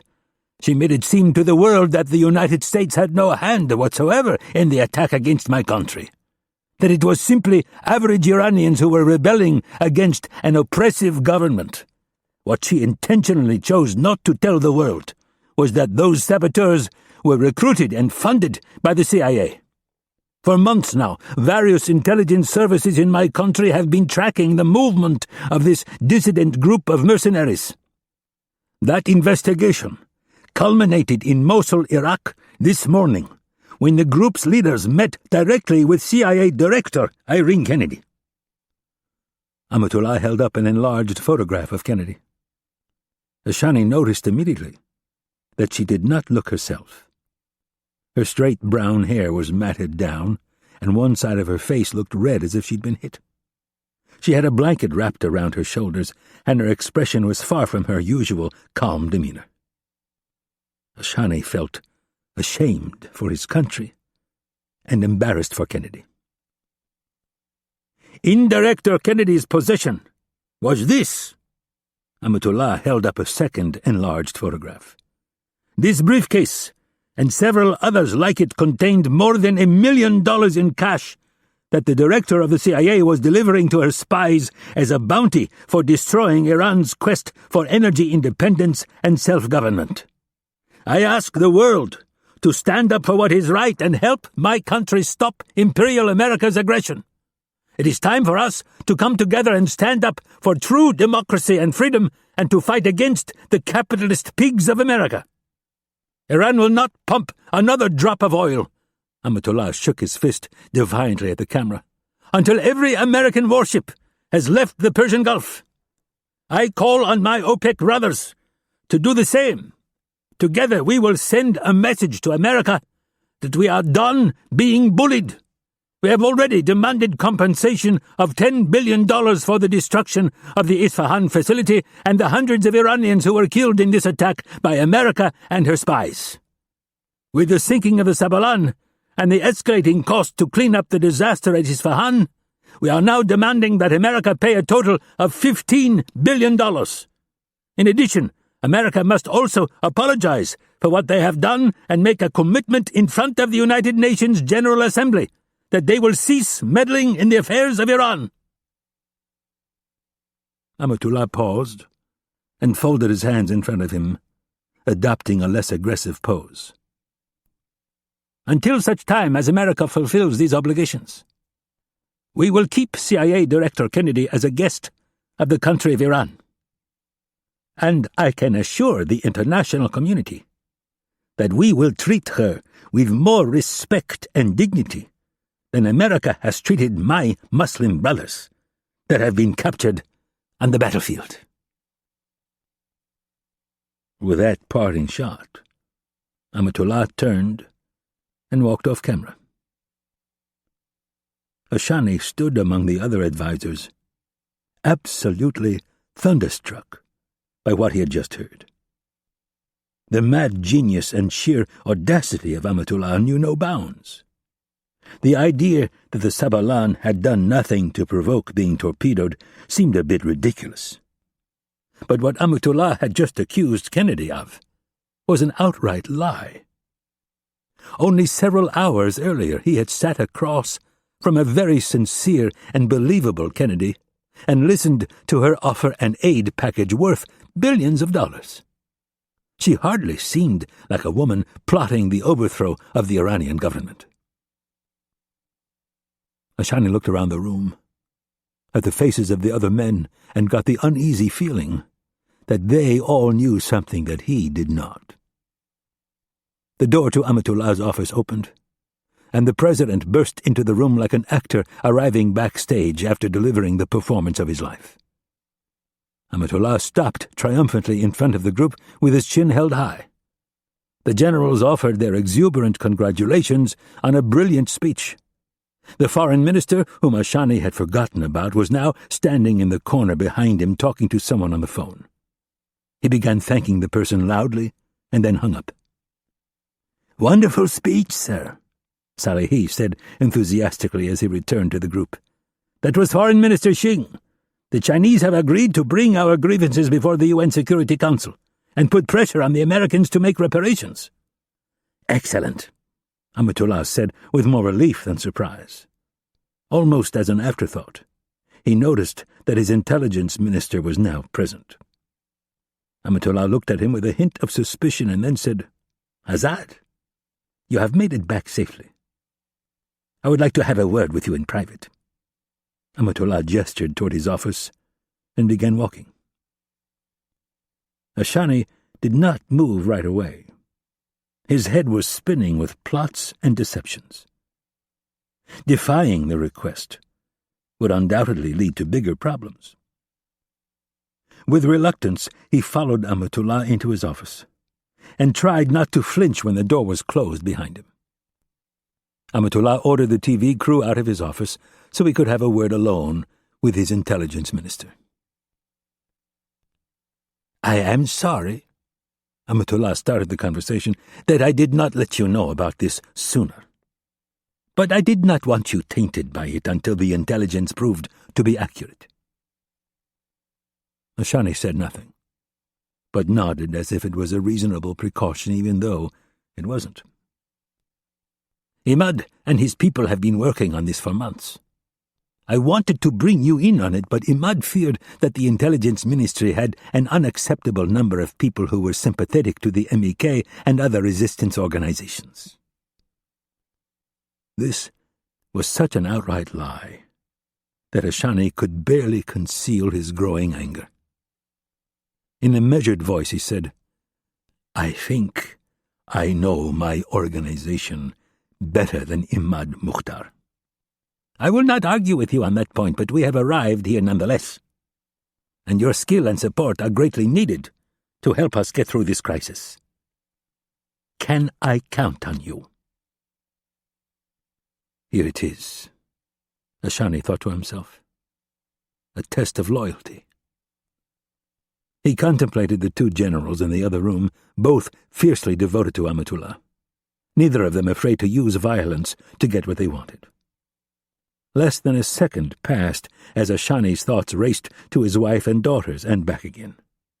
Now was not the moment to take a stand against the madman.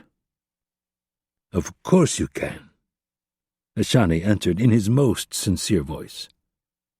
I know better than perhaps anyone other than yourself that this nonsense with America must stop." "Good," Amatullah said as he clapped his hands together.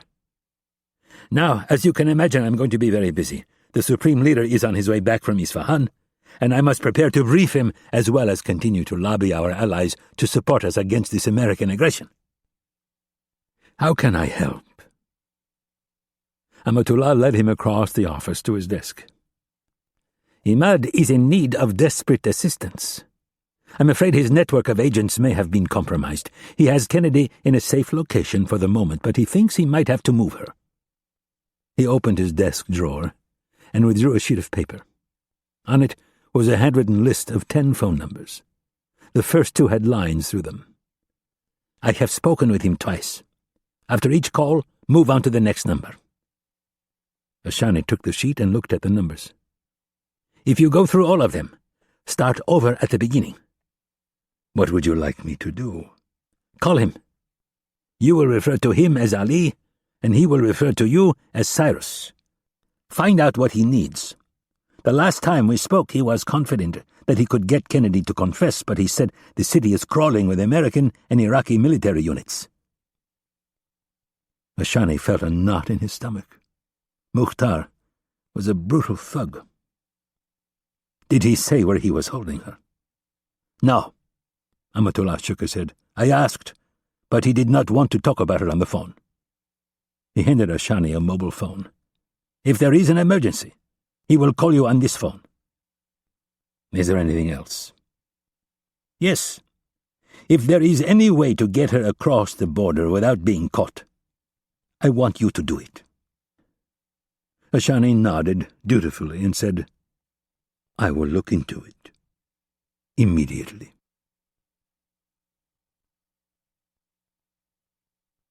Chapter 55. Mosul, Iraq. Kennedy lay naked on the floor. Salty tears streamed down her face and mixed with the puddles of urine on the dirt floor. Her panties and bra lay shredded a few feet away. The musty blanket that had given her a sense of security had been torn from her hands and tossed to the far corner. Her captors stood over her and laughed while they described in graphic terms how they were going to rape her. That had been about the only indignity she'd been spared thus far. All she had done was ask to go to the bathroom, a simple function that she had taken for granted her entire life. The man who called himself Muhammad had made it sound as if it would not be a problem. Instead of taking her somewhere, though, the guards brought her a rusty bucket and stood a few feet away, leering at her. Kennedy squatted over the bucket and used the blanket to try and maintain a modicum of privacy. When she was in the middle of relieving herself, one of the men gave her a kick that sent her sprawling. The second man then joined in as they tore the blanket and her undergarments from her. The men pawed at her bare skin, slapping, punching, and kicking her. Kennedy attempted lamely to fight back, but they were too strong and far too vicious. In the end, all she could do was curl up in a defensive ball and hope they would tire. When they finally did, they dropped their pants and urinated on her. That was when they began to describe in gruesome detail how they were going to rape her. Kennedy did not scream or cry out loud. She simply lay there and let the tears flow. She thought of her son, Tommy, her mother, and a life she had devoted to her country. She did not ask why me or drown herself in pity. She simply accepted her fate for what it was. A very nasty ending to an otherwise wonderful life. She had surrendered herself to the idea that it would be better to die than give up the most closely guarded secrets of her country. She owed that to the men and women of the CIA and the spies they had recruited. She knew she would not be able to endure many more beatings like the one she had just gone through. So her mind began searching for a way to end it all. The tears stopped, and in a strange way the thought of taking her own life gave her strength. A loud clang of the metal latch being lifted and squeaky hinges announced the presence of a visitor. Kennedy did not attempt to lift her head and look. She stared beyond the feet of her tormentors at the blanket in the corner, as if she could will it to come to her. "In the name of Allah, what have you done?" Kennedy recognized the voice as belonging to the man who called himself Muhammad. "You fools!" he yelled. Kennedy saw him push his way past the two men and retrieve the blanket on the far side of the room. He came back and draped the blanket over her naked body and then turned his anger on the men. He screamed at them and ordered them out of the room. When they were gone, he returned to Kennedy and squatted down at her side. He started to move a strand of hair from her face and then stopped when he realized it was soaked with urine. He stood quickly and marched into the hallway. Kennedy could hear him yelling at the guards and telling them to bring fresh water and a first aid kit. There was more shouting and more demands. Kennedy went numb and stopped listening. The man came back into the room several times to check on her, each time apologizing for what the men had done. Kennedy never acknowledged his presence. She simply kept staring off into space. At some point, a chair was brought into the room and the men helped her up so she could sit in it. She was beyond caring that she was naked under the blanket. The man tried his best to keep the blanket wrapped around her chest as he took the bucket of water and began rinsing the urine from her hair. He then wet a washcloth and cleaned her face. When he got to her shoulders, he stopped and placed the washcloth in Kennedy's hand. "I will get you some clothes. Please finish cleaning up. We need to discuss your release." Kennedy blinked for the first time in minutes. Her head slowly turned and watched the man leave the room. The door closed behind him, and she realized she was alone. Looking down at the white washcloth, she had the strangest feeling that she must have been dreaming. Her eyes moved slowly over her arms, noting the scrapes and bruises. She took the water-soaked cloth and ran it along the inside of her left forearm. The blood and dirt came off. She bit her tongue to make sure this was really happening, and upon feeling the pain realized it was. Kennedy stood and draped the blanket over the back of the chair, and then set about bathing. She doused herself with handful after handful of water until the blood, dirt, and stench were gone. A good 5 minutes later, there was a knock on the door. Kennedy grabbed the blanket and held it in front of her. Muhammad entered the room with a towel, a stack of neatly folded clothes, and some sandals. He set them down on the chair and said, "Please put these on. We have much to discuss." After he left, Kennedy slowly got dressed. The clothes were all slightly too big for her, but she was grateful nonetheless. She put on the blue dress pants, brown sweater, black hijab, and finally the sandals. There was another knock on the door, and then Muhammad entered carrying a video camera and a tripod. Kennedy was instantly suspicious. "I am sorry for the behavior of those two animals. They were not raised properly." Kennedy only nodded. The man set the camera down and asked, "How do your clothes fit?" "Fine." Kennedy clutched at the hijab. "Good. Now I have been talking to many people about your release, and I think we have something arranged. The men who took you, I can't tell you who they are, but they are a nasty lot. More than half of them want to kill you because of what you have done to their country and who you work for. There are a few, however, who think that this is a waste. They are split. Half of them want to torture you and sell the information to the highest bidder, and the other half want to ransom you and be done with it. I think I have them convinced to ransom you, but before I can do that, they want you to read a statement." "What kind of statement?" Kennedy asked in a guarded tone. "I want to remind you, they are only words. Once you are free, you may say whatever you'd like." The man handed over the sheet of paper and then busied himself with the video camera. "Smile for me, please," he said as he pressed play. Kennedy looked down at the double-spaced typed words and began reading. Her heart sank with each sentence. 30 seconds later she was done. She handed the paper back to the man and said, "I can't read that." "Yes, you can." The man handed the paper back. "All you need to do is read it, and you will be free to leave with me." "Those are all lies. My country had nothing to do with the destruction of the Isfahan nuclear facility. We did not invade Iraq for oil, and we are not plotting to invade Iran to steal their oil." "I am not arguing with you," the man said with his hands held up. "And when you are set free, you can scream from the mountaintops that you are forced to read the statement at gunpoint." Kennedy knew there would be no taking it back. There were too many in the Middle East and beyond who thought it was true to begin with.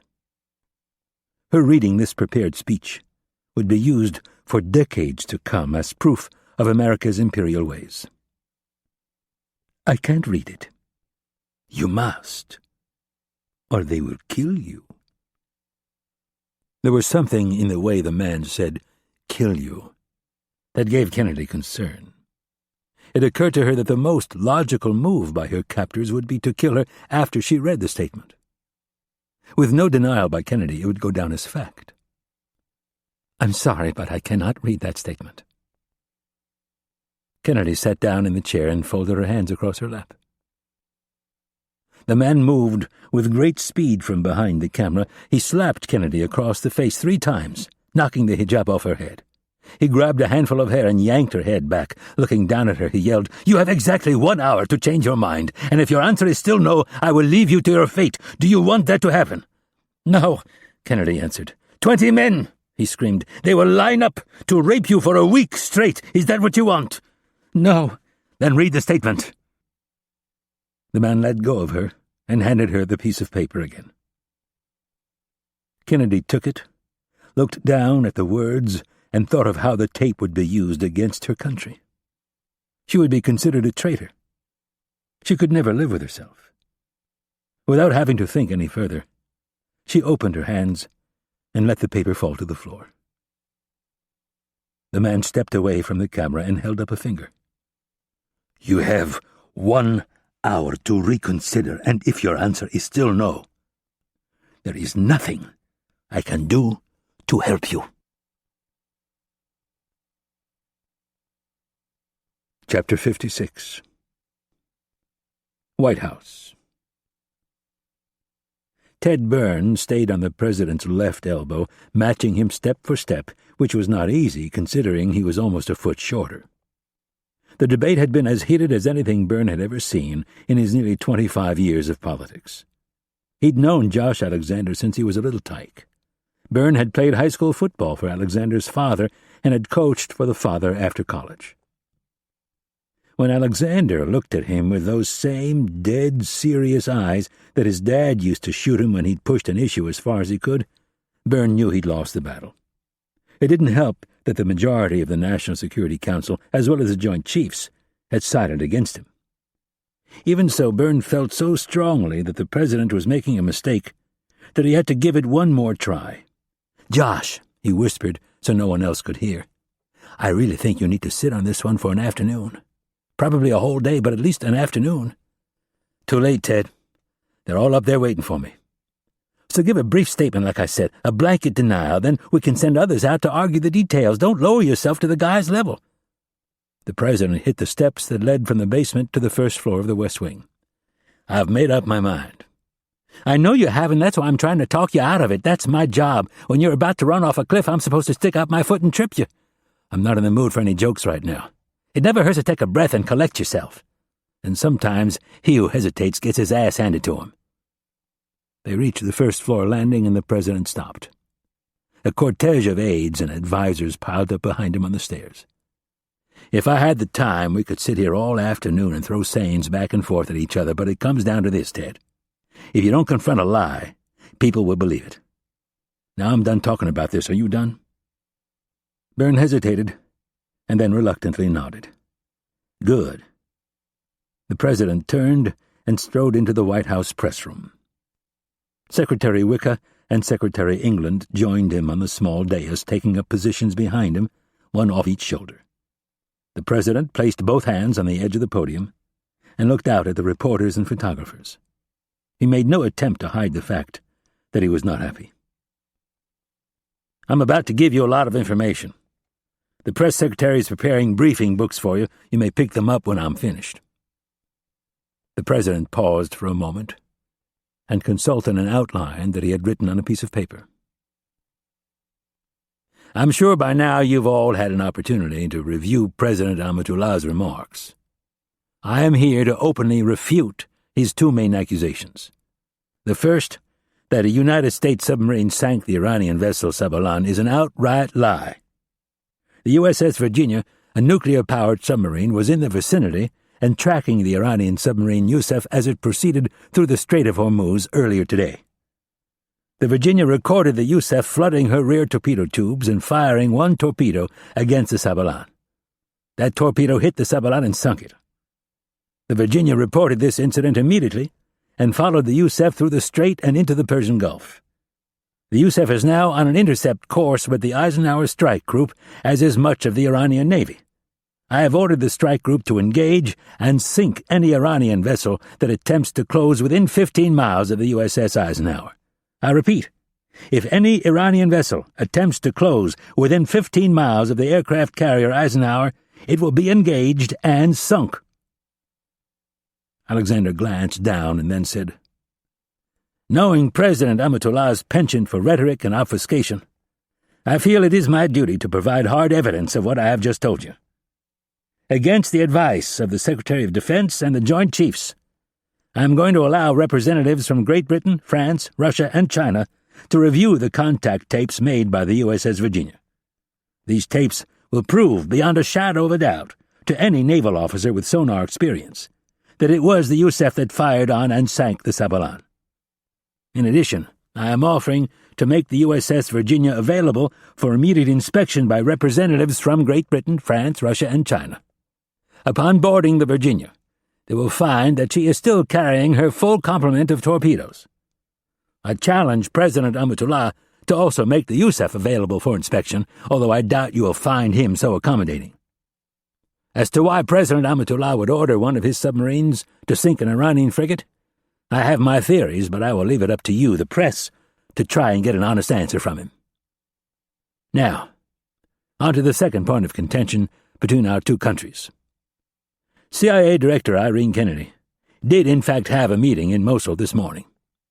It was with this man. The President nodded to one of his aides and then gestured toward the flat panel TV that sprang to life with a headshot of a bearded man in his mid-50s. Iran's Minister of Intelligence. In recent years, Director Kennedy and Minister Ashani have met on several occasions to share information that would help combat terrorism. I directed Dr. Kennedy to sit down with Minister Ashani and discuss the possibility of our two countries restoring limited diplomatic relations. Upon the conclusion of this meeting, Minister Ashani was escorted to his helicopter and is now safely back in Iran. Director Kennedy was not so fortunate. The President gestured to his aide yet again, and a new photo appeared. The photo showed charred vehicles and bodies littering a street. This is Director Kennedy's motorcade. After parting with Minister Ashani, Director Kennedy's motorcade made it exactly a block and a half before it was ambushed. A new photo appeared. It was of 4 men lying face down on the street. Pools of dark red blood could be seen by each man's head. These were members of Director Kennedy's security detail. They all lived here in the Washington area. All of them were married, and they all had children. I spoke with each of their wives over the past hour and offered my condolences. The President lowered his head and consulted his notes. 18 men died in the attack on this motorcade. A secondary CIA security team was nearby and fought their way to the site of the attack in time to see Director Kennedy being forced into a car and driven away. The CIA security team took 3 prisoners. The President paused and the photos of 3 men appeared on the screen with their names and affiliations listed. The man on the left of the screen is Ali Abbas.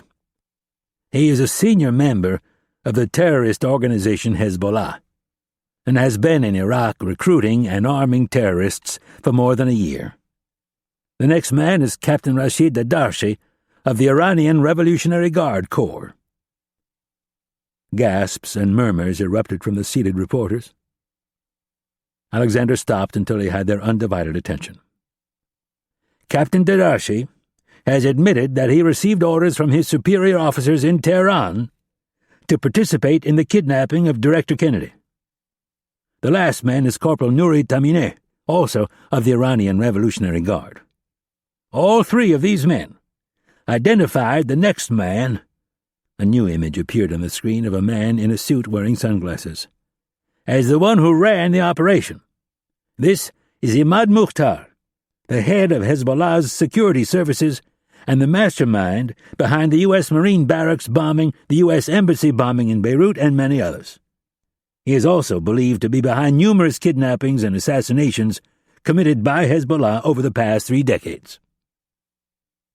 Several photos appeared, showing Mukhtar and Ashani exiting the same helicopter from different sides.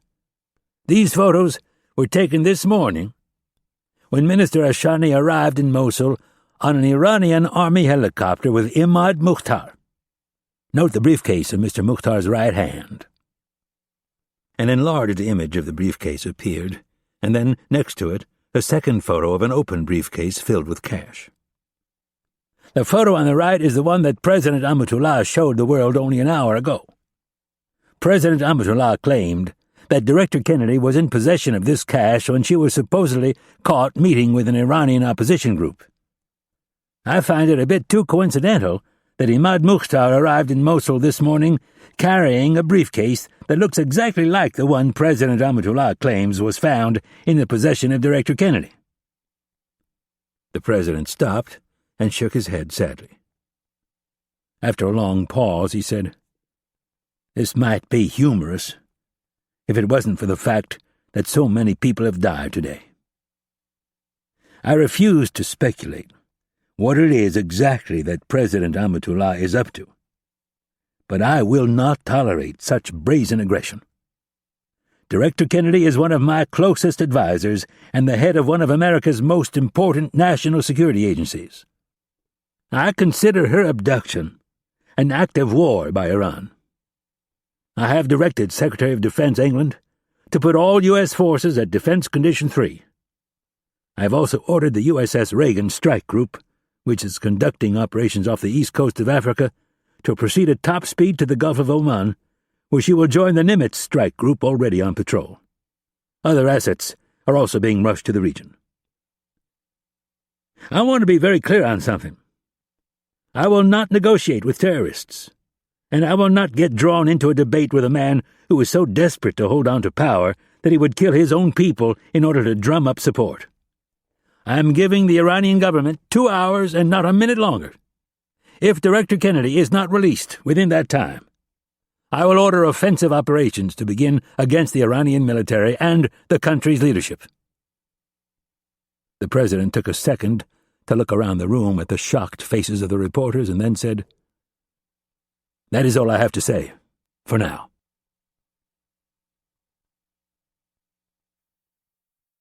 Chapter 57. Mosul, Iraq.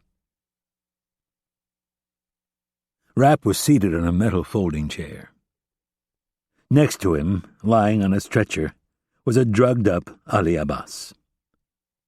The CIA interrogation team had arrived from Baghdad and were busying themselves with the other 2 prisoners. Captain Dadarshi and Corporal Tamineh had given up the location of 3 safe houses and the warehouse halfway to the Iranian border. An army unit patrolling near the warehouse was dispatched but found nothing. This didn't surprise Rapp. A man like Mukhtar didn't stay alive all these years by making mistakes. The Quds Force safe houses in the city were tempting, though. Rapp had to fight the urge to head into the city and participate in the safe house raids. As much as he wanted to be on the street doing something, however, he knew he needed to stay put until they had some solid intel. The safe houses would no doubt be an intelligence boon, but they would not find Kennedy in them. Rapp's hope for that crucial piece of information was lying at his feet, and with each passing minute he became more doubtful that he would learn anything from Abbas. From Rapp's prior experience, sodium pentothal worked differently with each subject. The drug always elicited conversation, but not necessarily meaningful conversation. Typically, the more logical and ordered the person's mind, the better the answers. Conversely, the more scatterbrained or dim the subjects were, the more likely it was that they would string unconnected thoughts together like a radio stuck in scan mode. 5 seconds on one subject and then on to the next. After 20 minutes with Abbas, Rapp was wondering if the man was clinically insane. The terrorist's train of thought bounced from one subject to the next, and the only common thread had to do with a comment Rapp had made about the 77 virgins that were supposedly awaiting Abbas in paradise. Abbas had been rambling on and on about how he was not afraid to die. Allah had a special place for him. He would have his pick of the finest 77 virgins. Rapp told Abbas it was too bad he wouldn't be able to have sex with them. When Abbas asked why, Rapp told him because he was going to cut off his dick. This one comment sent the 30-some-year-old terrorist into a fit of blubbering tears. Some 20 minutes later he was now trying to engage Rapp in a theological debate over whether or not his penis would magically reappear when he reached paradise. Rapp decided that giving the man sodium pentothal had been a mistake. He stood and looked down at Abbas. "It doesn't matter." "Of course it does," Abbas replied with tear-filled eyes. Rapp thought about telling the man the virgins didn't exist, and even if they did, he would undoubtedly be on an express elevator to hell, in which case his penis wouldn't matter. But he decided it wasn't worth it. It was time to call Ashani again and put more pressure on him. He left the interrogation trailer and went back to the office trailer where Dumond, Stillwell, and Ridley were holed up in the conference room working the phones and computers. Rapp felt a wave of hopelessness. They weren't making anywhere near enough progress. He looked across the room at Stillwell and asked, "Anything new?" "Yeah, come here and look at this photo." Rapp walked around the conference table and looked at the computer screen. On it was the photo of Kennedy that President Amatullah had shown during his speech. Stillwell clicked on the wall behind Kennedy and zoomed in on that part of the photo. "They're holding her underground, and I'm pretty sure she's in the city.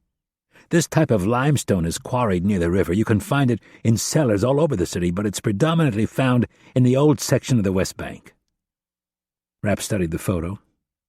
Bands of green and black mold streaked the rocks closest to the floor, and white clumps of calcification could be seen near the corner. "He's making mistakes." "How so?" "Terrorism 101. Cover the walls with sheets so you don't give up clues like this." Rapp felt a glimmer of hope. "He's someplace he wasn't planning on. And my guess is he's short on people, too." "Really?" Stillwell said with feigned surprise. "He only killed about 20 of his men this morning." Rapp ignored the comment and said, "Make copies of this section of wall and get it to all the military units. Also, track down any local stonemasons and see if they can give us a better idea of where this might be." Moving on to Dumond, Rapp asked, "Any luck with Ashani's cell phone number?" "Nothing. The only thing we came up with today was the call you made to him and a call he made to his wife." "Shit." Rapp ran a hand through his thick black hair. "Is the NSA giving you everything you need?" "And then some. With all the drones up in the air and the satellites overhead, we're picking up so much stuff the translators are having a hard time keeping pace. If we had a sample of Mukhtar's voice, it would help." "I'll see what I can do." Rapp grabbed his cell phone and scrolled back a couple of calls until he found the one he was looking for.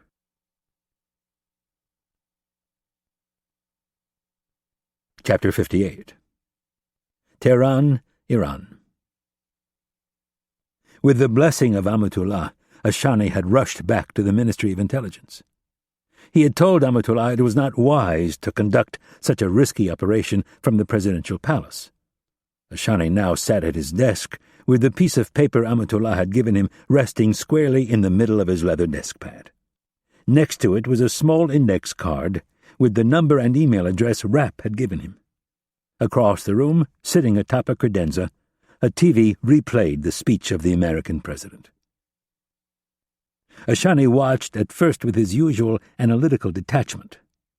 He didn't know a great deal about President Alexander, but he had a general feel for the man's speaking style. Like most politicians, he talked a lot, and when he talked about Iran, Ashani's people made sure he received a DVD of the speech. He could tell from the first line of this speech that Alexander was not going to roll over. By the time Alexander got to the part about the Youssef sinking the Sabalan, Ashani feared the worst. It all came back to him now, the knowing glances between the generals at the presidential palace during Amatullah's speech, Amatullah ordering Mukhtar to accompany him to Mosul. It was all a deception, and the madman actually thought he was going to get away with it. As the American president continued to lay out the facts, Ashani grew increasingly anxious. What path were these supposed leaders leading them down? Then the photo of Ali Abbas appeared on the screen, along with those of the two Iranian Republican guardsmen. Right when Ashani thought things couldn't possibly get any worse, the president showed a photo of him and Mukhtar arriving together in Mosul. Ashani was so distraught he almost missed the closing part of President Alexander's speech. As it was, the ultimatum couldn't have been more clear.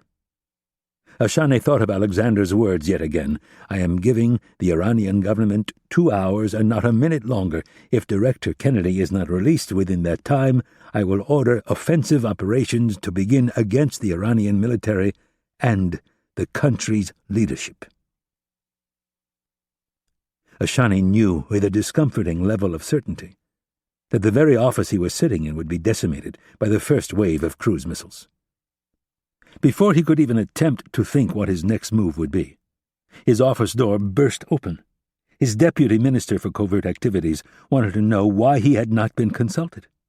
Within seconds, the deputy minister in charge of Hezbollah was in front of his desk, demanding to know the same. Ashani attempted to explain to them that he had also been kept in the dark. It was obvious from the looks on their faces, though, that they didn't believe him. Then the phones began to ring and ring, office phones, cell phones, secure phones, every single phone he had. His wife reached him on his personal cell phone after trying to get past his secretary. She was in a panic and wanted to know if she should load up the girls and leave the city.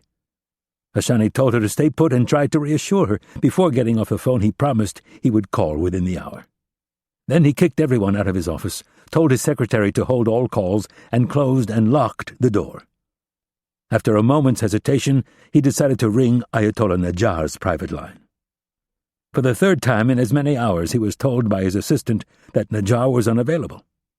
Ashani hung up the phone and began to wonder if Najjar and the supreme leader being out of the capital hadn't been planned. What if they had given Amatullah their blessing? The possibility shook Ashani's faith in the leaders of his country. What if they had all been in on this plot from the beginning?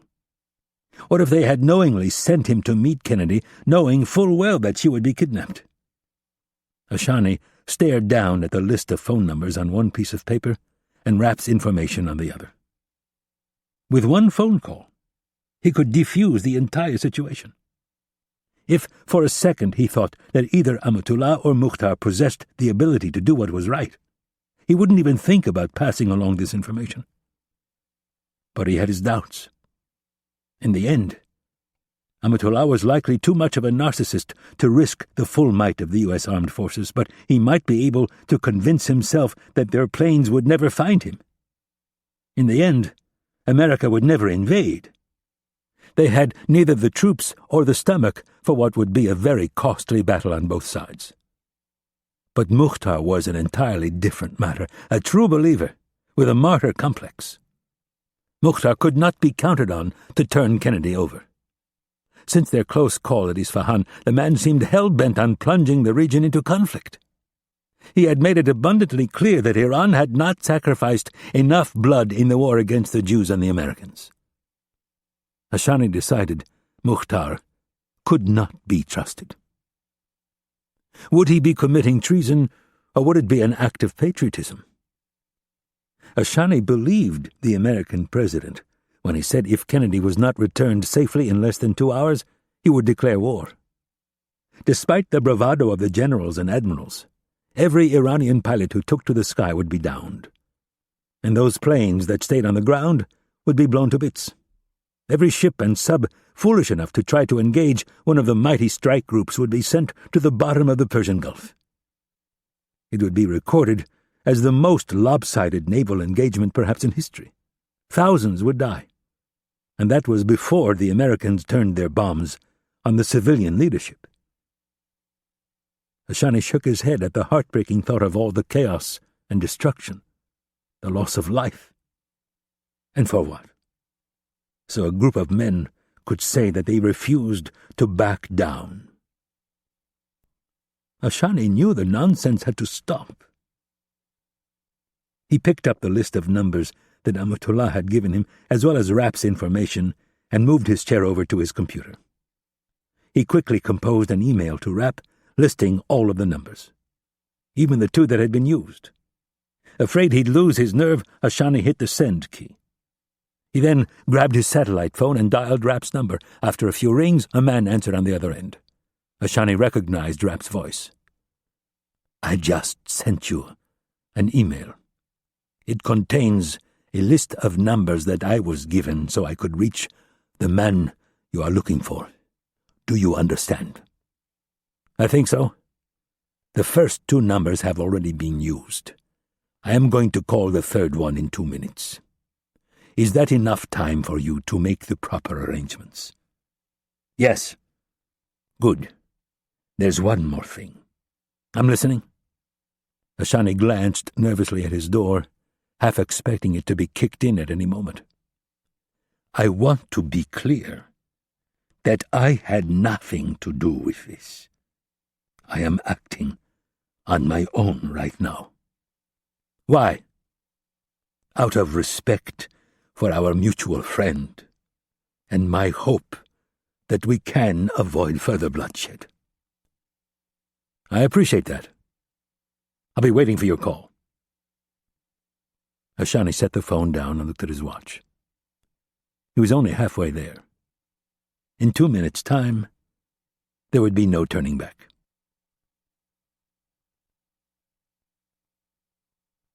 Chapter 59. Mosul, Iraq. Rapp paced anxiously behind Dumont as the younger man worked feverishly to make sure everything was in place. The eavesdropping assets in, around, and over Mosul comprised an all-encompassing net. The mobile phone networks were tapped, as were the fiber-optic lines running in and out of the city. Keyhole and Voyager satellites circled far overhead in geosynchronized orbit, snapping images and sucking every desired signal from the air. Predator drones hovered above to provide real-time imaging as well as radio intercepts. There wasn't a call made in the city that wasn't intercepted.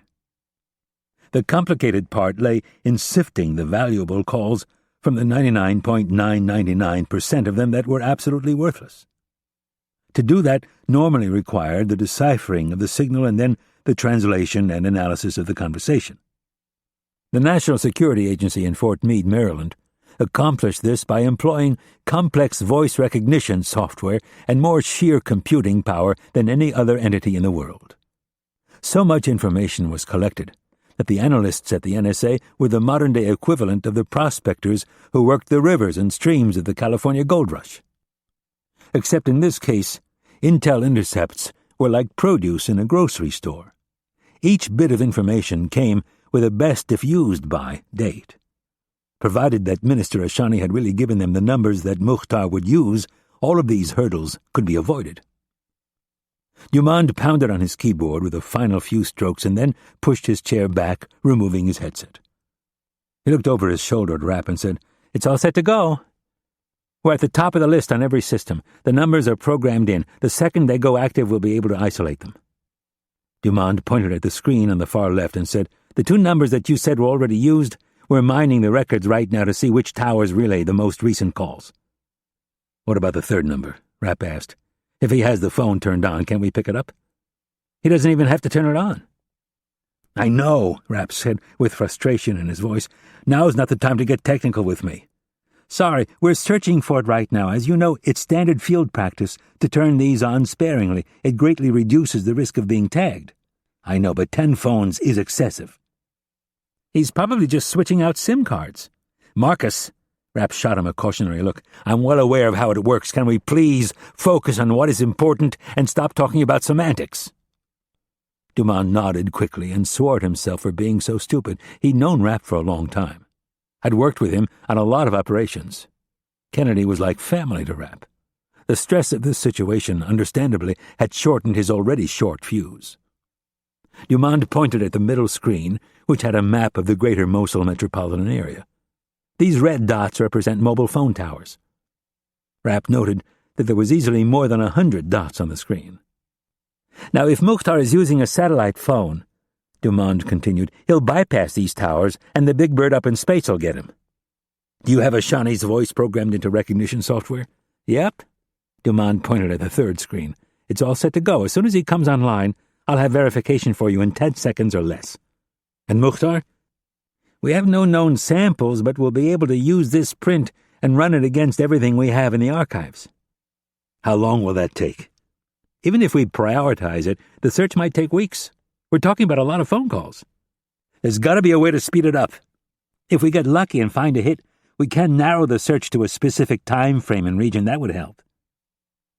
The door to the trailer opened, and General Gifford entered with 2 other officers. All 3 were in full battle gear with sidearms strapped to their right thighs. Gifford took off his helmet and said, "Mitch, Stan called me and said you guys might be close to finding a location." "That's right, General. How good is the intel?" "We have Mukhtar's mobile phone number, and we expect him to be receiving a call any minute." "We've got a hit on one of the previous numbers," Dumont announced excitedly. He pointed at the middle screen. "This tower, about 10 miles east of town. My guess is he was traveling on this road right here." General Gifford hurried around the table and looked at the screen. "That's Highway 2. "Hold on," Dumont said. "The second number just came in." He pointed to a tower near the Tigris. "This one was made after the first." Rapp looked at the new location and then checked the spot on the map where the ambush had taken place. "Based on the calls, it looks like they tried to take her out of the city and then ended up coming back." "That's assuming she's still with this Mukhtar fellow," Gifford said. Rapp considered his point for a moment and said, "I don't think he'd take his eyes off her." "The third number's up." Rapp leaned over Dumont's shoulder and looked as he pointed at the same tower near the Tigris. "Stan!" Rapp yelled. "Get in here!" A moment later, Stillwell emerged from his office and joined Rapp and Gifford. Rapp pointed at the middle screen. "Is this the part of town you were thinking of when you were talking about the stone in the photo?" "It's exactly where I was thinking." Gifford grumbled. "That's the heart of Indian country." "Yeah," Stillwell agreed. "Shiite Central." "The streets are really narrow," Gifford said with a wary expression. "We had more than a few patrols ambushed in there." Rapp noticed Dumont touch his headset and then watched him reach for his mouse. After a single click, a man talking in Farsi came over the speakers resting on the table. Rapp immediately knew the voice belonged to Ashani. Only he and Stillwell spoke Farsi. "Ali, is that you?" There was an unnerving pause, and then another voice said, "Cyrus, you sound different." "That must be Mukhtar," Rapp said to Dumont. "I'm on it." From the speakers came, "I was asked by our friend to call and see if there was anything you might need. He is stuck in a very important meeting." "There is much that I need." The man they assumed was Mukhtar made no attempt to hide his irritation. "Things are not progressing the way we had planned, and I have only a handful of men to assist me. Can I send you some help? I have men in the area." There was a sigh, followed by a silence, and then, "At the moment, I fear it would only draw more suspicion." "Then what can I do to help?" Dumont announced, "We've got him." He clicked the mouse, and the middle screen zoomed in on a 4-block area of downtown Mosul. A blinking red dot marked the location of the call. "Nothing at the moment," Mukhtar replied. "Our friend would like a progress report," Ashani stated. There was another long pause, and then, "Tell him the videotape he requested is taking more time than I anticipated.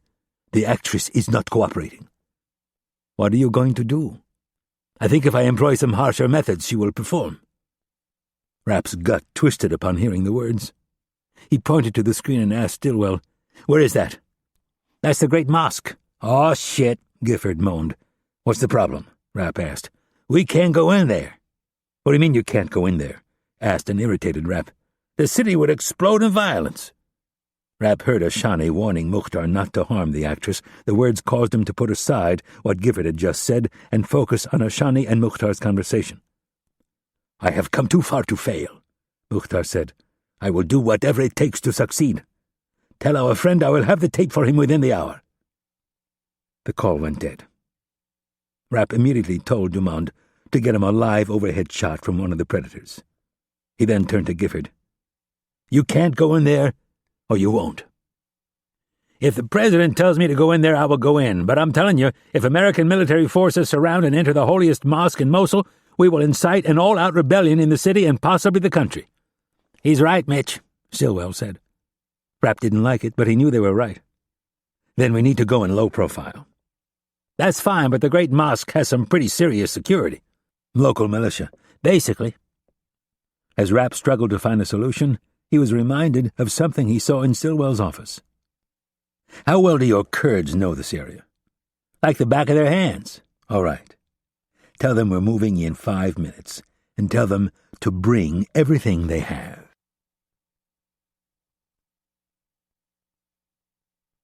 Chapter 60. Tehran, Iran. Only minutes after concluding his forced conversation with Mukhtar, Ashani was informed via intercom that Ayatollah Najjar was holding on line 1. Ashani greeted his old mentor with a mix of relief and panic. Before he could say a word, Najjar ordered him to get to the presidential palace immediately for a meeting of the Supreme Security Council.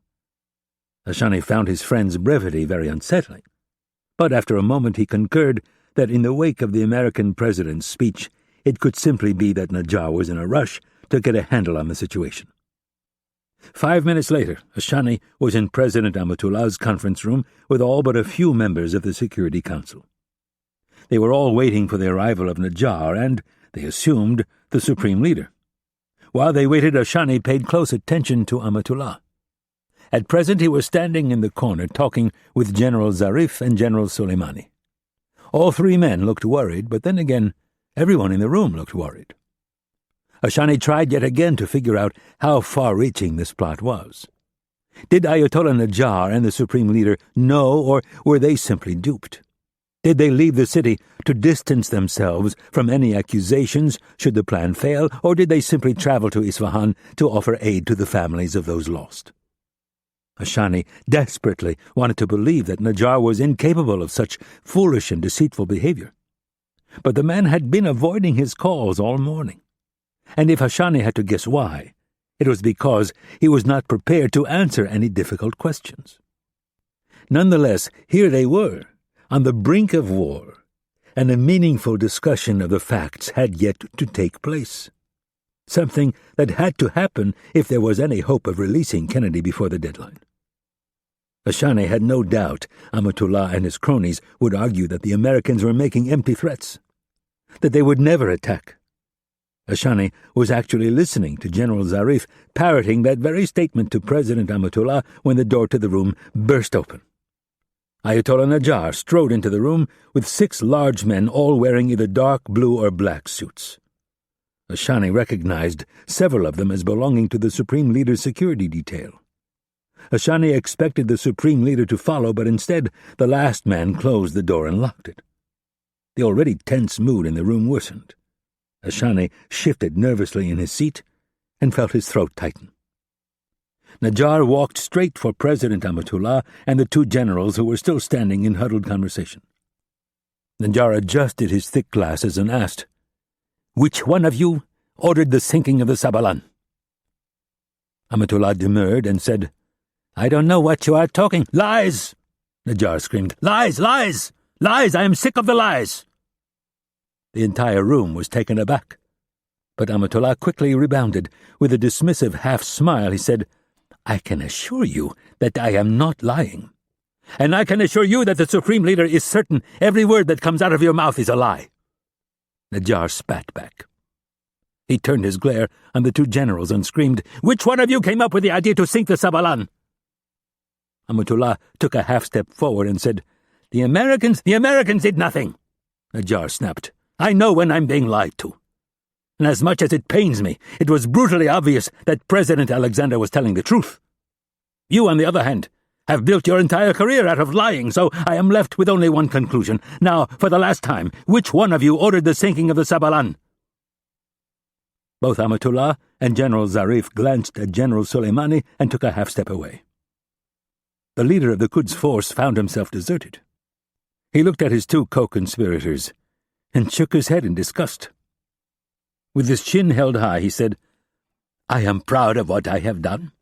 It is time to stop running from the Americans. The men aboard the Sabalan will be remembered as martyrs for the cause.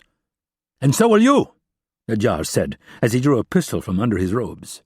He pointed it at the general's face and squeezed the trigger of the .357 revolver. The large-caliber bullet blew chunks of brain and flesh against the white plaster wall, and General Soleimani's lifeless body slumped to the floor. Before anyone had time to react to the shock of what had just happened, Najjar turned back to Amatullah and yelled, "And now on to the issue of the kidnapping of the director of the CIA." Ashani noticed that the Supreme Leader's bodyguards had all drawn their weapons. "Who," Najjar shouted, "was the fool who came up with this plan?" Ashani's ears were ringing as he watched Amatullah squirm. The man's eyes were desperately darting around the room in what looked like a plea for help. Amatullah then locked eyes with Ashani and slowly raised his right hand. Ashani sat in horror as he realized Amatullah was pointing at him. Before Ashani could defend himself, Amatullah said, "It was Minister Ashani's idea. I only found out about it in the last hour." "Liar!" Ashani shouted as he rose out of his chair. "Sit!" Najjar commanded in an authoritative voice. He turned back to Amatullah and asked, "What proof do you have?" Amatullah seemed momentarily stymied, and then he said, "He brought Mukhtar with him on his trip to Mosul. They have been conspiring for a way to get back at the Americans after they were almost killed at Isfahan." "He accompanied me on your orders," Ashani yelled back, and then looked to Najjar. "Ahmed, you know I would never do something so foolish." Najjar nodded in agreement, and then looked back to Amatullah. "That is hardly proof." Amatullah appeared to struggle for a moment to come up with something else, and then his face lit up. "He showed me a piece of paper with 10 numbers that he is using to stay in contact with Mukhtar, and he has a phone. I saw it on him only an hour ago. Search him," Amatullah ordered. "I tell you, he has it on him." Ashani's fear showed on his face. The phone and the list of numbers were, in fact, on him. "You gave me the list and the phone when we were in your office." Ashani looked at Najjar for help. "Empty your pockets," Najjar ordered as he walked around the table. "That is why I have been trying to call you," Ashani pleaded, "to tell you about this and try to defuse the situation before it is too late. Empty your pockets." Ashani did as he was told. He placed the phone on the table and slowly unfolded the sheet of paper and set it next to the phone. A gloating Amatullah smiled and said, "I told you he had them." Ashani watched as Najjar raised his gun and pointed it at him. Najjar looked extremely disappointed. He pulled the hammer back on his revolver and said, "Do you have anything to say for yourself?" With a sad shake of his head, Ashani looked back at Najjar and said, "In all the years we worked with each other, have you ever known me to be so careless with operational information? Have you ever known me to write it down in such a straightforward, careless manner?" Ashani gestured to the piece of paper and looked at the numbers written in black ink. After a second, his shoulders shook, and he began to laugh.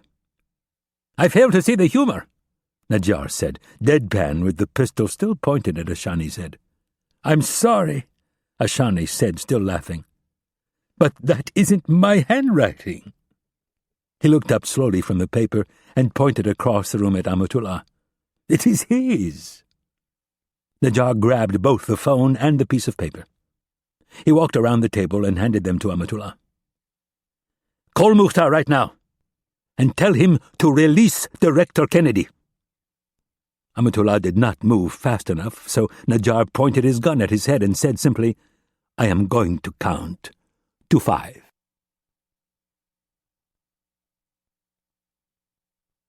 Chapter 61. Mosul, Iraq. Rapp sat in the back of the blue Chevy Caprice with Stillwell. One of Stillwell's Kurds was driving, and another one was literally and figuratively riding shotgun with a 12-gauge Mossberg in his lap. The other 5 Kurds were following in the beat-up Ford Crown Victoria. The 2 vehicles topped 90 miles an hour as they screamed north on the main road from the airport back to the heart of the old downtown, a mere 5 miles away. 2 Predator drones patrolled high overhead, offering continuous coverage of the great mosque and the tangled neighborhood that it dominated. They had a little more than an hour before the afternoon call to prayer. Stillwell made it clear that they needed to get in and out before the men started to file into the mosque. If they didn't, there was a good chance they would be torn to shreds by the mob. General Gifford and his staff were busy repositioning units so they could create a buffer zone around the great mosque by sealing off the streets. The catch was to wait until the last possible minute so that they wouldn't tip off the terrorists and rouse the neighborhood. Rapp would let them know as soon as it was inside the mosque, and then the units would move into final position, setting up a 1-block perimeter in every direction. The locals would be told that there was credible intelligence that Sunni insurgents were going to attempt a car bombing during evening prayer. This would allow the army to control the neighborhood and hopefully drive down attendance for afternoon prayer. An Iraqi Army mechanized company was also being mobilized at their base 11 miles away, but they were not told why. The last thing Rapp wanted was a leak that would tip Mukhtar off that they were coming. It was decided that if things got out of control, the Iraqi Army unit would be called in to secure the mosque itself. Contingencies were being put into place for a helicopter evacuation, and medical personnel were put on high alert. All of this was background noise to Rapp. He knew the contingencies were important, but he couldn't get his mind off Mukhtar's words. Tell him the videotape he requested is taking more time than I anticipated. The actress is not cooperating. I think if I employ some harsher methods, she will perform. The good news was that Kennedy was alive. The bad news was that harsher methods meant brutal torture. Contingencies took time to put into place. Rapp didn't have the patience to wait for everything to be perfect, and if American forces were shy about entering the mosque, Rapp had no such qualms. In fact, thanks to Stillwell, Rapp was wearing the perfect solution to their problem. Stillwell's clerical robes, vest, and turban fit Rapp almost perfectly. He even had a pair of non-prescription glasses to make Rapp look more learned and less threatening. Under his gold silk vest, Rapp was wearing a level 3 body armor. A secure Motorola radio was clipped to his belt and was in sync wirelessly with a tiny earbud that provided communications with Dumond, Stillwell, Ridley, and General Gifford. His .45 caliber Glock was in a paddle holster on his left hip, and his 9mm was in a paddle holster on his right hip. Both had suppressors attached. He had 4 backup magazines for each gun. Rapp sat silently in the back of the sedan and listened to Dumond relay an update. "The 4th number just went active, Mitch." "Location?" Rapp asked as the vehicle got off the highway and headed into the old section of the West Bank. Shortly after the call between Mukhtar and Ashani ended, the signal on Mukhtar's phone went dead. That had been almost 10 minutes ago. "He's still at the mosque." "Do you have us on visual?" "That's affirmative." "What are you seeing at the mosque?" "There's still a group of maybe a dozen armed men out front, but there's only 2 guys at the entrance to the madrasa." "Thanks for the info. Let me know if anything changes." It had been Stillwell's idea to enter from the religious school that was adjoined to the mosque. That was where Imam Husseini kept his office and where he spent most of his time between prayers. Stillwell was on his phone. "I will tell you when I get there. We're about a minute away." He listened to the other person for a moment and then said, "Faris, just stand on the fucking curb and wait for me. When we get there, I'll tell you what's going on, and yes, I'm going to pay you a shitload of money. Just tell Husseini's guy that you have someone who would like to sit down with his boss and discuss a large donation to the mosque. I'll see you in a minute." Stillwell stabbed the end button and put the phone back in his suit jacket. "Faris is a good man, but he can be a real pain in the ass." "Will they trust him?" Stillwell nodded. "Faris has made a lot of money for a lot of people." Rapp stared straight ahead and asked, "What about this Imam Husseini?" Rapp was referring to the head imam at the great mosque. "What about him?" "Can you trust him?" "I told you, the only people I trust in this town are my Kurds, but," he shrugged, "the guy is a whore, so if we show him enough cash, I think he might look the other way and stay out of our hair. And if he doesn't?" Stillwell winced. "Try not to kill him, Mitch. If you do, we're going to have a whole lot of pissed-off Shiites on our hands. At this point, I really don't care how many Shiites I piss off." Stillwell was about to tell Rapp that was the kind of attitude that might get them all killed, but he decided to bite his tongue. The car turned hard left at a stoplight and then took the next right. "There it is," Stillwell said as he pointed. "Straight ahead on the left, one more block." The street was blocked with big concrete Jersey barriers to prevent suicide car bombers from getting any closer to the mosque. The sedan swung left and stopped in front of the main door of the madrasa. 2 men were waiting at the curb, both in business suits. Stillwell quickly exited the car with a small attaché case and shook Faris's hand. Faris, in turn, introduced Stillwell to Imam Husseini's personal assistant. The 3 men exchanged brief pleasantries, and then Stillwell motioned for Rapp to join them. The Kurds piled out of the 2 vehicles and formed a loose circle around Rapp, Stillwell, and the other 2 men.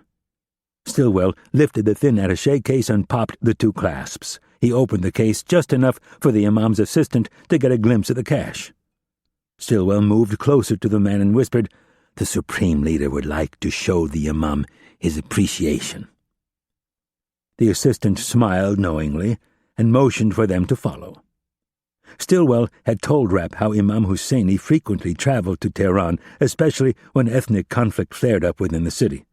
The imam of the great mosque was a ripe target for the Sunni terrorist groups. The assistant opened the door and held it for his visitors.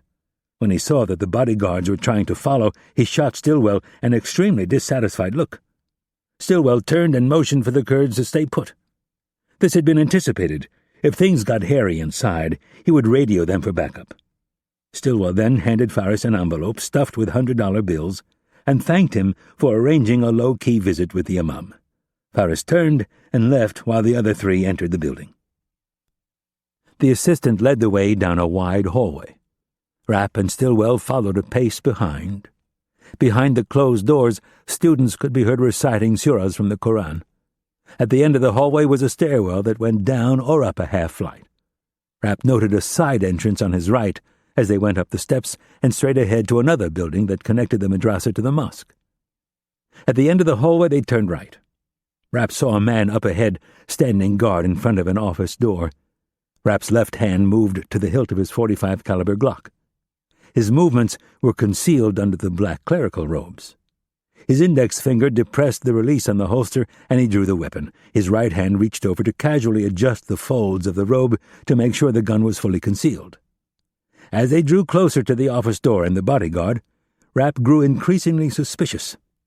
The man was wearing the exact same boots as the 2 Iranian prisoners he had been interrogating, and his tactical vest was also identical.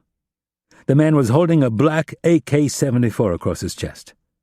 When they drew within 10 feet, he stepped forward and blocked the door. The assistant said something that Rapp didn't quite catch. The guard shook his head in response and said, "I have to search them. These are emissaries sent by the Supreme Leader."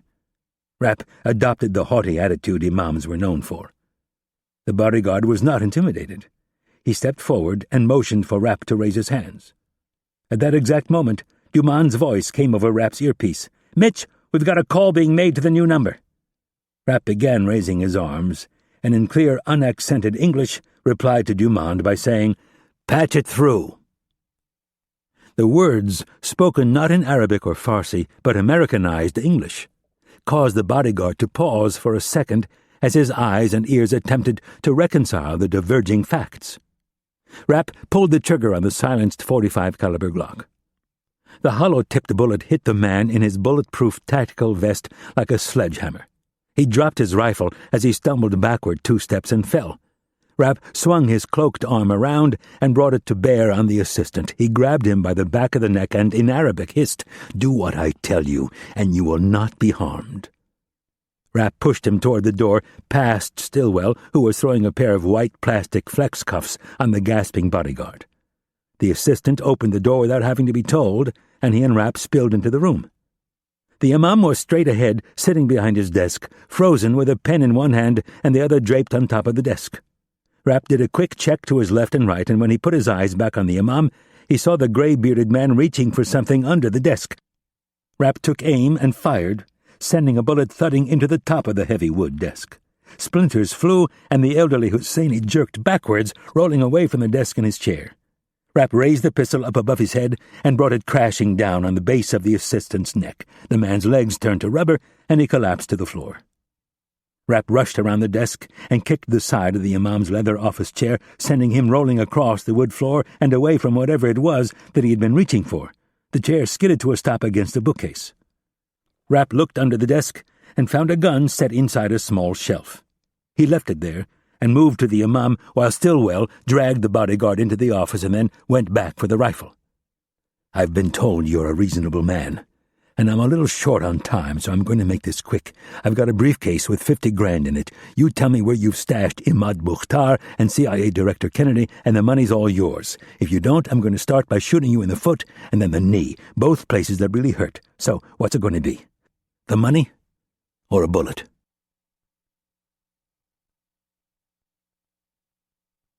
Chapter 62.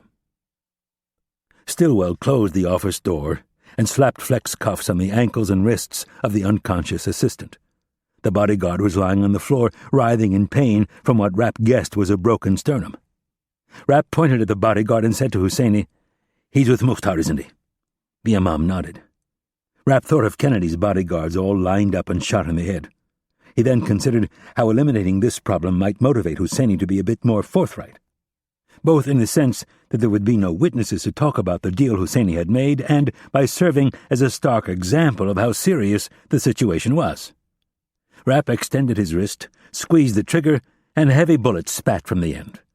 The man's head bounced off the floor, and then the blood began to flow in an expanding pool of crimson. Imam Husseini looked on in shocked horror. Rapp was about to tell him that he was now free to talk when he heard President Amatullah's voice emanate from his tiny earpiece. "Ali, this is Cyrus." "Marcus," Rapp said in hushed English, "is he still in this building?"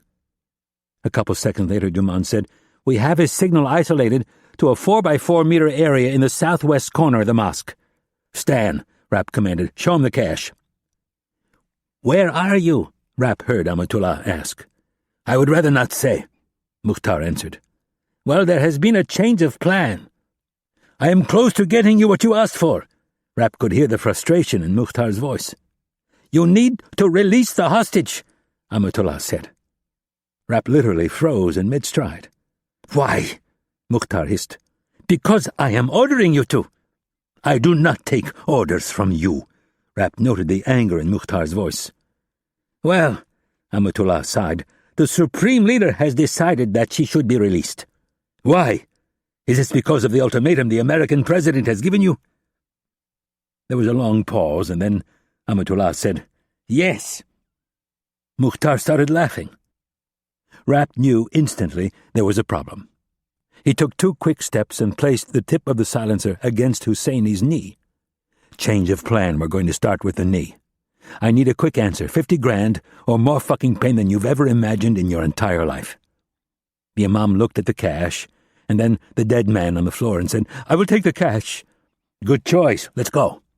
Rapp grabbed him under the arm and yanked him from the chair. Over his earpiece, he heard Mukhtar say, "It is time for the war to begin.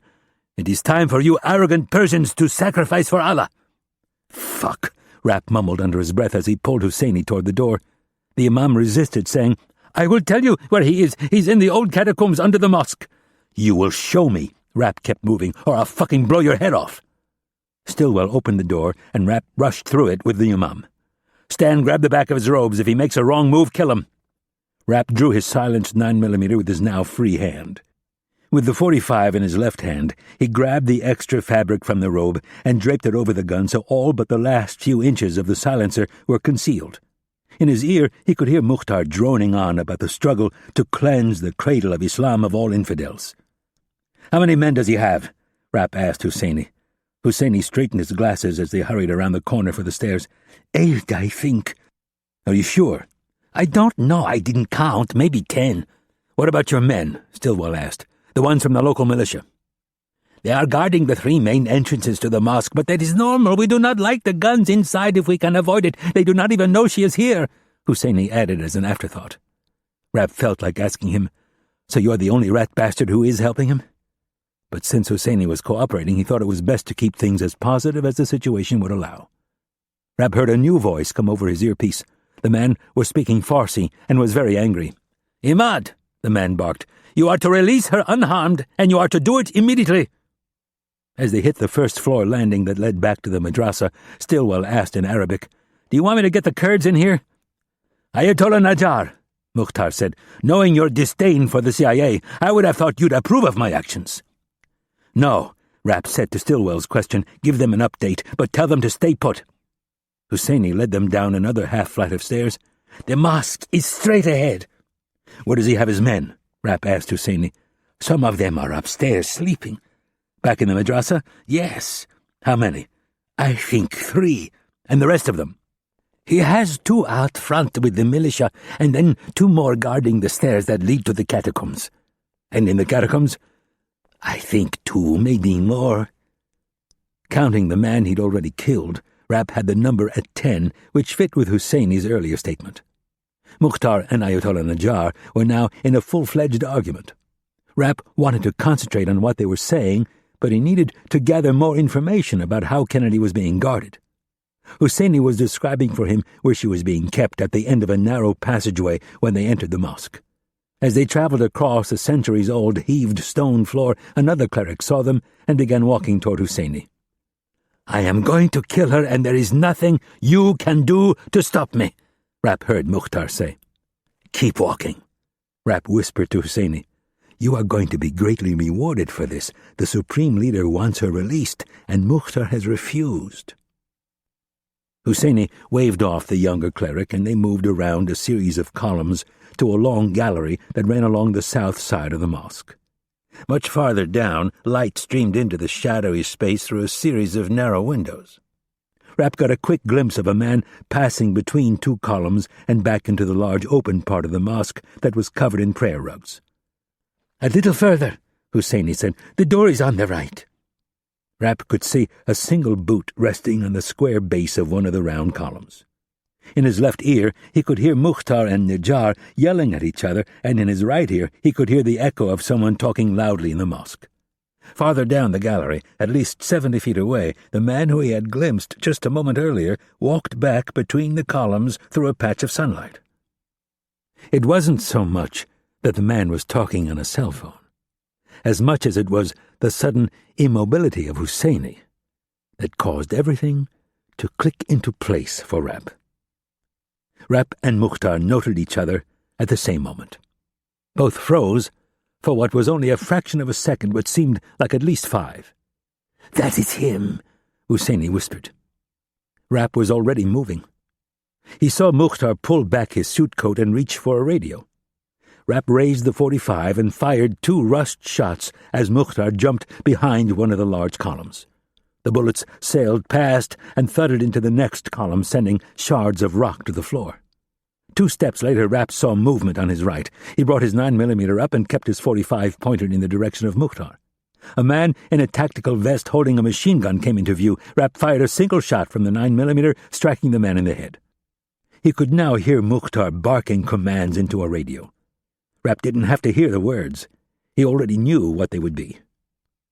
In a split second, Rapp made up his mind.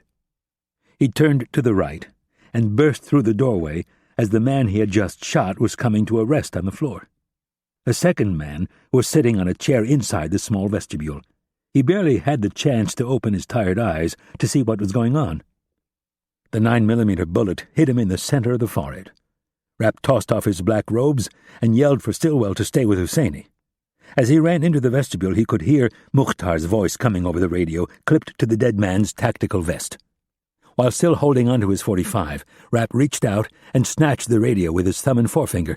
He pressed the transmit button and countermanded Mukhtar's order as he started down the stairs 3 at a time. He reached the first basement in just a few seconds and made sure to keep his finger on the transmit button so that Mukhtar couldn't relay any more commands. The door that led to the second basement was right where Husseini said it would be. Rapp yanked it open with no concern for his own safety and rushed into the significantly more narrow passage. A thought occurred to him, and he brought the radio to his mouth. In a gruff voice he barked, "I'm coming down. Don't do anything until I get there." Rapp momentarily lost his footing on the smooth, narrow treads and skidded into the wall at the switchback. A third of the way down the last, small flight, he leaped and hit the dirt floor. He glanced to his left. There was nothing but darkness. He wheeled to his right, dropping the radio and bringing both guns to bear on the wood slat door 30 feet away. Lines of light cut through the cracks, and a man's voice could be heard on the other side, asking someone to repeat what they had said. Rapp charged forward, picking up speed. Lowering his shoulder, he plowed through the ancient dry wood like it was made of twigs. 2 men stood no more than 8 feet away, one in front of the other. The closest one was holding a radio in front of his mouth, and in the other hand a pistol dangled lazily at his side. Rapp fired the 9mm, hitting the first man in the side of the head. As he sank to the floor, Rapp got a full look at the other man and his first glimpse of Kennedy. She was tied over the back of a chair and bleeding profusely. Her shirt was lying in shreds on the floor, and her back was covered with long red welts from being whipped. The other man was shirtless, covered in sweat, and holding a double length of electrical cord in his right hand. The man shrugged, dropped the cord to the ground, and raised his hands in the air. Rapp took one more look at Kennedy, and then the man who had been beating her. He could feel the bile rising up from deep within. The man looked at Rapp and said, "I was only following orders." "So am I." Rapp pulled the trigger on the 9mm and shot him in the chest.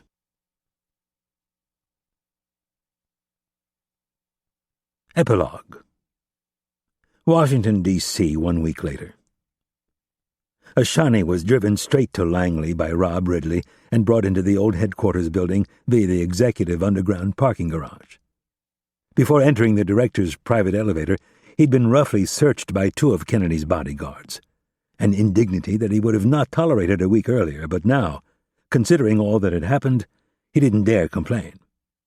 He'd spoken with Rapp twice in the past week. The first conversation didn't go all that well. In fact, it consisted mostly of Rapp threatening him and telling him to pass along threats to other Iranian officials.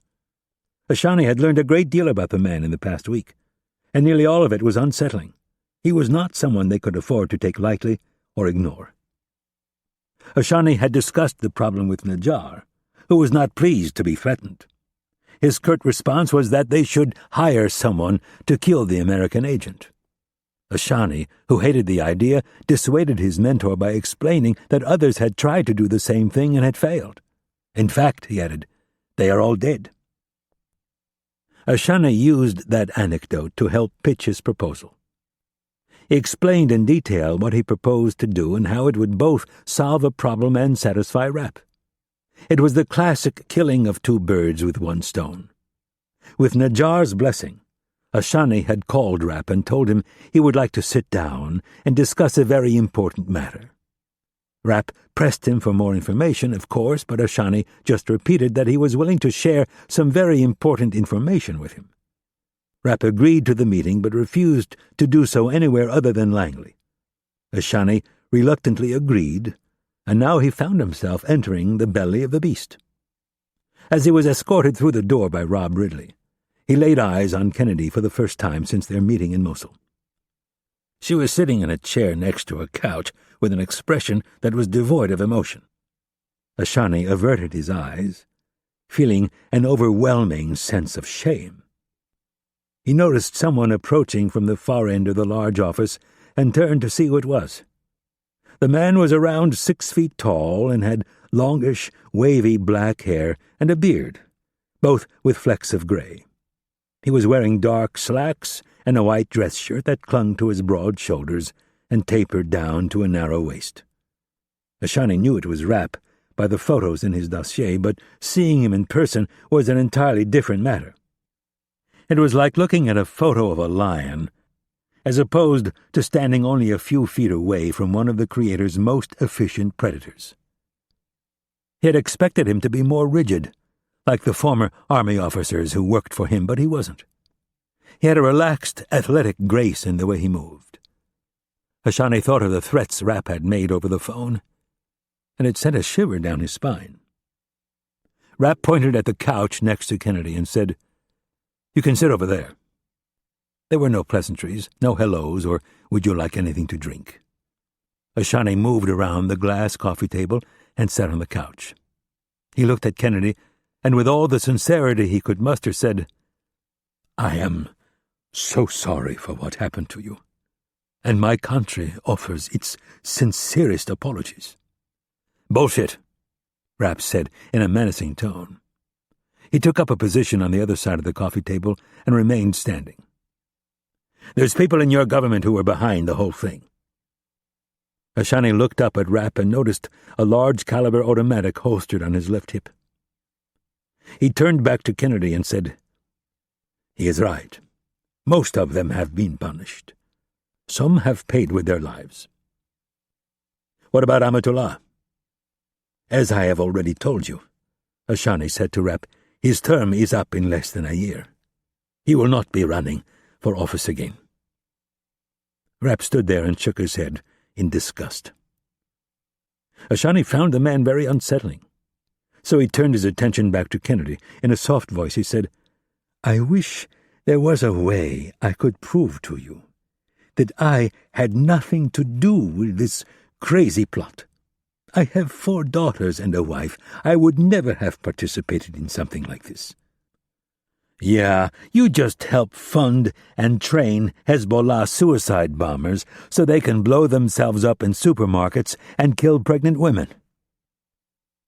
With a sarcastic sneer, Rapp added, "That's much better." Kennedy looked at Rapp and cleared her throat. It was a signal for him to back off.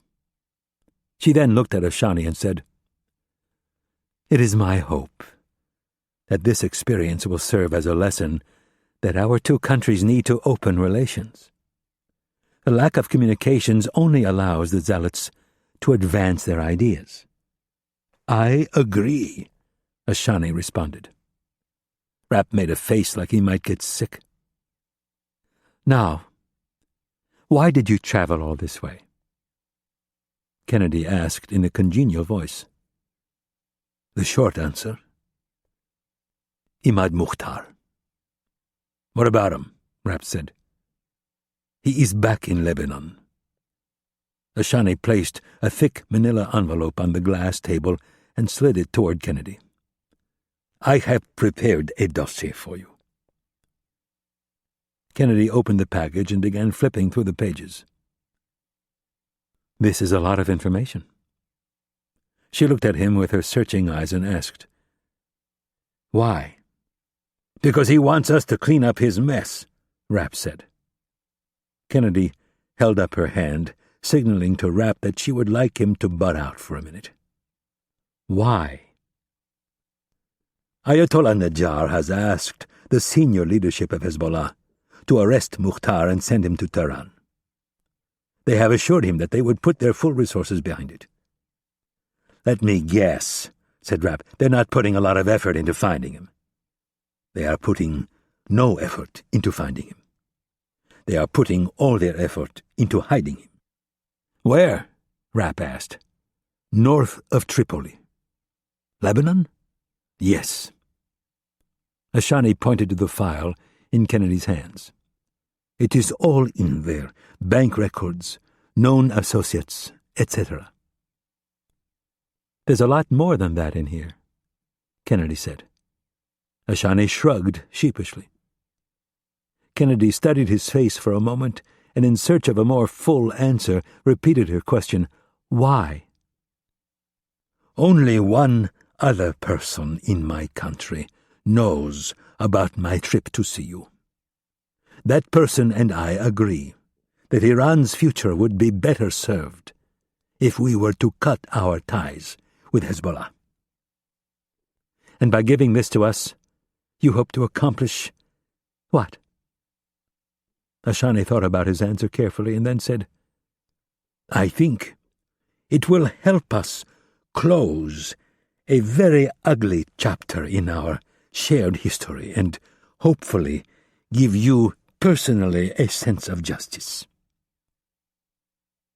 Kennedy considered the thick file for a moment and said, "Thank you."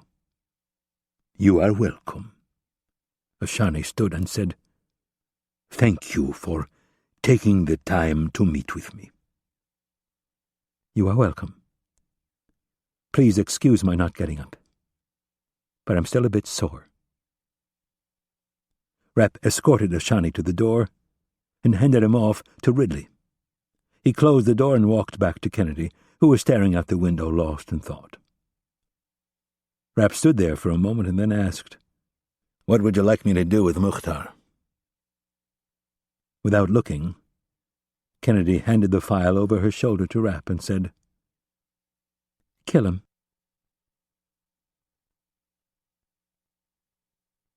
Tripoli, Lebanon. The G5 landed shortly after midnight. Rapp looked out the window and was pleased to see that the police escort was there as promised.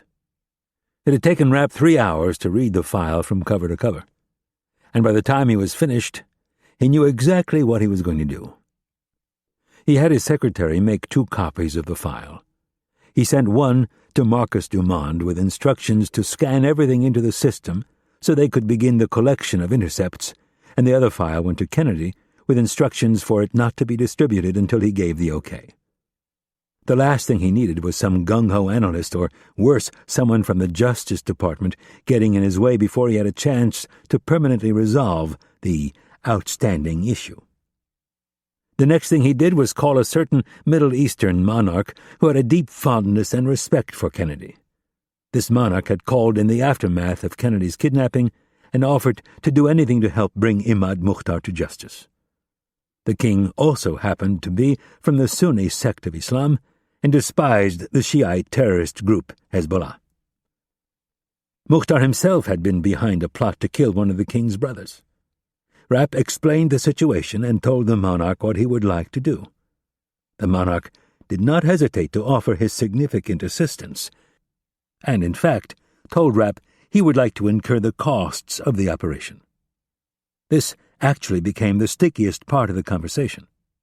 Rapp had to eventually invoke tribal honor to get the monarch to back down.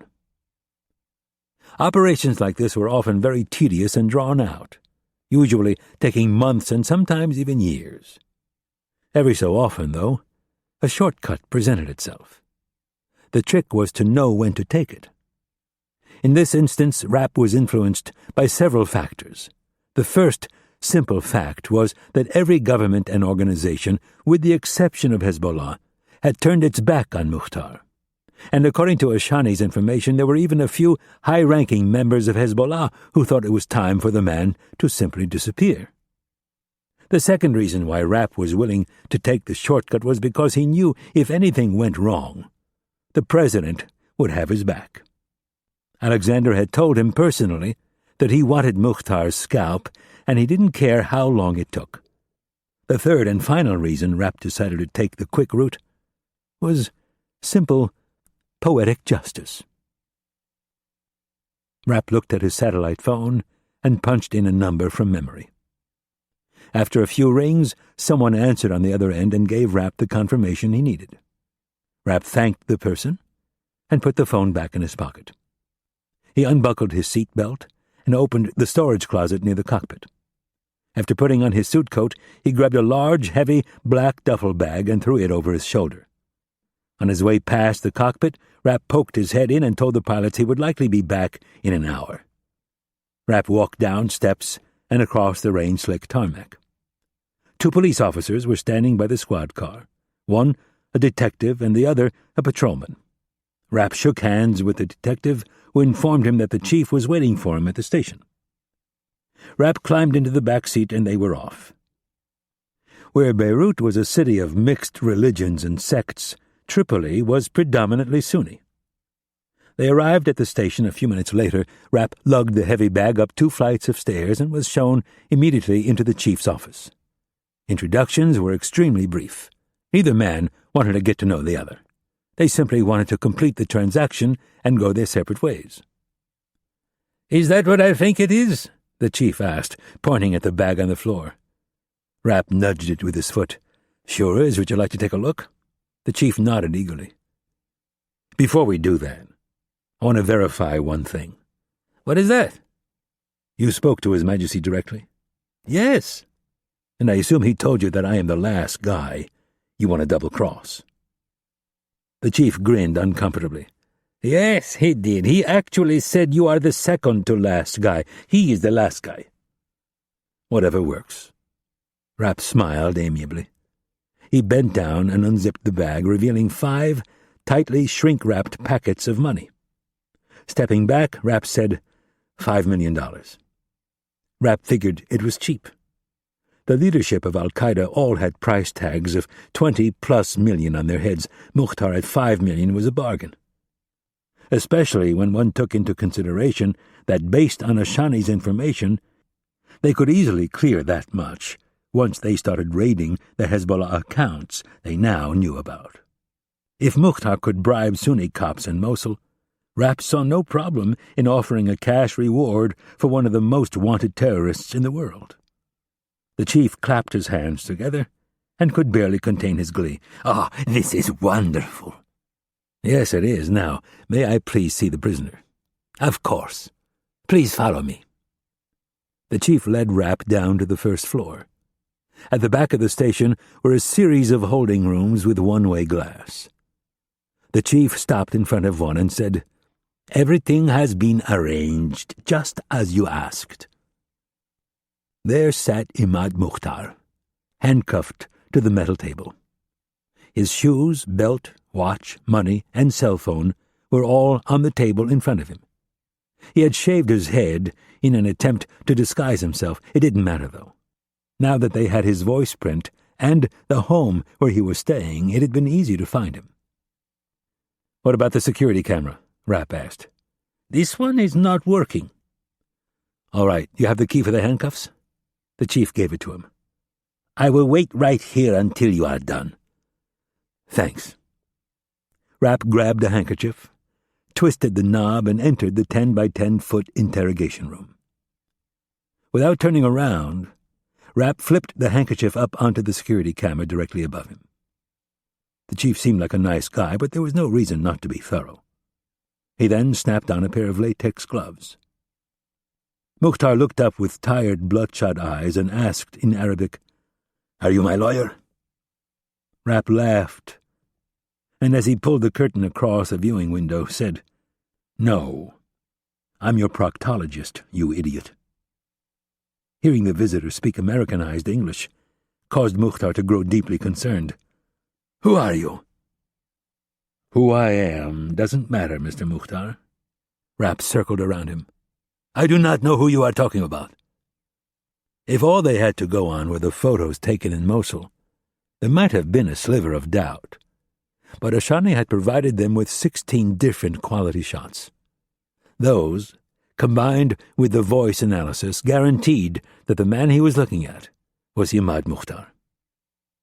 Rapp grabbed the belt off the table and stood directly behind the prisoner. Mukhtar sensed he was in some serious trouble and began yanking violently against the handcuffs. It was a waste of his energy. The metal table was bolted to the floor. Rapp slid the belt around Mukhtar's neck and threaded it through the buckle. Mukhtar started screaming and thrashing even harder. Rapp put his left hand on Mukhtar's shoulder and gave the belt a good yank with his right hand. Mukhtar began gasping for air and making choking noises. Rapp leaned in close, his mouth hovering mere inches away from Mukhtar's left ear, and said, "This is for Irene Kennedy, you piece of shit." Rapp put his left foot in the center of Mukhtar's upper back and grabbed the belt with both hands. He leaned back and yanked with everything he had. Mukhtar's windpipe collapsed like an aluminum can. His eyes nearly popped out of his head and his limbs went rigid. Rapp held the belt tight for another 10 seconds to make sure, and then let go. Mukhtar slumped forward, his head thudding to a rest on the table. Rapp undid the handcuffs and leg restraints and tossed them on the floor. He then took the tail end of the belt, tied it around the metal bar that Mukhtar's right handcuff had been attached to, and pulled the chair away. Mukhtar's knees hit the ground, and his head slid off the table. The belt caught and stopped his face, a foot short of the floor. Rapp took one last look around and then opened the door.